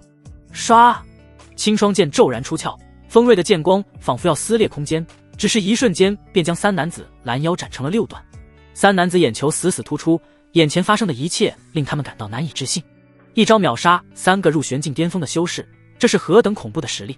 然而还来不及细想，三男子眼前便逐渐陷入黑暗，不过2息时间便彻底失去生机。砰砰砰，6段肉块接连落在地上，周围顿时下起了一阵血雨，浓郁的血腥味弥漫而出。公孙林对白建轩的实力多少也有些了解，但每次看到白建轩出手，总会感到不可思议。他到底是什么境界？公孙林轻轻眨动美眸，注视着白建轩，满眼好奇。这个男人不仅强大，而且还很神秘，公孙林看不穿他的底细。愣着干嘛？走啊！愣神之际，白建轩的声音传来：来了。公孙林收回心神，当即踏过满是血污的地面，跟随着白建轩向前行去。我们去哪儿？去找传承之地，白捡一颗传承之珠，这样的机缘不拿白不拿。白建轩咧嘴一笑，只要有传承之珠的指引，找到碧昂神国的皇室传承并不难。只是白建轩一直在想一个问题，慕容心意的传承之珠都被偷了，那他还能顺利走到传承之地吗？如果换作常人肯定是不可能，但若是慕容心意的话可就不好说了，毕竟他身上背负的气运实在是太逆天了。一想到这，白建轩忍不住加快了脚步，朝着传承之珠指引的方向快速行去。蛮山岭地深处，一座通体泛着微微蓝光的山峰高耸而立，在其最底部的洞口前，数只兽人正在看守，手中握着锋锐长矛，眼神警觉，不断扫视四周，似乎是在看守山洞口。这几只兽人不同于蛮山岭地外围的兽人，他们不但身形更强壮，体型也是大的恐怖，周身散发出可怕的气息。不远处，2只兽人扛着一个大麻袋缓缓行来，来到山洞口，当即放下麻袋，恭敬地朝着守卫躬身。其中一守卫冷扫了麻袋一眼，轻笑道：又来给守护者大人送口粮了啊。兽人脸上当即露出谄媚笑容，笑道：刚从人类那边买过来的，修为很强而且年轻，天赋应该很不错，守护者大人最爱吃这种人类了，花了我们不少零食呢。守卫们对此已经见怪不怪了，当即放行，2兽人扛起麻袋便向里走。麻袋里装着的不是别人，正是慕容心意。此时的他还未完全清醒，意识上处于混沌迷离之中。我这是在哪儿？慕容心意闭眸紧皱着眉头，喃喃自语，好似梦呓。心意，苏醒，这地方很危险。脑海中传来一道低沉焦急的中年声音，紧接着便是一阵剧痛传来，似乎是有人在用强横的旋律强行唤醒自己。慕容心意猛然睁开双眸，接着开始大口呼吸，却发现眼前一片漆黑。见慕容心意醒来，那道神秘身影长舒一口气，语气凝重地提醒道：“做好准备，若是待会儿发生了什么不可控制的事情，你赶紧走，我来替你挡住。”慕容兴亦面露震惊之色，神色逐渐阴沉。在离开圣域外出历练之时，圣主给慕容兴亦派了一个贴身护卫，此人正是威震天下的万剑圣域15剑士之一，排行13。圣主严令，除非慕容兴亦遇到无法逆转的死境，否则剑13绝不能出手，甚至不能提醒，不然根本达不到历练的目的。慕容兴亦背后此刻已然被冷汗浸湿，心都提到了嗓子眼。13叔强行将自己唤醒，说明现在的情况非常危急。我的武器呢？慕容兴亦下意识想要去摸腰间的金色长鞭，却发现空无一物，而且就连包袱都不在身上了。被裹在麻袋内的慕容兴一眉头顿时深深皱起，回忆了一番后，便大概了解了来龙去脉。简单来说，自己被阴了，所有的东西都被抢走，甚至还被装在这麻袋内运到了一个很危险的地方。该死，传承之珠也弄丢了，这该如何是好？慕容兴亦心中暗暗叫苦。这时外面传来数道交流声，慕容兴亦当即开始凝神倾听。守护者大人，这是小的们给您送来的，请慢慢享用。你们做得很好，出去吧。是。随着脚步声走远，慕容兴一直感到一股强横威压骤然降临，压得他几乎喘不过气来。顷刻间，砰！麻袋骤然碎成粉末，消散于空气中，紧接着戏谑的声音传来：“既然醒了，还装什么？能做本君的午饭，你应该感到很荣幸。”慕容兴亦看向说话之人，看清样貌后，顿时被吓得浑身一个激灵。说的话根本不是人，而是一头身形巨大的水龙。慕容兴亦又扫视了一圈四周，心一下子沉到了谷底。此时他正处于一处空旷而巨大的宫殿，除了身后的山洞口和宫殿最深处的甬道之外，再无其他出路。而那条水龙此时正在宫殿中央的巨大水池内盘旋，用戏谑好奇的目光打量着慕容兴义。你是谁？慕容兴亦强行拧起所有玄力，眉头深深皱起，看向水龙的眼神中充满了忌惮。本君乃是这传承之地的守护者，你一个人类见到本君竟然不行礼，当真是找死。说着，水龙的眼神又变得无奈而幽怨。不过整日待在这传承宫殿，本君也确实深居简出，你们这些人类不识本君也正常。传承之地，慕容兴亦先是愣了愣，旋即心神狂震。好家伙，自己竟然阴差阳错的来对了地方。既然对方是传承宫殿的守护者，那自己是不是刚好可以亮明身份？想到这，慕容兴亦出声试探道：“守护者大人，其实我就是前来接受传承的人，是碧昂神国的君主要我前来的。”唰！闻听此言，水龙巨大的龙头猛然前冲至慕容兴一面门处，炯炯有神的黄金瞳中充满了惊喜。当真？你真是传承者？太好了，只要让你接受了传承，本君就可以休息很长一段时间了。快，把你的传承之珠拿出来给本君看看。慕容兴一嘴角抽了抽，顿时犯了难。传承之珠已经被抢走了，他哪知道那玩意儿现在在哪里？你不会是在耍本君吧？见慕容兴一脸心虚的样子，水龙的眼神逐渐冰冷，被一股暴力与恼怒充满。我现在没有传承之珠，不过我确实是你在等的传承者。慕容兴亦只能实话实话，但等来的却是水龙的暴怒。人类欺骗本君是大罪，当死！水龙仰天发出一道震心撼魂的恐怖龙吟，卷挟着极致旋律的声波，直冲慕容兴一天灵盖。啊！慕容兴亦死死捂住脑袋，面露痛苦之色。他试图拧起玄力去抵挡水龙的威压，但双方的实力差距实在是太大了，光是这股强大的威压就足以震爆他的脑袋。慕容兴亦感觉自己马上要死了，头痛欲裂。这就是欺骗本君的代价，今日本君要在吃你之前好好折磨。水龙冷哼一声，声音中充满了审判气息。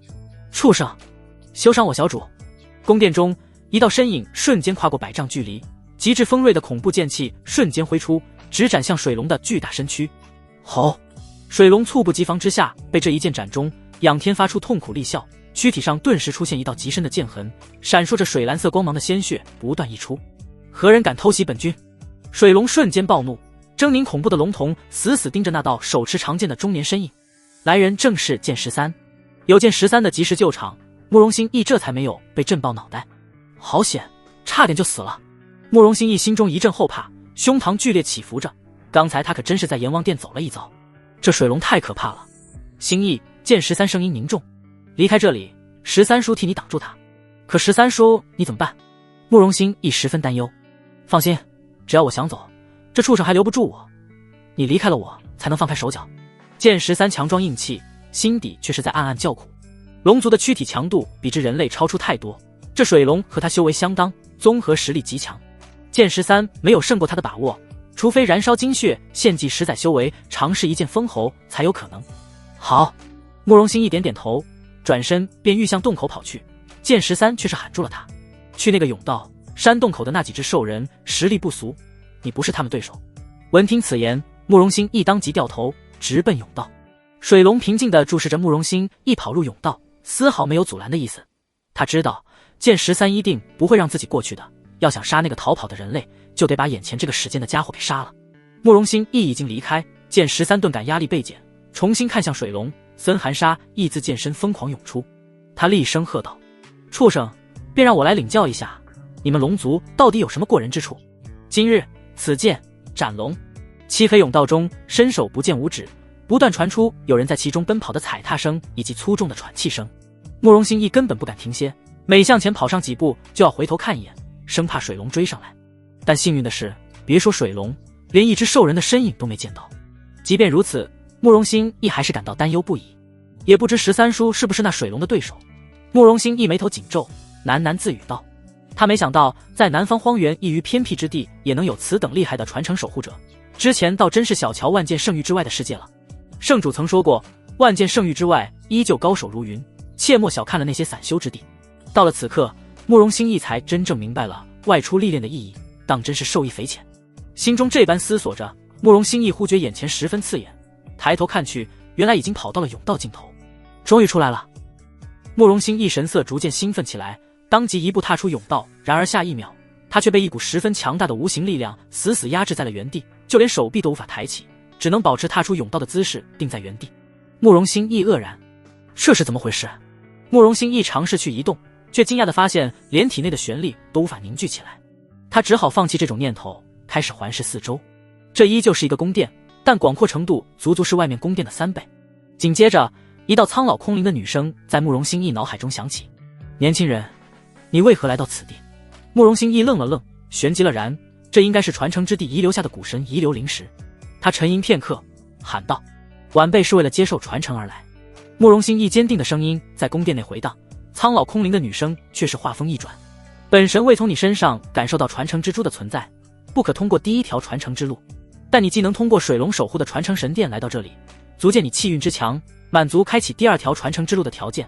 年轻人，你是否愿意一试？本神提醒你一番，没有传承之珠，进入传承考验的难度是有传承之珠的2倍。你若不愿，可现在放弃。慕容兴义震惊地张大了嘴巴，他从来没想过接受传承还能有2条路可以选。不过一想也对，水龙实力如此之强，如果传承者身上没有传承之珠，想要从他那里通过，唯有奋力一战，难度自然是地狱级别。这样看来，第2条传承之路的存在也是极为合理的。我这算是阴差阳错通过了，否则都走不到这里。慕容兴义有些心虚，若不是13叔及时救场拖住水龙，自己哪有机会来到这里？一时间，慕容兴义也有些搞不懂，自己到底算是运气好还是运气不好了。说运气好吧，自己又被盗贼盯上，丢掉了所有东西；说运气不好吧，自己在没有传承之珠的情况下还能来到这里。慕容兴义有些哭笑不得。年轻人，给出你的选择，前进还是退去？苍老空灵的声音再度响起，将还在愣神中的慕容兴义给拉了回来。我选择前进，接受传承。慕容兴义十分坚定，其实他根本没有选择，不前进的话又能去哪儿？13叔好不容易给自己争取到逃跑的时间，总不能回头又去送死吧？说不准通过了传承后还能找到其他出口，届时便能离开此地。若你的实力与勇气相当，那你便是天选传承之人。试炼开始。砰！话音落下，整座宫殿都开始剧烈震动起来，一股玄妙的力量在空气中不断激荡，以慕容兴义为中心，不断向四周扩散而去。那股限制我的力量好像解除了。慕容兴义忽然觉得手臂一松，身体又能动了，当即开始活动手脚。待会儿必然又一场恶战，得好好准备一下。慕容兴义茫然地环顾四周，却发现连把武器都没有。或许是古神一致听到了慕容兴义的心里话，天空中当即坠下一柄巨大铁剑，落在地上发出哐当声响。慕容兴义大喜，快步上前捡起铁剑，试着挥舞了一番。虽说笨重了一些，根本比不上自己的玄阶长鞭，但有武器总比没有强。砰砰砰！忽然，不远处的宫殿墙壁开始缓缓向上移动，待墙壁完全移开，一道身形魁梧的身影缓缓行出。那是一只满嘴狰狞獠牙的兽人，幽绿色的双眸死死盯着慕容心意，嗜血的光芒疯狂闪耀，手中握着的长矛散发出凌冽杀意，森然寒光在长矛顶部激荡。慕容心意快速凝神感受了一番对方的气息，实力大概在真玄境1阶左右，这就是试炼。慕容心意有点发懵，这试炼未免太简单了些。吼！愣神之际，兽人已经咆哮着杀向了慕容心意。就凭你还挡不住我？慕容心一双眸微微眯起，巨大的剑身在空气中划出一道漆黑圆弧，恐怖的引爆声不绝于耳。唰！剑弧横空，兽人的身躯被硬生生斩成2半，四周顿时下起了一场血雨，浓郁的血腥味弥漫开来。一剑斩杀。慕容心一深吸一口气，将铁剑收了起来。如今他的实力已经接近真玄境4阶，秒杀这种初入真玄境的兽人还是十分轻松的。正当他准备休息一会儿时，不远处的墙壁再度开始移动，这一次走出来2只兽人，气息强度和前一只一样，都是初入真玄境的修为，只不过数量翻了1倍。吼！慕容心意还未来得及喘口气，2只兽人再度冲杀上来。原来这才是真正的试炼。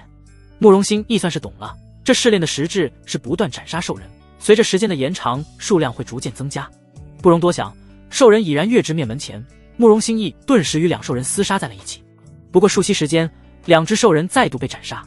这一次，慕容心意明显感觉到消耗比之前更大了些，胸部微微起伏，喘气的频率变得更高了些。慕容心意眉头皱起，刚想坐下休整，墙壁再度移动，这一次走出来的兽人数量是4只。当看清那4只模样狰狞的兽人出现在墙壁之后时，慕容心意整个人都傻了。他没想到数量竟然是以倍数增长，而不是一个一个增长。慕容心意心中顿时浮现出一个疑惑，增加几次之后试炼才会结束？若试炼无休无止，那怎么可能有人能通过？慕容心意脸色阴沉下来，神情愈发凝重。这传承试炼果然不简单。4只兽人再度冲杀上来，这一次慕容心意击败兽人的时间比之前增加了1倍不止，玄力与体力更是消耗的飞快。这样下去不行，不出几轮我就得死在这里。慕容心意胸膛剧烈起伏，喘气声愈来愈大。不过数息时间，墙壁再度移动，8只气势汹汹的兽人再度涌出。该死！慕容心意体力已然消耗大半，看到这8只兽人顿感绝望。与此同时，山洞口，萧索的风吹过荒野大地，2道鬼鬼祟祟的身影躲在巨石之后，悄悄关注着山洞口的情况。此地竟然还有兽人镇守。白剑轩注视着那几只身形魁梧的兽人，眉头不由得皱了起来。这几只兽人气息很强，大概都在真玄境3阶左右。白剑轩若是硬上的话，怕不是他们的对手。传承之珠指引的最终位置就是这里，要不你把传承之珠给他们看看，说不定他们会直接给我们放行。公孙林思索片刻，低声道：不急，先看看情况，冲动行事不可取。白剑轩双眸微微眯起，语气逐渐凝重起来。就算有传承之珠，进去了也得接受试炼，这一趟出行还是相当危险的。而且，白剑轩忽然顿住，耳朵渐渐竖了起来。你没有听见山洞里有很强大的旋力波动吗？似乎有人在厮杀。公孙林一愣，旋即将耳朵贴到地面凝神倾听，果然是听见了些动静。是什么人在里面？白剑轩摇了摇头，不知道，反正这不是个好消息。砰！两人低声讨论之际，山洞内忽然传来一阵爆响，震耳欲聋的爆炸声以山洞口为中心，向四周扩散出数十里远。恐怖的旋力波动将天空的鸟兽全部震死，纷纷坠落在地。吼！紧接着，一道凄厉的龙吟动彻天地，震心撼魂的嘶鸣声直入天际。山洞口负责守卫的兽人顿时大惊，纷纷提起长矛向山洞内赶去。但下一秒，唰！漆黑的山洞口忽然划过一道森寒剑光，那几只兽人还未看清里面是什么情况，便被一剑封喉。嫣红的猩红鲜血狂飙而出，浓郁的血腥味在山洞口弥漫。白剑轩顿时惊讶地瞪大了双眸，急忙拉着公孙林向后退去。小心，有人出来了！山洞口一道踉踉跄跄的人影急速奔出，接着一头栽倒在地面。剑13气若游丝，整个人的气息比之先前完全是天差地别，胸膛好似风箱不停喘息，浑身上下足有20多道血口裂开，大片大片的鲜血潺潺流出，将地面染成猩红。这水龙真该死！剑13捏紧拳头，狠狠捶了一下地面。今日要不是靠燃烧精血侥幸斩杀了这条该死的水龙，否则我今日也要死在这里。剑13感到庆幸的同时，脸庞上浮现一抹苦楚，旋即无奈地摇了摇头。这一剑废掉了我10年的修为，当真是亏死了。剑13艰难起身，靠剑撑在地面上，一瘸一拐地向前走去。看到这一幕，躲在巨石后的白剑轩眼眸微微眯起，没想到万剑圣域的人会出现在这里，而且还是一位剑士。在圣宇宗时，白剑轩曾见过剑15，那人的装扮和这位差不多，只是不知这位剑士排行第几。你是不是想趁他虚弱杀了他？公孙林注视着白剑轩的双眸，从中看出了一缕极致的杀意，但是这缕杀意并不明显，似乎是有些犹豫。白剑轩犹豫许久，眼中的杀意渐渐敛去，旋即摇头道：不行，即便是病虎也尚有余威，我们之间的实力差距太大了，很可能会被反杀。两人躲藏许久，直到剑13纵身一跃消失在天际后才走了出来。没有犹豫，白剑轩径直踏过山洞口的兽人尸体，来到了传承宫殿内。刚走入宫殿，一股浓厚的血腥味扑面而来，即便是见过大场面的白剑轩也不禁皱起眉头，感到有些作呕。这是龙头！公孙林惊呼一声，吃惊地捂住了嘴巴，眼眸中满是震惊之色。只见两人前方不远处，一具龙尸正静静躺在那里，脖子处有一道狰狞剑口，直接贯穿了龙头。这是刚才那人干的，不用管，我们继续走。白剑轩环视一圈四周，旋即走入了唯一的甬道之中，公孙林紧随其后。半刻钟后，两人来到甬道尽头，刺眼光芒在前方出现。白剑轩刚欲一步踏出甬道，一股无形的力量忽然袭来，将他和公孙林的身体死死压制在了原地。我怎么动不了了？公孙林一惊，当即开始剧烈挣扎，却发现根本挣脱不了。别慌，你看前面。白剑轩十分淡定，目光直视前方。只见前方的空旷宫殿中已经堆满了兽人尸体，一道浑身浴血的狼狈身影正在与10多只兽人缠斗。即便相隔很远，白剑轩依旧一眼认出了那人的身份，慕容心意。白剑轩眉头深深皱起，感到有些无奈。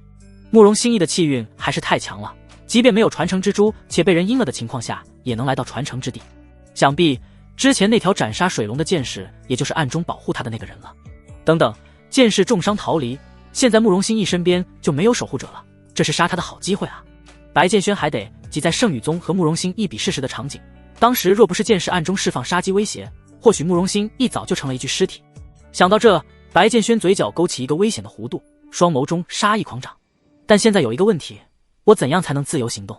白剑轩陷入沉思。就在这时，一道苍老空灵的女声传入脑海中：身穿传承之珠的传承者，我等你们很久了。谁？公孙林顿时一惊，眼神四处扫视，却不见人影。应该是传承之地的古神遗志，不用慌。白剑轩十分淡定，来此地之前，他便了解过传承之地的一些规则，深知主持传承试炼的是古神遗留下来的意志。听到古神的声音，这说明他们已经到达了真正试炼的地点。有一人正在前方进行试炼，身负传承之珠的年轻人，你可以等他试炼结束再进行试炼，又或是马上进行试炼。闻听此言，白剑轩和公孙林顿时愣在原地，不是只有身负传承之珠的人才能进行传承试炼吗？白剑轩皱眉发问。慕容心意一个没有传承之珠的根本没资格进行试炼，若人人都是如此，那传承之珠存在得意义何在？公孙林对此同样是疑惑不已。此子身上虽没有传承之珠，但能在没有传承之珠的情况下，通过水龙镇守的入口来到这里，足见其气运与天赋。但他需要接受的试炼难度是你们的2倍。原来如此，白剑轩恍然大悟。那这么说，我能来到这里，也可以进行试炼了。公孙林十分惊喜。可以。空灵女生回道。可是你身上根本没有传承之珠，你也进行试炼的话，难度将和那个人一样，你可要考虑好。白剑轩皱着眉头，并不建议公孙林这般做。我想试试。沉默许久，公孙林还是倔强地昂了昂脑袋。这可是古神的传承啊，机会就摆在面前，谁能不心动？再说了，公孙林骨子里本就是十分好强的一个人，自然是抵挡不了这般诱惑。好，那随你吧。白剑轩点了点头。人各有志，他自然没有权利阻止公孙林去变得更强。而且这丫头变得更强了，未尝不是件好事。其实白剑轩现在有了一些培养自己势力的想法。日后的路还很长，一个人走的话会很累，可若是手底下多一些帮手的话，做很多事情都会轻松很多。例如黑曜和赤龙，还有赤心秘境中的众多妖兽，如今都听命于白剑轩。开始试炼吧。白剑轩深吸一口气，沉声道。开启2人试炼。年轻人，祝你们好运。伴随着苍老空灵的女声逐渐陷入沉寂，白剑轩和公孙林眼前顿时一阵白光闪烁，两人下意识地用手挡住刺眼的光线。下一秒，两人已经出现在了不同的宫殿中。白剑轩紧握腰间的青霜剑，目光凌厉地扫视着四周。那丫头应该是在其他地方进行试炼。白剑轩喃喃道。试炼到底会是什么呢？白剑轩深吸一口气，精气神顿时提到最足的状态，体内磅礴玄力暗暗流转起来。不多时，前方不远处的墙壁开始移动，一只手持长矛、面容狰狞的兽人走了出来。入玄境7阶吗？白剑轩感受了一番对面的气息，不由得感到有些惊讶。之前在甬道时，白剑轩曾感受过一番与慕容心意对战的兽人的气息，大概是在真玄境初期，比之面前的兽人强了许多。不管白剑轩很快便想通了，毕竟古神遗志之前就说过，没有传承之珠的传承者进入试炼的难度是有传承之珠的2倍。看来这难度差距就在兽人的修为区别上。思索间，那只兽人已经冲向了白剑轩。入玄境7阶的蝼蚁罢了，也敢与本神子对战。白剑轩手中青霜剑骤然出鞘，森寒剑芒划过长空，直接将兽人的脑袋给砍了下来。这一剑十分利索，毫不拖泥带水，对于白剑轩来说基本没有什么消耗。后面应该还有。白剑轩轻声呢喃着，紧握青霜剑的手丝毫没有放松。正如白剑轩所料，不过瞬息时间，墙壁再度开始移动，这一次走出的已经是一只兽人，但气息强度赫然是入玄境8阶。白剑轩顿时一愣，他本来猜测的是兽人数量会不断增加，没想到却是修为上的增加。白剑轩思索片刻，心中顿时了然，原来试炼方式这方面区别是多方面的。慕容心意当时可是和10来只兽人在交战，而自己却只是一只，虽然修为变强了，但比起数量增加还是轻松了很多。不多时，白剑轩再度与兽人厮杀在一起，1阶的提升算不了什么，兽人很快败下阵来。而且在对战过程中，白剑轩发现了一个大惊喜，这些兽人的修为竟然也可以吞噬。白剑轩冷冷地看着自己沾满鲜血的手掌，不断散发出强烈光芒，且鲜血正在逐渐被吸收，而白剑轩能够清晰地感受到自己的修为正在缓步增长。血肉之躯我是无法吞噬的，除非这是能量体。白剑轩像是想到了什么，双眸放光，当即走上前，一剑剖开兽人的胸腔，并没有看到心脏所在。果然，这些兽人都不是真的，只是古神遗志凝聚的能量体。白剑轩嘴角忍不住微微上扬，如果是这样的话，那这场试炼对于他来说简直是形同虚设。不再犹豫，白剑轩当即将手掌附在兽人的尸体上，源源不断的能量从兽人体内被抽出，逐渐被白剑轩吞噬，直到尸体已经变成一具干尸，白剑轩才松开手掌。先前的消耗顿时全部恢复，白剑轩像是个根本没有经历过战斗的人一样，重新直起身子。再来！白剑轩的厉喝声在宫殿内回荡，不多时，一只入玄境8阶修为的兽人缓步走出。这一次，白剑轩看向兽人的眼神中再无凝重紧张之意，取而代之的是浓浓的兴奋与贪婪。嘿嘿，这简直就是给我白送修为来的！未等兽人发起攻势，白剑轩便扑杀向了兽人。兽人，这一下给兽人整不会了，到反天罡啊，传承者，我不应该才是进攻方吗？之前出手时，白剑轩为了避免过多消耗，都是收着力的，但这一次他没有。恐怖的剑威撼动整座宫殿，这一剑之威足以开山裂石，足足用掉了白剑轩30%的功力。唰，剑光掠过，兽人根本没有抵挡的可能，当即被无情撕碎。白剑轩也不顾刚才消耗掉的玄力，走上前再度开始吞噬。不过数息时间，白剑轩再度恢复到巅峰状态，且修为还隐隐有增长的势头。我这样一直以战养战，算不算是卡 bug 了？白剑轩喃喃自语。在白剑轩不断吞噬兽人能量的同时，另外2场试炼也在如火如荼地进行着，只是他们相比起白剑轩，可就没有那么好运了。另一边，噗！该死，试炼怎么还没结束？慕容心亦被兽人一矛横扫推出，如同断了线的风筝般飞出老远，在空中吐出一大口鲜血，四周顿时下起了血雨。可嗨！慕容心亦用沾满鲜血的双手死死握住铁剑撑住起身，脸色苍白到了极点，剧烈咳嗽的同时吐出大量阴血鲜血，大量的碎肉一同被带出。此时他的气息已经衰落到了极点，甚至就连保持身体平衡都十分艰难。吼！宫殿中还剩下最后一只兽人，正死死盯着慕容心意，幽绿色的双眸中杀意盎然，手持长矛劲直冲了上去。慕容心意一个踉跄，差点摔倒在地，接着开始深呼吸。这已经是第4轮了，我的消耗也到了极限，杀死这最后一个试炼总该结束了吧。心中怀抱着这样的信念，慕容心意双眸中顿时绽放出坚定的神芒，也不知从哪儿来的力气，硬是靠着一口气站了起来，怒视向唯一一只兽人。来吧，杀了你试炼就该结束了。慕容心意身上开始燃烧起透明火焰，整个人的气息重新恢复了一些，接着拼尽全力挥舞着铁剑正面迎向长毛兽人。燃烧精血无异于是在自毁前程，每流失一滴精血，慕容心意的天赋力量便会少上1分，日后的修炼之路也将变得更加艰难。但现在慕容心意别无选择，若是不拼命，或许下一秒就会死在这里。可若是成功通过试炼得到传承，或许失去的这些天赋都将能以另外一种形式补充回来。唰！巨大铁剑在空中刮起一阵劲风，恐怖的剑威如同洪水决堤般直奔兽人面门。这一剑的威力虽然远比不上之前慕容心意所释放出的力量，但这已经是他能挥出的最强一击了。砰！闪烁着森然寒光的剑身划过兽人头颅，将其整齐地切割了下来，鲜血顿时如喷泉般狂飙。成了！尽管全身各处都传来剧烈的疼痛与虚弱感，但慕容心一双眸中却是闪烁着兴奋的光芒。试炼终于结束了，慕容心一双身都放松下来，铁剑应声落地，整个人虚脱般瘫坐在地上，大口大口地喘着粗气。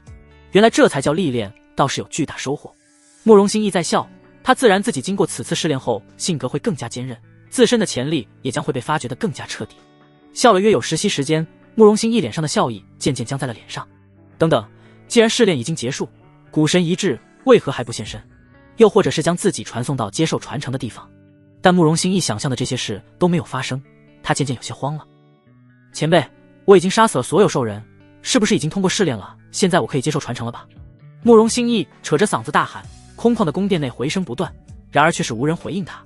不，这不可能！慕容心意几乎要疯了，因为他脑海中忽然浮现出一个非常可怕的想法。难道说试炼根本没有结束？似乎是为了验证慕容心意心中的想法，沉寂了许久的墙壁再度传出移动的声音。砰砰砰！墙壁每发出一次声响，就如同死神的重锤，狠狠在慕容心意心头上敲上一次。慕容心意脸色瞬间变得苍白无比，僵硬的回过头来，眉头几乎要拧成一个川字，不可置信地看向墙壁之后。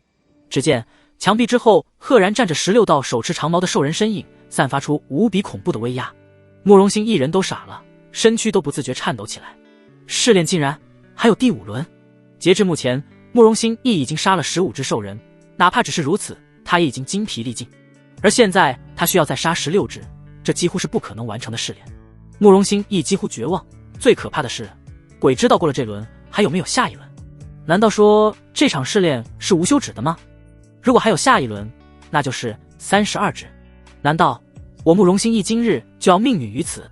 慕容心意惨然一笑，现在剑13也不在身边，根本没有人来保护慕容心意，他连放弃这场试炼的资格都没有，要么战，要么死。吼！16只兽人一同发出怒吼，震天动地的咆哮声几乎要震垮整座传承宫殿，携带着千军万马般的汹涌气势，向慕容心意猛然发起了冲击。既然你们要我死，那我也顾不得什么了。今日我要和你们同归于尽。我乃万剑圣域圣主之子，今日我死在这里，定要你们南方荒原所有的人陪葬。慕容心意疯狂怒吼，此时的他双眸猩红，再也没有了往日的随和儒雅，有的只是不顾一切向死而生的疯狂与狠戾，甚至有覆灭整个南方荒原的冲动。双方很快厮杀在一起，慕容心意憋着一口气，将剩下的所有玄力都凝聚在了剑身之上，甚至一点防御姿态都未曾摆出，只攻不防，可见慕容心意心中已有死志。唰！一只兽人忽然从后方杀来，长矛狠狠贯穿了慕容心意的肩膀，紧接着猛然一挑，一只鲜血狂飙的断臂顿时飞上了天。啊！慕容心意仰天发出一道凄厉嚎叫，生机好似风中残烛，似乎下一秒就会彻底溃散。如此狼狈的慕容心意绝对想不到，在另一座传承宫殿中，同样在接受传承的白剑轩此时有多么的轻松，别说被兽人挑断手臂，甚至连衣角都未曾染上半分血污。另一边，呼呼呼，公孙林衣衫破碎大半，大片春光露出，淋漓的鲜血自数道血口中潺潺流出。到底什么时候是个头啊？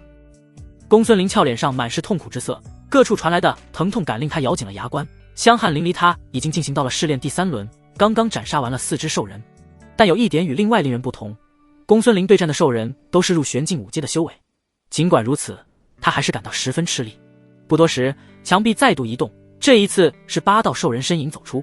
公孙林瞳孔瞬间收缩，俏脸顿时苍白了几分。要是白剑轩那个家伙这时候在我身边就好了，以他的实力解决这些兽人应该很简单吧。公孙林苦涩一笑。啊！吼！传承宫殿中不断传出兽人的惨叫与怒吼声，干瘪的尸体几乎要堆满整个宫殿。砰！待吸收完最后一只兽人的能量，白剑轩一脚踩碎其头骨，十分期待地注视着墙壁方向，双眸中充满兴奋之色。难以想象，如此艰难的传承试炼在白剑轩手中却是如喝水般简单，不仅没有任何消耗，甚至还想再多来几次试炼。6阶了，这进境速度可比自己慢慢修炼快多了。白剑轩深吸一口气，凝神感受着体内磅礴运转的玄力，神色激动。是的，在经过长时间的能量吞噬后，白剑轩直接跨越了真玄境5阶屏障，直接来到6阶。虽然看上去只是仅仅1阶之差，但白剑轩的战力至少比之前提升了3成，这便是真玄境的修炼难度。每隔一层境界，修为战力都是天差地别。这墙壁怎么不动了？白剑轩眉头微皱，死死盯着墙壁，却是一点动静都没有。似是想到了某种可能，白剑轩无奈地摇了摇头。看来试炼已经结束了。忽然，一道苍老空灵的女声凭空出现在白剑轩脑海中：“传承者，恭喜你通过试炼。”轰隆隆，古神一致话音落下，白剑轩眼前浮现一抹刺眼光芒，恍惚间他又来到了另外一座宫殿之中。在宫殿的正中央插着一柄水蓝色3叉戟，此刻正散发出神圣光芒，柔和玄妙的气息缓缓溢出，不断向四周散去。白剑轩能够清楚地感受到那3叉戟内蕴含着庞大的传承之力，而这就是他此行的目的。白剑轩缓步来到3叉戟前方，目光灼灼地盯着那股不断游走的流光。传承者，按照古神医留下的神令，若不止1人来进行试炼，第一个成功的人可取走8成传承之力。空灵女声再度响起，只能取8成。白剑轩沉思片刻，双眸渐渐眯了起来。这句话的意思就是说，其他还在进行试炼的传承者也有可能成功，这最后的2成是留给他们的。但白剑轩连一丝一毫的传承之力都不想留给慕容心意，这是他的底线。沉默许久，白剑轩缓缓伸出手掌，接着一把握住了3叉戟。嗡！霎时间，宫殿开始剧烈震动，恐怖的神成之力自3叉戟中疯狂暴涌，接着灌入白剑轩体内。好强的力量！白剑轩顿时大惊，他万万没想到这股力量会如此强悍，生平仅见。真玄境6阶、真玄境7阶、真玄境8阶，白剑轩体内的玄力正以一种不可思议的速度在疯狂增长，仅仅是数息时间，他便连跨2个境界，随后缓缓停息。这要是被外界那些苦修数10载修为也无法寸进半分的修炼者知道了，估计会羡慕的连后槽牙都要碎。这等进步速度简直骇人听闻。除了修为暴涨的好处之外，白剑轩还感到体内多了一股十分奇妙的能量。这股能量虽然不能用来战斗，但是却在无时无刻地滋养白剑轩的经脉和玄关，使其修炼天赋再上一层。看来这股力量才是真正的碧昂传承之力，竟然是用来疗伤自愈的。白剑轩十分惊讶，他目光一凝，抽出青霜剑，在左手臂上深深砍了一剑，白皙手臂上顿时出现一道深可见骨的血痕。白剑轩之所以自残，并不是疯了，而是想试一下这自愈之力究竟有多强。似乎是为了验证他的想法，体内柔和的水蓝色能量迅速向白剑轩的伤口涌去，自愈之力开始疯狂修复伤口。在白剑轩的注视中，伤口正以肉眼可见的速度开始愈合，不到半刻钟时间，原本深刻见骨的血口已经完全消失踪影，就连疤痕都没有留下。白剑轩顿时倒吸一口凉气，这自愈之力未免有些太逆天了。若是在厮杀时对手能有这般恐怖的自愈之力，白剑轩都不知道有什么办法能够战胜他，这简直就是外挂般的存在。想到这，白剑轩双眸渐渐眯起，心中更加坚定了，绝对不能给慕容心意留下任何的传承之力，一丝都不行。那家伙气运通天，鬼知道到时候会将传承之力发挥到何种程度。看来我得试试其他方法了。白剑轩喃喃自语，嘴角勾起一个冰冷弧度，混沌吞天体开始吞噬。霎时间，恐怖的吞噬之力自白剑轩体内暴涌而出，将马上要回归到3叉戟中的2成传承之力死死拉了回来。2成传承之力顿时如临大敌，疯狂的想要钻回到3叉戟中。然而在极致的吞噬之力面前，一切都是徒劳的。本神子不让你回去，你便回不去。白剑轩双眸中金芒闪烁，不断加大着吞噬力量，恐怖的气浪以身体为中心向四周不断散去。嗡！宫殿开始剧烈震动，似乎下一秒就要倒塌，无数沙石从天而降，传承宫殿顿时危在旦夕。住手！虚无之中，一道焦急的空灵女声响起，语气中再无之前的轻松温柔之意，有的只是极度的错愕与愤怒。你竟敢违背古神遗令，强行盗取剩余的传承之力，你只知这是要遭受神罚的。女子的声音如9天雷电划过，在宫殿中不断回响。对此，白剑轩丝毫不惧，冷声道：你不过是古神遗留下来执行传承试炼的一缕神识罢了，不用拿神法来吓我，我不吃这一套。白剑轩也不怕古神遗志会调动传承宫殿的力量来对付自己，因为他根本没有这个权利。竟是混沌吞天体，难怪你能强行夺舍剩余的传承之力。女子感到无比震惊，接着无奈叹息一声。白剑轩说的对，在这个没有神的时代，根本没有神罚这一说，而且他也无力阻止。更要命的是，这混沌吞天体极为特殊强大，古神遗志根本想不到对付白剑轩的办法，你要如何才肯停手？这样下去，传承就会彻底断送掉，再无后人能接受传承。你这是在斩断传承宫殿的生命。渐渐的，女生中竟有了央求之意。她实在是没想到，世间竟然有如此胆大之人。闻听此言，白剑轩嘴角勾起一个诡计得逞的弧度，淡淡道：“要我停手也可以，但你必须答应我一件事情。”其实白剑轩从一开始就没想要靠强取豪夺取走所有的传承之力，毕竟自己也不是那种断人家传承的人。他的目的只是让慕容心意即便通过了试炼也无法获得传承，剩下的2成传承之力他另有用途。你是在威胁我吗？女生十分愤怒。作为古神一致，他曾经也是强大身躯的一部分灵石，何曾受到过此等待遇？而且对面还只是一个真玄境的人类。你可以认为这是威胁，我只给你3秒钟时间考虑，你若不答应，我便立马断了此传承。白剑轩咄咄逼人，当即加大了吞噬力度。3、2、1，住手！古神一致彻底慌了，此刻也顾不上什么颜面了，只得委曲求全。你的条件是什么？白剑轩淡淡一笑，缓缓道：那个叫做慕容心意的人此刻也在接受试炼，我要你的做的事情就是不管他有没有通过试炼，你都不能将剩下的传承之力给他。此言一出，宫殿中陷入长时间沉默。古神一致似乎在慎重考虑，好半晌才回道：你和那个人有仇，这就不需要你知晓了，且说答应还是不答应吧。白剑轩眉头皱起，手掌始终未曾从3叉戟上松开。古神一致苦涩一笑，无奈道：我似乎没有选择，虽说答应你这个条件就是在违背我自己生前定下的规矩，但为了传承之力还能在世间继续重现，我只能答应你。起誓，否则我不会相信你的。白剑轩喝道。古神一致不屑冷笑，淡淡道：本神可不是2等背信弃义的人类，你大可放心，本身绝不会违背诺言。话都说到这个份上了，白剑轩再继续咄咄逼人，怕是会彻底激怒古神一致。想到这，白剑轩当即停止吞噬，手掌从3叉戟上缓缓移开。看到这一幕，古神一致这才松了一口气。那人身负通天气运，将来说不定还能踏上这个时代的通神之路，你这般做是在毁他机缘。古神一致重新恢复冷静，语气再度变得温柔而儒雅。不错，我就是在毁他机缘。白剑轩大大方方地承认了，你身上多了一些本不该属于你的气运，若我所猜不错，这些也是你通过自身强大的吞噬之力从那人身上盗取来的吧？古神一致冷哼道。白剑轩一愣，双眸中浮现出一抹惊愕之色。他倒是没想到古神一致连这个都能知晓，看来这位古神生前不简单。那白剑轩沉默片刻，话锋一转：对了，还有一件事我需要你帮的忙，你休要得寸进尺。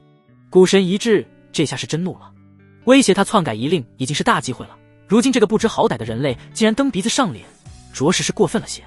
放心，接下来的事情很简单，不需要你违背太多原则。白剑轩轻轻摆了摆手，认真说道：我还有个小丫鬟也在进行试炼，可否告诉我她能不能通过试炼？古神一致陷入短暂的沉默，接着轻声道：不能，她的天赋放在人类一族中算是不错的，但想要在没有传承之珠的情况下接受传承还远远不够。帮我保住她性命，我即刻离开这里。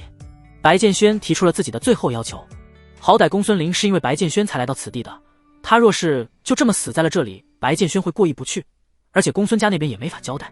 古神一致深吸一口气，恨恨道：好，我答应你，赶紧滚出传承宫殿，我不想再看到你。好嘞。见自己的2个目的都达到了，白剑轩乐呵呵地笑了起来，接着径直走向宫殿外。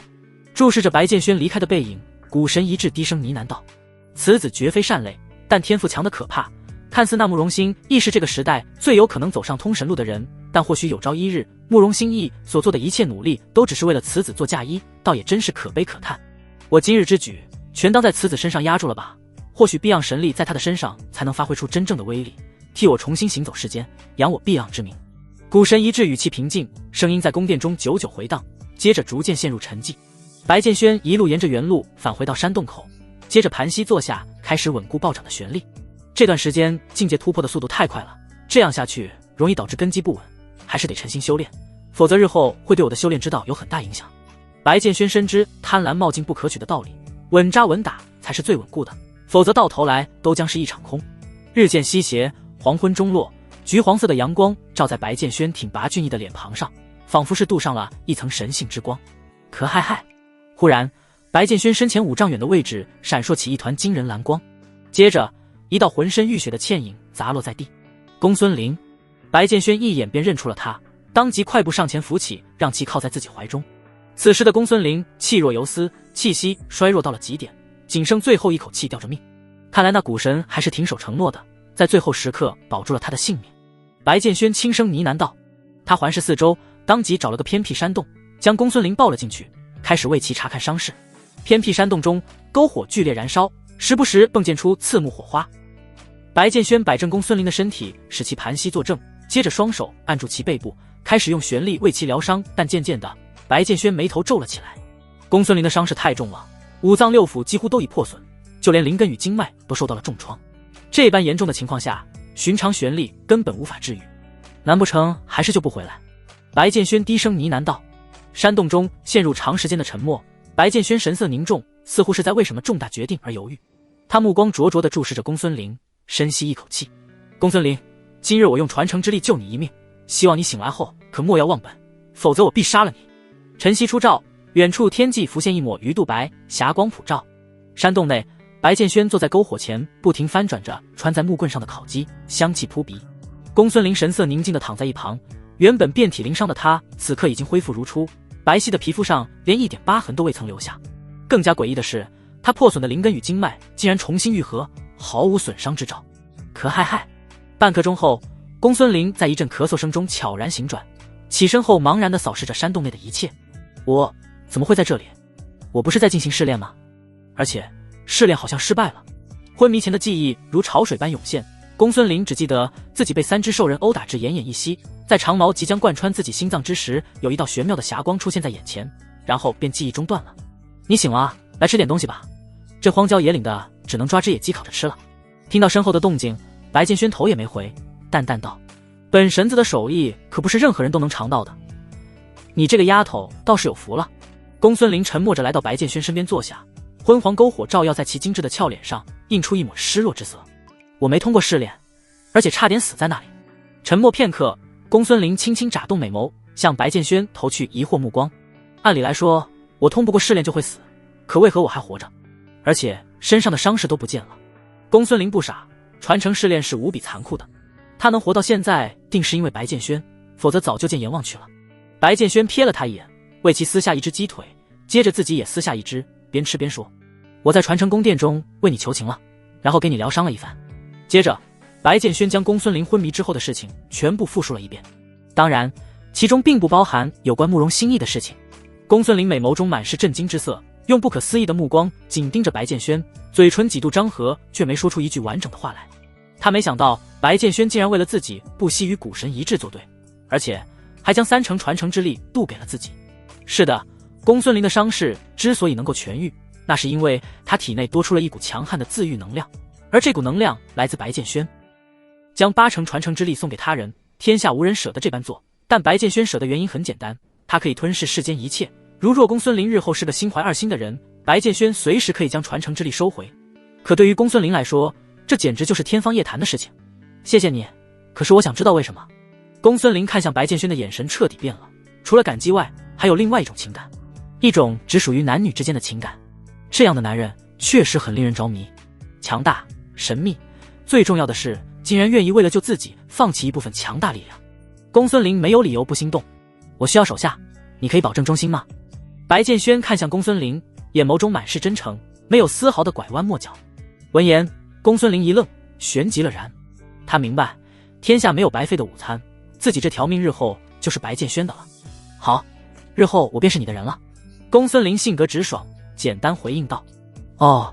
白剑轩坏笑一声，你可要考虑好，一个小姑娘做我手下可是要负责暖床的，就算如此你也还愿意吗？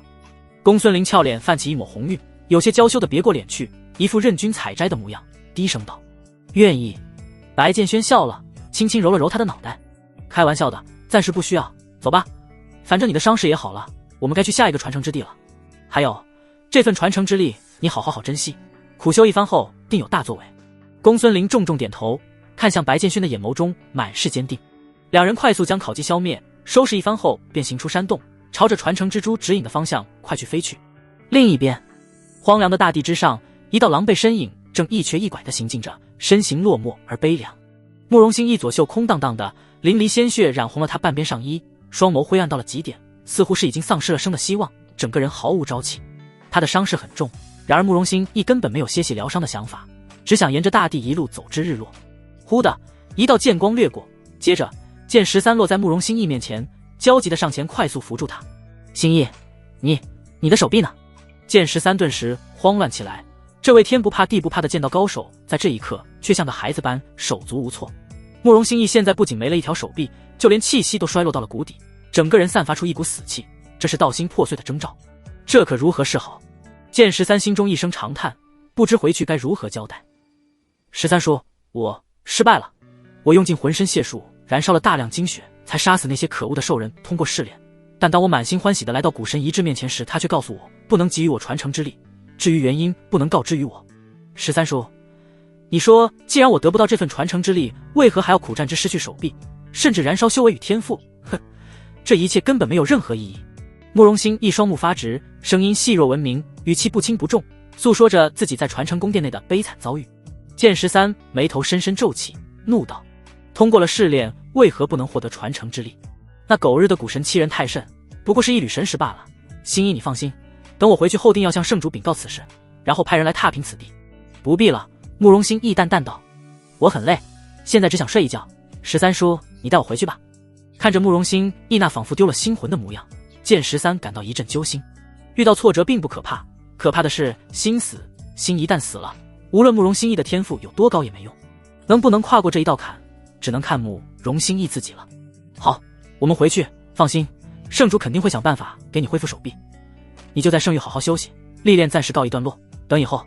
不，剑13话只说到一半，慕容心一便将其打断。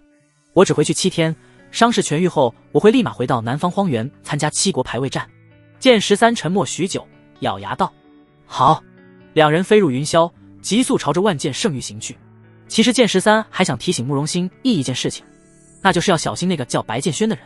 当初在圣域宗时，剑13曾亲眼见到白剑轩对慕容心意释放过森寒杀意，那股杀意连剑13都感到一阵胆寒。若无血海深仇杀意，不可能如此强劲。后来白剑轩又多次出现在慕容心意身边，如影随形，就像是刻意盯着慕容心意一样。包括这次传承，剑13也在山洞口察觉到了白剑轩的气息。隐隐间，剑13有一种感觉，白剑轩或许对慕容心意有甚大图谋。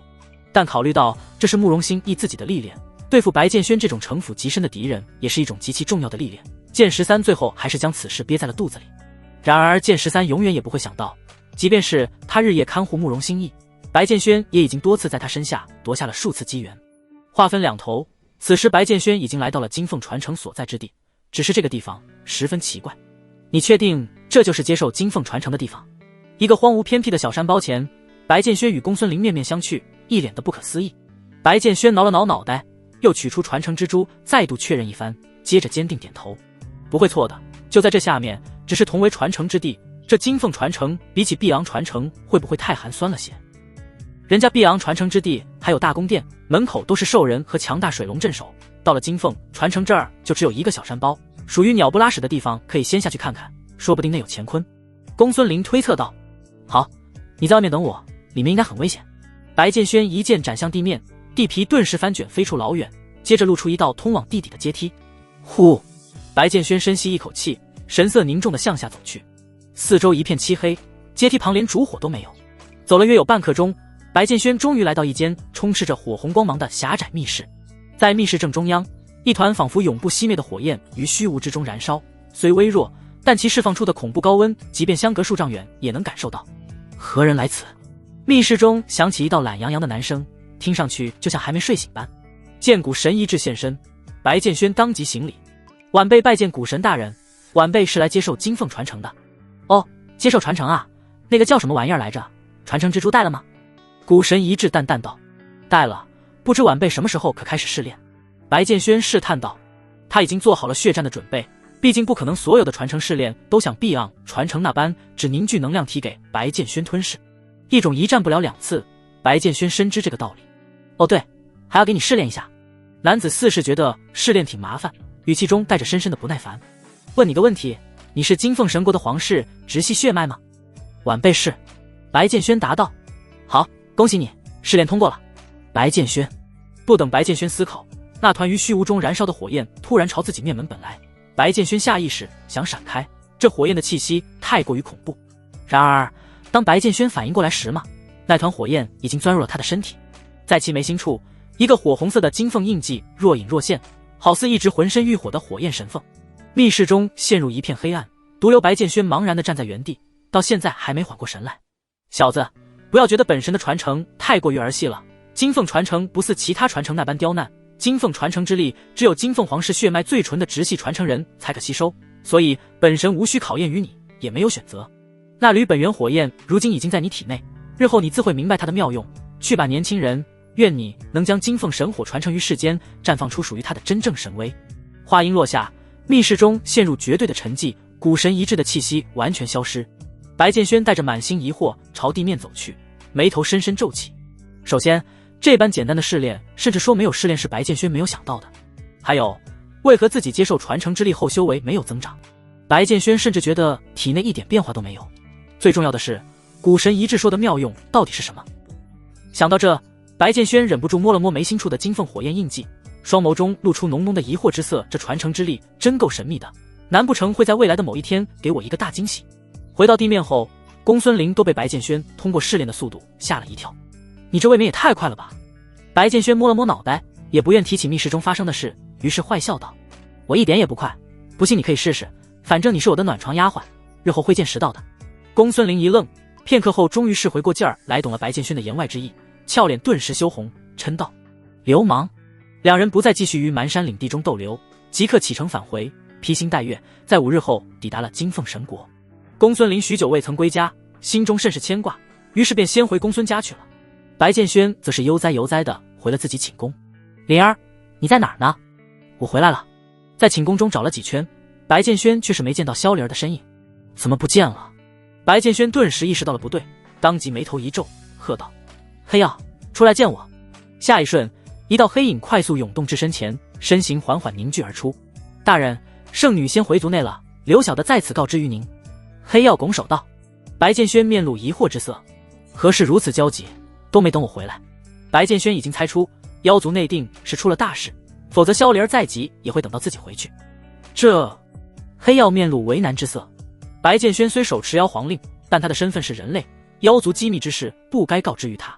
赶紧说，你放心，我不会害灵儿。白剑轩冷冷道。好吧。黑曜犹豫许久，深吸一口气道：我长话短说，圣女的父亲也就是我们妖族的妖皇，他病重了，而且疑似是有人暗中下毒，圣女担忧至极，便直接回去了。白剑轩顿时一惊，好家伙，还有人敢给妖皇下毒，当真是通天之胆，简直活腻了啊！等等，有人连妖皇都敢谋害，那灵儿回到族内会不会也有危险？想到这，白剑轩神色逐渐变得冷冽，整个人散发出惊人的杀意。他的女人谁敢动，那便杀谁。不行，得去帮灵儿一把。万剑圣域主殿，恢宏宽阔的大殿之中，金光熠熠，无数名剑绕而飞行，剑气锋锐，令人心生压迫之感。大殿如此广阔，然而其中只有2道孤零零的身影。慕容心意面色痛苦地坐在地上，眉头凝成了一个川字，似乎正在承受抽筋洗髓之痛。在其身后，圣主慕容成正亲自为其灌输玄力，脸色铁青。令人惊讶的是，慕容心意身上的伤此时已经痊愈，衣袖虽还是空荡荡的，气息却是在节节攀升。真玄境4阶，真玄境5阶，真玄境6阶啊！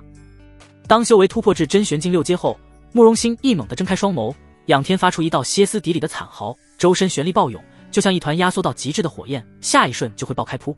玄力灌输终止，慕容心意的身体已经到了极限，整个人向前方仰去，口中吐出一大口淤血。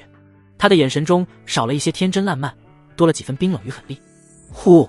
慕容成收回玄力，缓缓吐出一口气，淡淡道：星夜，下次不要这么莽撞了，此番我费了大功夫才激发出你的血脉力量，将精血的亏空补了回来，下次若还是这般，连我也无力回天。血脉之力一生只能激发1次，这次虽然让慕容心一从鬼门关走了回来，修为还增长了不少，但也间接地拉低了他日后的成就高度，属于是透支了天赋潜力。我知道了，父亲，下次我不会再失败了。慕容心一双眸眯成一个危险的弧度，整个人犹如幼狼经历种族厮杀后蜕变成的狼王，眼神锐利而冰寒。真玄境6阶，这次我是走了捷径，日后再不会这样了。慕容心亦注视着自己的手掌，喃喃自语道：慕容成严肃点头，淡淡道：经历挫折未尝不是好事，对你的成长也有一定的好处。你的手臂不用太过在意，血脉之力如今已被激发，数月之后自会生长出来。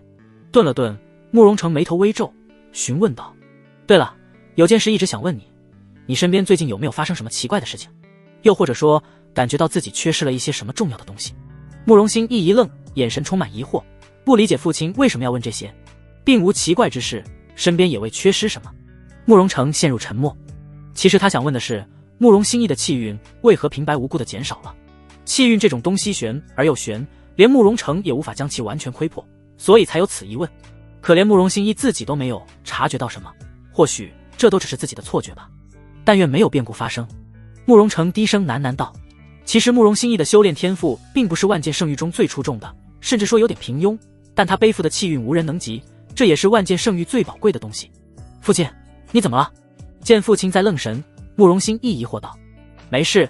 慕容成回过神来，摆了摆手，旋即话锋一转。对了，你真的不在圣域多待些日子吗？真要去南方荒原参加那7国排位战？慕容心意坚定点头。我的历练尚未结束，在成就灵玄境之前绝不归来。而且我还答应了碧昂神国为其出战，总不能食言。慕容成宠溺地笑了笑，接着拍了拍慕容心意的肩膀。好，那你小心行事，恰巧妖皇城就在黑沙国边上，你参加完排位战之后去那边的分宗一趟，替圣域办些事情。哦。慕容心意目光一凝，像是意识到了什么，将声音压低了些。父亲，难不成要对妖族动手了吗？闻听此言，慕容成嘴角勾起一个冰冷的弧度，双眸中金芒闪烁，淡淡道：这2年妖族很动荡，也正是我们的机会，是时候改朝换代了。我们的人已经在那边做了准备，你只需过去协助便可，毕竟是少主，总要为圣域做些贡献。此番之后，妖族萧家将不复存在，唯有我万剑圣域能执掌妖族。火红太阳高悬于天际，厚重的云层在狂风中翻涌，天际之下，一座绵延千里的宏伟巨城横于大地之上，其雄伟之威令人骇然。在城门处，2道身影正驻足于此，仰眸注视着城门上的3个大字妖皇城。这便是妖皇城吗？果然如传闻中那般巨大广阔，据说足有1000里之大。公孙林张大了嘴巴，忍不住感叹道。白剑轩站在他身旁，却是无心感慨。如今还没得到萧灵儿的讯息，白剑轩心中焦急无比。从黑曜那得知萧灵儿回族的真正目的后，白剑轩便立刻拉上公孙林，骑着赤龙披星戴月赶到了妖皇城。由于黑沙国距离黑沙国极近，所以金凤神国参加排位战的队伍也就与白剑轩一同出发了。只不过白剑轩交代他们与赤龙留守城外，切记要远离妖皇城，妖族排斥人类，这是小孩子都知道的常识。至于黑曜，他似乎有很急的事需要去办，所以未一同跟来。走吧，进城，用最快速度进入萧家。白剑轩淡淡道。好。2人来到城门口，刚欲进城，却是遇到了一点小麻烦。妖皇城不欢迎人类，请回。2个码头人身的守卫拦住白剑轩2人，眼神中充满了不善，厉声呵斥道。白剑轩也不气恼，非我族类其心必异，妖族不欢迎人类很正常，我没有恶意，来妖皇城是来找人的，放心，我不闹事。白剑轩安抚道。闻听此言，其中一头马面人忽然仰天大笑起来。小子，能住在城里的妖族都是有了化形之力的强者，还说来找人，那我问问你找谁？我怕你是瞎编的吧。再说了，妖皇脚下之地，谁敢造次？凭你也能闹事吗？白剑轩眉头一皱，他是不想惹事，但是不代表自己好欺负。这2个马面人分明就是在恶意刁难，这让赶时间的白剑轩感到有点不爽。你们最好让开。公孙林的脾气可就爆多了，当即脸色阴沉了下来，手掌缓缓移到了腰间长鞭之上。就在气氛剑拔弩张之际，一道高大身影缓缓向这边行来，疑惑道：怎么回事？到访妖皇城的人类少之又少，再加上守卫故意刁难，周围顿时站满了围观的妖族，皆是露出一副看好戏的表情。竟然有人类想进妖皇城，这倒是不多见啊。哼，贪婪的人类有什么资格进入我们妖族的圣地？我看应该把他们赶出去。就是可恶的人类，不知道杀我们多少族人，今日没把这2人弄死在这儿，就算是客气的了，怎么可能还让他们进城？2位守城士兵做得对，不能让这2人进入妖皇城。众人纷纷起哄，气氛一时间变得十分紧张。统领，2名马面守卫看清是牛头统领来了，当即行礼。牛头统领腰挎直刀，身背披风，身形魁梧，强大的压迫感直冲白剑轩2人心头。人类不许进妖皇城，速速离去，不然我可保证不了你们待会儿还能安全的离开。牛头统领瞥了一眼人群中蠢蠢欲动的几只妖兽，旋即向白剑轩2人投去戏谑的目光。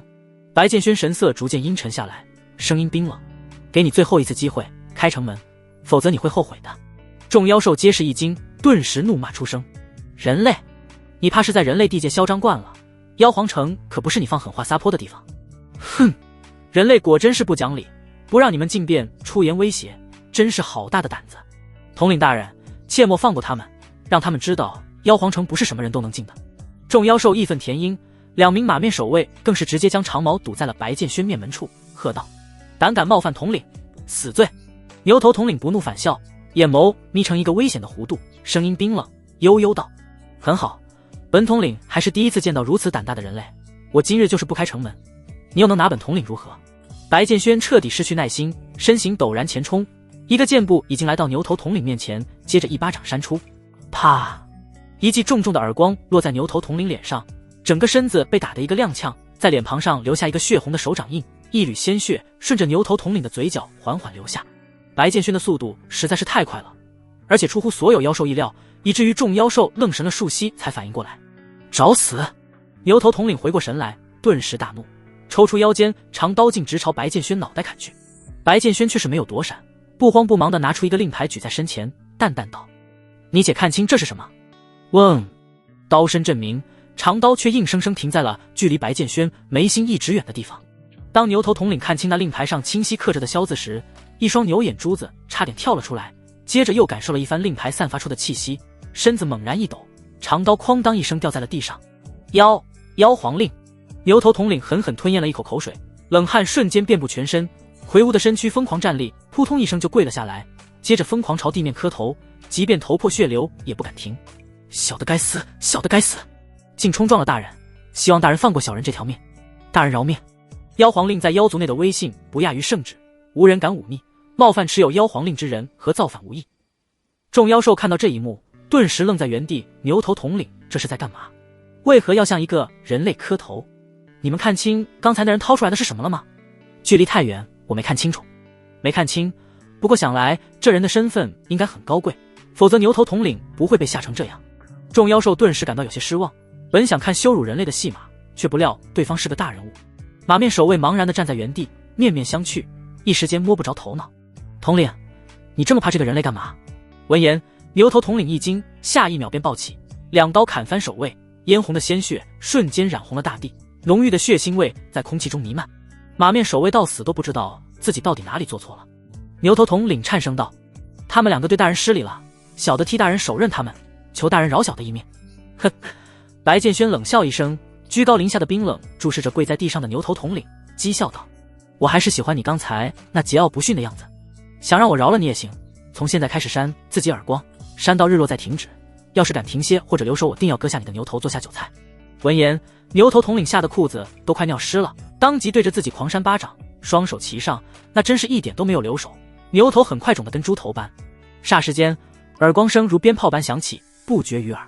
众妖兽都看呆了，这个人类到底是什么来头啊？白剑轩不再理会众妖兽，带着公孙林静直进了城门。这一次无人再敢阻拦，妖兽们纷纷让开道路，生怕自己也落得和牛头统领一样的下场。注视着2人背影消失在城门口，牛头统领心中终于是松了一口气，然而手上功夫却不敢停，依旧一巴掌接着一巴掌。入城后，公孙林疑惑发问：“你刚才那个令牌是什么？那个统领为何如此惧怕你？这个你就别管了，日后时机成熟了会告诉你的。”白剑轩敷衍了事。公孙林点点头。那我们现在去哪儿找灵儿？公孙林已经从白剑轩那儿得知了灵儿的真正身份，所以也清楚此行十分凶险。即便如此，他还是跟来了。灵儿肯定在妖皇的皇宫内，我们得想办法混进去，否则根本见不到灵儿。白剑轩眉头皱起，虽说可以用妖皇令可以直接进去，但白剑轩并不想招摇过市，之前在城门口不过是无奈之举，但入城之后就要谨慎一些了。毕竟现在形势不明，白剑轩还需打听一番再行动。就在这时，白剑轩忽然注意到街头聚集了许多妖兽，其中一头屌人正在吆喝：“妖皇重金寻找名医，为皇妃医治病症，若有成功者赏10万灵石。”不知是皇室中哪位大人物患病了，竟然需要重金悬赏名医，难不成这病连御医都治不好吗？10万灵石啊，要是真能治好那位大人物，可真是发了。我真想去试试，发不发财就看这一次了。可得了吧，人家能出10万灵石寻找名医，可见这病症是有多么难治，就那你半吊子医术，估计是竖着进去抬着出来。众妖兽纷纷聚在告示前，你一言我一语的说着，目光或疑惑或兴奋。白建轩领着公孙林挤入兽群中，将告示从头到尾看了一遍，顿时心中一喜。一打瞌睡就有人送枕头来了，这不就有进皇宫的方法了吗？这位所谓的大人物定是妖皇本人，否则不必病急乱寻医。欣喜的同时，白建轩内心也渐渐附上一抹阴霾。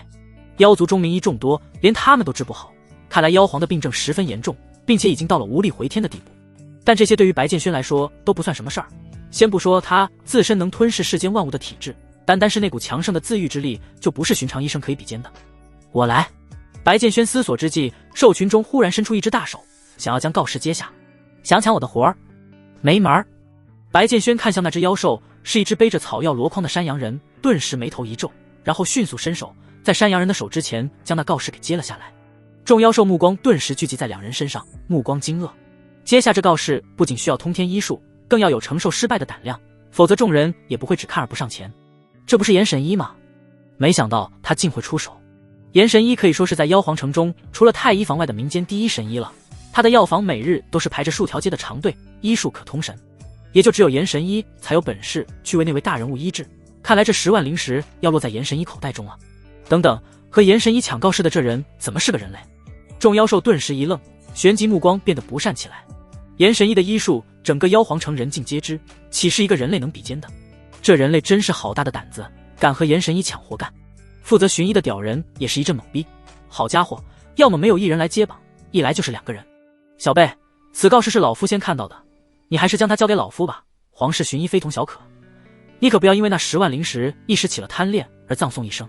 严神医被抢了告示，心中虽是不悦，但医者仁心的他还是好心出言提醒。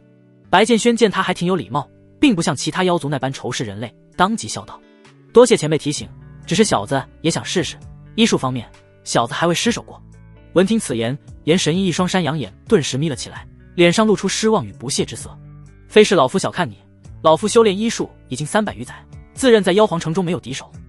你年纪尚轻，还是谦逊些好，否则在医道上难有大成就。众妖兽一见这架势，当即纷纷为严神医助力。人类，你识相点儿，严神医已经对你够客气的了，不要不识抬举。就是严神医的医术举世闻名，不是你那1-2年能治死人的半吊子医术能相比的，连我都不敢上。你一个人类凭什么接榜？速速离去，我们可全当没看见，否则定要将你赶出妖皇城。哼，要我看还是让他去吧，到时候治不好那位大人物就等着被处以极刑。见现场越来越混乱，嘈杂争吵声不绝于耳，屌人顿时一个头2个大，当即上前喝停道：妖皇有令，凡是接榜者皆能进宫医治，并非只要1人。你们2位既然接了榜，那便跟我来吧。话音落下，鸟人当即带路向前走去。严神医淡淡瞥了一眼白建轩，旋即无奈摇摇头，转身跟着屌人去了。哎，现在的年轻人啊，当真是眼高手低，如此年轻，就算是打娘胎里开始学医，也不过20出头的年纪，何来医术道行，骄傲自负，不过是自毁前程罢了。这样的年轻人，老夫见过太多太多了。白建轩轻笑一声，旋即向公孙林叮嘱道：你先去城中找一处客栈休息，我进宫一趟。公孙林犹豫片刻，旋即点点头：好，你小心一些，妖皇城不比金凤凰城，此地很危险，我去城西找家最大的客栈，届时在那儿等你。好。皇宫外某处大院之中，可嗨嗨啊，救我！我不治了，我不治了，救我啊！宽敞的大院之中，数座十字架一字排开，其上各自捆绑着一只浑身是伤的妖兽。这些妖兽此时生命力已衰弱至极点，气若游丝，却依旧在疯狂挣扎，只因他们体内被灌入了一种剧毒，只要没死，服毒者便会痛苦不已。十字架前，一位身穿华丽绸缎，眉心处生出一角的中年男子漠然地注视着这些妖兽，对身后颤颤巍巍的几名医者淡淡道：你们之中无人能解开此毒吗？闻听此言，几名医者顿时仓皇跪地，接着疯狂磕头求饶：大人饶命，大人饶命，小的医术平庸，不该为了贪图那10万灵石前来，此番耽误了大人时间，我们即可离去。独角中年缓缓转过身，冰冷双眸在这些人身上一一扫过，嘴唇轻启：既然耽误了本相的时间，那便去死吧。话音落下，身旁的侍卫当即冲上前一刀一个，霎时间血光四溅。这些妖兽皆是从民间招募而来的医者，却连进宫前的测试都过不去，自然落不到好下场。皇室的活儿可不是那么好接的。这是第几批了？独角中年问道。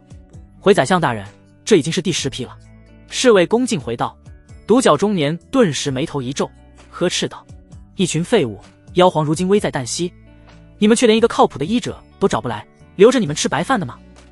哗哗哗，侍卫们顿时跪倒一片，齐声求饶。就在这时，紧闭的院门被缓缓推开，屌人带着白剑轩和山羊人走了进来。宰相大人，炎神医来了。白剑轩刚一进院门，一股刺鼻的血腥味扑面而来，他顿时眉头一皱，旋即扫了一眼遍地的尸体和被捆在十字架上的妖兽，心中顿时了然。看来想进皇宫没那么简单呐，在此之前得先过这一关。哦，没想到炎神医亲自来了，久仰久仰。独角中年面露惊诧之色，双眸中浮现出一抹喜色。他虽然贵为妖族宰相，但对于这位炎神医的大名还是有所耳闻的。小妖见过宰相大人。炎神医当即恭敬行礼。闻听此言，白剑轩愣了愣，旋即也跟着行礼，顺便打量这位独角中年人一番。听说妖族宰相乃是一只独角兽所化，乃是妖族的顶梁柱，今日一见果真气质不凡，一看就是城府极深之辈。这位是一个人类。独角中年这才发现旁边还站着一个人类，顿时来了兴趣，阴恻恻道：人族的小友，我妖族寻医可是有杀头的风险的，你胆子倒是颇大。宰相大人，小民有自信能医好皇宫中的那位，所以并不惧怕杀头。白剑轩十分自信道。听到这话，侍卫们纷纷向白剑轩投来鄙夷目光。炎神医还站在旁边呢，说这话未免太自大了点。哦，独角中年觉得这个人类还挺有意思，轻笑道：你的意思是，你的医术还能比得过炎神医？白剑轩瞥了炎神医一眼，旋即笑道：不敢说胜过炎神医，但小民医术绝不会比炎神医差。哼，拙劣医术也敢和老夫比？炎神医即便是再好脾气，此刻也有些忍不住了。好，独角中年仰天一声大笑，旋即伸手指向十字架上的妖兽，目光逐渐变得冰冷。治好这几人可进皇宫，治不好那便死，你们两个可敢？炎神医与白剑轩相互对视一眼，目光对碰，顿时火药味十足，异口同声道：小民愿一试。那便开始吧。炎神医，你先来看看这人是中了什么毒。独角宰相兴致颇佳，旋即指向第一个十字架。炎神医走上前，捏着那只妖兽的脸左看了右看，旋即又把了把脉搏，脱口而出道：他所中之毒乃是鼠毒与仙鹤散的混毒，此等剧毒着实难治，但小民曾偶然在一本古书上见过此毒。啪啪啪，独角中年顿时拍了拍巴掌，大声叫好：不愧是炎神医，医术果然不凡。宰相大人过奖了。炎神医傲然挺起胸脯，旋即向白剑轩投去挑衅眼神，就像是在说：你小子不是挺能耐吗？来，你上来认一种毒来试试。人类小友，炎神医指出了此毒，你来看看要如何医治。白剑轩从容一笑，走上前装模作样的看了一番，旋即陷入沉默。小友，你不会是不知道该用何种药方医治吧？炎神医揶揄道。他早猜到了会是这种结果，此毒十分古老，别说一个20出头的年轻人，就是前修医道术10载的医者也未必识的，更别说医治之法了。白剑轩并未正面回答，而是话锋一转，反问道：那不知炎神医是否知道医治之法？炎神医一愣，没想到对方会这么问，旋即自信点头：自然知晓。那炎神医解开此毒需要多久？白剑轩再问。炎神医沉思片刻，慎重道：此毒的解药极难熬制，服下后也需长时间观察病者情况，大概需要3日的时间可完全解毒。以炎神医的见识，即便是知道解毒之法的医道圣手，解除此毒也至少需要10日，他所说出的3日已经是当时最快的速度了。我只需要10息，你可信？白剑轩咧嘴一笑，轻笑道。此言一出，众人皆是一愣。哈哈哈哈，小友真是会说笑话，10息能解开此毒，你以为自己是执掌生死的阎罗王吗？炎神医笑得差点被背过气去，他行医数百载，还未听过如此好笑的笑话。一旁的侍卫们也是憋不住笑，纷纷笑出声来，旋即向白剑轩投来怜悯的目光。吹牛吹这么大，待会儿死的一定会很惨。就连之前对白剑轩颇有好感的独角中年，此时神色都阴沉了下来。他是喜欢有自信的年轻人，可并不喜欢愚蠢之人。此等猖狂之语，说出来无疑是找死。来人，把他拖出去砍了，简直是胡闹。独角宰相淡淡道：是。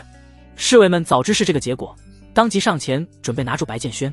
白剑轩却是丝毫不慌，一步上前握住那中毒之人的手腕，旋即装模作样的猛点了几下穴位。在点穴的途中，一股柔和的自愈之力瞬间灌入那人体内，旋即恐怖的吞噬之力顷刻间便将混毒吞噬了个干干净净。啊！那人发出一道舒畅的呻吟，脸庞上暴起的青筋渐渐恢复正常，嘴唇上的深紫之色也以肉眼可见的速度褪去。看到这一幕，众人都呆愣在了原地。这小子做了什么？怎么感觉这人身上的毒突然变弱了很多？难不成这个狂妄自大的人类并不是在吹牛？怎么可能？严神医知道这是混毒褪去的征兆，焦急上前查看那人的手腕，下一秒如遭完雷轰顶般僵在了原地。不，这不可能！严神医双眸死死吐出，一向平静的山羊脸上露出浓浓的惊愕之色，迟迟回不过神来。这人身上的毒竟然消失了，但这不应该啊！这个人类不过是在病者身上点了几下穴而已，这就能把毒给解开了？这直接颠覆了严神医的医术认知，原本的世界观迅速崩塌。白剑轩摸了摸鼻子，心中讪讪一笑，嘿嘿，我是不懂医术，可我能吞噬和治愈，只要人能活过来，和医术又有什么分别？至于点穴，那只不过是白剑轩为了掩人耳目加的动作罢了。看到这一幕，独角中年的眉头顿时皱了起来，他岂能看不出此毒已经被解开了，而且速度快到令人啧舌。独角中年重新打量起这个人类，心中是浓浓的疑惑，远超严神医的医术，人族的身份，此前从未听说过此人，来历尚且不明，他到底是何方神圣？如此通天医术，难不成真能治好妖皇的病？独角中年双眸渐渐眯起，注视着白剑轩，眼底闪过一道隐晦神色，但很快又重归于平静。小友，老夫服气了。严神医愣神了许久，此刻却也不得不接受现实，长长叹出一口气。老夫钻研医道数百载，医术却比不过你一个20出头的年轻人，当真是惭愧。所谓英雄出少年，老夫今日算是开了眼了。严神医看向白剑轩的眼神中有羡慕有嫉妒，却唯独没有怨恨与狠毒。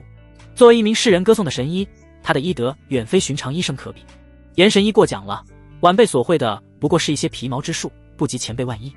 无需谦逊。严神医摆了摆手，正色道：别说其他，在你这个年纪时，老夫不过只是一个背着草药篓跟着师傅上山采药的学徒罢了，更别说能解开此等厉害的混毒。白剑轩不再回应，要是再谦逊下去就有些太装了。接着严神医向独角中年微微一礼，平静的脸庞上没有丝毫对死亡的畏惧，唯有坦然之色。宰相大人，请处死小民吧，这位小友医术比小民更高，他进宫定能完成妖皇之令。独角中年挑了挑眉，轻笑道：你不怕死吗？不怕。严神医轻轻摇头，死亡不过断头之痛，转瞬即逝，小民能活数100年已经知足了。话音落下，身旁的几名侍卫当即围了上来，腰间长刀闪烁着森然寒光。这时白剑轩却是站了出来：宰相大人，严神医并不是不能解开此毒，只是所费时间比我长一些而已，依小民捉奸罪不致死，不如让严神医和小民一起进宫，如此一来成功的概率也大些。闻听此言，严神医疑惑地瞥了一眼白剑轩，心间涌起一股暖意，自己与他非亲非故，关键时刻却愿意站出来为自己说话。此子无论是医术医德还是心性举世罕见，这般年纪便如此优秀，将来前途不可估量。那好吧，你们两个随本相一起进宫。见白剑轩都这么说了，独角中年也实在没有杀严神医的理由，只得随了白剑轩的意。宰相大人英明。白剑轩讪笑2声，及时地送上了马屁。一行人当即走出院门，向皇宫行去。路途中，严神医悄悄凑近白剑轩，犹豫许久，却还是忍不住心中好奇，开口问道：小友，可否告知你姓名？白剑轩。白剑轩道：白小友。严神医略微顿了顿，老夫很疑惑，你为何要救我一命？老夫的医术明明及不上你啊。白剑轩早料到他会有此疑问，索性实话实说：严神医，跟你说实话吧，我只能治病，不会识病。闻听此言，严神医顿时愣在原地，只会治病不会识病，世间还有如此奇人？看到严神医那错愕无比的眼神，白剑轩不禁觉得有些好笑。虽然事实就是这么离谱，但听起来确实不太容易令人相信。我救你也是有私心的，实不相瞒，我知道此次中毒的是皇室中的哪一位大人物。哦，你竟然还知道内幕？严神医顿时睁大了一双山羊眼，眼眸中满是好奇。正是当今妖皇。白剑轩神色逐渐凝重。什么？严神医如遭雷击，刚欲惊呼出声，但下一秒就意识到宰相就在前方不远处，急忙捂住嘴巴，却依旧难掩脸上的震惊之色。可当真？好半晌，严神医才从震惊中回过神来。千真万确，白剑轩笃定道：妖皇所种之毒定然是世间罕见的奇毒，否则怎会连那些在医道上颇有造诣的太医们都束手无策？届时我若是连毒的种类都识不出来，你可得帮着我点儿，至于医治的事情交给我就行了。严神医陷入沉默，他倒是没想到白剑轩还有这样一层顾虑，不过想来也正常，白剑轩年纪尚轻，怎么可能游览那么多的古书，识得天下奇毒？唯一令严神医不解的是，白建轩说自己不能识毒，但能治病的底气何在？好，老夫知道了。如今我俩都是一条绳上的蚂蚱，我不会坑你的。严神医神色凝重，微微颔首。白建轩见目的达到，脸上露出一抹满意的笑容。如今万事俱备，只待探清皇宫中形势如何了。1个时辰后，皇宫寝殿，床榻之上，一位身穿九尾狐袍的中年正静静地躺着，眉头微微皱起，嘴角不断溢出紫黑鲜血，脸色苍白到了极致。虽然神志模糊，气息微弱，却难掩中年身上所散发出的滔天威压，威武而霸气。此人便是当今妖族的妖皇，九尾狐王萧成。萧灵儿神色憔悴地站在床边，俏脸上满是担忧之色。而不远处则是跪倒了一地太医，这些太医身形站立，额头上不断渗出冷汗，双眸中满是慌乱之色。一群废物！萧灵儿看着这群只知道吃干饭的太医们，胸腔间顿时一阵怒火涌起。圣女殿下饶命！太医们都快哭了，疯狂磕头求饶。宰相已经在外寻找医者去了，今日若是父皇再醒不过来，你们都给我去死！处以万重弑心之刑。萧灵儿声音冰冷，犹如索命红钟在众太医耳畔敲响。这时独角宰相领着白建轩和严神医来到了寝宫外，旋即踏步进入。圣女殿下，人已带到。独角中年道。当跪在地上的太医们看见严神医也进来了时，眼眸中顿时浮现出一抹惊喜之色。这下有救了，严神医医术通天，定能让妖皇起死回生。宰相大人英明，严神医到来，定能治好妖皇。太医们喜不自胜。严神医瞥了一眼床榻上的身影，心中顿时掀起了滔天巨浪。中毒之人竟然真的是妖皇，白建轩到底是如何知道这等秘密的？一时间，白建轩在严神医心中的形象又变得更加神秘了些。此子究竟是什么来头？当萧灵儿看清独角宰相身后的那道熟悉身影时，顿时愣在了原地。他怎么来了？建轩哥哥！萧灵儿顿时心神狂震，欣喜的同时，内心又逐渐担忧起来。妖皇城最近形势复杂，不是他该来的地方。灵儿，何人来此？床榻之上传来一道威严声音。妖皇睁开半只眼睛，瞥了一眼众人，旋即又闭上了眼睛。父皇，是宰相张大人带民间医者过来了。萧灵儿回道。旋即萧灵儿向白建轩和严神医招了招手，见二位一起过来吧，为我父皇看看病症。太医们也是面露希冀之色，纷纷向严神医投去求救的目光。今日能不能活下来，就看严神医的了。然而令众人大跌眼镜的是，严神医没有第一时间上前，而是微微侧身向白建轩做出一个请的手势。一时间众太医愣在了原地，这小子是从哪儿冒出来的？为何连大名鼎鼎的严神医都对他如此客气？即便如此，太医们还是信不过白建轩，毕竟这事关大家的性命。白建轩也不推辞，当即大步上前，却是被一位头须洁白的太医拦了下来。敢问阁下师出何方？在你面前需要医治的可是妖皇陛下，你确定你能行？接着为首太医用审视的目光从头到脚打量了白建轩一遍，语气有些不善。你一个人类混入皇宫中为妖皇陛下医治，怕是有什么不可告人的图谋吧？闻听此言，白建轩眼眸微微眯起，嘴角勾起一个冰冷的弧度。这位大人，小民没有师门，自学成才，此番进宫只是为了医治妖皇陛下，并无其他图谋。这个回答你可还满意？一听没有师门，为首太医顿时像是猜到了牛尾巴的农夫般，声音都拔高了几分。在座的各位，哪一个不是师出名门？严神医更是炎阳一族的亲传医师，连严神医都没有先行查看，你也配上前？白建轩忍不住了，当即也不再客气，呵斥道：你一个连病症都看不清楚的庸医，有些资格在我面前狗叫？刚才是不是我对你太过礼貌，给你脸了？我能来到此地，足以证明我的医术过关，何须你来评价？这番话一对出来，为首太医顿时被气得胡子乱颤，差点一口气没上来。他的原型本就是黑狗，狗叫这两个字实在是有些太侮辱人了。你！太医被气得够呛，连一句完整的话都说不出来了。肃静，不得惊扰妖皇陛下。张宰相喝道。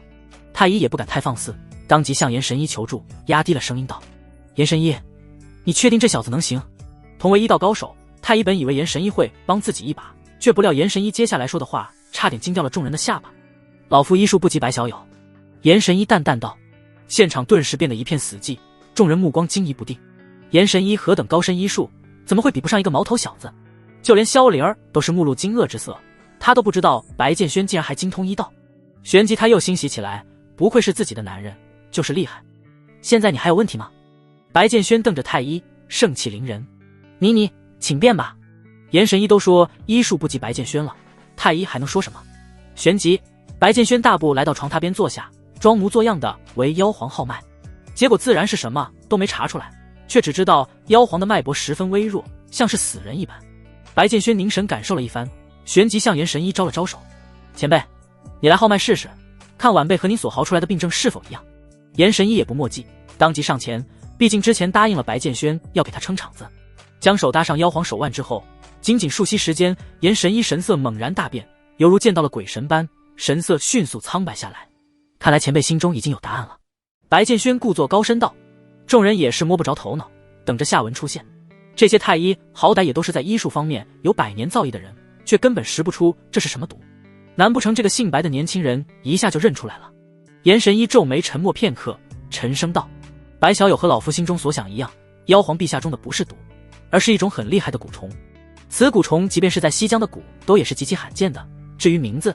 严神医向萧莲儿投去一个眼神，萧莲儿顿时会意，命令道：“所有人退下。”张宰相眉头微微皱起，他知道自己也在需要退出的一列中。他深深看了一眼白剑轩，旋即对萧莲儿拱手一礼退了出去。太医们如蒙大赦，这下终于不用死了。然而下一秒，萧莲儿手指刚才那位为难过白剑轩的太医，美眸中杀机一出，把他拖下去砍了。士兵们顿时冲了进来，将人押走。那太医一脸震惊，到死都没想明白为何圣女要毒杀他一人。当然，他更想不到的是，他刚才为难的那个年轻人正是圣女殿下的床边新欢。寝宫中只剩下白剑轩、严神医、萧灵儿、妖皇四人。妖皇闭着眼睛淡淡道：“说吧。”严神医点点头，神色愈发凝重：“陛下，您所中之蛊名为同心蛊，此蛊十分厉害，能同时寄生在两人身上，连接心脉，任何一方受到的轻伤或是致命伤都会在一段时间后转移到另外一人身上，可以说是一命两体。”对于这个答案，白剑轩虽是心中震惊，脸上却依旧是平静无比。严神医所言不错，的确如此。妖皇神色依旧平静，嘴唇轻启：“可能医治。”严神医沉入沉默，旋即看向白剑轩：“按照之前说好的，看病的事儿他来，治病的事儿白剑轩来。”最关键的是，严神医根本不知道该如何解此蛊。见严神医如此神态，妖皇不禁也高看了旁边这位年轻人几眼，心中暗道：能让严神医这般谦让，此子不简单啊。白剑轩也不废话，当即一手覆向妖皇眉心，凝重道：“陛下，此蛊需要一段时间来解，但是小民现在能先治愈一番您体内的伤势，先将命脉吊住，再慢慢医治。”“好，依你。”妖皇微微点头。得到妖皇允许，霎时间一股澎湃的自愈之力疯狂灌入妖皇眉心之中，同时恐怖的吞噬之力开始吞噬妖皇体内残留的伤势。渐渐的，妖皇的脸上渐渐有了红润之色，不再像之前那么苍白，整个人的精气神也在显著回缓。白剑轩暂时不知道如何解蛊，但治愈伤势不过是小菜一碟。当感受到体内那股激荡的传承之力与另一股诡异的吸力时，妖皇顿时心神狂震，猛地睁开双眼，皱眉注视着他，喃喃自语道：“神成之力吗？此子竟有此机缘，而且比朕见过的神成之力要强大很多。还有这股诡异的力量究竟是什么？”妖皇震惊地发现，连他都有些看不透面前这位年轻人。时间一分一秒流逝着，妖皇的气息已经不似之前那般虚弱，此时在外人看来，他与完好时期无异。白剑轩缓缓松开手掌，体内激荡的吞噬之力与自愈之力也逐渐停滞下来。“陛下，小民现在只能暂时治愈您的伤势，至于这同心蛊的病根，还需一番彻查才能彻底根除。”白剑轩实话实说，同心蛊本身并不会伤害中蛊者，但若是同心蛊连接的另一人不断伤害自身，那另一方也会受到牵连。妖皇若想彻底痊愈，唯有找出下蛊之人。严神医微微颔首，也表示赞同，即便是他目前也对这同心蛊束手无策。妖皇并没有发怒，而是向白剑轩投去一个赞赏与感激的眼神，淡淡道：“你做得不错，朕对你很满意。彻查之事朕会想办法，你且在宫中住下吧。若朕何时身体再出现不适，还需你帮忙。”见此一幕，萧灵儿不禁心中一阵欣喜，父皇的身体有所好转，而且还对白剑轩有了好感，这简直是一个大好消息。可同时，萧灵儿心中又逐渐忧虑起来，究竟是谁在给父皇下蛊？朝中之人能接近父皇的人屈指可数，他们似乎都没有动机谋害父皇，再者以父皇的修为与敏锐，又有谁能轻易得手呢？萧灵儿百思不得其解。那个陛下，白剑轩挠了挠脑袋，小民可否斗胆讨要个进出宫的令牌？小民还有朋友在城中居住，得回去给他说一下进宫之事。妖皇瞥了白剑轩一眼，威严脸庞上浮现一抹意味深长的笑。倒是第一次有人敢跟朕讨要赏赐，但这一次你有功，朕准了。还有，你身上有能进出宫的东西，何须再问朕呢？妖皇何等人物，岂能嗅不到白剑轩身上有妖皇令的气息？他不禁看了萧灵儿一眼，心中一声叹息，看来这年轻人与自家丫头之间的渊源颇深啊。闻听此言，白剑轩讪笑两声，赶紧谢恩。他知道妖皇能察觉到妖皇令，之所以讨妖令牌，不过是想要个能名正言顺使用妖皇令的理由罢了。严神医看到这一幕，看得一愣一愣的，怎么感觉妖皇和白剑轩两个人在打哑谜呢？这两人不过是第一次见面，怎么就知道白剑轩身上有能进出宫的东西了？接着妖皇命令人给白剑轩和严神医在皇宫外围安排了一处住所，两人谢恩后一同退去。至此寝宫中只剩下了父女两人。丫头，这小子不是你的秦王吧？妖皇缓缓坐起身来，看向萧灵儿的眼神有种自己养了多年的花突然被摘走的感觉。萧灵儿一愣，旋即俏脸微微泛红，轻轻应了声，当真如此？妖皇早知是这样，倒也没怪罪。此子不简单，饶是你父皇我也无法看穿他，但朕要告诫你一点，防人之心不可无。我知道了，父皇。萧灵儿乖巧点头，旋即话锋一转，神色渐渐凝重。父皇，下蛊之人如何查？妖皇沉吟片刻，平静道：不急，既然那人想杀朕，那就必定会露出马脚，此事无需你操心，去休息吧，这段时间你也挺累的。父女俩再度商议了一会儿，萧灵儿踏出寝宫门离去。妖皇一人坐在空旷寝宫中，双眸看向窗外风云变幻的天际，喃喃道：朕执掌妖族数百年，终究还是养了一群白眼狼，此番也正好清理一下门户。至于那些外来者……妖皇语气逐渐变得冰冷，眼眸中杀意一散，都休想染指我萧家半分。宰相府地下密室之中，光线昏暗，仅有几盏烛火在微风中摇曳。一个摆满10碗的供台前，张宰相静静地站在那里，双眸中思绪万千，不知在想些什么。一个严神医，一个人族的小子，也敢来怀我的事？张宰相冷笑一声，旋即将上衣全都脱下，露出浑身狰狞可怖的伤痕。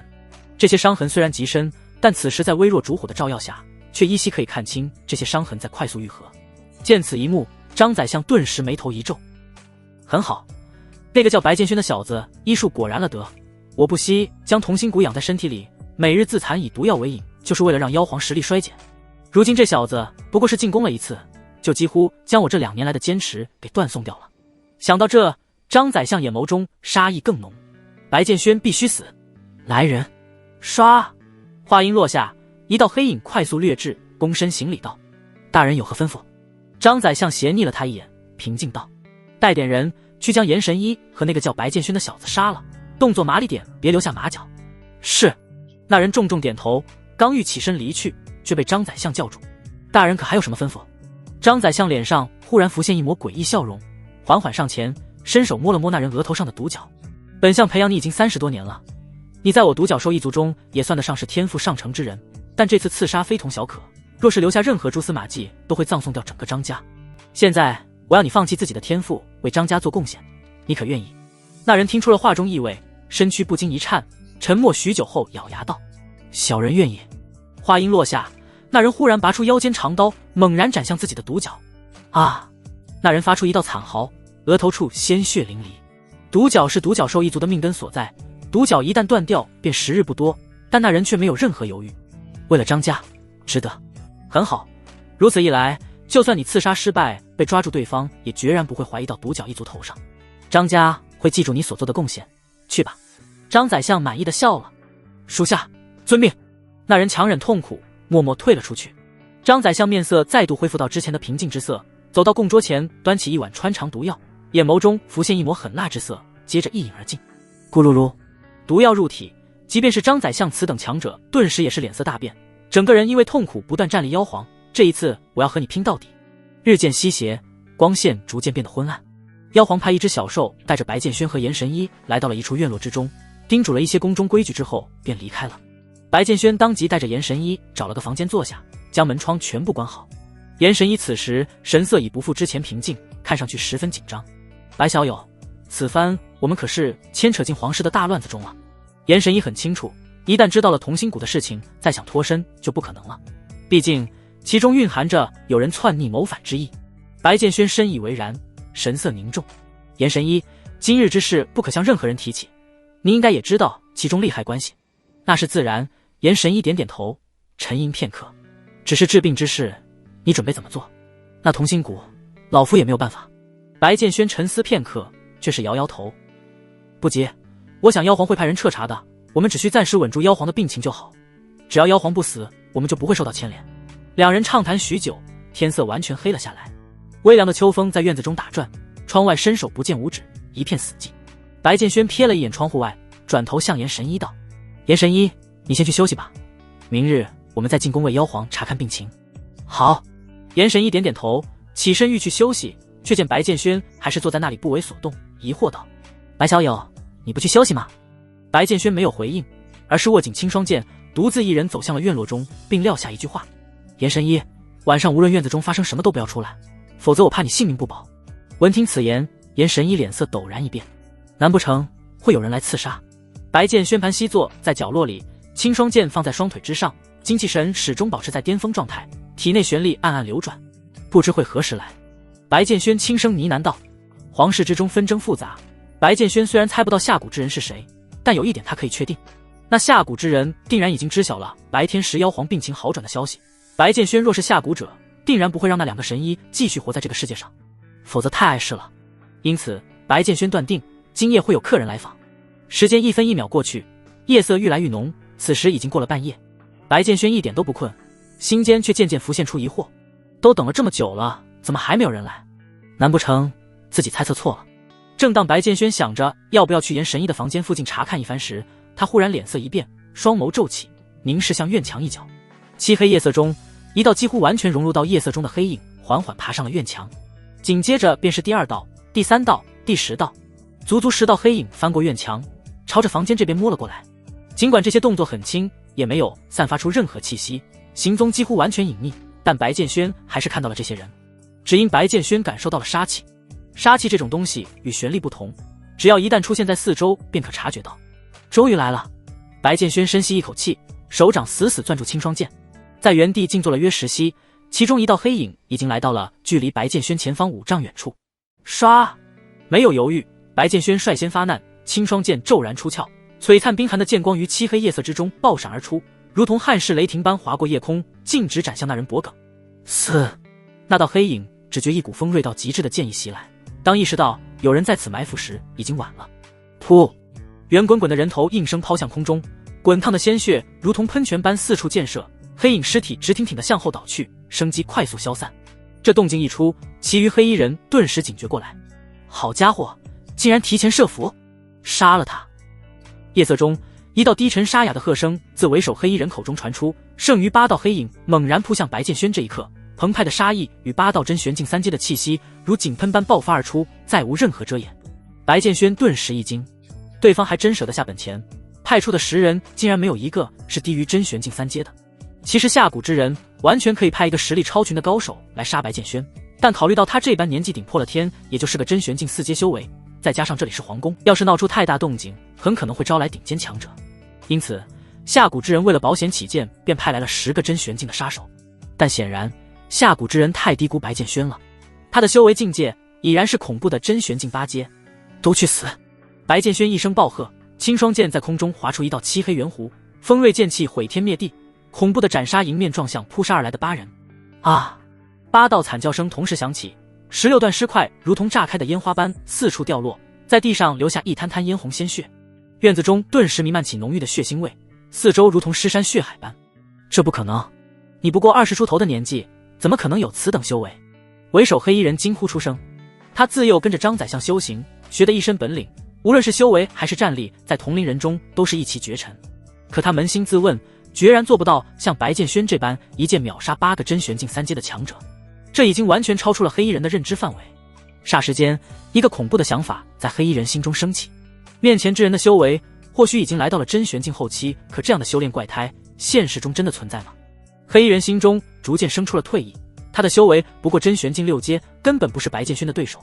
但很快他便将这个想法抛之脑后。宰相大人如此信任我，我纵然身死也必须试一试。黑衣人喃喃自语，旋即一掌拍向心脏，顿时吐出一大口鲜血，同时他的修为也开始暴涨，从真玄境6阶一举跃至7阶。燃烧精血可换取短时间的实力提升，这已经是黑衣人能做到的极限了。见此一幕，白剑轩不屑冷笑道：不过是垂死挣扎罢了，说出你背后的指使之人，我可饶你不死。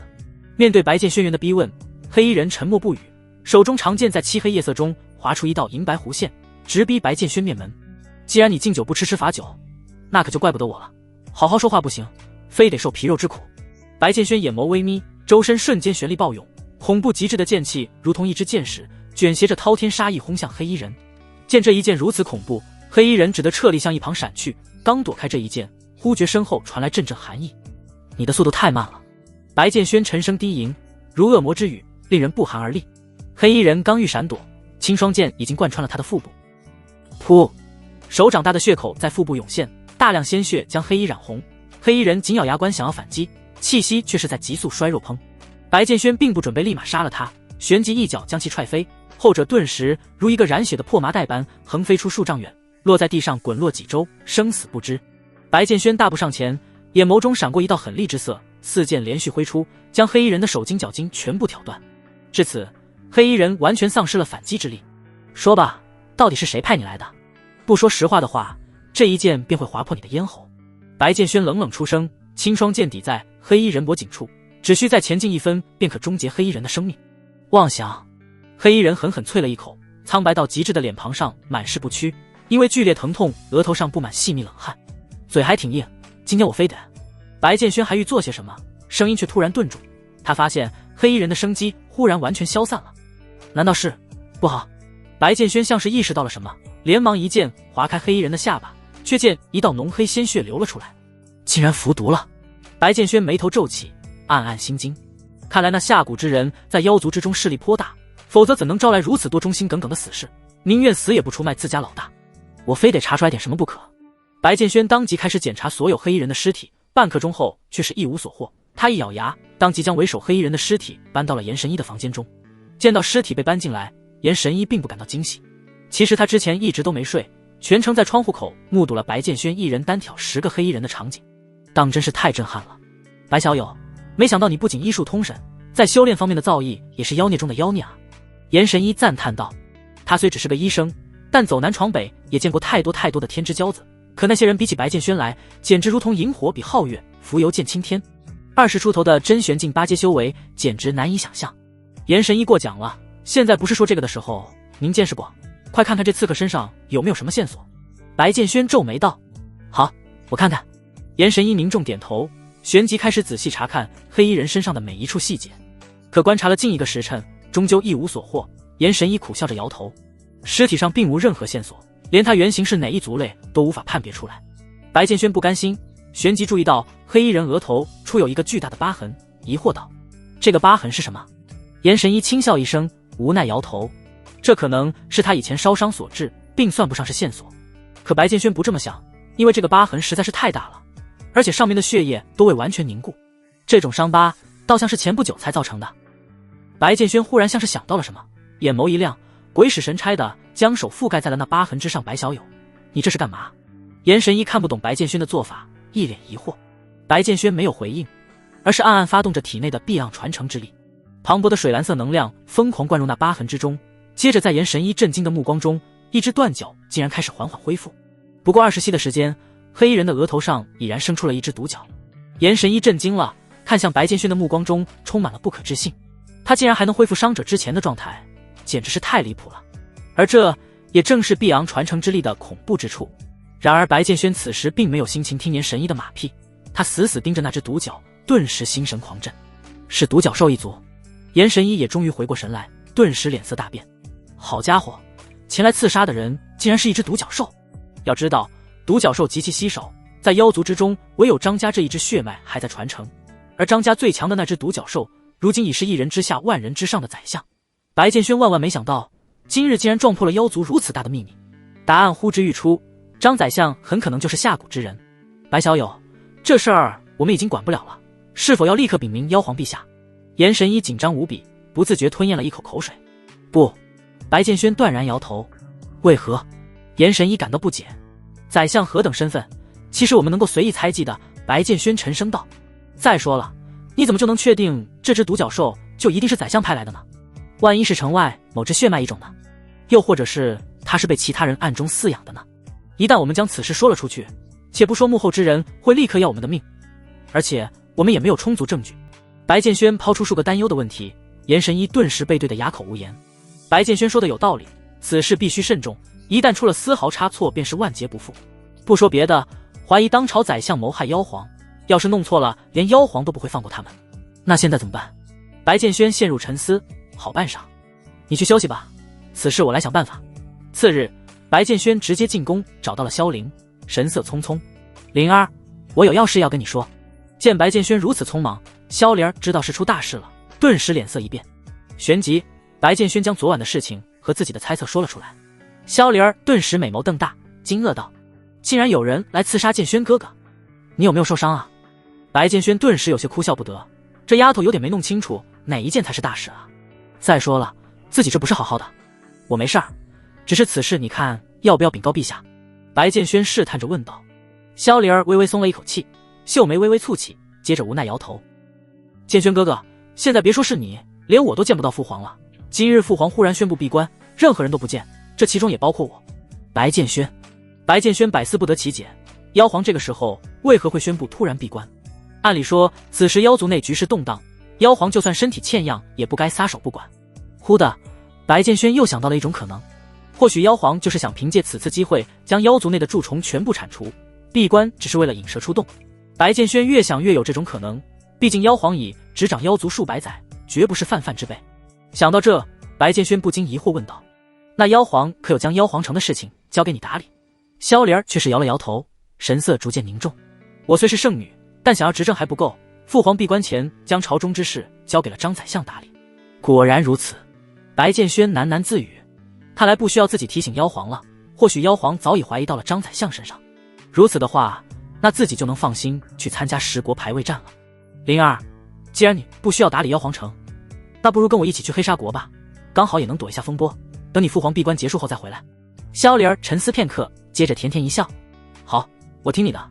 父皇没给我交代事情，说明现在的妖族还不需要我来管理。”两人一拍即合，当即收拾东西离开了皇宫。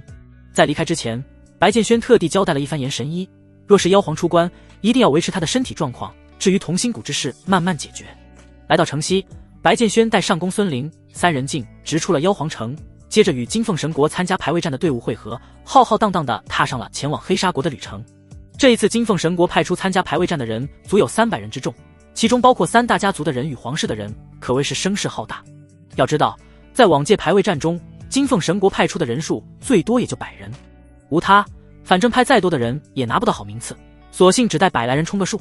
但这次不同，此次排位战对于金凤神国意义非凡，若是夺不到魁首，金凤神国将彻底失去对灵石山的掌控。白剑轩坐在赤龙头顶，俯瞰脚下不断掠过的白云山岳，双眸中闪烁着金芒。这一次，我要让金凤之名再次扬名世间。黑沙国恢宏大气的皇城中，张灯结彩，大量士兵与修士伫立在道路两旁维持秩序，光是接待他国来宾的人就高达数百人。黑沙国君主饶无帝亲自站在大殿前迎接，身边侍卫腰间挎刀，个个修为不凡。之前出使其他国的黑沙国使者走上前，微微一礼：“陛下，如今8大国的人都已经来了，只剩碧昂神国和金凤神国的人还没到了。”说到金凤神国，使者眼眸中不禁浮现出一抹怨毒之色。他瞥了一眼自己空荡荡的衣袖，嘴角泛起一抹苦涩，旋即怒极，回想起了那日在金凤大殿上白剑轩斩断自己手臂的场景，可恶！你是金凤神子便可以为所欲为吗？敢斩断我的臂膀，这次定没有你好果子吃。没事，多等等就是了。饶无帝淡淡道。那个，陛下，使者犹豫片刻，试探着问道：“此次金凤神国会不会派出很厉害的人来参加排位战？”闻听此言，饶无帝发出一声不屑冷笑，哼道：“你莫不是被那个金凤国的废物皇子吓破了胆？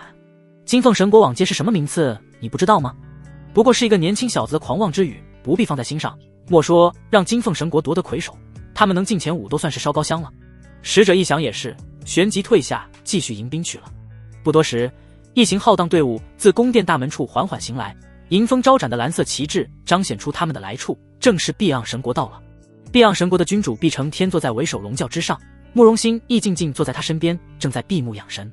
碧承天此时神色极为难看，看向慕容欣意的眼神欲言又止，心中一阵叹息。这叫什么事儿？本以为是付出了血本将传承送给慕容欣意，结果却是慕容欣意不仅没得到传承，还丢了一条手臂，这下偷鸡不成蚀把米了。没攀上万箭圣域的高枝也就算了，现在连传承之珠也给弄丢了。毕承天心中有些恼火，却又不敢对慕容兴义发怒，对方的背景实在是太可怕了，避让神国可得罪不起。最关键的是，失去一臂的慕容兴义如今是否还有夺魁的实力？在一旁静坐的慕容兴义虽是闭着双眼，却清楚地感受到了毕承天的情绪变化，淡淡道：陛下不必忧虑，我虽丢了一臂，但实力并没有衰减，相反，我的实力还精进了许多，此次排位战竟不会让陛下失望。闻听此言，毕承天顿时一喜，笑呵呵道：哪里的话，慕容小友的实力朕自然是信得过，此番你放心比试便是，无论名次如何，避让神国永远会支持你的。龙轿缓缓停下，毕承天与慕容兴义一同走下轿子，其他国家的君主顿时迎了上来。毕承天，别来无恙啊！饶无帝与其他君主笑呵呵上前，大家都是一国之君，自然都得遵守礼数，当即拱手一礼。呵，黑沙国当真是气派，朕相信此番排位战在黑沙国举办定会，竟然无比，青史留名。9位君主相谈甚欢，寒暄过后，众人不禁将目光放在了慕容兴义身上，心中思绪万千。听闻此次避让神国请来了一个十分强大的外援，应该就是站在毕承天身边的这位了。此人年纪轻轻，却气度内敛，气场不凡啊！若朕的消息没错的话，此人名叫慕容兴义，这个姓氏可是万剑圣域的族姓啊！真没想到避让神国还能有此等人脉。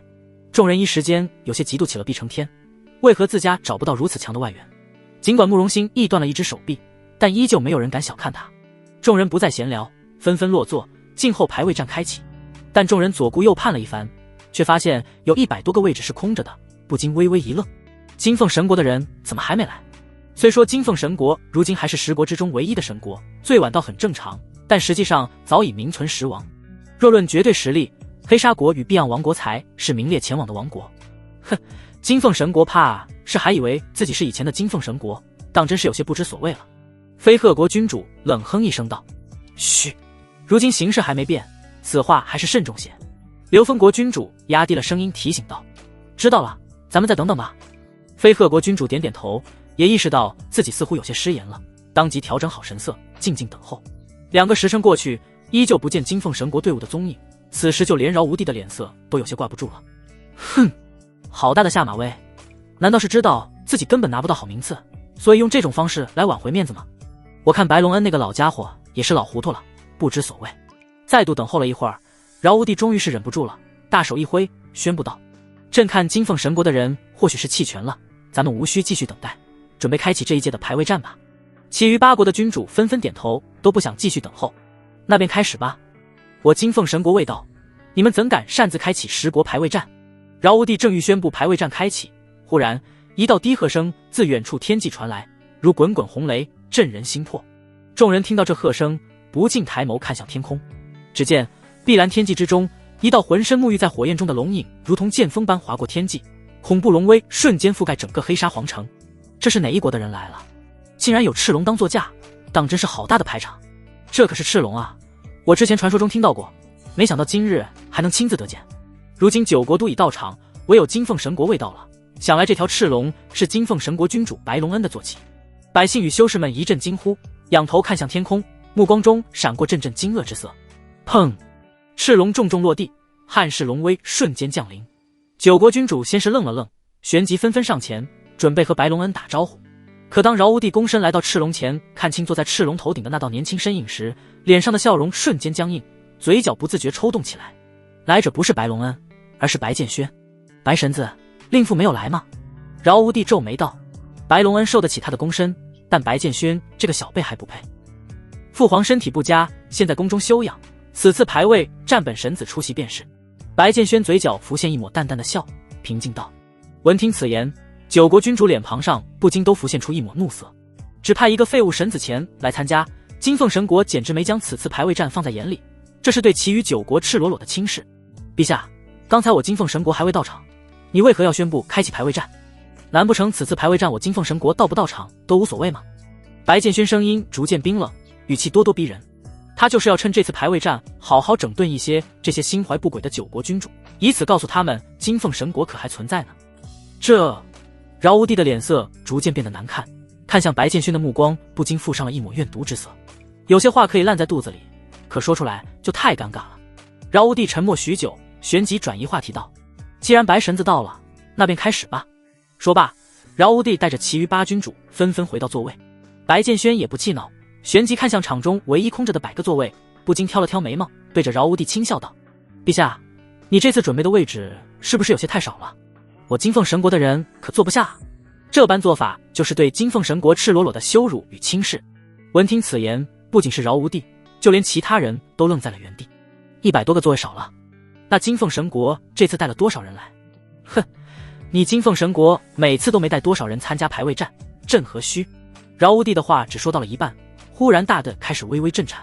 不远处，一行浩荡队伍迎面开来，林、段、公孙3大家族的族长带着族人快步行来，加上皇室的随行人员，一眼望去竟有400多人。饶无帝愣住了，金凤神国何时有这么大的排场了？这不合常理啊！金凤神国的队伍来到场中后，并未坐下，而是静静站在白剑轩身后。白剑轩冷冷扫了一眼饶无帝，沉声道：“难道说要我金凤神国的人都站着吗？”闻听此言，饶无帝脸色顿时变得一片铁青，胸腔剧烈起伏。作为如今势头正盛的黑沙国君主，饶无帝何时受过这等任人驱使的鸟气？但此时也不得不向白剑轩弯腰。好，朕这就命人去布置。饶无帝几乎要咬碎满口牙齿，恨恨道：“黑沙国的修士们只得照做，不过半个时辰便将另外300多个座位安排好了。”见此，白剑轩这才带着众人落座。场中气氛一片死寂，众人都意识到了金凤神国此番来者不善，但却无一人将其放在心上。一个弱小的神国不值得入他们的眼。饶无帝起身一阵寒暄后，旋即开始宣布排位战的规则。此番10国排位战乃是我南方荒原难得的盛事，朕代表黑沙国欢迎诸君的到来。下面由朕来宣读一下排位战的规则。首先，此次排位战一共进行10天，参加者只能是半个甲子之下的年轻修士。排位战分为个人战、团体战以及手类战。个人战每个国家可派10人出战，每胜1人积1分，团体战胜1场积5分。手类战的类主可得10分，10天之后，分数最高的所属国家将夺得魁首，其余名词按分数进行排行。饶无帝宣读的同时，白剑轩静静地听着，待大体洞悉规则后，不禁皱起了眉头。个人战胜1场的分数并不高，甚至说极低，除非是一川时，否则无法取得压倒性的优势。而恰恰己方唯有自己一人是顶尖战力，3大家族的修士似乎有些不够看。旋即，白剑轩感受了一番周围修士的境界气息，不禁心凉了半截。3大家族的年轻修士修为大多数都在真玄境初期，而其他国家的队伍中不乏已经临近真玄境中期的强者。如此对比下来，白剑轩突然感觉压力很大，难不成接下来要靠自己一人击败其余所有人？就算白剑轩在个人战上完成一川时，接下来的团体战金凤神国赢面依旧很小。至于手类战，白剑轩倒是颇有信心。并非白剑轩自负，以他如今的修为境界，在年轻一辈中根本没有敌手。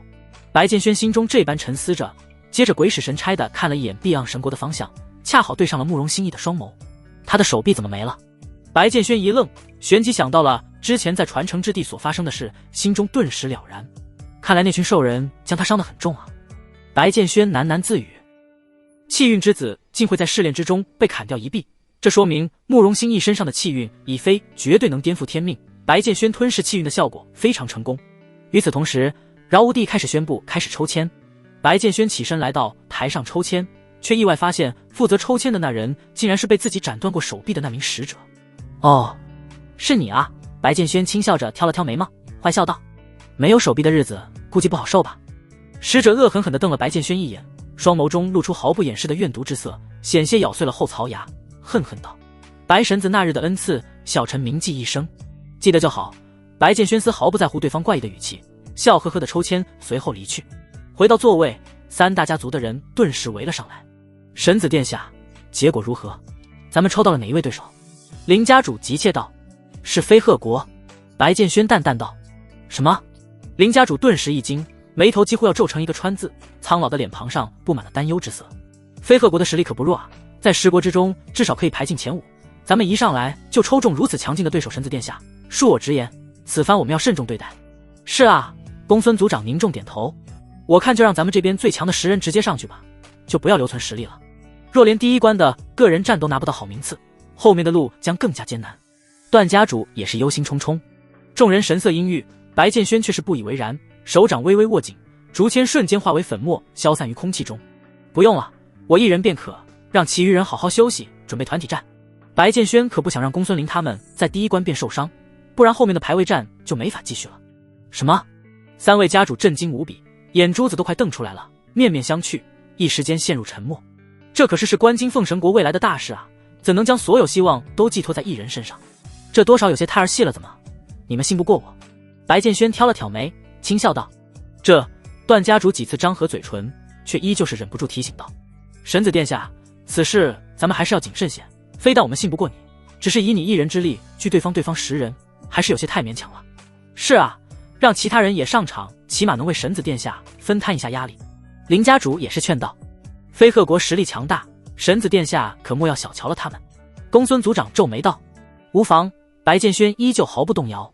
若是输了，所有后果我本神子一力承担。白剑轩把话都说到这个份上了，三位家主也不好再劝，只得叹息着回到了座位，神色一片阴郁。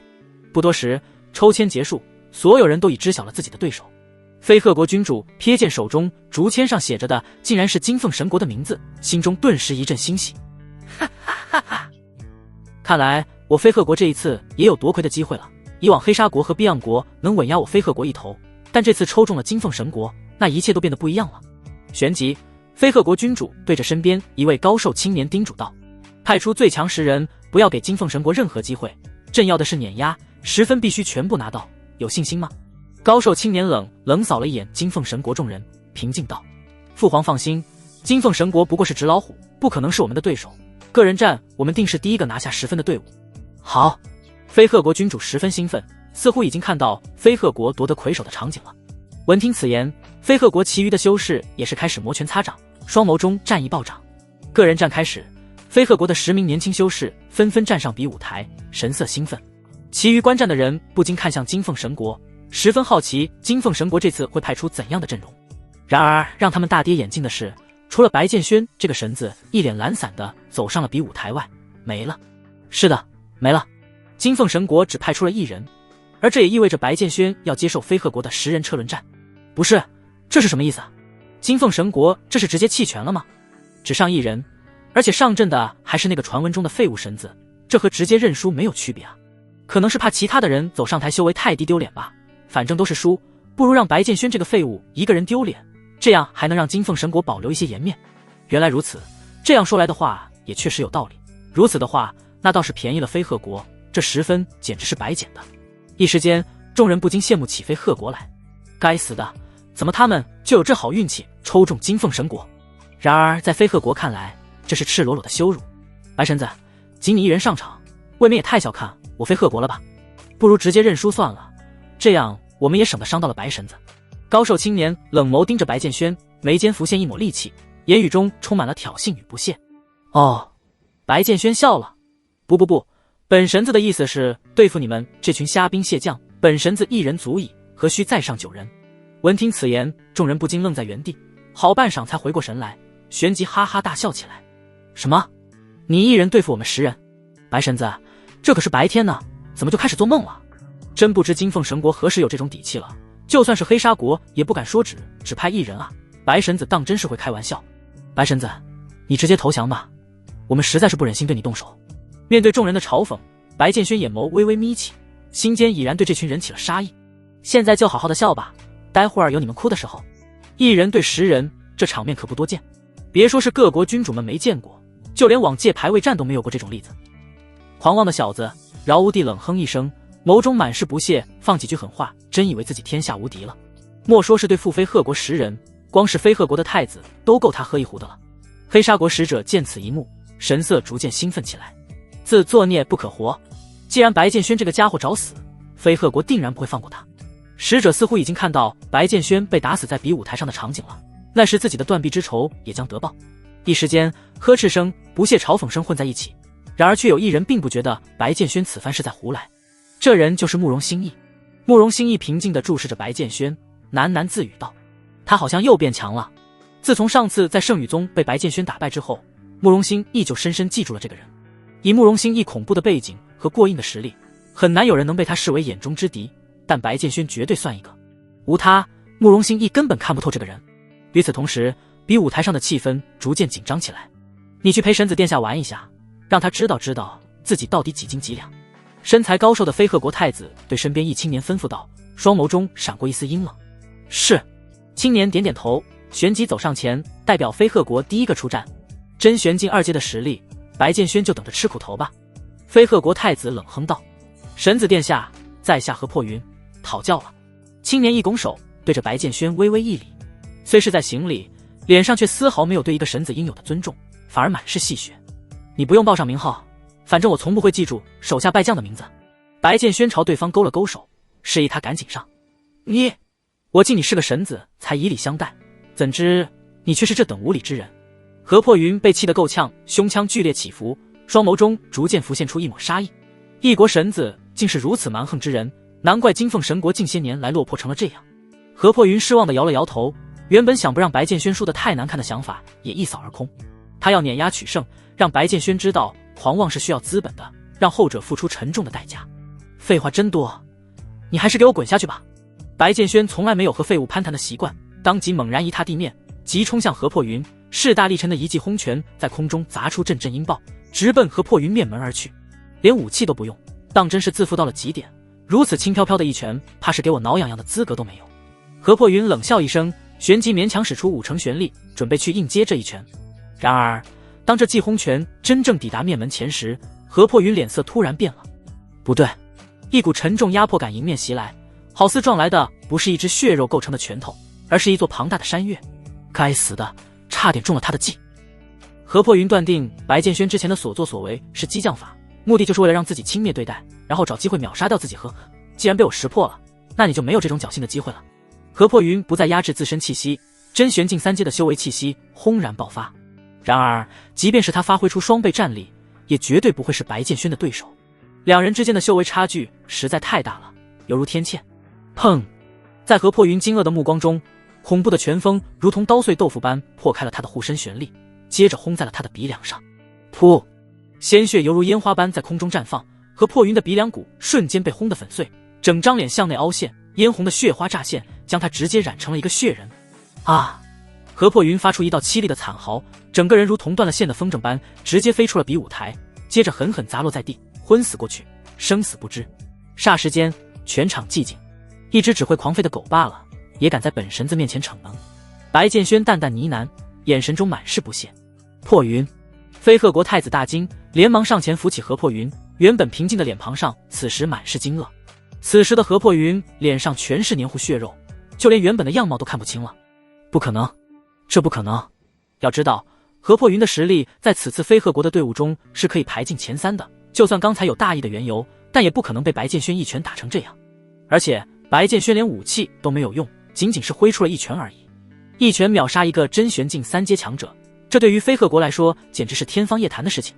难不成说白剑轩根本不是个废物，之前的传闻都是示弱罢了，他实际上是个修为奇高的天才。飞鹤国太子顿时心头一紧，宁心感受到了一番白剑轩释放出的气息，然而脸色却是越来越难看。什么都没有感受到，刚才白剑轩出手时根本没有动用玄力，纯粹靠的是肉体力量，所以根本探查不到对方的具体修为。此子竟有这般本事！观战众人中，当属9国君主的表情最为精彩，尤其是饶无帝，他此时正张大着嘴巴，眼珠子都快掉地上去了，一脸的不可置信。金凤神国的神子竟然如此厉害吗？饶无帝神色渐渐凝重起来，他忽然意识到白剑轩之前放出的豪言或许并不是空穴来风，而是真有实力。黑沙国使者看得胆战心惊，心中暗暗一阵后怕。看来那日白剑轩还是留手了，不然的话，刚才那一拳要是砸在自己身上，那自己根本没有活下来的机会。不，应该说是留拳师的机会都没有。慕容小友，你能打得过白剑轩吗？碧昂国君主碧承天一阵心惊肉跳，招慕容心亦试探着问道。慕容心亦微眯着眼，淡淡道：白剑轩很强。闻听此言，碧承天顿时心凉了半截，然后慕容心意的下一句话却是将他心中夺魁的火苗又点燃了起来。如果在1个月前，或许我真不是他的对手，但现在的我绝对比他更强。好，神子殿下威武！金凤神国队伍中3大家族的家主个个笑得合不拢嘴，脸都快笑出花来了。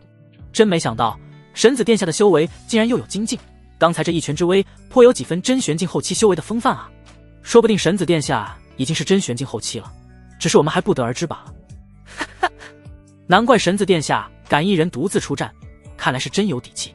3位家主想过白剑轩很强，但没想到这么强。与此同时，比武台上，太子殿下，你别拦我，我要去杀了他。神子又如何？他敢伤害破云，今天我必然不会放过他。队伍中，一个手持长枪的女子神色怒极，不顾众人劝阻，直接站在了白剑轩对面。她名叫雅秋，乃是何破云的道侣。眼看自己心爱的人被打成这样，雅秋哪里还忍得了？她恨不能立马扒了白剑轩皮，生啖其肉，饮其血。雅秋，不要冲动，这个白剑轩比我们想象的要强，你出战可以，但是千万不要被怒气扰乱了神智。太子眼看劝不住，只得满脸无奈地嘱咐了几句。白剑轩实力太强，如今最好的战术便是先派相对较弱的几人上场消耗对方，最后再派出战力最强的雅秋和自己终结比试。可雅秋的冲动行为却将太子的安排全部打乱了。你要杀我？哪里来的自信？白剑轩冷冷注视着怒气冲天的雅秋，眼神中满是不屑。这个女人的修为也不过是真玄境3阶修为，对自己来说不过是可以随便踹死的路边一条野狗罢了，连当白剑轩对手的资格都没有。白剑轩，这只是比试，你却下此狠手，是何居心？好歹是个神子，竟用如此低劣手段削弱我飞鹤国的团体战力，当真是无耻至极。雅秋手中长枪直指白剑轩，语气冷冽，将对方骂得狗血淋头。看这架势，似乎下一秒就会冲上去戳对方几百个透明窟窿。无耻！白剑轩笑了，刚才那一拳我已经收力了，若非如此，你以为他现在还能好端端的躺在那里？既然是比试，那就要做好负伤害的准备，本神子不是来陪你们过家家的。见对方将重伤垂死的何破云说成还能好端端的躺在那里，雅秋顿时银牙紧咬，一阵火大。好，既然如此，那今日本姑娘就是一枪戳死了你也是情理之中，毕竟神子殿下，你肯定做好了负伤的准备。雅秋再也忍不了了，手中长枪划过长空，顿时数百道枪芒疯狂传射而出，直逼白剑轩脖颈、心窝、眉心等要害。雅秋此时想要的已经不是简单的赢得比试，而是杀死白剑轩。拙劣的枪法可还伤不到我。白剑轩冷哼一声，终于是准备动用青霜剑了，双手紧握在剑柄之上。唰，一剑横空，锋锐剑气卷携着恐怖旋力迎面撞向数百道枪芒。叮叮叮，洪亮的碰撞与爆炸声不断传来，数百道枪芒在这一剑之威下，如同脆弱的白纸般在空中被轰成纷纷碎屑。好，有些本事，再来。雅秋心中本就有气，眼看自己的全力一击又被对方轻松化解，顿时失了理智，竟提着长枪冲至白剑轩身前，与其贴身厮杀了起来。看到这一幕，飞鹤国神子顿时心凉了半截，不断叹气摇头。不好，雅秋要输了。不会吧，太子殿下你可莫要小看雅秋了，他的枪法十分娴熟，白剑轩贴身近战未必能赢得过他。另一人道，你们不懂。太子神色愈发凝重，白剑轩挥出的剑气，我即便是相隔这么远也感到一股刺骨的寒意。近战之下，雅秋的枪法断然胜不过白剑轩的剑法。众人愕然，旋即继续看向比武台上。嗡嗡嗡，恐怖的枪鸣之声不断响起，雅秋每一枪都是全力挥出，不过20多个回合就已接近力竭。要命的是，他连一枪都没能碰到白剑轩，对方只是轻松写意的一侧身便轻易躲避掉杀招。有种别跑！雅秋所剩玄力已经不足，当即有些急了起来。呵呵，正面对战本神子又岂会怕你？白剑轩便如了他的意，3成玄力在体内暴涌，疯狂灌入青霜剑之中。你若能接下这一剑，本神子直接认输。白剑轩低喝一声，漆黑圆弧在空中乍现，森寒恐怖的剑芒横空，迎面斩向雅秋。感受到那股令人心颤的剑威，雅秋心中大骇。他本能的想要躲开这一剑，但一想到自己的爱人何破云此刻还奄奄一息，心中竟然生出了要硬扛这一剑然后捅死白剑轩的荒诞想法。然而就是这么一瞬间的犹豫，恐怖的剑芒已经直逼其面门。轰！如同雷霆将士般的恐怖轰鸣声在比武台上响起，足以毁天灭地的剑芒发出刺眼光辉，直刺的众人睁不开眼睛。众人顿时惊呆了。好家伙，这真的是一个小辈能斩出的剑吗？简直是太可怕了！啊！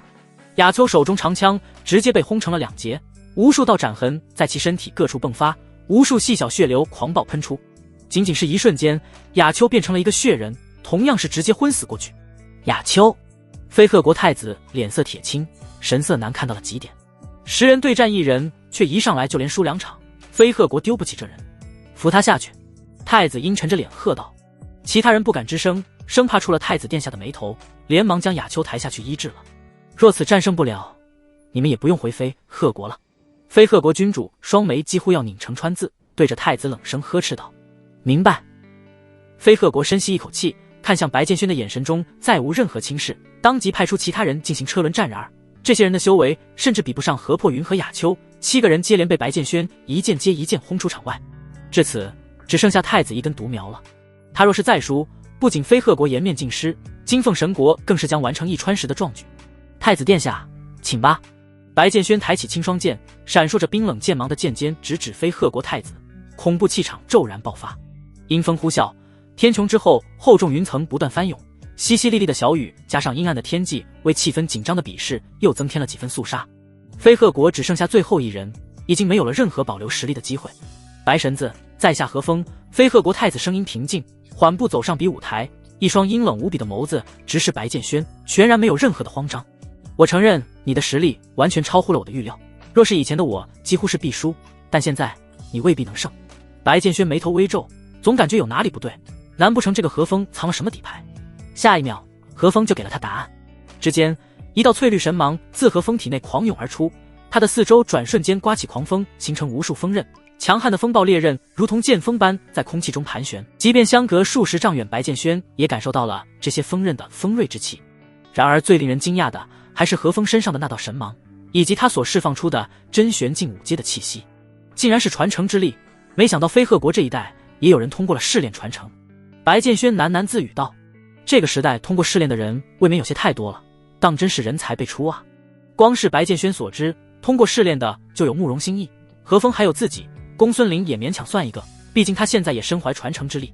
要知道在往年间，一个时代能有1-2个通过传承试炼的人就极为不易了，更别提短时间内出现这么多。想到这，白剑轩扫了一眼其他君主们的脸色，心中顿时一沉。看样子或许还有一些人也通过了试炼。竟然是飞鹤国的风之传承，看来这个何风的天赋很强啊，可能是飞鹤国如今国内的年轻一辈第一人了。黑沙国君主饶无地顿感压力倍增，原本几乎板上钉钉的夺魁此刻增添了些许不确定性。不过他也没有完全将何风视为心腹大患，毕竟传承之力还得分是什么人用，有的人只能浅显的使用最为基本的传承之力，而有一些天才能够手握传承之力，发挥出远超自己境界的战力。我刚才还以为白剑轩赢定了呢，现在看来未必。飞鹤国的锋刃传承最重杀戮，据说没有人能在其手下完好无损的活下来，攻击性太强了。不单单是传承之力那么简单，你们仔细感受一下，何风的修为已经是真玄境5阶后期了。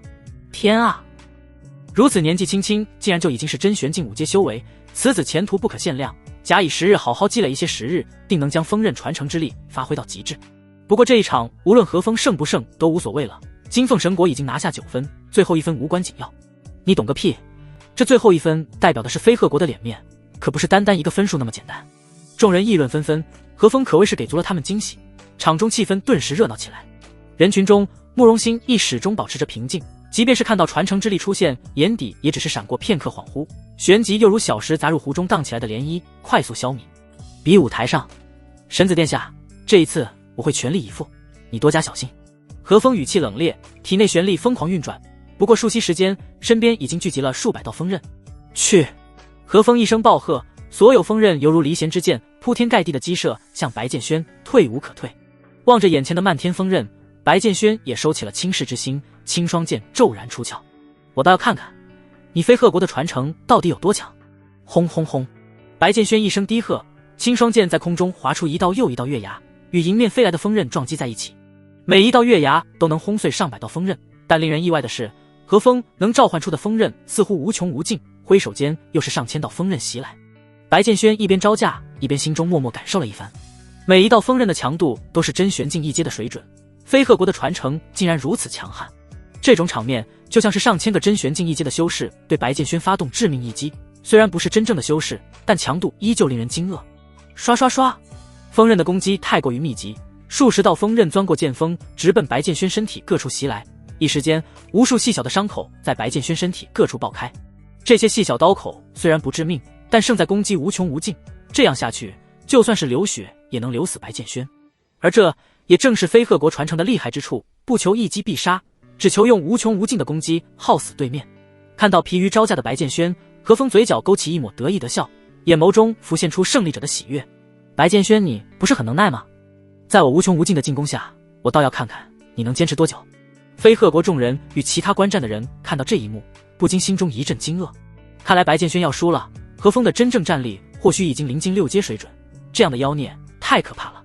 本以为这一届排位战最大的黑马是碧昂国的慕容兴义，还有黑沙国的那位神秘太子，没想到还隐藏了一个何风，此届排位战注定精彩无比。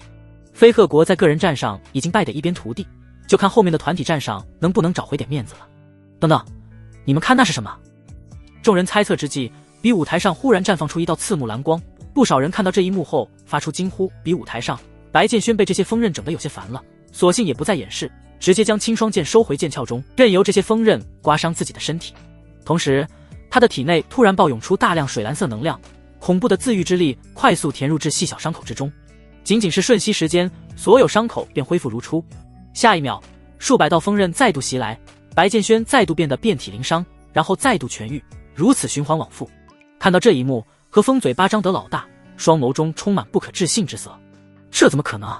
何风打破脑袋也想不到，白剑轩竟然也身怀传承之力。传承之力可不是大街上的乱白菜，是普通修士穷尽一生也难以得到的大机缘。何风本以为自己能获得飞鹤国传承之力已经是万中无一的天才，但白剑轩竟也是。此时的白剑轩已经完全无视了漫天锋刃，一步一步地向何风走来，眼眸中满是轻蔑与冷淡。你的锋刃不是很厉害吗？本神子倒要看看，究竟是你先能杀死我，还是我的自愈之力更胜一筹。当水蓝色能量出现在场中时，所有人皆是面露惊愕之色，旋即向碧昂国君主碧承天投去疑惑目光。白剑轩也有传承之力，这场比试可有好戏看了。等等，你们发现没有，这水蓝色的传承之力似乎不是金凤神国的皇室传承啊，金凤神国的金凤之力应该是金色才对，这不是碧昂国的传承吗？怎么会被白剑轩得到？难不成碧昂国已经向金凤神国服软了，所以这才叫传承之力交了出来？众人百思不得其解，白剑轩究竟是怎么得到碧昂传承的？不可能！碧承天此刻方寸大乱，猛地站起身，双眸死死盯着处于漫天锋刃中心的白剑轩，旋即看向身旁的慕容兴义，眼神中充满了质问。慕容小友，我希望你能给朕一个合理的解释。碧承天将传承之珠交给了慕容兴义，后者没得到传承不说，还被斩掉一臂，这其中若是没有什么猫腻，他碧承天是不信的。要么是白剑轩中途截获了慕容兴义的传承，要么就是慕容兴义和金凤皇室有些勾结，否则绝不会如此。原本对所有事物都保持平静从容的慕容兴义此时也懵了，眉头几乎要拧成一个川字，心中浮现出无数疑问。白剑轩身上的传承之力是从何处得来的？难不成这世间还有第二个碧昂传承之地？心中刚冒出这个想法，慕容兴义便摇头将其打消了。不可能，一种传承之力只可能有一个传承之地，绝不会第二个。那只剩下第二种可能了。那日慕容兴义中贼人之计弄丢传承之珠后，白剑轩阴差阳错地得到了传承之珠，并赶在自己之前获得了碧昂传承。哎，看来这碧昂传承与我之间没有缘分，他本就该属于白剑轩。慕容兴义一阵轻叹，旋即看向碧承天，向其解释道：陛下，我没有和金凤皇室勾结，白剑轩身上发生的事情我也不知道是怎么回事，但你放心，此次排位战即便他白剑轩身怀传承之力，也不会是我的对手。闻听此言，碧承天心里稍微舒服了些，只得忍着怒气坐了回去，继续观看比试。比武台上，白剑轩已经走到了距何风面前不足3丈处。你不要过来！何风顿时大惊，连忙召唤更多的锋刃袭向白剑轩，脸色逐渐变得苍白。此刻他已动用全力，飞鹤传承不善近战，一旦让白剑轩近身，便大局已定。然而即便是在多锋刃落在白剑轩身上，那些伤口都会以极快的速度愈合。白剑轩直接无视所有锋刃，缓缓拔出青霜剑横在身前，剑尖直指何风，冷声道：自己滚下去，否则别怪本神子不客气。我和你拼了！何风自知已经无法逆转战局，索性豁出去了。真玄境5阶修为轰然爆发，一道锋锐到极致的巨大锋刃在其掌心成型，接着猛然切向白剑轩脖颈。垂死挣扎罢了，给本神子滚下去！白剑轩双目一凝，恐怖剑威撼天动地，一剑斩出，摧枯拉朽般破开巨大锋刃，直接将何风轰飞出数百丈远。飞鹤国的人顿时大惊，赶紧起身去救何风。霎时间，全场寂静，数千人所在的观战台却是落针可闻，所有人的脸上都布满了浓浓的惊愕之色。真的一传十了，白剑轩未免强得有些离谱了。一人对战10人，而且还是绝对碾压，在场之中真的还有人是白剑轩的对手吗？我们之前太小看金凤神国了，想来也是，一个强盛了如此长时间的神国，又岂会一下落入谷底？其底蕴依旧可怕。看来个人战中金凤神国的分数肯定是第一了，无人能超过10分。10分只是赛制的极限，却不是白剑轩的极限。若有可能，他还能再拿10分。飞鹤国君主此时脸色阴沉道：“可以滴出水来，难看无比。”马德，一国之君此时却是罕见的爆了粗口，再也无法保持冷静。就算白剑轩碾压他们也就算了，可关键是金凤神国一点面子也没给他们留，哪怕是放个1分的水也好啊！一川时实在是太丢脸了。而且飞鹤国此战1分都未得到，这也基本敲定他们后面的成绩不会很好。就算有何风在，莫说夺魁，怕是连进入前5都难了。想到这，飞鹤国君主看向白剑轩的眼神中充满了怨毒。白剑轩，朕记住你了。飞鹤国君主咬牙切齿道。另一边，白剑轩已经回到了金凤神国所在位置。神子殿下当真是神威盖世啊，只是略微出手便轻松获得10分，如此一来，在场还有谁会是我们的对手？老夫真是错怪神子殿下了，之前竟然还觉得神子殿下一人出战有些不妥，现在看来，老夫才是井底之蛙，佩服佩服。我就知道神子殿下之前没有骗我们，此次排位战或许真能夺魁。到那时，天下灵石山尽归我金凤神国，何愁不兴盛啊？3大家族家主对白剑轩佩服的五体投地，再也没有了任何的怀疑。不急，还有2场比试了，咱们慢慢来。白剑轩笑呵呵道。比试继续，这一次上场的是碧岸国，而他的对手则是玄水国。虽然白剑轩给了所有人太大的震撼，但碧岸国与玄水国2大黑马强强对抗也是颇有看点，令人感到血脉喷张。然而，令众人没想到的是，慕容新义竟然也是独自一人走上了比武台，眼眸冷淡地扫过玄水国众人，平静道：“一传10罢了，我也行。”碧岸国竟然也只上1个人，这个世界到底怎么了？这不是个人战吗？怎么突然变成车轮战了？简直是坏了规矩！这整得像是我们其他国派出10人欺负1人一样，简直是胡闹！哼，你们玄水国要是有实力，那你们也可以只上1个人啊，人家这是有实力，你们懂个屁！你背对的那人来自玄水国，被对得哑口无言，脸颊顿时涨红无比。他知道对方说的对，1人对战10国，需要的不仅仅是实力，更是绝对的自信。不然的话，在10国面前出尽洋相不说，还会葬送了国内修士们的未来。敢站上去的，第1个人是白剑轩，第2个是慕容新义。比武台上，慕容新义目光投向金凤神国所在的位置，刚好与白剑轩那平静而深邃目光对视在一起。2人都没有说话，更没有多余的眼神交流，但空气中似乎多了一丝紧张的气氛，更充满了挑衅与不服。2人都很好奇，究竟谁才是此次排位战的第1天骄？比起慕容新义，白剑轩的内心情绪则平淡得多。他不是不想和慕容新义一决高下，而是白剑轩很清楚，他是必赢慕容新义的。与此同时，慕容新义已经收回目光，转而看向自己此次的对手。只见10位来自玄水国的修士已经来到比武台上，看向慕容新义的眼神中充满了忌惮，却隐隐又有几分不服。敢一打10，你凭什么？以为你自己是白剑轩吗？玄水国的总体实力虽比不上飞鹤国，却也相差不了多少，也是10国之中很有希望进入前5甲的队伍。殿下，听说这个慕容新义是碧昂国请来的外援，似乎和圣域颇有渊源，咱们待会儿怎么打？一人担忧道。凡是牵扯上圣域的事情都马虎不得，更别提玄水国这种小国了。人群中，一名身材魁梧的彪形大汉冷哼一声，淡淡道：“本殿下命你们全力出手，不然的话，等排位战结束，杀无赦。”这个大汉正是玄水国的太子，名为朱晨，此人性格天不怕地不怕，且是一名武痴，别说是慕容新义，就是圣主来了，他也敢上去砍2刀。是太子的命令，众人不敢违背，只得点头。这时，慕容新义淡淡出声道：“要不这样吧，咱们也别浪费时间了，你们一起上吧。”此言一出，全场皆惊。疯了啊！1对10的车轮战本来就很难打了，现在还要一起上，这是将个人战当团体战打了吗？此人心气太高，即便现在修为高日后也无太大前途，狂妄自大是走不远的，倒是可惜了这根苗子，简直没把玄水国当人看啊！这慕容新义真能吹牛逼，我算是知道他的手臂是怎么断的了。如此狂妄，是我有机会也得狠狠给他点教训。众人纷纷暗地里指责慕容新义破坏规矩，不知天高地厚，心中对其没了一丝好感。不仅仅是围观的人，就连毕承天此时的眉头都皱了起来。这小子在搞什么鬼？慕容新义输得起，可毕岸国输不起，毕承天自然不愿意冒这么大的风险。今日他若是输了此场比试，就算他背后有万剑圣域撑腰阵，也绝不会放过他。毕承天对慕容新义愈发失望，先是弄丢了传承之珠，断了毕岸国的传承不说，如今又拿排位战如此重大的比试当戏。与此同时，比武台上一道身影已经行至距慕容新义不足10丈处。我倒要看看，你是有什么本事，敢一人对战我们10人？我告诉你，你还不配！一个断臂之人也敢如此嚣张，今日我便要看看你到底有什么能耐。说话的人是朱晨，此时的他怒目圆睁，眼眸中闪烁着森然杀机。请吧。慕容心意缓缓抬起独臂，朝着朱晨勾了勾手指。找死！朱晨暴喝一声，如惊涛骇浪般的精纯旋力疯狂运转，沉重的威压骤然降临全场。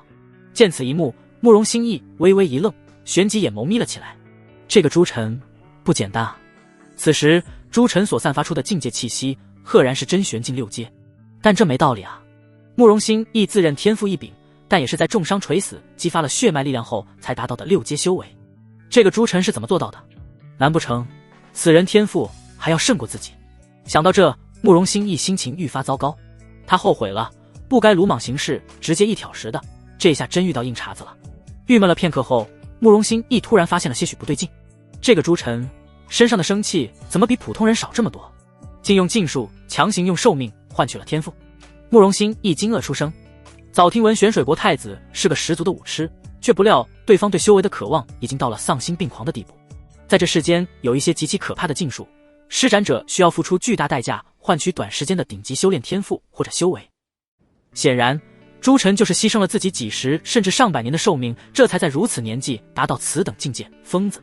慕容心亦无奈摇头，这种人很蠢，但也很可怕。看来你也看出来了。朱晨忽地咧嘴一笑，眼眸中闪烁着疯狂之意。我天赋平平，能用那微不足道的寿命换取10年强盛的修为，值了。要是一辈子当个普通的修士，那我还不如自杀。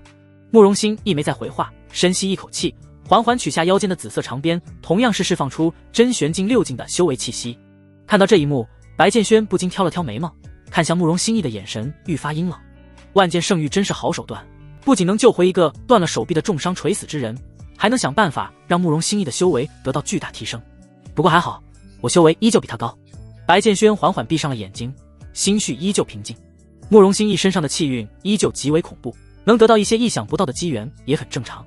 至于那个朱晨，一个真玄境6阶，根本对白剑轩的夺魁计划造不成任何阻碍，他就是和慕容心一家一块也不是白剑轩的对手。白剑轩丝毫不慌，玄水国的太子何时有了这般恐怖实力？若我没记错的话，2年前他还只是一个刚触及到真玄境门槛的普通修士啊。听闻朱晨在修炼方面天赋平平，这哪平了？这个慕容心意也不是好欺负的，同样是6阶，看来这下又好戏看了。这一届的排位战真是藏龙卧虎，不能用以往的眼光来看待这场比试了。观战众人尽皆愕然，心惊的同时也意识到，或许10国的实力排行该重新洗牌了。与此同时，比武台上，死！朱晨手持一柄巨大的开山斧，在地面猛地一踏，跃起数10丈高，散发着沉重压迫感的开山斧如划破天际的流星，直奔慕容心意面门劈来。这一斧头要是挨实了，慕容心亦绝无生还的可能。面对和自己旗鼓相当的对手，慕容心亦不敢怠慢，手中长鞭骤然甩出，宛若游蛇般以极快的速度窜向朱晨的腿。慕容心亦并没有闪躲，因为他知道鞭子的速度更快于斧头落下的速度，所以朱晨一定会撤力来躲闪这一鞭，自己根本没有躲避的必要。然而慕容心亦却忘记了一件事情，朱晨是个十足的疯子，根本不能以常理度之。可莫要小看了我，这一斧我要你的命！朱晨狞笑着从天而降，不闪不避，正面迎向长鞭。啪！长鞭精准命中朱晨的小腿，霎时间血花四溅，整条腿几乎要被抽得变形。钻心的疼痛并未阻碍朱晨斧头落下的速度，他反而愈发兴奋了起来。唰！震耳欲聋的音爆声在耳边响起，慕容心亦骤然大惊，急忙闪避。然而他已经错过了闪躲的最佳时间。啊！开山斧狠狠劈在慕容心意的胸前，留下一道深可见骨的血痕，森然白骨暴露在空气中，剧烈的疼痛令慕容心意面容快速扭曲，发出一声痛嚎：嘿嘿嘿，小子，你觉得我一定会躲事吗？大爷今天就给你上一课，真正想杀你的人可不会按你的想法行事。朱晨踉跄着落地，任凭断骨的小腿不断溢血，继续提着开山斧一瘸一拐地在地上缓缓拖行，留下一路刺目花火，走向慕容心意。他的脸上露出一抹狰狞笑意，好似不知疼痛的地狱恶鬼。慕容心意再一次因自己的自负付出了惨重的代价，他内心无比郁闷。不知道为什么，慕容心意总觉得自己没以前那般顺风顺水了。他也不知道到底是从什么时候开始的，自己的修炼之路似乎出现了很多阻碍，或者说是不再那么得心应手了。慕容心亦不会知道，白剑轩暗地里已经吞噬掉了他身上的一些小机缘，例如不会中恶人之计，战斗时自己的计划总不会出错。剩余下的是大机缘，这也是最难吞噬的一部分，其中蕴含着慕容心意的命脉。白剑轩一旦将这部分气运也全部吞噬，慕容心意将彻底沦落为普通人，那时他在诸臣如此破釜沉舟的一击前绝对活不下来。该死！慕容心意彻底怒了，也不顾胸腔处的伤势，发了疯般冲向诸臣。凭什么白剑轩就能那么轻易的一穿十，而自己连战胜第一个对手都如此艰难？想到这，慕容心意内心愈发急躁。来得好！诸臣双眸放光，手中开山抚舞的虎虎生风，卷挟着恐怖旋厉的锋锐之气，道道如狂刀之刃在空中肆虐，令人几乎绝望的沉重威压重重压在慕容心意身上。砰砰砰！两人一连交战了数百回合，最终是慕容心意胜了。诸臣玄力耗尽，倒在了血泊中。无论如何，靠尽数提升起来的实力还是无法与慕容心意的血脉之力相比，诸臣输几乎是必然的结局。但这一战，慕容心意赢得无比艰难。此时的他握着紫色长鞭的手臂在微微发颤，全身遍布20多道深可见骨的血口，气息微弱，玄力仅剩2成，真是难缠，险些栽在他手里。慕容心意剧烈喘息着，胸膛剧烈起伏，额头处满是细密汗珠。殿下！见此一幕，玄水国的人急忙上前将诸臣给抬了下去。还剩下9人，但玄水国并没有再派人上台，而是直接认输。这一场没有继续下去的必要了。剩下的9人最高修为不超过真玄境3阶，面对6阶的对手没有丝毫胜算，哪怕对方只剩下2成玄力。与其让9人上去送死，不如保存实力，在接下来的团体战中好好发挥。接下来，剩余的各大国纷纷开启个人对战，经过1下午的激烈比试，最终金凤神国与碧昂国并列第一，各积10分，其他国依次排行。虽然2大国并列第一，但谁都知道金凤神国比碧昂国强，毕竟白剑轩赢得太轻松了，而慕容心意却几乎送了命才堪赢下这一场，二者简直不是一个级别的。黑沙国君主饶无帝缓缓起身，威严目光扫视全场，沉声道：今日的个人战就到此为止，朕已命人为诸位准备好了房间，诸位今晚好好休息，明日将开启个人战。现场掌声雷动，各大国的队伍缓缓退场。回到住所，白剑轩安顿好萧灵儿和公孙玲后，将3大家族的家主都喊到了自己房间，神色凝重地嘱咐道：今日我们出尽了风头，要小心那些图谋不轨的人，晚上别睡太死了。闻听此言，3大家主顿时一惊。神子殿下，你的意思是说他们还敢派人来杀我们？林家主惊愕道。白剑轩摇摇头，神色严肃：杀我们不至于，他们也没那个本事，但若是想点办法让我们明日无法参加团体战的话，我想是有可能的，反正小心总没错。3家主相互对视一眼，纷纷点头。神子殿下如今不仅修为惊人，更是心细如发，佩服佩服。3人旋即领命离去。交代完事情后，白剑轩便直接回去休息了。正如他所料，夜里有人来了，但这次来的人却不是为了暗杀而来，更没有偷偷摸摸，而是径直走进了院门。院门口，一道偷偷摸摸的身影踏着小碎步而来，这人时不时向四周扫视一圈，身形猥琐，生怕被人发现。此人不是其他，正是之前出使金凤神国的黑沙国使者。使者站至门前，眉头微微皱起，心情十分郁闷，手臂好几次举起，却又犹豫许久才放下，接着长长叹出一口气：哎，陛下为何要我来做这种事情？之前那白剑轩还斩断了我一条手臂，我恨他入骨，又怎好低声下气的来求他？使者神色愈发阴沉，脑海中不由得会想起出门前饶无帝交代的话。朕本以为吴江的真玄境6阶几乎是无敌的存在，此次排位战我黑沙国势在必得，但没想到杀出的黑马太多了。单是飞鹤国的何破云，碧昂国的慕容心意，玄水国的诸臣，这3人就极难对付，更别说是金凤神国那个一穿十的白剑轩。按照此番势头下去，我黑沙国连进前5都堪忧。朕绝不允许这样的事情发生。你即刻去白剑轩住所一趟，无论对方提出什么条件都要答应，只求让他在后面的团体战中放我们一马，否则此次灵石山的争夺，我黑沙国必将一败涂地。饶无帝的话语回荡在耳畔，使者紧咬牙关，最终还是敲响了院门。砰砰砰！不多时，门被推开，林家主神色警惕地从院门内探出头来，看了看四周，却发现只有黑沙国使者一人，不由得感到狐疑。使者前来所为何事？那个使者喉咙剧烈滚动一下，终于是说出了自己的目的：我想求见白神子，可否传话一番？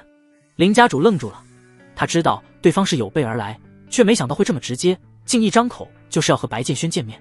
现在的暗杀和陷阱都是这样摆在明面的吗？神子殿下现在在休息，不见客，你有什么事说与老夫便可。使者顿时就急了。要是见不到白剑轩空手而归，饶无帝怕是会把他的脑袋给拧下来当球踢。此事事关黑沙国排位战的名词，容不得半点马虎。不，此事一定要说与白神子，您可放心，我绝无恶意。使者近乎用上了央求的语气，看上去竟有几分可怜，似乎今天见不到白剑轩就看不到明天的太阳了一样。林家主一时间也弄不明白对方到底是什么目的，但这个使者修为低微，又是独自一人前来，应该对神子构不成任何威胁。若有不轨之举，神子殿下定会活批了使者。好，那你跟我来吧。犹豫再三，林家主还是将人带了进来，随后将院门重重关上。1刻钟后，使者在会客堂见到了白剑轩。此时的白剑轩睡眼惺忪，但看到是使者前来后，顿时没了睡意，反而颇有兴致地打趣道：“是你啊？怎么，是另外一条手臂也不想要了吗？”闻听此言，使者脸色骤然一僵，好不容易堆起的笑容凝固在了脸庞上，只可干笑着艰难回道：“神子殿下还真是会开玩笑啊！”使者晃了晃空荡荡的衣袖，心中虽然愤怒，却是拿白剑轩一点办法都没有。有求于人家，不能不低头啊。那个神子殿下，我们能私下谈谈吗？使者朝林家主所在的位置使了下眼色，意味明确。白剑轩点点头，林家主当即领命退去。说吧，什么事情？白剑轩坐回主位，端起茶杯，用杯盖轻轻撇去浮沫，小抿了一口。神子殿下，您今天当真是神威盖世，竟能以一人之力轻易击败10人，小的一向敬重强者，但在此之前从未见过像白神子这般厉害的人，当真是佩服佩服。使者上来就是一阵连环马屁，直接将白剑轩吹上了天。但糖衣炮弹这种东西对白剑轩并不适用。说出你真正的目的，本神子现在就将你轰出去，我没时间听你讲废话。白剑轩冷声喝道。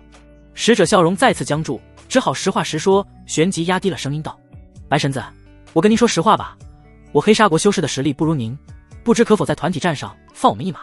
当然不需要您认输，只是若是遇上了，可否放点水，这样我们黑沙国的排位战名次也能前进一些。”说这话时，使者声音很低，小心翼翼的，生怕哪句话说的不对，惹怒白剑轩。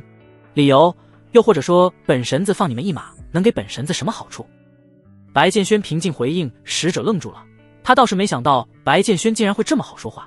神子殿下随便提，陛下说一切都满足您，只要在不触及黑沙国根本的前提下。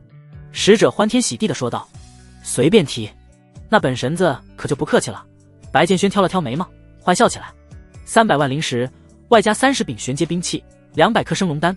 对了，再随便来几10本差不多的功法就得了，如何？本神子的要求简单吧？简单？简单个屁！使者听到这些东西，差点两眼一翻，昏死过去。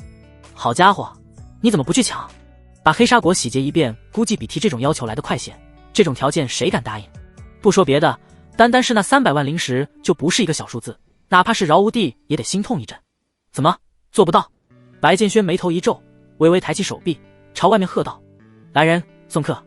另外给我把使者的另一条手臂也给斩了。”等等！使者顿时被吓得一个机灵，背部立马浸透了冷汗。白剑轩可不是个讲道理的人，真这样走出这个门，估计另一条手臂真保不住。一想到饶无帝说的满足白剑轩任何要求，使者只得咬咬牙，一口答应了下来。好，既然神子殿下需要这些东西，我黑沙国给得起。白剑轩微微一愣，倒是没想到这个使者还挺有魄力的。他随便狮子大张口说的这些，对方竟然敢全盘接下来。但即便收了东西，白剑轩也不会给黑沙国放水。谁说收东西就一定要办事的？白剑轩是个拿人不手软，吃人不嘴短的人。既如此，那你准备好东西，下午送过来吧。本神子困了，你走吧。白剑轩开始挥手赶客。好，那小的就不打扰神子殿下休息了。使者欢天喜地的走了，心想等会去了，饶无帝一定会夸自己会办事。他却不知，正是因为今日之举，饶无帝事后会恨不得剥了他的皮。无他，只因东西送出去了，但白剑轩却不会办事。使者前脚刚走，白剑轩刚欲回房间休息，这时林家主走了进来。神子殿下，有人要见您。白剑轩顿时一愣，像是想到了什么，脸上露出怪异的表情。不会是其他国也派人来了吧？正是。林家主有些哭笑不得，这种待遇还是在金凤神国全盛时期才有过，衰弱之后，其他国甚至都懒得上门拜会。但这次不一样了，有白剑轩震慑在先，各国对待金凤神国的态度已经悄然发生了变化。白剑轩沉思许久，淡淡道：“把人叫进来吧，反正已经收了黑沙国的好处，那就干脆把剩下的也都照单全收。能白嫖如此多的灵石、玄器、功法，傻子才会不要呢。不多时，一位使者鬼鬼祟祟地进了门，见到白剑轩，当即拜道：“见过白神子。”“你是？”白剑轩疑惑地打量了对方一番，他从没见过这人，此人十分肥胖，穿着却十分华贵，一看就是某国的高层。“小的来自毕盎国，是陛下派我来的，有要事与神子殿下相商。”“毕盎国？”白剑轩颇感意外。按理来说，有慕容兴义在，毕承天应该不会铤而走险来求自己才对。难道说毕承天根本就不相信慕容兴义？事实也的确如此。慕容兴义今天虽然也完成了一传十，但远比不上白剑轩这般从容。再加上慕容兴义前面的一系列不靠谱操作，他即便获得了10分，也无法完全获取毕承天的信任。至少在毕承天看来，慕容兴义根本不是白剑轩的对手。与其寄希望于一个不靠谱的人身上，倒不如找个人兜底。但毕承天绝不会想到，在此之前，饶无帝已经抢先一步派人来了。胖男人满脸谄媚笑意，拱着手开始拍白剑轩的马屁：“神子殿下，您今天当真是神威盖世，竟能以一人之力轻易击败10人，小的一向敬重强者，但在此之前从未见过像白神子这般厉害的人，当真是佩服佩服。”停！胖男人滔滔不绝地向白剑轩输送着糖衣炮弹，话说到一半还欲继续，却被白剑轩直接喊停了。这番话好耳熟啊，似乎刚才在某个人嘴中听到过。白剑轩觉得十分好笑，这些使者不仅来的目的一致，甚至连话术都一模一样。殿下是觉得小的哪里说错了吗？胖男人不解地摸了摸脑袋，怎么都想不出自己到底说错了什么。白剑轩沉吟片刻，直接跳过了拍马屁这一环，直奔主题：“你是不是想送金凤神国一些东西，然后让本神子在明日的团体战中放点水？”胖男人双眸中露出不可置信的目光，旋即惊愕道：“神子殿下当真是神机妙算啊！小的这点心思竟然全让您看透了。”“不是我看透了，而是在此之前有人也是这么做的。”白剑轩暗暗腹诽：“直说吧，你们毕盎国能满足我什么样的要求？”白剑轩端起茶杯喝了一口茶，淡淡道：“神子殿下但说无妨，小的出门前陛下已经交代过了，只要是神子殿下的要求，我们都一定满足。”胖男人底气十足，拍着胸脯保证道：“很好，又来一个白送钱的。”白剑轩嘴角勾起一个得意的弧度，接着如数家珍般开始陈列：300万灵石，外加30柄玄阶兵器，200颗升龙丹。对了，再随便来几10本差不多的功法就得了，如何？本神子的要求简单吧？白剑轩同样是原话回应。不出意外，胖男人脸上顿时露出为难的神色。既然办不到，那你便走吧，来人送客。白剑轩这招屡试不爽，关键是还真的是每次都奏效。眼看白剑轩要赶人，胖男人顿时急了，赶紧一口答应下来。只要神子殿下肯赏面子，这都不是事儿。胖男人强颜欢笑，只得将苦楚往肚子里咽，很好，下午把东西送来，本神子先去休息了。接着胖男人也踏步离开。注视着胖男人离去的背影，白剑轩不禁一阵感慨，这灵石也太好赚了。截至目前，白剑轩已经赚了600万灵石了，剩下的丹药功法玄器更是不计其数。白剑轩本以为此事就到此为止了，却不料接下来的时间里，其余各国都各自派人过来了。白剑轩惊愕之余，依旧是将之前的流程全都走了一遍，一个下午结束，狂敛了将近3000万灵石。这些灵石就是对于金凤神国来说，也是一笔极大的财富。最关键的是，白剑轩根本无需付出什么，收钱不办事，这就是白剑轩的行事风格。另一边，黑沙国皇宫之中，多少？饶无帝瞪大了眼睛，一脸的不可置信，旋即怒从心起，对着使者痛骂道：“朕本以为你办事利索才派你去的，没想到你竟然蠢得像头猪一样。别的我就不说了，那300万灵石你出得起吗？别装哑巴，给朕回话。”饶无帝这一次是真的怒了，如此大量的灵石，哪怕他是一国之君也感到肉疼，而这个蠢猪使者竟然还答应了，简直蠢得不像话。使者颤颤巍巍地跪在地上，身躯剧烈颤抖。他本以为回来后饶无帝还会好好夸他一阵，却没想到迎来的是劈头盖脸的一顿痛骂。那个白剑轩太可恶了，根本不给他思考的时间，便要送客。激将法之下，使者顿时乱了阵脚，这才一口答应了此事。罢了，饶无帝王深吸一口气，事已至此，那便按他说的来吧。待排位战结束，我们将得到更多的灵石山，这300万灵石我们很快就能赚回来。饶无帝这般安慰着自己。然而他打破脑袋也不会想到，这300万灵石就是肉包子打狗，有去无回。干活都麻利点儿，箱子里面的东西贵重的很，可别磕着摔着了。院落内，数十道人影正背着一个又一个大箱子进进出出，将箱子在院内摆好后，又急匆匆地走出院门，继续搬东西。白剑轩则像个大爷似的，一手摇着折扇，一边督促众人好好干活。这些箱子里装着的正是各国送来的灵石、玄器、丹药、功法。不过3个时辰的时间，数不清的箱子已经在院子内堆成了小山。将东西放置完后，众人对着白剑轩躬身一拜，旋即转身离去。白剑轩望着数不胜数的大箱子，嘴角忍不住微微上扬。这些资源可够金凤神国挥霍好一段时间了，哪怕白剑轩是个神子，这辈子也还没见过如此多的灵石。3大家族的家主闻讯赶来，萧灵儿和公孙林也是一脸好奇的前来观看，纷纷猜测起这些箱子里到底是什么东西。剑轩哥哥，这里面是什么啊？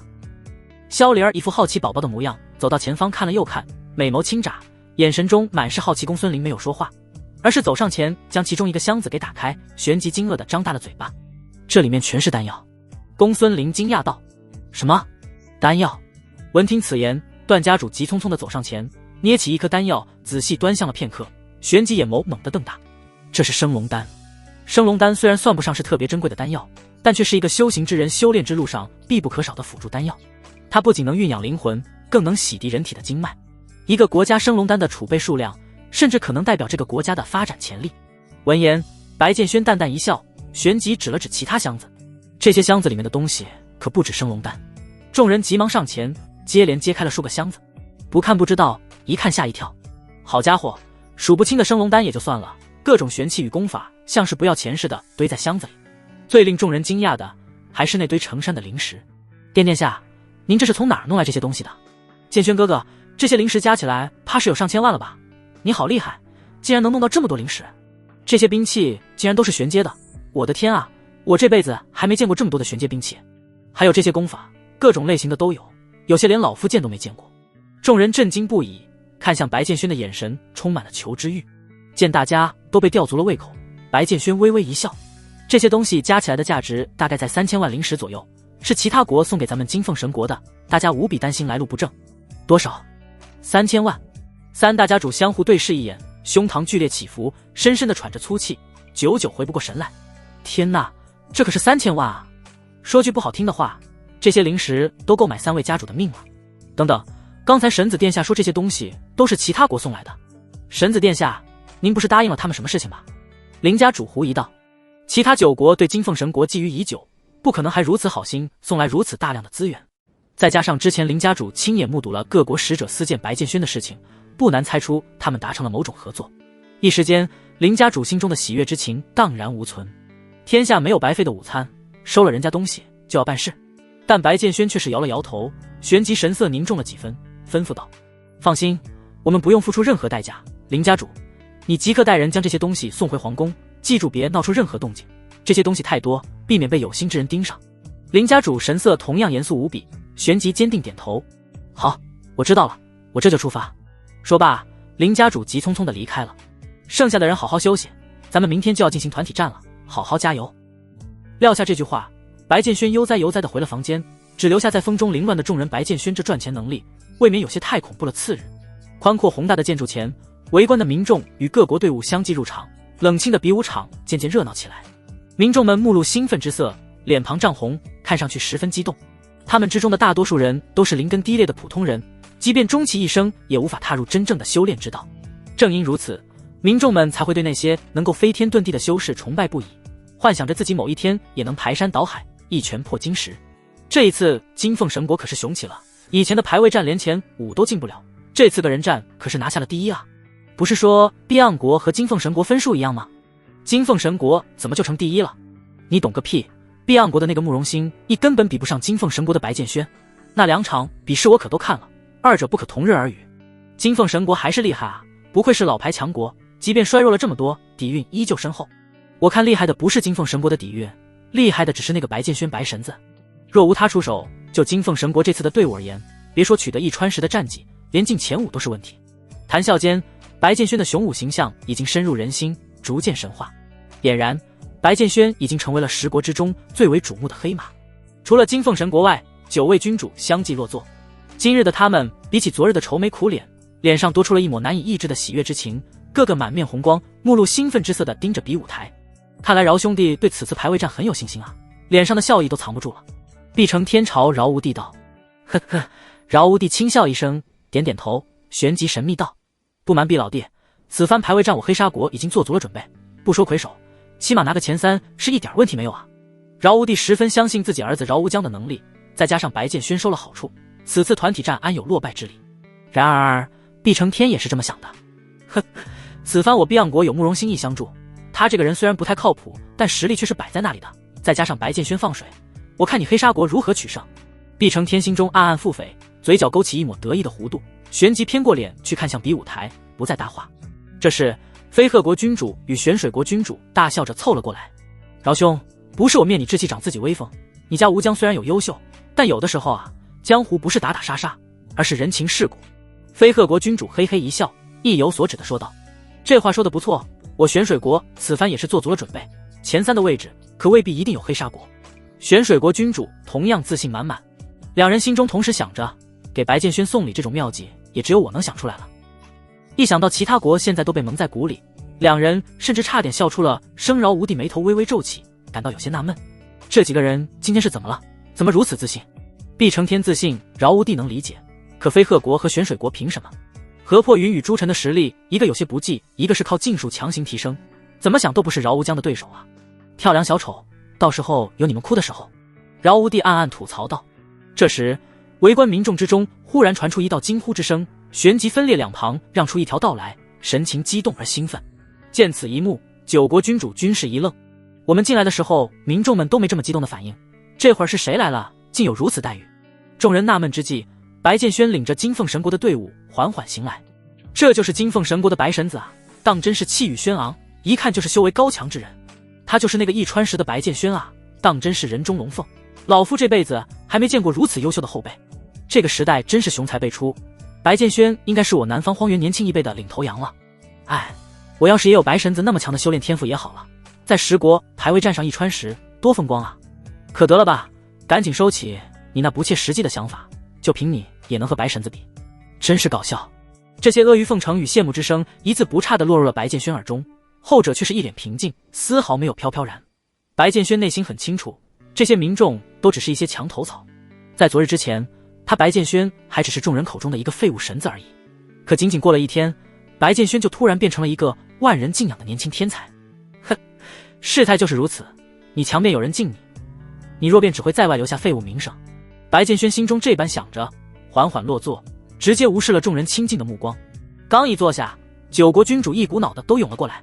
毕承天本还想第一个上去和白剑轩打招呼，却被飞鹤国君主一下抢了先。众人都懵了，面面相觑，心说我来和白剑轩套近乎，是因为我送了东西，你们来凑什么热闹？众人百思不得其解，也只能硬着头皮在人群中掺和几句，寒暄一阵后旋即退去。看到这一幕，萧灵儿和公孙林人都傻了，白剑轩现在这么受欢迎了吗？半个时辰后，饶无帝站上高台，开始讲述团体战赛制规则。每个国家可派出10人，以团体形式与对手进行大混战，赢一场积5分，胜者可以选择继续进行抽签进行对战，直至所有人都无法再战为止。事实上，这一赛制就是另一种形式的车轮战，在比武台上能坚持越多场数级的分数就会越多。宣布完赛制后，各国派人上台开始抽签。饶无帝缓缓看向手中竹签，旋即眼眸猛然瞪大，心中顿时一阵欣喜。竹签上面赫然刻着4个大字：金凤神国。很好，没想到一开始就抽到了金凤神国，那这首要的5分我黑沙国就先拿下了，嘿嘿。饶无帝高兴坏了，当即唤来了饶无疆，笑呵呵道：无疆啊，你待会儿上场演演戏就行了，这一场白剑轩会让我们黑沙国赢的，到时候他会再抽出手好好对付其他国，只要你稳扎稳打，就算其他国再强，咱们也会领先5分。饶无帝满脸笑意，算盘珠子都快崩到饶无疆脸上了。相比起饶无帝的满心欢喜，饶无疆却是有些担忧，沉吟许久。父皇，孩儿心中有一担忧，白剑轩真的会给我们放水吗？饶无疆虽然对自己的实力有自信，可自从昨天看了白剑轩与其他人的比试后，心中便明白了一点，自己绝不会是白剑轩的对手，所以放水是黑沙国此番取胜的唯一办法。笑话，天底之下岂有收了礼还不办事的人，你安心比试便可。饶无帝摆了摆手，对此丝毫不担心。孩儿遵命。饶无疆一想也是，收礼不办事，那也太不厚道了。旋即他脸上的担忧之色瞬间褪去，偏眸看向金凤神国的位置，刚好与白剑轩对视在一起。犹豫片刻，饶无疆向白剑轩露出一个亲和的少年微笑。白剑轩皮笑肉不笑地回应了一番，旋即便带人走上了比武台。金凤神国此番派出的阵容共有白剑轩、林剑、公孙林、段成以及其他几位国内天骄。饶乌江同样是带人走入比武场，并在开战前吩咐众人道：“大家待会儿放轻松，不必担心，只需演演戏就好了。此战我们会胜的。”9人一愣，旋即听懂了饶乌江的话中之意，瞬间明悟。能够站在这里的都是国内各大家族的天骄，没有一个是心智简单的，自然能听懂。说白了就是送礼了呗。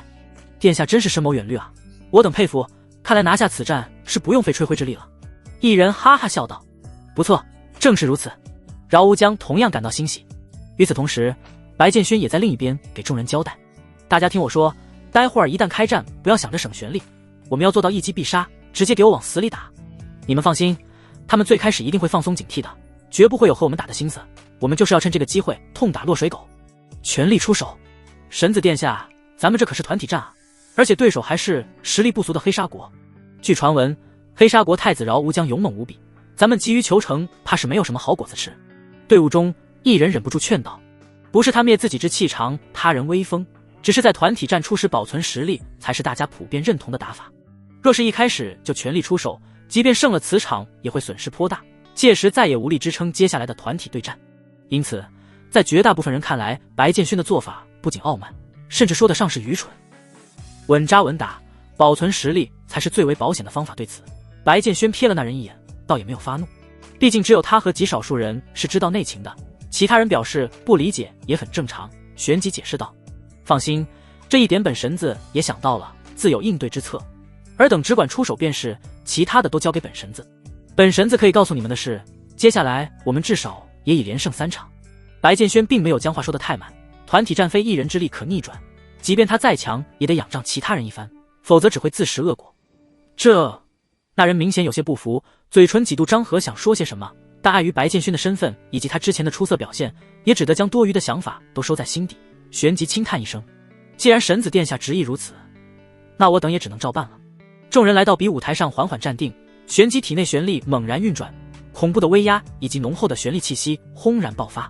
见此一幕，黑沙国的参战队伍中顿时有几人觉得有些不对，旋即发出疑惑：“殿下，我怎么感觉金凤神国这样子，看上去不像是手收礼了的样子？他们不会趁我们疏于防守突然发难吧？”闻听此言，饶乌江却是摆了摆手，十分笃定地说道：“放心，这只是演戏而已。”饶乌江很确信白剑轩不该做出违背承诺之举，即便收了礼物，那就得乖乖办事。黑沙国君主饶乌帝注视着气势汹汹的金凤神国队伍，脸上毫无担忧神情，反而是心中一喜，赞赏道：“这个白剑轩还挺会来事儿的，如此也好，演戏就得演全套，否则这水放的也太明显了。”饶乌帝心中这般想着的同时，比武台上已经有一方率先冲杀了上去，只是冲杀的并不是饶乌江带领的队伍，而是白剑轩一行人。死！白剑轩身先士卒，空中青双剑发出震耳剑鸣，恐怖的剑威贯通天地，锋锐的剑气死死锁定在饶乌帝的身上，整个比武台顿时变得杀机四伏。其他人见此也纷纷祭出杀招，不敢有丝毫保留，只求在最短的时间内击败对方。感受到那股惊人的剑气逐渐逼近面门，饶乌江却是淡淡一笑，十分随意地汇聚了3成旋力，准备简单破掉这一剑后，将金凤神国的人全部轰下台。黑沙国其他人见此也纷纷照做，看上去同样威势十足，实际上却是根本没用全力，都只是演演戏对付一番罢了。可当白剑轩那足以毁天灭地的一剑来到饶乌江身前5丈远时，后者的脸色彻底变了。恐怖的剑威如同索命的地狱洪钟在耳边敲响，无形杀机将饶乌帝以及其他人死死锁在原地，滔天威压如同山岳般倾覆而下。不对，对方有诈。饶乌江此时就算是头猪也看出来了，白剑轩压根儿不是在演戏，而是真的动手。别的可以装，但这股浓郁的杀气绝对是装不出来的。但一切为时已晚，白剑轩根本没有给他们一分一毫醒悟的时间轰。巨剑虚影横空，庞大的旋力波动自比武台上传出，向四周扩散而去，恐怖的爆炸声不绝于耳。比武台上烟尘四起，视线瞬间被遮蔽大半。砖石横飞间，10道身影齐刷刷的被轰飞而出，足足飞出50多丈远，才狠狠砸落在地。其余9人浑身血肉模糊，落地后便昏死过去，唯有饶乌江还吊着一口气，双眸死死突出，眼眸中满是震惊与不可置信的神色。怎么可能？白剑轩这个家伙安敢耍我们？饶乌江怎么都没有想到，白剑轩这个家伙收了黑沙国如此多的好处，还敢违背诺言，收了钱不办事，简直是天理难容。按正常情况来说，以饶乌江众人的实力，咬咬牙是能挡下刚才那一波攻击的。可如此大意放松应对，绝对没有丝毫胜算。白剑轩，我绝对不会放过你。隔着遥遥数十丈远，饶乌江狠狠瞪了白剑轩一眼，旋即脑袋一歪，也昏死了过去。金凤神国众人除了白剑轩外，皆是愣在原地。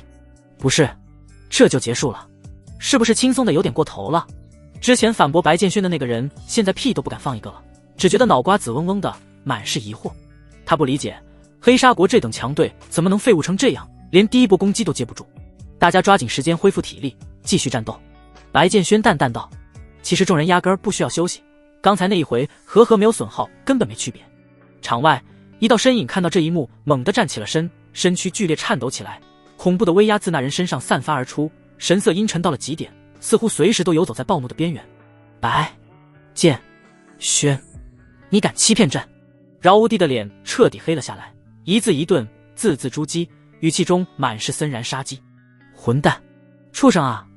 饶无帝胸膛剧烈起伏，肺都快气炸了，对着远处的白剑轩就是一顿嘴炮输出，尽简难听的骂。一代帝王却被如此戏耍，而且此战非同小可，甚至关系着整个黑沙国的未来，他岂能不怒？该死的家伙，朕就不该相信白剑轩这个混蛋，朕非得把临时功法丹药全都给拿回来不可。饶无帝被气得够呛，顿时也是失了理智，恨不能立马冲去金凤神国的休息的将东西都夺回来。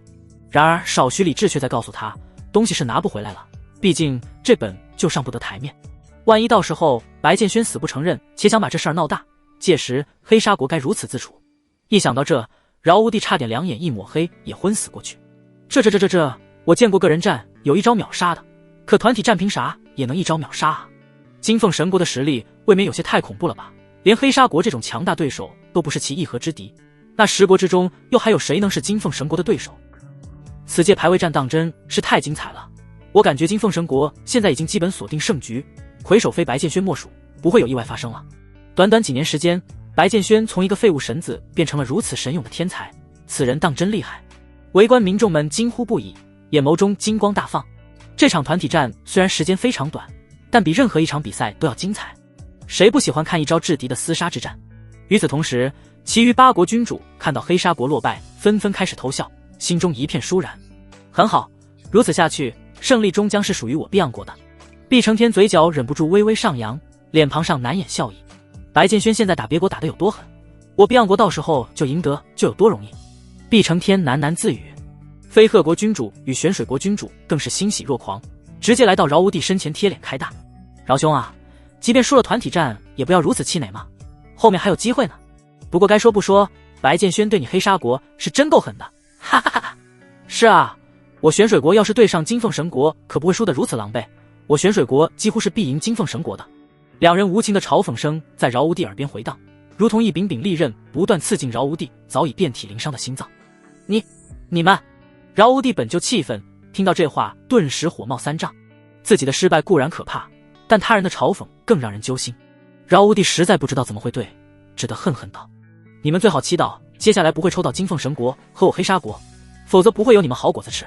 闻听此言，飞鹤国君主和玄水国君主皆是微微一笑，心中各自暗暗偷笑道：哼，我可你饶无帝聪明多了，早在开战前便已经做好了准备。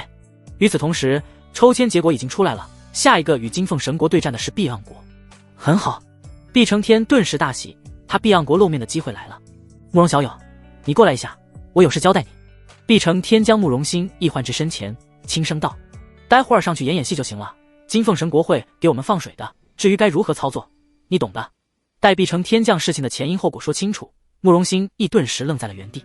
在此之前，碧承天根本没有和他商量过贿赂白剑轩的事情。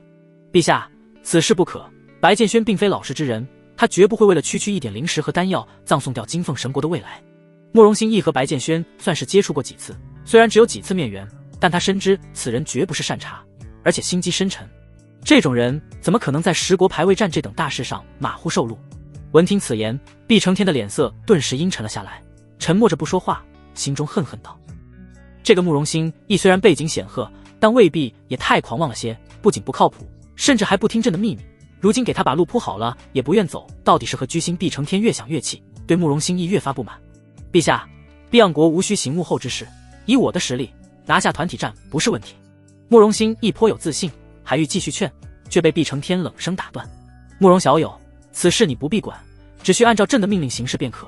再者说了，碧昂国是朕的国，你还没有决定权。这番话下来，毕承天对慕容兴义的不满与不信任暴露无遗。慕容兴义一愣，心中顿时失望。他也是傲气之人，岂会受毕承天的鸟气？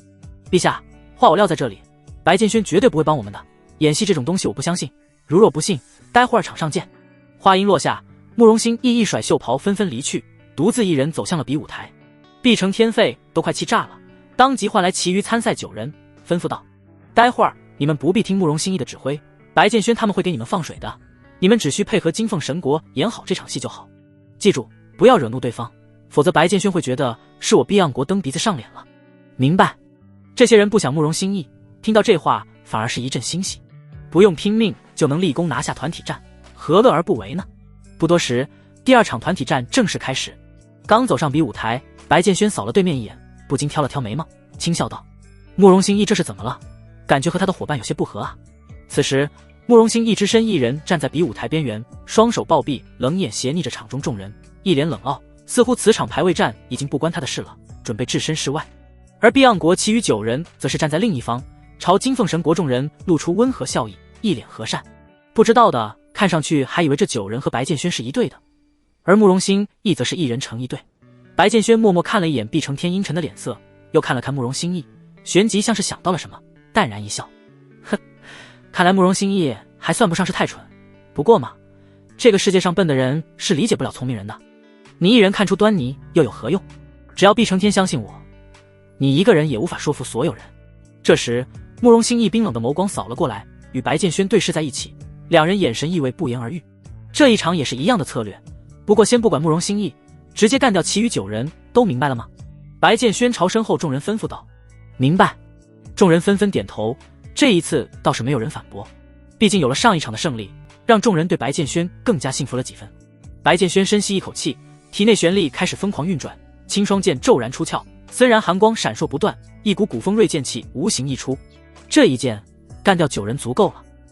白剑轩眼睛眯成一条缝，冷声喃喃道：大家别慌，白神子这是演戏呢，陛下吩咐过，咱们只要负责配合好他们就行。比武台上，碧岸国队伍中一人道，其余人纷纷点头，根本没看不远处的慕容兴义一眼。一群蠢货！看到这一幕，慕容兴义眉头越皱越深，愤愤骂道：白剑轩分明是在积攒玄力，想要一击必杀，这群人反而还以为对方是在演戏，真是无可救药。一时间，慕容兴义心中升起一股无力感，他看穿了白剑轩又有何用？现如今这是团体战，慕容兴义说服不了众人，做什么都是枉然。唉，碧岸国活该拿不到好成绩。慕容兴义长长一叹，失望摇头。呵。此时白剑轩忽然一声暴喝，璀璨剑影如同九霄游龙般划过天际，漆黑剑弧在空中浮现，即便相隔数十丈远，众人依旧能感受到那股恐吓的剑意。等等，怎么感觉事情有些不太对啊？原本还在欣喜偷笑的9人，此刻突然发现白剑轩的戏未免演得有些太真了吧。在众人惊愕的目光中，漆黑剑弧瞬间破开空气，跨越数十丈距离，径直轰击在了9人身上。后者如同仙女散花般被接连炸飞，个个身受重伤，皮肉翻卷，在空中洒下一场血雨。看到这一幕，观战民众们顿时愣在原地，神情十分疑惑。怎么回事？碧岸国的人怎么不还手啊？就那么站在原地挨打？你们不觉得奇怪吗？明明慕容兴义才是碧岸国的主力，但是他却与其他9人相隔甚远，难不成这是闹矛盾了？白剑轩的实力未免有些太强悍了吧？仅仅一剑便轰飞9人，这样的实力谁能与其匹敌啊？好家伙，碧岸国这下输定了，算上与黑沙国对战的那场，现在金凤神国又在团体战中拿下10分了，这战绩未免有些太过于可怕了吧？不仅如此，最重要的是金凤神国众人如今还没有一个人受伤，难不成他们还想在团体战上完成一川9？这个想法一被抛出来，顿时在现场掀起了惊涛骇浪，如同一块巨石投入湖中，激起千层波涛。不可能，绝对不可能！从古至今，在团体战中能连胜2场的都是凤毛麟角了，想要一川9纯属扯淡，这是根本无法完成的事情。白剑轩再强，他手底下的人也会疲惫，玄力根本不足以支撑如此之久。我看金凤神国最多再赢一场就该下场了，不可能一直挑战，否则等对方抓住机会一击必杀，那后面的擂台战就彻底完了。啪！高台之上，毕承天一掌拍向坐下扶手，扶手顿时被拍得粉碎，化为碎末，消散于空气中。白剑轩他竟然岂敢如此啊！毕承天气的双手发抖，脸庞瞬间化为铁青之色，发须胡子都被气得乱颤。他万万没想到，白剑轩这个家伙竟然敢背信弃义，收了东西还不办事，世界上竟然还有这号人！一想到慕容心意之前的告诫，毕承天就感到悔不当初。当时若是听慕容心意的话留一手，或许就不会造成如今局面。说到底，终究还是他这位君主太过于相信白剑轩了。唉，是我错过慕容小友了，不知他能否在这种时刻力挽狂澜。旋即，毕承天向台上的慕容心一头去求助与鼓励的目光，其意味明显。慕容小友啊，之前是朕错了，不该相信白剑轩那个小人。你放心，从今以后，朕定会100%相信慕容小友，只求你这一次能救毕漾国一把。慕容心意接受到了毕承天的眼神，却是没有回应。我就知道。慕容心意转过眸去，冰冷眸光扫过狼狈倒地的众人，再度摇头。毕漾国君主无长远眼光，更无大志，这样的国家必然衰落。看来我不该留在这里。慕容心一双眸中金芒闪烁，不知在想些什么。替毕承天的愚蠢行为擦屁股，他慕容心意可不会干这种事。再者说了，这屁股未免有些太难擦了吧？这可是团体战啊，还没开打就损失了9人，就剩下慕容心意自己一个独苗，这还打得弹啊？慕容兄，你战还是不战？不远处，白剑轩平静的询问缓缓传来。慕容心意微微抬眸，旋即嘴角勾起一抹笑意。白剑轩，看来我以前是太小看你了，你这个神子当真是有些本事。嘿嘿，我本事还大着呢，就是你不知道而已。白剑轩心中这般想到。来到黑沙国参战的这段时间，白剑轩只要是无事时，便在暗中疯狂吞噬慕容心意的气运。要是让后者知道了此事，估计能当场气的昏死过去。此战我方已经完败，这场胜利就留给你吧。愚蠢君主，不足与谋。撂下这句话，慕容心意便转身朝场外走去，而且看架势是直奔黑沙国城门口而去。看到这一幕，所有人都不禁一愣。离开比武台可是叛父的，这慕容心意怎么还自己走出去了呢？你傻，人家这是认输了，直接放弃比试。这一场也确实没有进行下去的必要，10人之于1人，这谁能胜？慕容心意这个时候选择离开才是明智之举。看来这一场毕漾国是彻底输了啊，再无回旋余地。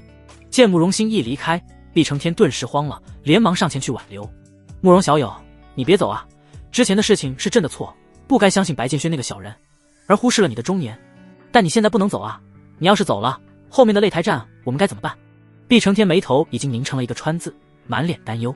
擂台战更注重于个人战力，慕容心意不可或缺，不足与谋。慕容心意撂下这句话，径直离开了，不带一丝犹豫，只留下毕承天独自一人在风中凌乱来到城外。慕容心一仰头望着蓝天与白云，接着长长叹出一口气。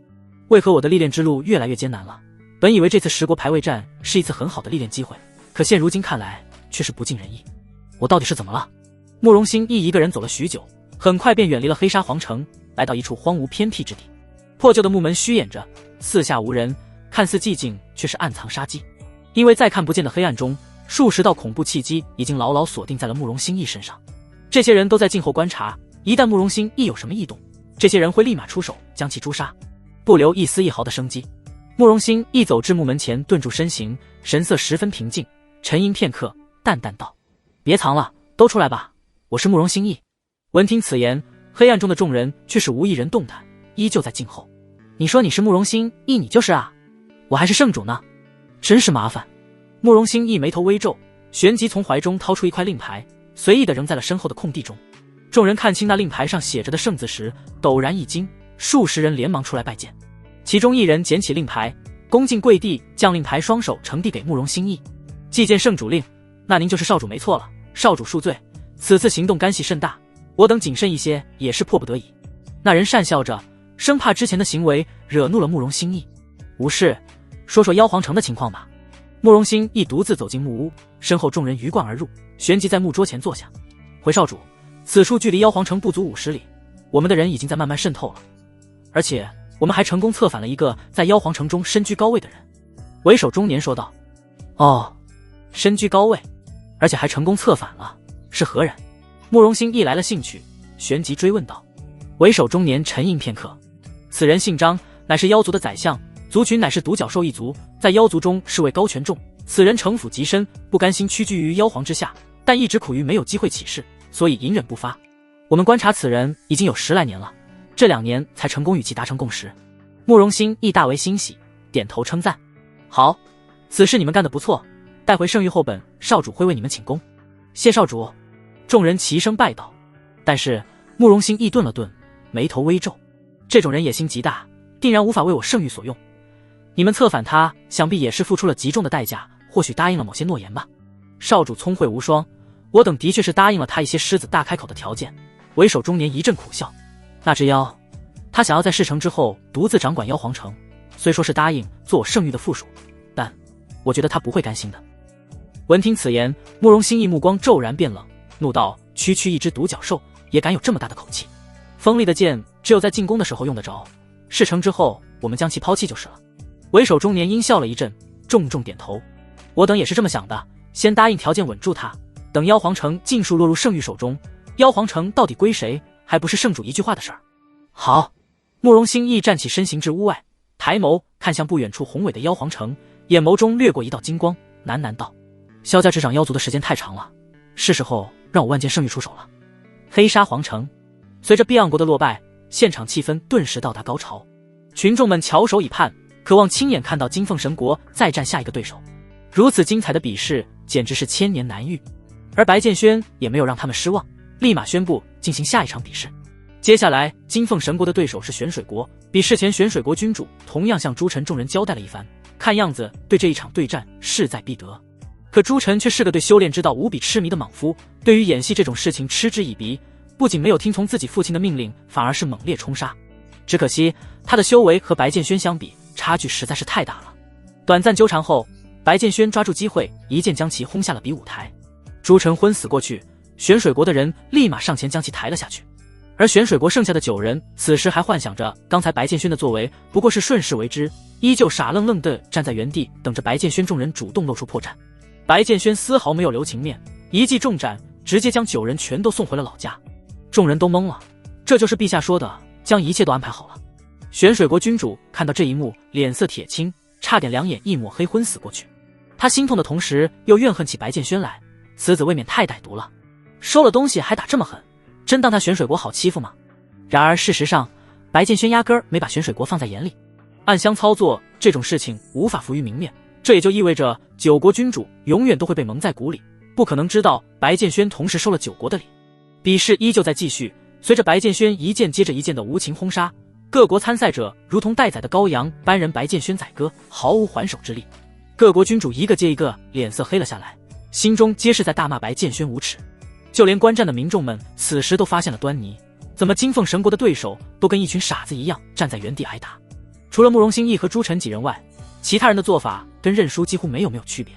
忽的，众人心中想到了某种可能，你们说会不会是各国被金凤神国买通了啊？此举其实是在给白剑轩众人放水。我看有可能啊，一个个跟大傻子似的站在原地挨打，这显然是收了金凤神国的礼啊！我呸！9国君主真是无耻，如此重要的排位战竟然也敢收礼，这事儿不怪金凤神国，只怪9国君主底线太低了。哼，当真是无耻！9国君主没个骨头硬的，我看就算不收礼，也会被金凤神国给打趴下。众人议论纷纷，但这也只是猜想，所以民众们也就没大声宣扬此事。可这些言论却一字不差地落在了9国君主耳中，后者顿时被气得差点栽倒在地。娘的，我们不仅送了礼，还输了团体战，到头来骂名还得我们来背，简直是倒反天罡。合着所有的好处都让白剑轩一个人全拿了呗。各国君主心里那个郁闷呐，恨不能将白剑轩给生吞活剥了。次日，厚重的云层在天穹之下不断翻涌，萧索的秋风掠过宽阔比武场，现场寂静的可怕，几乎落针可闻。放在前几天，在场观战的民众定是山湖雀跃，可时至今日的擂台战，他们早已失去了起哄欢呼的激情。只因金凤神国实在是太强了，完全没有对手可以匹敌。观看一场毫无悬念的战斗，自然是没有激情，更何况还是十分考验个人实力的擂台战。本以为这届排位战还会是一场龙争虎斗呢，没想到是单方面的碾压，看着好没意思。没办法，金凤神国的实力实在是太强了，个人战1穿10，团体战1穿9，这样的底蕴谁敢碰瓷？我看今日的擂台战还会是一样的结果，没有人会愿意上台和金凤神国打的。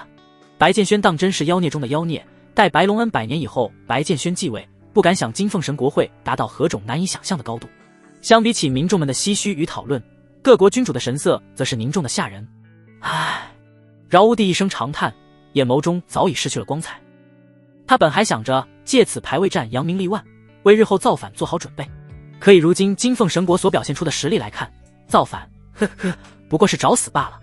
白龙恩那个老家伙果然不简单，前几年的示弱都只是隐忍不发罢了。神国终究是神国啊，不是我黑沙国暂时能够抗衡的。饶无帝心情郁闷，渐渐收起了那颗想称王称霸的心。至少有白剑轩在，饶无帝是暂时不敢对金凤神国做些什么的。其他君主个个心怀鬼胎，嘴上虽未言语，可冰冷的眼神却说明了一切。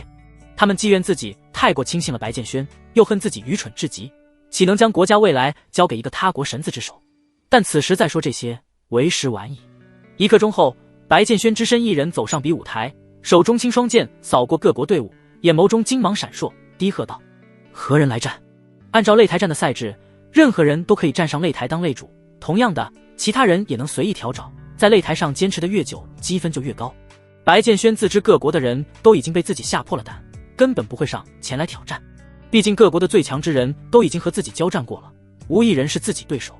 既然明知是输，那又何必上去自取其辱呢？果然和白剑轩所预料的一样，喊声落下后，无一人上前应战，现场一阵死寂。看到这一幕，观战民众们略微有些失望。虽然猜到了会是这样，可亲眼见到还是觉得挺无语。真就没一个人赶上吗？就是，哪怕是输也得打出点骨气来，这么多人就没有一个赶上前的，九国修士就这么没有骨气吗？立马有人反讽道：你这话说的倒是轻松，明知必输的局还上去，那不是搬起石头砸自己的脚吗？要不你自己上前挑战白剑轩试试，看他不一剑给你脑袋劈成两半啊！那人顿时不说话了，缩着脖子保持沉默。没人来和我打。白剑轩眉毛一挑，旋即看向黑沙国君主，淡淡道：既然无人赶上，那可以宣布此届排位战的结果了吧，陛下。饶无帝脸色难看，急忙抬眸看向其他君主，却是无一人愿意和他对视。哎，罢了。饶无帝又是一声长叹，只得站起身来，喝道：朕宣布，此届排位战金凤神国夺得魁首，第二名乃玄水国，第三名。魁首属于金凤神国，后面的名次已经不重要了，第一名与第二名之间相差的分数实在太离谱，根本没有看的必要。很好，见此航母的终于达到，白剑轩心中也是松了一口气，父皇交给他的任务总算是圆满完成，倒也是不虚此行。既如此，那按照之前说好的，天下的灵石山有40%纳入我金凤神国麾下，至于剩余的60%，你们留着自己慢慢分吧。撂下这句话，白剑轩缓缓走下台，回到萧灵儿、公孙玲等人身边。这40%灵石山，饶无帝听到这话，脸庞顿时变得无比苍白，豆大的汗珠在额角滚落而下。往届魁首的奖励仅仅只有30%而已，之所以这届排位战增加到40%，是因为饶无帝自信能夺魁，这才和各国一起商议了一番。却不料这便宜最终被金凤神国给捡走了。饶兄，万万不可啊！毕承天急忙凑了过来，眼神中满是不甘。要是天下40%的灵石山都尽归金凤神国，那金凤神国年轻一辈的实力定然会以十分恐怖的速度增长，届时金凤神国又强大起来了，我们还怎么造反？毕承天心中暗暗补充道。这话不说还好，一说出来，饶无帝就感到一股无名火起。那你告诉朕能怎么办？刚才擂台战你们连个屁都不敢放，现在排位战都已经结束了，你就开始跟我扯犊子。再说了，魁首分的40%灵石山是之前就商量好的，都已经放出去了，你难道想让各国在民众面前颜面尽失吗？我饶无帝脸皮还没有厚到那种程度。饶无帝一番暴喝，将心中委屈与不甘尽数发泄了出来。毕承天被骂得不敢吱声，只得带着毕盎国众人落寞地离开了此地。饶无帝转过眸来，看向同样在退场的白剑轩众人身影，眼底闪过一股狠辣之色。白剑轩，你给朕等着！至此，排位战彻底落幕。1个时辰后，吼！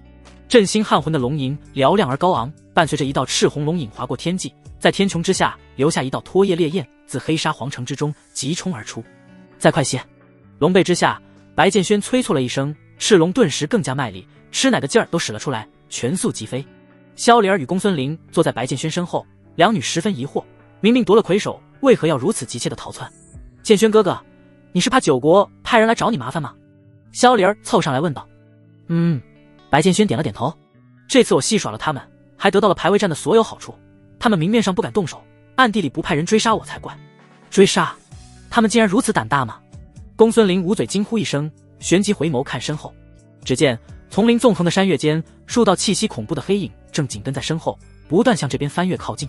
这些人修为虽高，在速度上却根本不是赤龙的对手。龙族体魄强大，飞行速度更是无人能出其右，这也是白剑轩如此急迫离开黑沙皇城的原因。只要我跑得快，就算你们派再多的人来追我也没用。嘻嘻，是剑轩哥哥收了好处却没有办事，那些人最后又输掉了排位战，自然是得找剑轩哥哥来撒气的。萧灵儿笑靥如花，已经大概猜到了前因后果。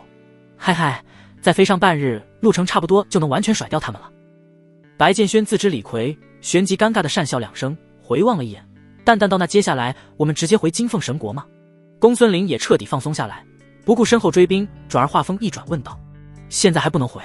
白剑轩沉思片刻，朝公孙林说道：你先和三大家族的人会合，带他们回皇城，我与灵儿去妖皇城一趟。提及妖皇城，原本还笑嘻嘻的萧灵儿笑意顿时收敛起来，俏脸上转而浮现出一抹担忧。离开妖皇城也已经有一段时日了，不知父皇出关了没有，族内又是否有动荡。一听不带自己，公孙林顿时不高兴了。我不是你的贴身丫鬟吗？丫鬟自然是得跟着主子行事，怎么能私自离开呢？白剑轩觉得颇为好笑，这丫头未免入戏有些太深了，旋即解释道：首先，金凤皇城那边需要有人回去复命，此次黑沙国之行你全程在我身边，回去复命也方便些。其次，这次去妖皇城是为了处理灵儿族内的大事，带多了人只会增加危险，不让你去是为你好。一想到妖族内那位城府极深的张宰相，饶是白剑轩眼底也不由得闪过几分忌惮之色。那个人很可怕，要是让灵儿只身一人回去，白剑轩并不放心，因此选择护送一番。我知道了。公孙林也不是不明事理的人，当即点头。赤龙再度飞行了半日，终于是将身后追兵全部甩开，将公孙林安置在某处村庄，等待后方的大部队后，白剑轩和萧灵儿再度启程赶往妖皇城。灵儿，你说你父皇这会儿出关了没？白剑轩抬眸看向身旁不断掠过的白云飞鹤，喃喃道。萧灵儿无奈摇摇头，长叹一声。父皇这个人心思很重，从小又很保护我，有些事情是不会与我商议的。我总觉得父皇此次闭关是有缘由的，但父皇究竟意欲何为，到底出没出关，这些我真的不知道。白剑轩有些心疼的将灵儿揽入怀中，安慰道：放心，你父皇不会有事的，妖族也不会有事，你还有我呢，我会帮你的。萧灵儿依偎在白剑轩温暖厚实的胸膛中，颇为感动，轻轻点头。一切都会没事的，等这次妖皇城的事情处理完后，我就跟着剑轩哥哥去天下游历，好吗？好，我答应你。白剑轩在萧灵儿额头落下一个吻，两人就这么静静地坐在龙头之上，静待时间流逝。妖皇城城门口，数十道浑身甲胄全副武装的马面人手持长矛守在城门口，目光威严而锐利，冷漠扫视过进城的每一个人。三位牛头人统领站在一旁，其中一人喝道：都搜仔细点，最近戒严，闲杂人等不得入城。是。过往行人看到这一幕，不禁愣在原地，好端端的怎么突然戒严了？这时一中年人类被几个马面人推搡着倒地，那人顿时怒道：我来妖皇城经商多年了，从来没有被如此对待过，我这些货物要是进不去，你们担待得起吗？中年语气极冲，一脸高傲。他在妖皇城待了这么多年也积累了一些人脉，城中大人物也认识一些，自然是不惧这区区守城士兵。牛头统领眉头一皱，提着长矛来到中年人面前，居高临下冷声道：速速退去，妖皇城最近不准人类进入，违者杀无赦。中年一听这话都被气笑了。好，你去把你们负责城防的刘大人叫来，让他亲自跟我谈，我今日倒要看看我到底能不能进这城门。中年本以为将刘大人搬出来，此事就该了结了，没想到牛头统领却是神色依旧冰冷，淡淡道：灵完不灵，当斩。下一秒，牛头统领手中长矛猛然刺向中年人。在中年人无比惊愕的目光中，一个硕大狰狞的血洞出现在其胸口，在四溅的血花中，中年人不甘地倒在了血泊中。天啊，杀人了！原本想进城的那些人顿时向后退去，不敢再靠近城门。牛头统领面无表情地拔出长矛，朝众人喝道：近日丞相大人遭遇刺杀，身受重伤，全城正在搜捕刺客，若有知道刺客下落者，赏5000灵石。此言一出，众人皆惊，什么人胆子这么大，竟然敢刺杀丞相？难怪全城戒严，原来城内竟发生了如此恶劣的事情。刺客不会就在我们之中吧？我看这城今日还是不要进去为好。众人纷纷退去，人群之中两道身影相互对视一眼，旋即顺着人流回到了妖皇城外围。怎么会这样？宰相遭到了刺杀。萧灵儿褪去易容，露出本来面貌，俏脸上满是震惊之色。就算是你父皇遭遇刺杀，我都不会觉得如此惊讶，可没想到遭遇刺杀的会是宰相。白剑轩同样震惊，一时间也是摸不着头脑。在来到妖皇城后，两人便乔装打扮了一番，混入人群中，为的就是先探明一番妖皇城的情况。毕竟离开了一段时间，妖皇又在闭关，城中局势必然风云变化。只是两人没想到形势竟然会如此严峻。白剑轩沉思许久，笃定道：我看根本没有什么刺客，是那个宰相在贼喊捉贼，之所以整这一出，不过是为了掩人耳目罢了。贼喊捉贼，掩人耳目。萧离儿愣在原地，他倒是没有想这么远，俏脸上不禁浮现出一抹疑惑之色。那他为何要这么做？如果给父皇下毒的人就是张宰相，那他在父皇闭关期间找人来暗杀自己，对他自己又有什么好处呢？萧离儿百思不得其解，在他看来，这完全是无意义之举。白剑轩神色略显凝重，皱眉道：这也就是张宰相的高明之处，连你这个妖族圣女都猜不出他的目的，那更别说别人了。说到这，白剑轩缓缓压低声音，凑到萧离儿耳旁，轻声道：你有没有想过，若是这段时间张宰相意图谋反，他个人因遭遇刺客暗杀在府上休养，那是不是根本没人会怀疑到宰相头上？至少你这个圣女会觉得张宰相是一个受害者，而不是造反的头子。白剑轩这番话如同平地惊雷般在萧离儿脑海中炸响，后者瞬间明白了张宰相此举的意图所在。当真是狡诈，为了掩饰自己的动机，竟然派人来暗杀自己。我明白了，也就是说他很快就要动手了，那父皇岂不是危险了？萧离儿急忙起身，当即就要向皇城内冲去。妖皇身边虽高手众多，但真正的心腹少之又少，连宰相都能意图谋反，其他人为什么不能倒戈反水？父皇现在的境地很危险，自己必须去保护他。见萧离儿这般焦急，白剑轩却是一把拉住了他。你去干嘛？去救我父皇啊！萧离儿一脸担忧，理所当然地回道。白剑轩摇摇头，示意他冷静下来。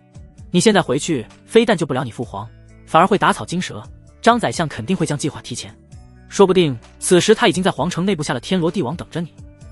你现在回去，岂不是自投罗网？萧离儿急得都快哭了，但转念一想，白剑轩说的也有道理，顿时没了主意。那我们该怎么办？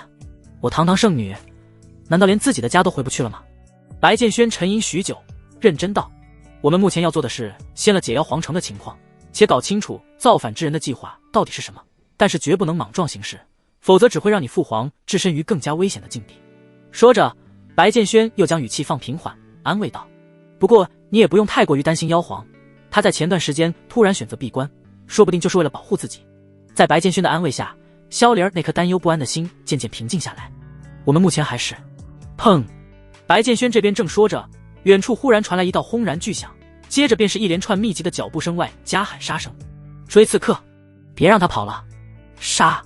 夺得刺客首级者赏5000灵石。听到外面传来的喊声，白剑轩骤然一惊，心说机会来了。这个节骨眼下的妖皇城，除了刺杀张宰相的刺客，还能有谁值得出动如此多的人马来追杀？剑轩哥哥，你不说张宰相被刺杀是掩人耳目的吗？那为什么还会有人追杀刺客？萧离儿十分聪慧，当即和白剑轩想到了一块儿，疑惑问道。白剑轩淡淡一笑，嘴角勾起一个弧度。你说这做戏也得做全套吗？张宰相为了掩盖自己即将实施的造反行为，也算是下足了功夫。不过这也是我们了解造反之人计划的一个机会，一个千载难逢的好机会。难道剑轩哥哥你要？萧离儿眼眸猛地亮起，眼神中浮现一抹兴奋之色，两人一拍即合，当即朝着声音传来的地方行去。站住！你们敢刺杀张宰相，此乃死罪！数十名身披重甲的马面人手持长矛，在密林之中快速穿行，疯狂追杀着前方两道速度极快的黑影。两个黑面人不断逃窜的同时，回望了一眼身后，面露思索之色，旋即看向同伴。大哥，差不多了吧？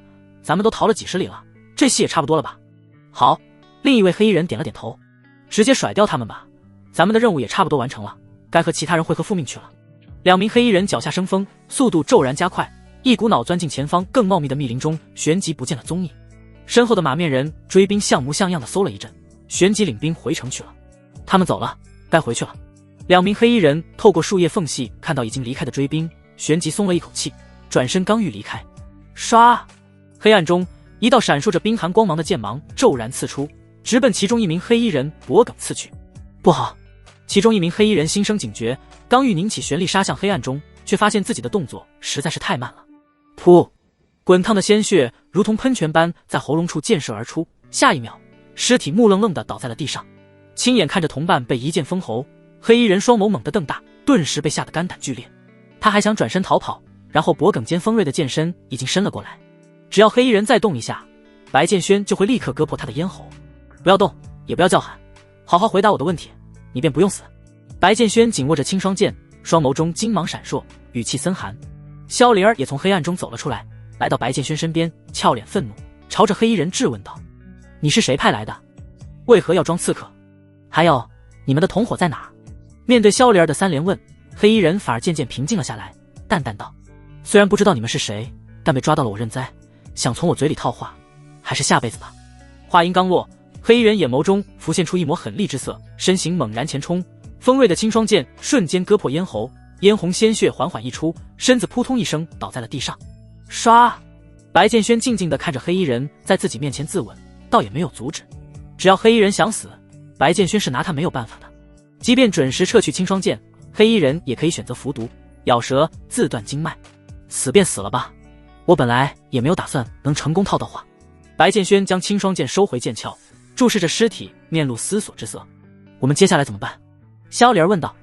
半个时辰后，白剑轩与萧灵儿将尸体和现场血迹处理好之后，又将黑衣换到了自己身上，仅露出2双眼睛。若只是看外形，两人与之前的2名黑衣人并无二致，我们换上这衣服了，真的就会有人来找我们吗？萧灵儿整理了一番黑衣，疑惑道：“刚才他们不是说还有其他同伙吗？既然要和同伙会合，那我们在这密林中多走一走就能找到了。”白剑轩颇为自信，旋即拉着萧灵儿走出密林，开始寻找其他黑衣人。然而令二人没想到的是，还未走出2步，身后忽然浮现出2道陌生气息。两人顿时心下一紧，相互对视一眼，微微点头。你俩怎么这么慢？一个身形魁梧的黑衣人走上前，从后面拍了拍白剑轩的肩膀，语气略有些埋怨。白剑轩仔细回想了一番之前那黑衣人的声音，清了清嗓子模仿道：“刚才有点闹肚子，所以就耽搁了点时间。”萧灵儿没有说话，只顾点头。真是事多。另一个瘦高黑衣人十分无语地吐槽了一句，旋即向前走去。行了，该回去交差了，最近任务多得很，尽量还是不要耽搁太多时间。是，这就走。你们走前面，我2段后观察情况。白剑轩难得地发出谄媚笑声，向两人做出一个请的手势。见白剑轩如此客气，2名黑衣人顿时感到满意。都说你年纪轻傲气足，今日一看还是挺谦让的，不像传闻那般，至少对我们这些前辈还是尊重的。4人有一句没一句地聊着，不知不觉已经走出密林，旋即来到了一群山叠嶂之处。此地阴雾缭绕，寒气极重，不仅没有人烟，就连飞鸟走兽都未寻到半只。白剑轩和萧灵儿交换了一番眼神，心中不免有些紧张。按这个架势来看，或许他们已经来到了敌人的大本营。此地极其偏僻，平时根本没有人会来到这里，外加上暗中肯定有很多眼线盯着，守卫森严，若不是冒充黑衣人，或许还真难接近到此地深处。白剑轩心中暗暗想到。嗡！忽然，不远处缭绕的雾气中传来一阵剑鸣之声，时不时还传出数道几乎凝成实质的剑气。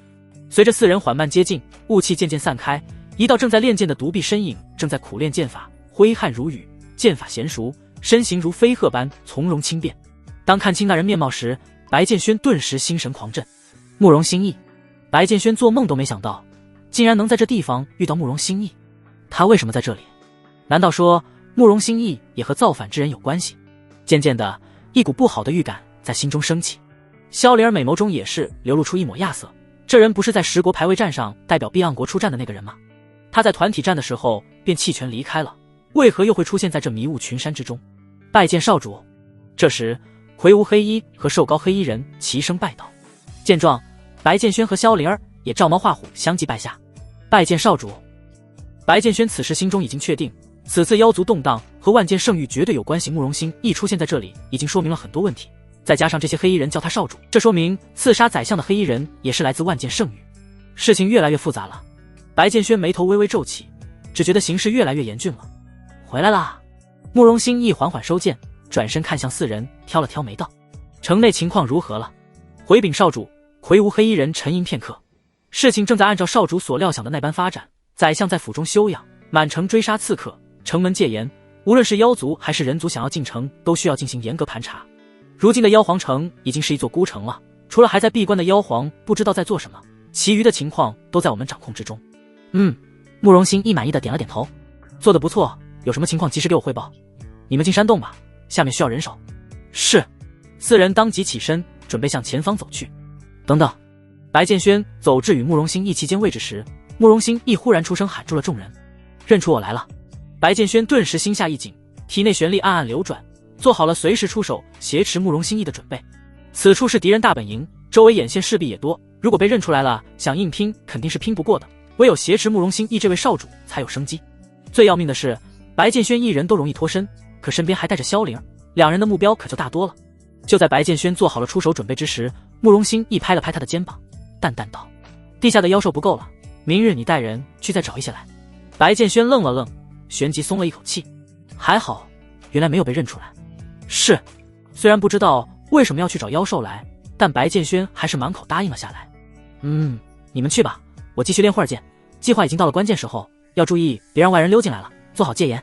慕容心意笑呵呵地吩咐道：“少主放心，绝对不会让人溜进来的。”白剑轩语气怪异地回道：“我不就是溜进来的吗？”四人不再耽搁，当即向前走去。行走了约有半刻钟，迷雾完全散去，一个隐蔽的山洞口出现在眼前，再往里走便是一个斜着向下的甬道。四人顺着甬道一路向下走，旋即来到了一密道遍布四处都是石室的迷宫之中。此处竟然这么大，白剑轩暗暗心惊，这地方可不是一时半会儿能修建起来的，而且还要不被妖皇城的人发觉，其中所耗费的人力心力难以想象。顺着最大的密道往里走，迎面走来一道白剑轩十分熟悉的身影，这人并不是其他，正是在南方荒原传承之地见过的剑13。堂堂剑士和少主亲至此地，看来万剑圣域此次图谋甚大。白剑轩不由得好奇起来，万剑圣域的人究竟在这里做什么？值得投入如此多的心血见过剑士大人。四人齐齐拜道：“外出辛苦了，进去吧。”剑13微微颔首，旋即向地面走去。白剑轩二人跟着黑衣人继续向前走，不多时便来到了一巨大的石门前。还未进入石门，里面便传出数道撕心裂肺的惨嚎之声，似乎有什么人正在里面承受莫大的痛苦。白剑轩心中一紧，不由得好奇里面关押的究竟是什么人。厚重宽大的石门缓缓被推开，映入眼帘的是犹如炼狱般的场景，数百道妖兽身影被死死钉在十字架上，排成一列列，组成一个十分诡异的阵法形状。每一只妖兽此时都现出了原形，牢牢捆住他们的锁链闪烁着森然寒光，正源源不断地吞噬着他们的生命力。随着生命力的不断流逝，众妖兽神色逐渐变得苍白无比，几乎见不到血色。这样下去，不出几天时间，他们便成被彻底吸成干尸。看到这一幕，白剑轩顿时心中大惊，双眸中满是不可置信的神色，竟用妖族的生机来铸造阵眼。白剑轩算是看透了此地奥妙所在，难怪张载想要佯装被刺杀来吸引妖皇城高层的注意，原来目的在此。所做的一切不过都是为了掩盖这地下正在悄咪咪布置的阵法，一旦阵成，届时妖皇城就彻底危险了。白剑轩对万剑圣域的好感顿时消失无踪，这个号称天下正道领袖的圣域，竟在不为人知的地方做着这般肮脏残忍的事情，当真是惨无人道。要说反应最激烈的，当属萧灵儿。此时的萧灵儿隐于黑暗中的俏脸中布满了愤怒，美眸中闪过浓郁的杀机。她身为妖族圣女，岂能眼睁睁看着子民们承受如此糟践与痛苦？都得死！萧灵儿心中暗暗发誓，今日后定要将这里的所有人都撸个干净，以此告慰那些被折磨而死的妖族子民。难怪之前慕容心亦要吩咐白剑轩去抓些妖族之人回来，原来目的在此。白剑轩轻轻戳了戳萧灵儿的肩膀，示意他不要冲动行事。如今身在敌人大本营，莽撞的愤怒只会将两人带入深渊之中。萧灵儿尽管十分愤怒，但好在没有完全失去理智，深吸一口气后，情绪逐渐平复下来。怎么了？魁梧黑衣人感受到后方忽地闪过一道浓郁杀机，心间不由得感到疑惑。无事，白剑轩冷笑一声，我只是在想什么时候能够彻底拿下妖皇城，将这些该死的妖族全都杀光。魁梧黑衣人哈哈大笑一声，十分欣赏地拍了拍白剑轩的肩膀。放心，这一天很近了，3个月之内妖皇城将彻底变成我万剑圣域的领土。接下来的时间，魁梧黑衣人便带着众人将那些关在笼中的妖兽一个个绑到十字架上。白剑轩和萧灵儿虽然不愿这么做，但为了大局着想，也只得先做下这违心之事。忙活了一个下午，白剑轩和萧灵儿便找了一处小石室开始休息这群混蛋。刚关上门，萧灵儿便忍不住怒喝出声，他实在没想到在自己看不到的地方，妖族子民竟然在承受这等炼狱折磨。嘘！白剑轩指了指门外，示意萧灵儿不要发出太大的动静，小心隔墙有耳。萧灵儿胸脯剧烈起伏，沉默了许久，转而俏脸上附上一抹担忧之色。剑轩哥哥，现在我们该怎么办？虽然撞破了万剑圣域的阴谋，但我们现在势单力薄，根本杀不光石室的这些人，更别提救人了。白剑轩也是一个头两个大，开始思考起应对之策。石室中陷入长久的沉默，许久之后，白剑轩凝重道：此事已经完全超出了我们的预料，必须让妖皇知晓且做出决断。而且我敢断定，像此地的阵眼可能不止一个，应该是遍布在妖皇城四周。可是我们该如何告诉父皇呢？此地森严，我们进来容易，出去可就难了。萧离儿紧紧抱住白剑轩，往日高高在上的圣女在后者怀中却像是不知所措的小女孩。眼下倒是有一个机会。白剑轩顿了顿，慕容兴亦不是说让我明日去城中抓一些妖兽回来吗？或许这是我们将人手带进这里的好时机。萧离儿顿时眼眸一亮，剑轩哥哥，你的意思是说我们可以带一些自己的人进来，然后悄悄将这里的守卫都调包？白剑轩微微点头。在妖皇城中，你父皇身边可有绝对能信得过的心腹？有的。萧离儿神色颇为骄傲。万剑圣域有10几名剑士，我妖族也有10大护法，这10人都是父皇的死士，若是能将他们都带进这里，大事可成。说到这，萧离儿蹙眉担忧起来。前提是我们要先见到父皇，即便我是圣女，这10大护法也不会听从我的调遣。此事好办，我们明日便进城便是。好。妖皇城宰相府，寂静的地下密室中，沉闷的脚步声响起。张宰相缓步来到关押妖兽的石室中，目光冰冷地扫过笼子中的一个个同类，如同是在注视牲畜般。这位在传言中被刺客刺杀的宰相，此时却是好端端地站在这里，看上去好的不能再好了，哪儿来重伤濒死一说？宰相大人，您为什么要将我们抓起来？是啊，小的们未犯什么罪啊，请宰相大人放过我们，或是说明缘由。这里到底是哪里？还在妖皇城中吗？我的妻女老小还在家中等着我呢，我不能一直不被关在这啊。笼子中众多妖兽疑惑而愤怒地注视着张宰相，脸上满是不解之色。张宰相一向以仁厚英明闻名于妖皇城，今日为何会突然抓捕自己？张宰相轻笑一声，目光戏谑，淡淡道：明日本相会将你们送到一个好地方去，到了那里，你们的生命将发挥出此生最大的价值，你们的鲜血将会见正妖皇朝代的更替，何其光荣，何其有幸！哈哈哈哈！张宰相阴森得意的笑声在地下密室中回荡，令人不寒而栗。妖皇城宽阔宏大的大殿中空无一人，寂静无比。不多时，一连串急促脚步声响起，一道黑衣身影快速走向黄椅，观望了一番四周后，伸手在黄椅最下方一拧，咔咔咔，伴随着机关声响起，不足5丈远的墙壁缓缓打开，露出只容一人可进入的甬道。黑衣身影没有犹豫，当即顺着甬道一路向里行走。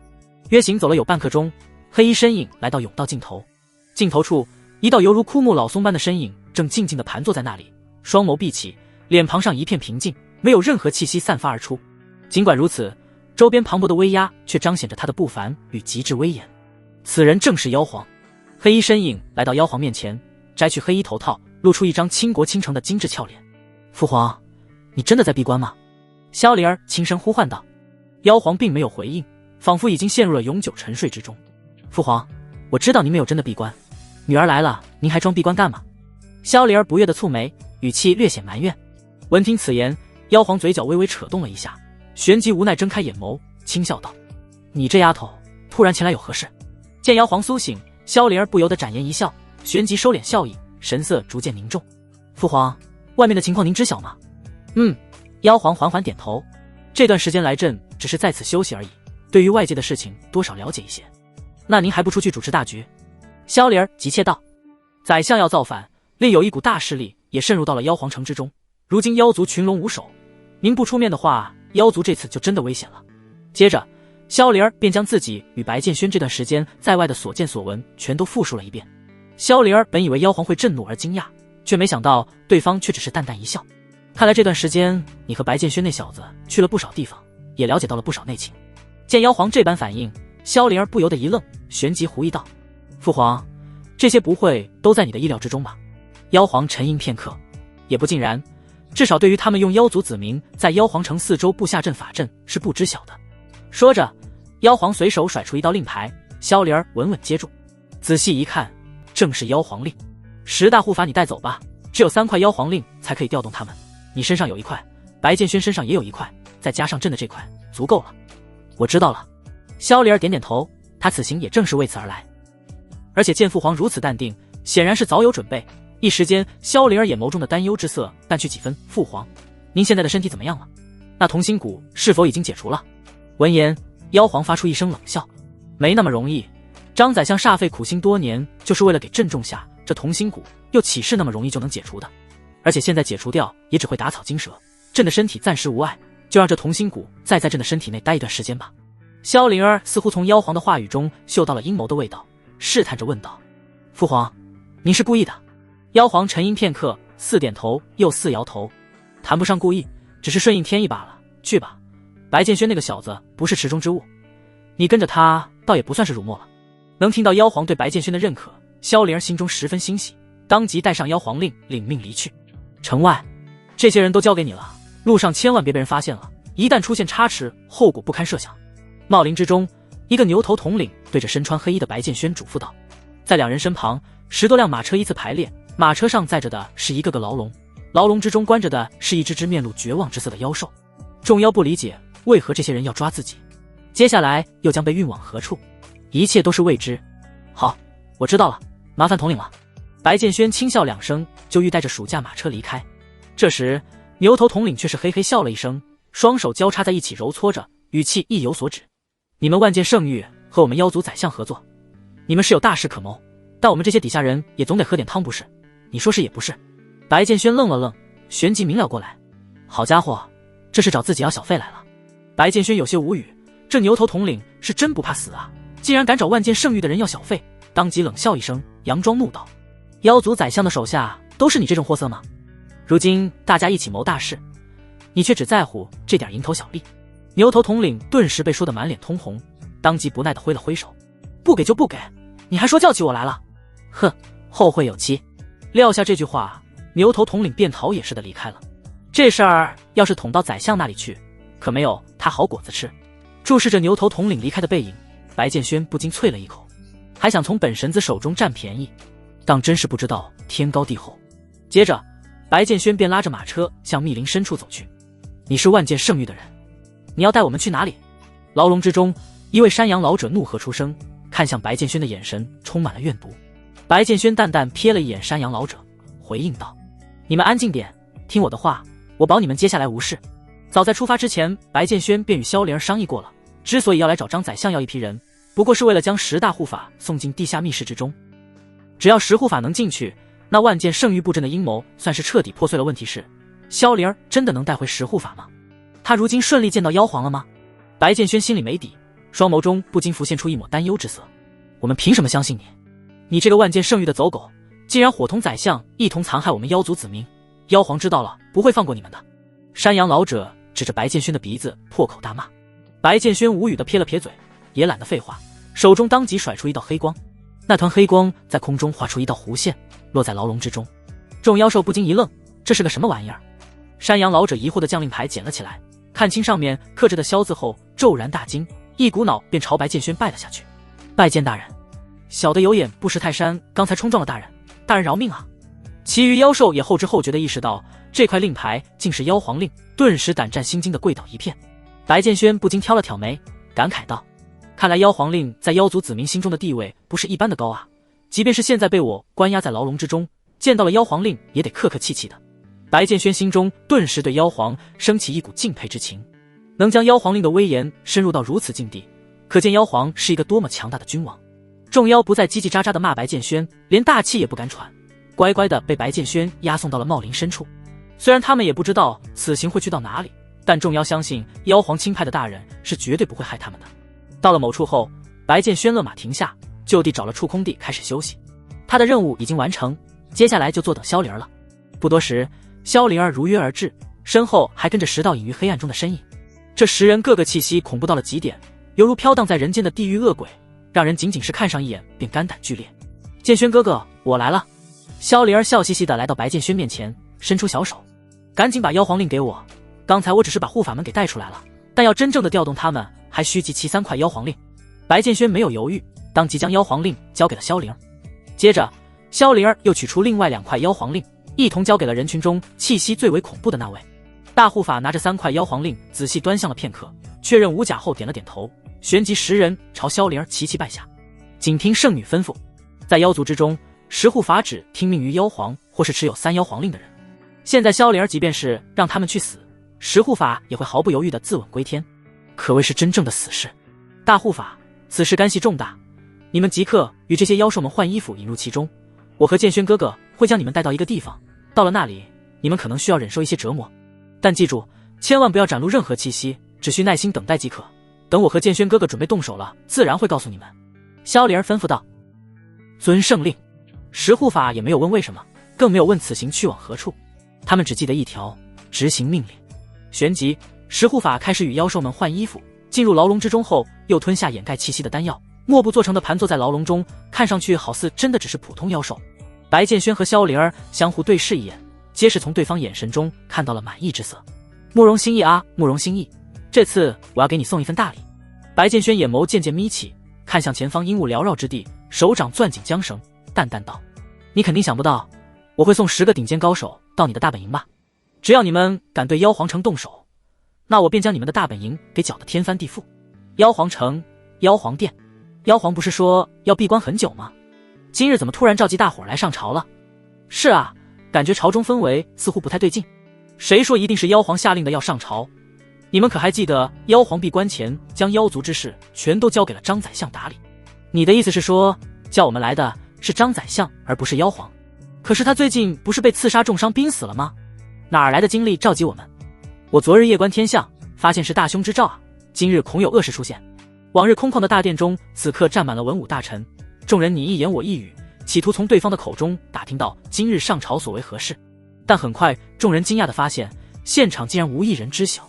在嘈杂的议论声中，一道气息恐怖的身影自殿门外走近，沿着人群中的小路一路来到了百官面前。此人正是独角兽一族的族长，更是当朝的张宰相。见张宰相到场，众人顿时闭嘴不再轰闹，皆是用疑惑的目光注视着张宰相，希望他能给众人一个答案。但很快众人发现了一个不对劲的地方，张宰相看上去跟个没事人一样，这哪里是被刺杀过重伤濒死的样子？难不成暗杀之事是假的？否则他不可能出现在这里。我之前便怀疑过这件事，但没有证据也就不好言说。妖皇不在，宰相谎称被刺杀，事情似乎不太对啊。众官哪一个不是人精？当即嗅到了阴谋的味道。诸位，张宰相立于人群正前方，沉声喝道：或许你们还不知道，如今妖族正面临一个重大危机，今日本相将你们召集过来，正是为了应对这次的危机。此言一出，众人皆是一惊，旋即眼眸中攀上一抹疑惑之色。危机？哪儿来的危机？妖皇城内歌舞升平，众妖安居乐业，城外更是一片祥和，无战乱发生。危机一说，纯属扯淡。本相知道你们还未得到内情，但没关系，本相可以告诉你们。张宰相双眸渐渐眯起，嘴角勾起一个冰冷的弧度，面露愤怒之色，喝道：带来危机的人正是我们的当朝妖皇，他竟为了某圣域给予的一些私利，将我们整个妖族搭进去，难道这还算不上大危机吗？众人一愣，旋即面露了然之色。凡是脑袋正常点的都知道，张宰相这是在给妖皇扣帽子呢，此举便是在造反啊！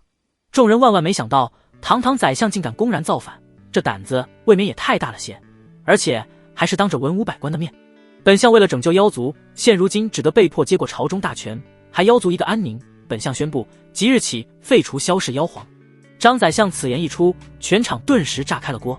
你这个谋逆小人！人群中，一个胡子花白手持蛇杖的老者指着张宰相愤然怒喝道：张川，我当真是看错了你，妖皇培养你至今日待你不薄，你却在其闭关之时带头造反，此举人神共愤。老者唾沫星子直飞，将张宰相骂得狗血淋头。满朝文武皆是战战兢兢，心中不免为这位老者感到惋惜。张宰相在朝中势力极大，附属势力更是盘根错节，他既然敢趁妖皇闭关之时公然造反，那势必是做好了完全的准备，此时站出来反对他，无异于找死。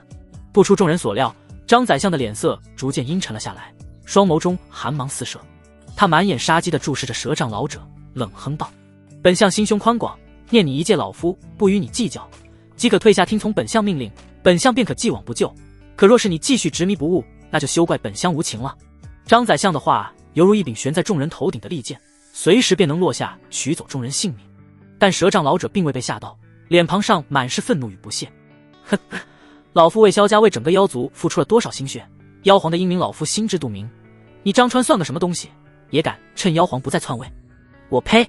老夫今日就是死，也绝不会向你这个乱臣贼子低头。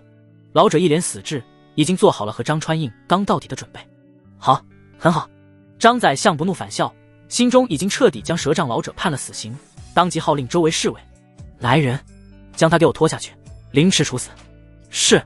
10多位身穿厚重甲胄的侍卫当即上前擒住老者，可不管他年纪有多大，蛇杖老者即便被抓住，嘴中依旧不肯饶人。不多时，老者被拖出大殿，旋即传来一阵阵鲜血狂飙的声音，随之而来的是凄厉无比的惨嚎之声。啊！张川，你不得好死！等妖皇出关，你势必会被清剿，届时你会比我死得更惨。老者的狂笑声传遍整个大殿，满朝文武身体颤抖，连大气都不敢喘。待殿外的惨叫声渐渐消弭，张川目光重新回到众人身上，冷冷扫过，喝道：还有谁想当出头鸟的吗？如果想送死，本相不介意手上多沾染一些鲜血。这一次没有人敢再吱声了。枪打出头鸟，此时维护萧家就是找死行为，谁敢违抗？很好。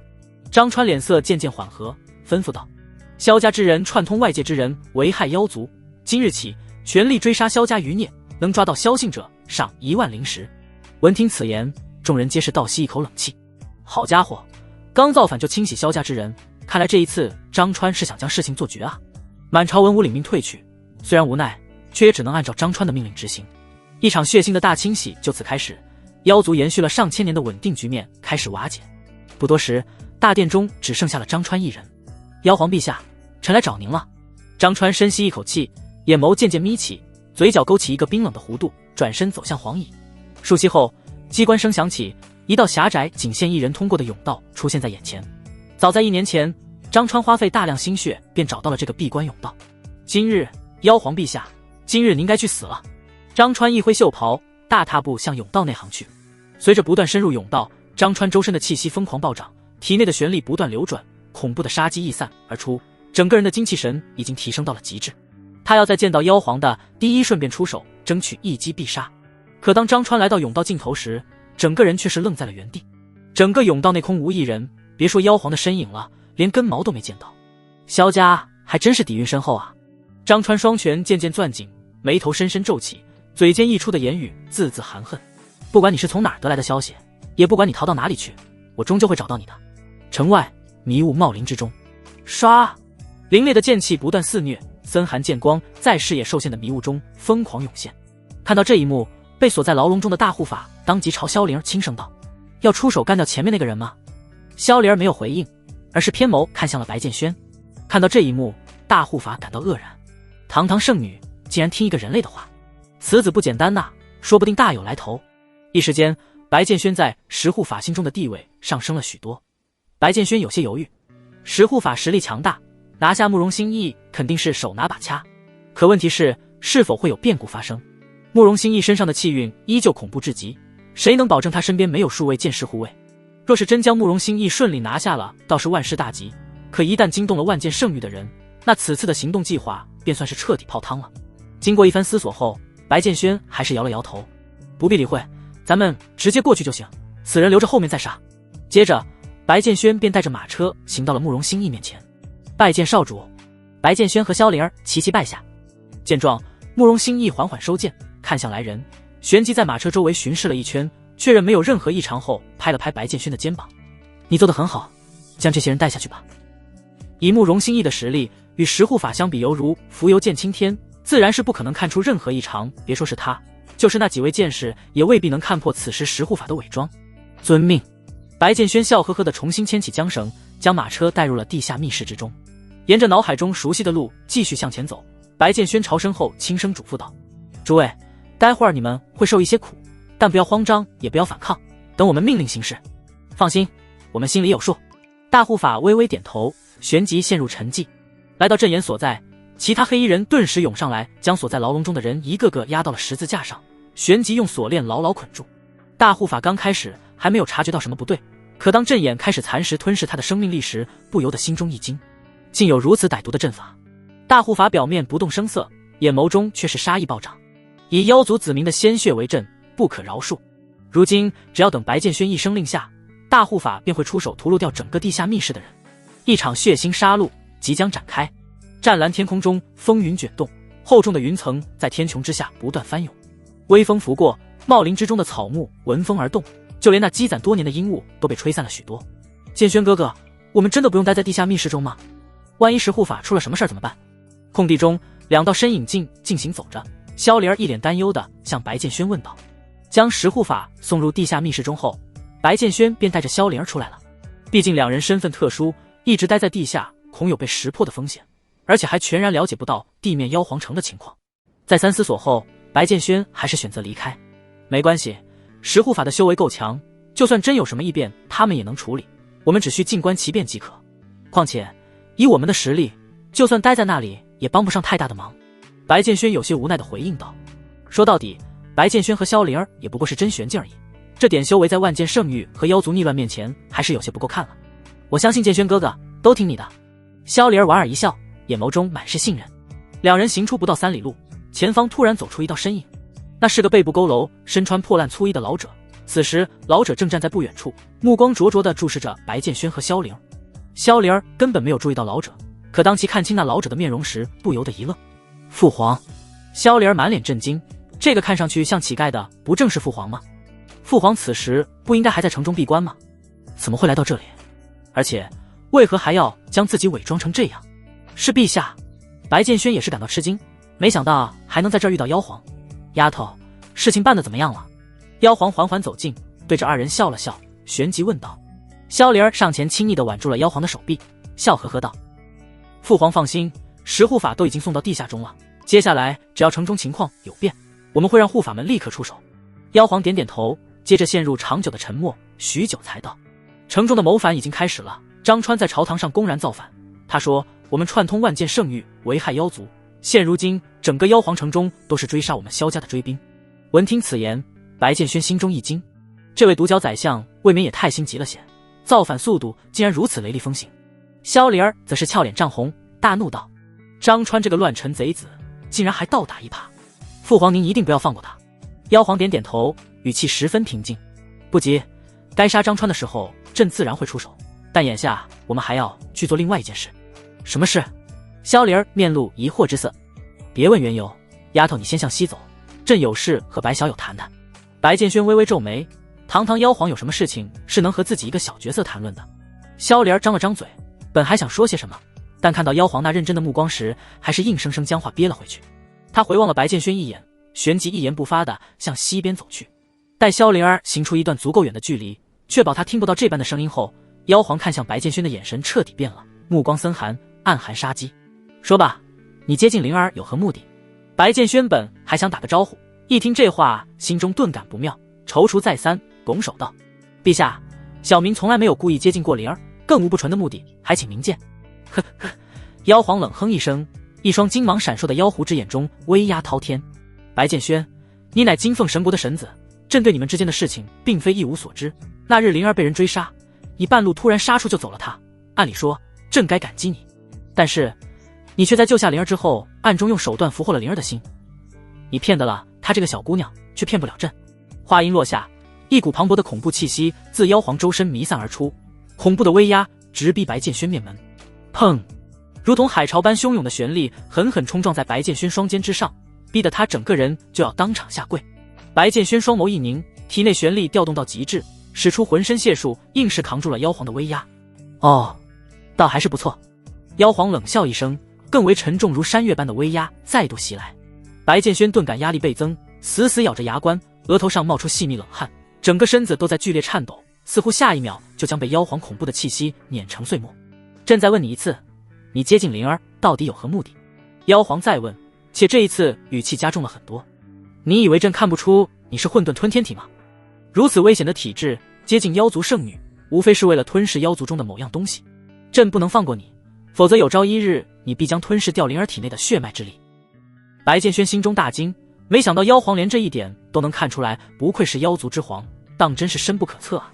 白剑轩硬生生顶住压力，艰难开口道：陛下尽管放心，小民对圣女只有一片赤诚，绝不会对她不利。我是混沌吞天体不假，可若是我想吞噬灵儿的话，大可在救下她那日便动手，何须等到今日？白剑轩的话半真半假，混沌吞天体的秘密可以泄露，但他是因为知晓未来，从而强行将萧灵儿从慕容心意手中抢过来的事情，绝对不能说，否则一个回答不慎，便是死无葬身之地。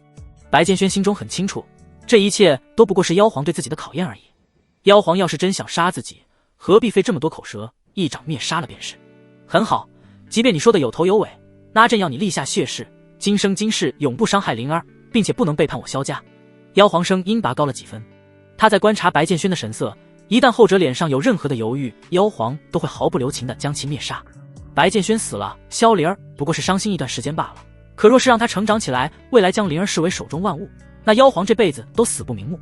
白剑轩丝毫没有犹豫，当即凝出一滴精血，立下谢誓。我白剑轩今日在此立下谢誓，今生今世若是做出伤害灵儿、背叛妖族的事，必将九雷灭体，永世沦为畜生道，不得超生。白剑轩不卑不亢，声音低沉，好似九天玄雷般划过寂静茂林。见他立下谢誓，妖皇终于是满意的点了点头，将气息收敛，笼罩在白剑轩周身的恐怖威压渐渐散去。噗！白剑轩顿感一股逆邪涌上喉腔，旋即喷出一口鲜血。在朕的施压面前，你只是吐出一口血，在年轻一辈中也算得上是人中龙凤了，倒也配得上朕的女儿。妖皇称赞道：“谢陛下夸奖。”白剑轩神色平静地抹去嘴角血迹，脸庞上露出一抹笑容：“你这个人很聪明，知道是朕的考验，所以咬牙死撑。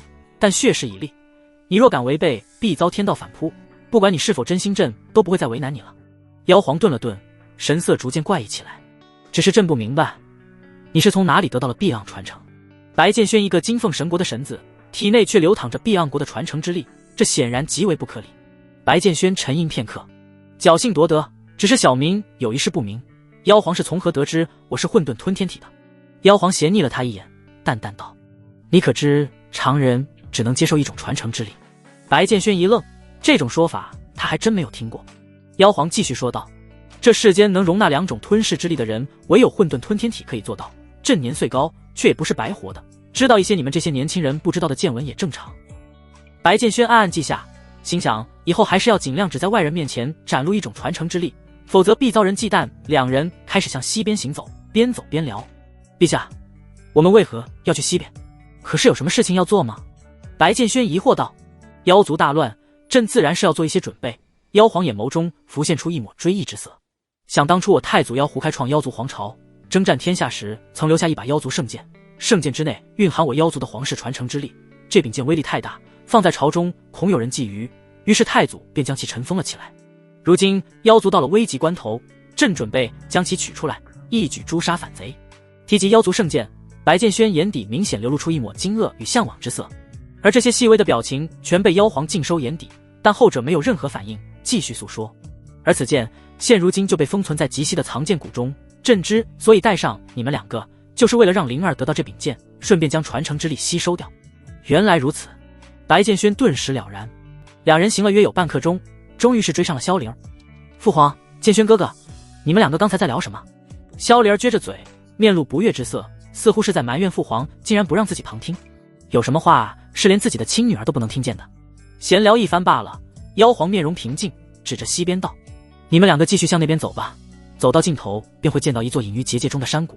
朕还有事，便先离开了。”撂下这句话，妖皇也不等萧灵儿发问，一阵白光闪过，身形便消失在了原地。白剑轩和萧灵儿面面相觑，一时间也是弄不清妖皇到底要做什么。“剑轩哥哥，我父皇刚才没有为难你吧？”萧灵儿凑到白剑轩耳边低声问道。“放心，你父皇没有为难我，只是问了问我的过往。”白剑轩嘴角抽了抽，最终还是没有说出实情。“你父皇不仅为难了我，刚才甚至还想一掌拍碎了我。”白剑轩心中暗暗腹诽。两人一路向西，行了约有半天时间，天际中竟缓缓飘起了大雪。不多时，脚下已经积了厚厚一层，气温愈发寒冷，整个世界白茫茫一片。忽然，前方传来一阵惨叫之声。“什么动静？”萧灵儿秀眉一蹙，当即朝白剑轩贴近了些，上前面去看看情况，好像有人在喊救命。白剑轩手掌缓缓握在了剑柄之上，旋即将萧灵儿护在身后，小心翼翼地踏过积雪向前行进。不多时，两人便来到了声音传出的地方。“你们这些可恶的人类，终有一天你们会遭报应的。”只见冰天雪地中，一个头生兔耳的少女正躺在雪地之中，胸前衣服被粗暴地撕开大半，露出大片春光。在其面前，5个彪形大汉正一脸淫笑地注视着少女，眼底闪过毫不掩饰的淫邪之色。妖族的媚土今儿真是捡到宝了，传闻中这种妖兽化形之后美艳无比，且是天生媚骨，玩起来十分有滋味，不料今日再次碰到一只。为首大汉发出一道愉悦的大笑，身后众人同样是满脸笑意。“大哥，待会儿咱们下手轻点儿，还是别给他玩坏了，毕竟媚土还是值不少钱呢。”等咱哥几个爽完之后，将他卖到边境青楼去，还能狠赚一笔。另一个大汉建议道：好，不过今日嘛，就先让这个小美人陪陪我们。大汉点点头，旋即一步步走向了魅兔。混蛋，你们这群人类都是混蛋！魅兔双脚在地面蹬起一阵阵激荡的雪花，身形不断向后退去，美眸中闪过不甘与惊恐，神色慌张。救命！这冰天雪地的，有谁能来救你？为首大汉嘿嘿一笑，你喊的声音越大，哥几个兴致越高，待会儿记得使劲喊，不然玩起来没意思。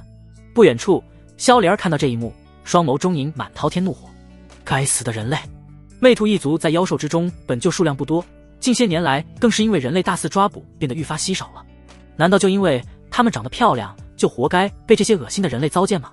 而且被糟蹋之后，大多数还要被卖到青楼去遭受非人的折磨。说着说着，萧莲儿美眸中渐渐浮现一层水雾，她在为身处水深火热中的妖族子民痛心，更恨自己没有能力保全魅兔一族。旋即，萧莲儿又像是意识到了什么，忙向白剑轩道歉：不好意思，剑轩哥哥，我没有说你，你虽然也是人类，但是和这个人类都不一样，你人很好。而此时，白剑轩却是在想另外一件事情，为何在前往藏冰谷的必经之路上会遇到这么一茬子事儿？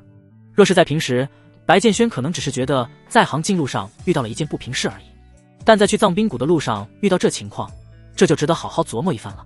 首先，此处距离妖皇城距离太远，按照萧莲儿的说法，魅兔一族本就势力单薄，那又为何不聚集在妖皇城附近寻求庇护，反而是来到这荒僻孤山中，还恰恰被5个大汉给盯上，又十分碰巧的被自己遇见了。救还是不救？白剑轩心中升起2个想法。妖皇要我们去藏冰谷，一路上遇到的事情很可能都是和妖族圣剑与传承相关的，难道是考验？不，也可能是陷阱。白剑轩心里没底，喃喃自语道：蛮山领地的事儿他可是还记得一清二楚，慕容心意的前车之鉴就在眼前。剑轩哥哥，你是不是生灵儿的气了？见白剑轩不回话，还一脸凝重，萧莲儿急得都快哭了。他的确讨厌人类，可白剑轩绝不在此列。白剑轩回过神来，旋即摇头安慰道：当然不是，我怎么可能生灵儿的气呢？我只是在想，要不要出手救这只魅兔。萧莲儿一愣，旋即猛地点头，坚定说道：当然要救。魅兔是我妖族的子民，我身为圣女，岂会眼睁睁看着她被那些可恶的人类糟践？撂下这句话，萧莲儿当即冲了出去，直奔5个大汉。白剑轩无奈叹出一口气，他发现自己想错了方向，自己就算不救，萧莲儿肯定也是会出手的。既然如此，那纠结有什么意义？陷阱也好，考验也罢，随他去吧。下定决心后，白剑轩当即跟着萧莲儿也窜了出去。我就是死，今天也不会让你们的手。此时，魅兔愤然站直了身体，从腰间摸出一柄匕首，架在了自己白皙的脖颈上，眼眸含泪，带着决绝与不屈。锋利的匕首闪烁着森寒光芒，映照出魅兔水雾盈然的美眸中。快拦住他！死了虽然也能玩，可就卖不出价钱了。这下大汉彻底慌了，他要的是活的，死的可就没用了。大汉脚底猛然在地面一蹬，当即扑向了魅兔。魅兔一惊，手掌瞬间加大力道，匕首已经刺入皮肤，渗出嫣红鲜血。滚！忽然，一道九彩光芒自虚无中爆冲而出，低沉的娇喝声中饱含杀意与愤怒。大汉在空中还未来得及反应，萧莲儿已经杀至他的身前。砰！萧莲儿身形辗转腾挪，一个鞭腿猛然踢向大汉的腹部。噗！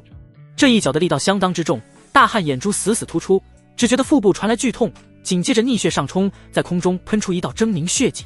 大汉身形倒飞出老远，还未落地，虚无中又是一道剑光刺来，青霜剑轻而易举地贯穿了大汉的咽喉，生机瞬间被封死。大汉双眸中充斥着不可置信之色，脸庞上满是震惊。从被偷袭到死亡，他甚至都没看清偷袭自己的人到底长什么样，用的什么武器。砰！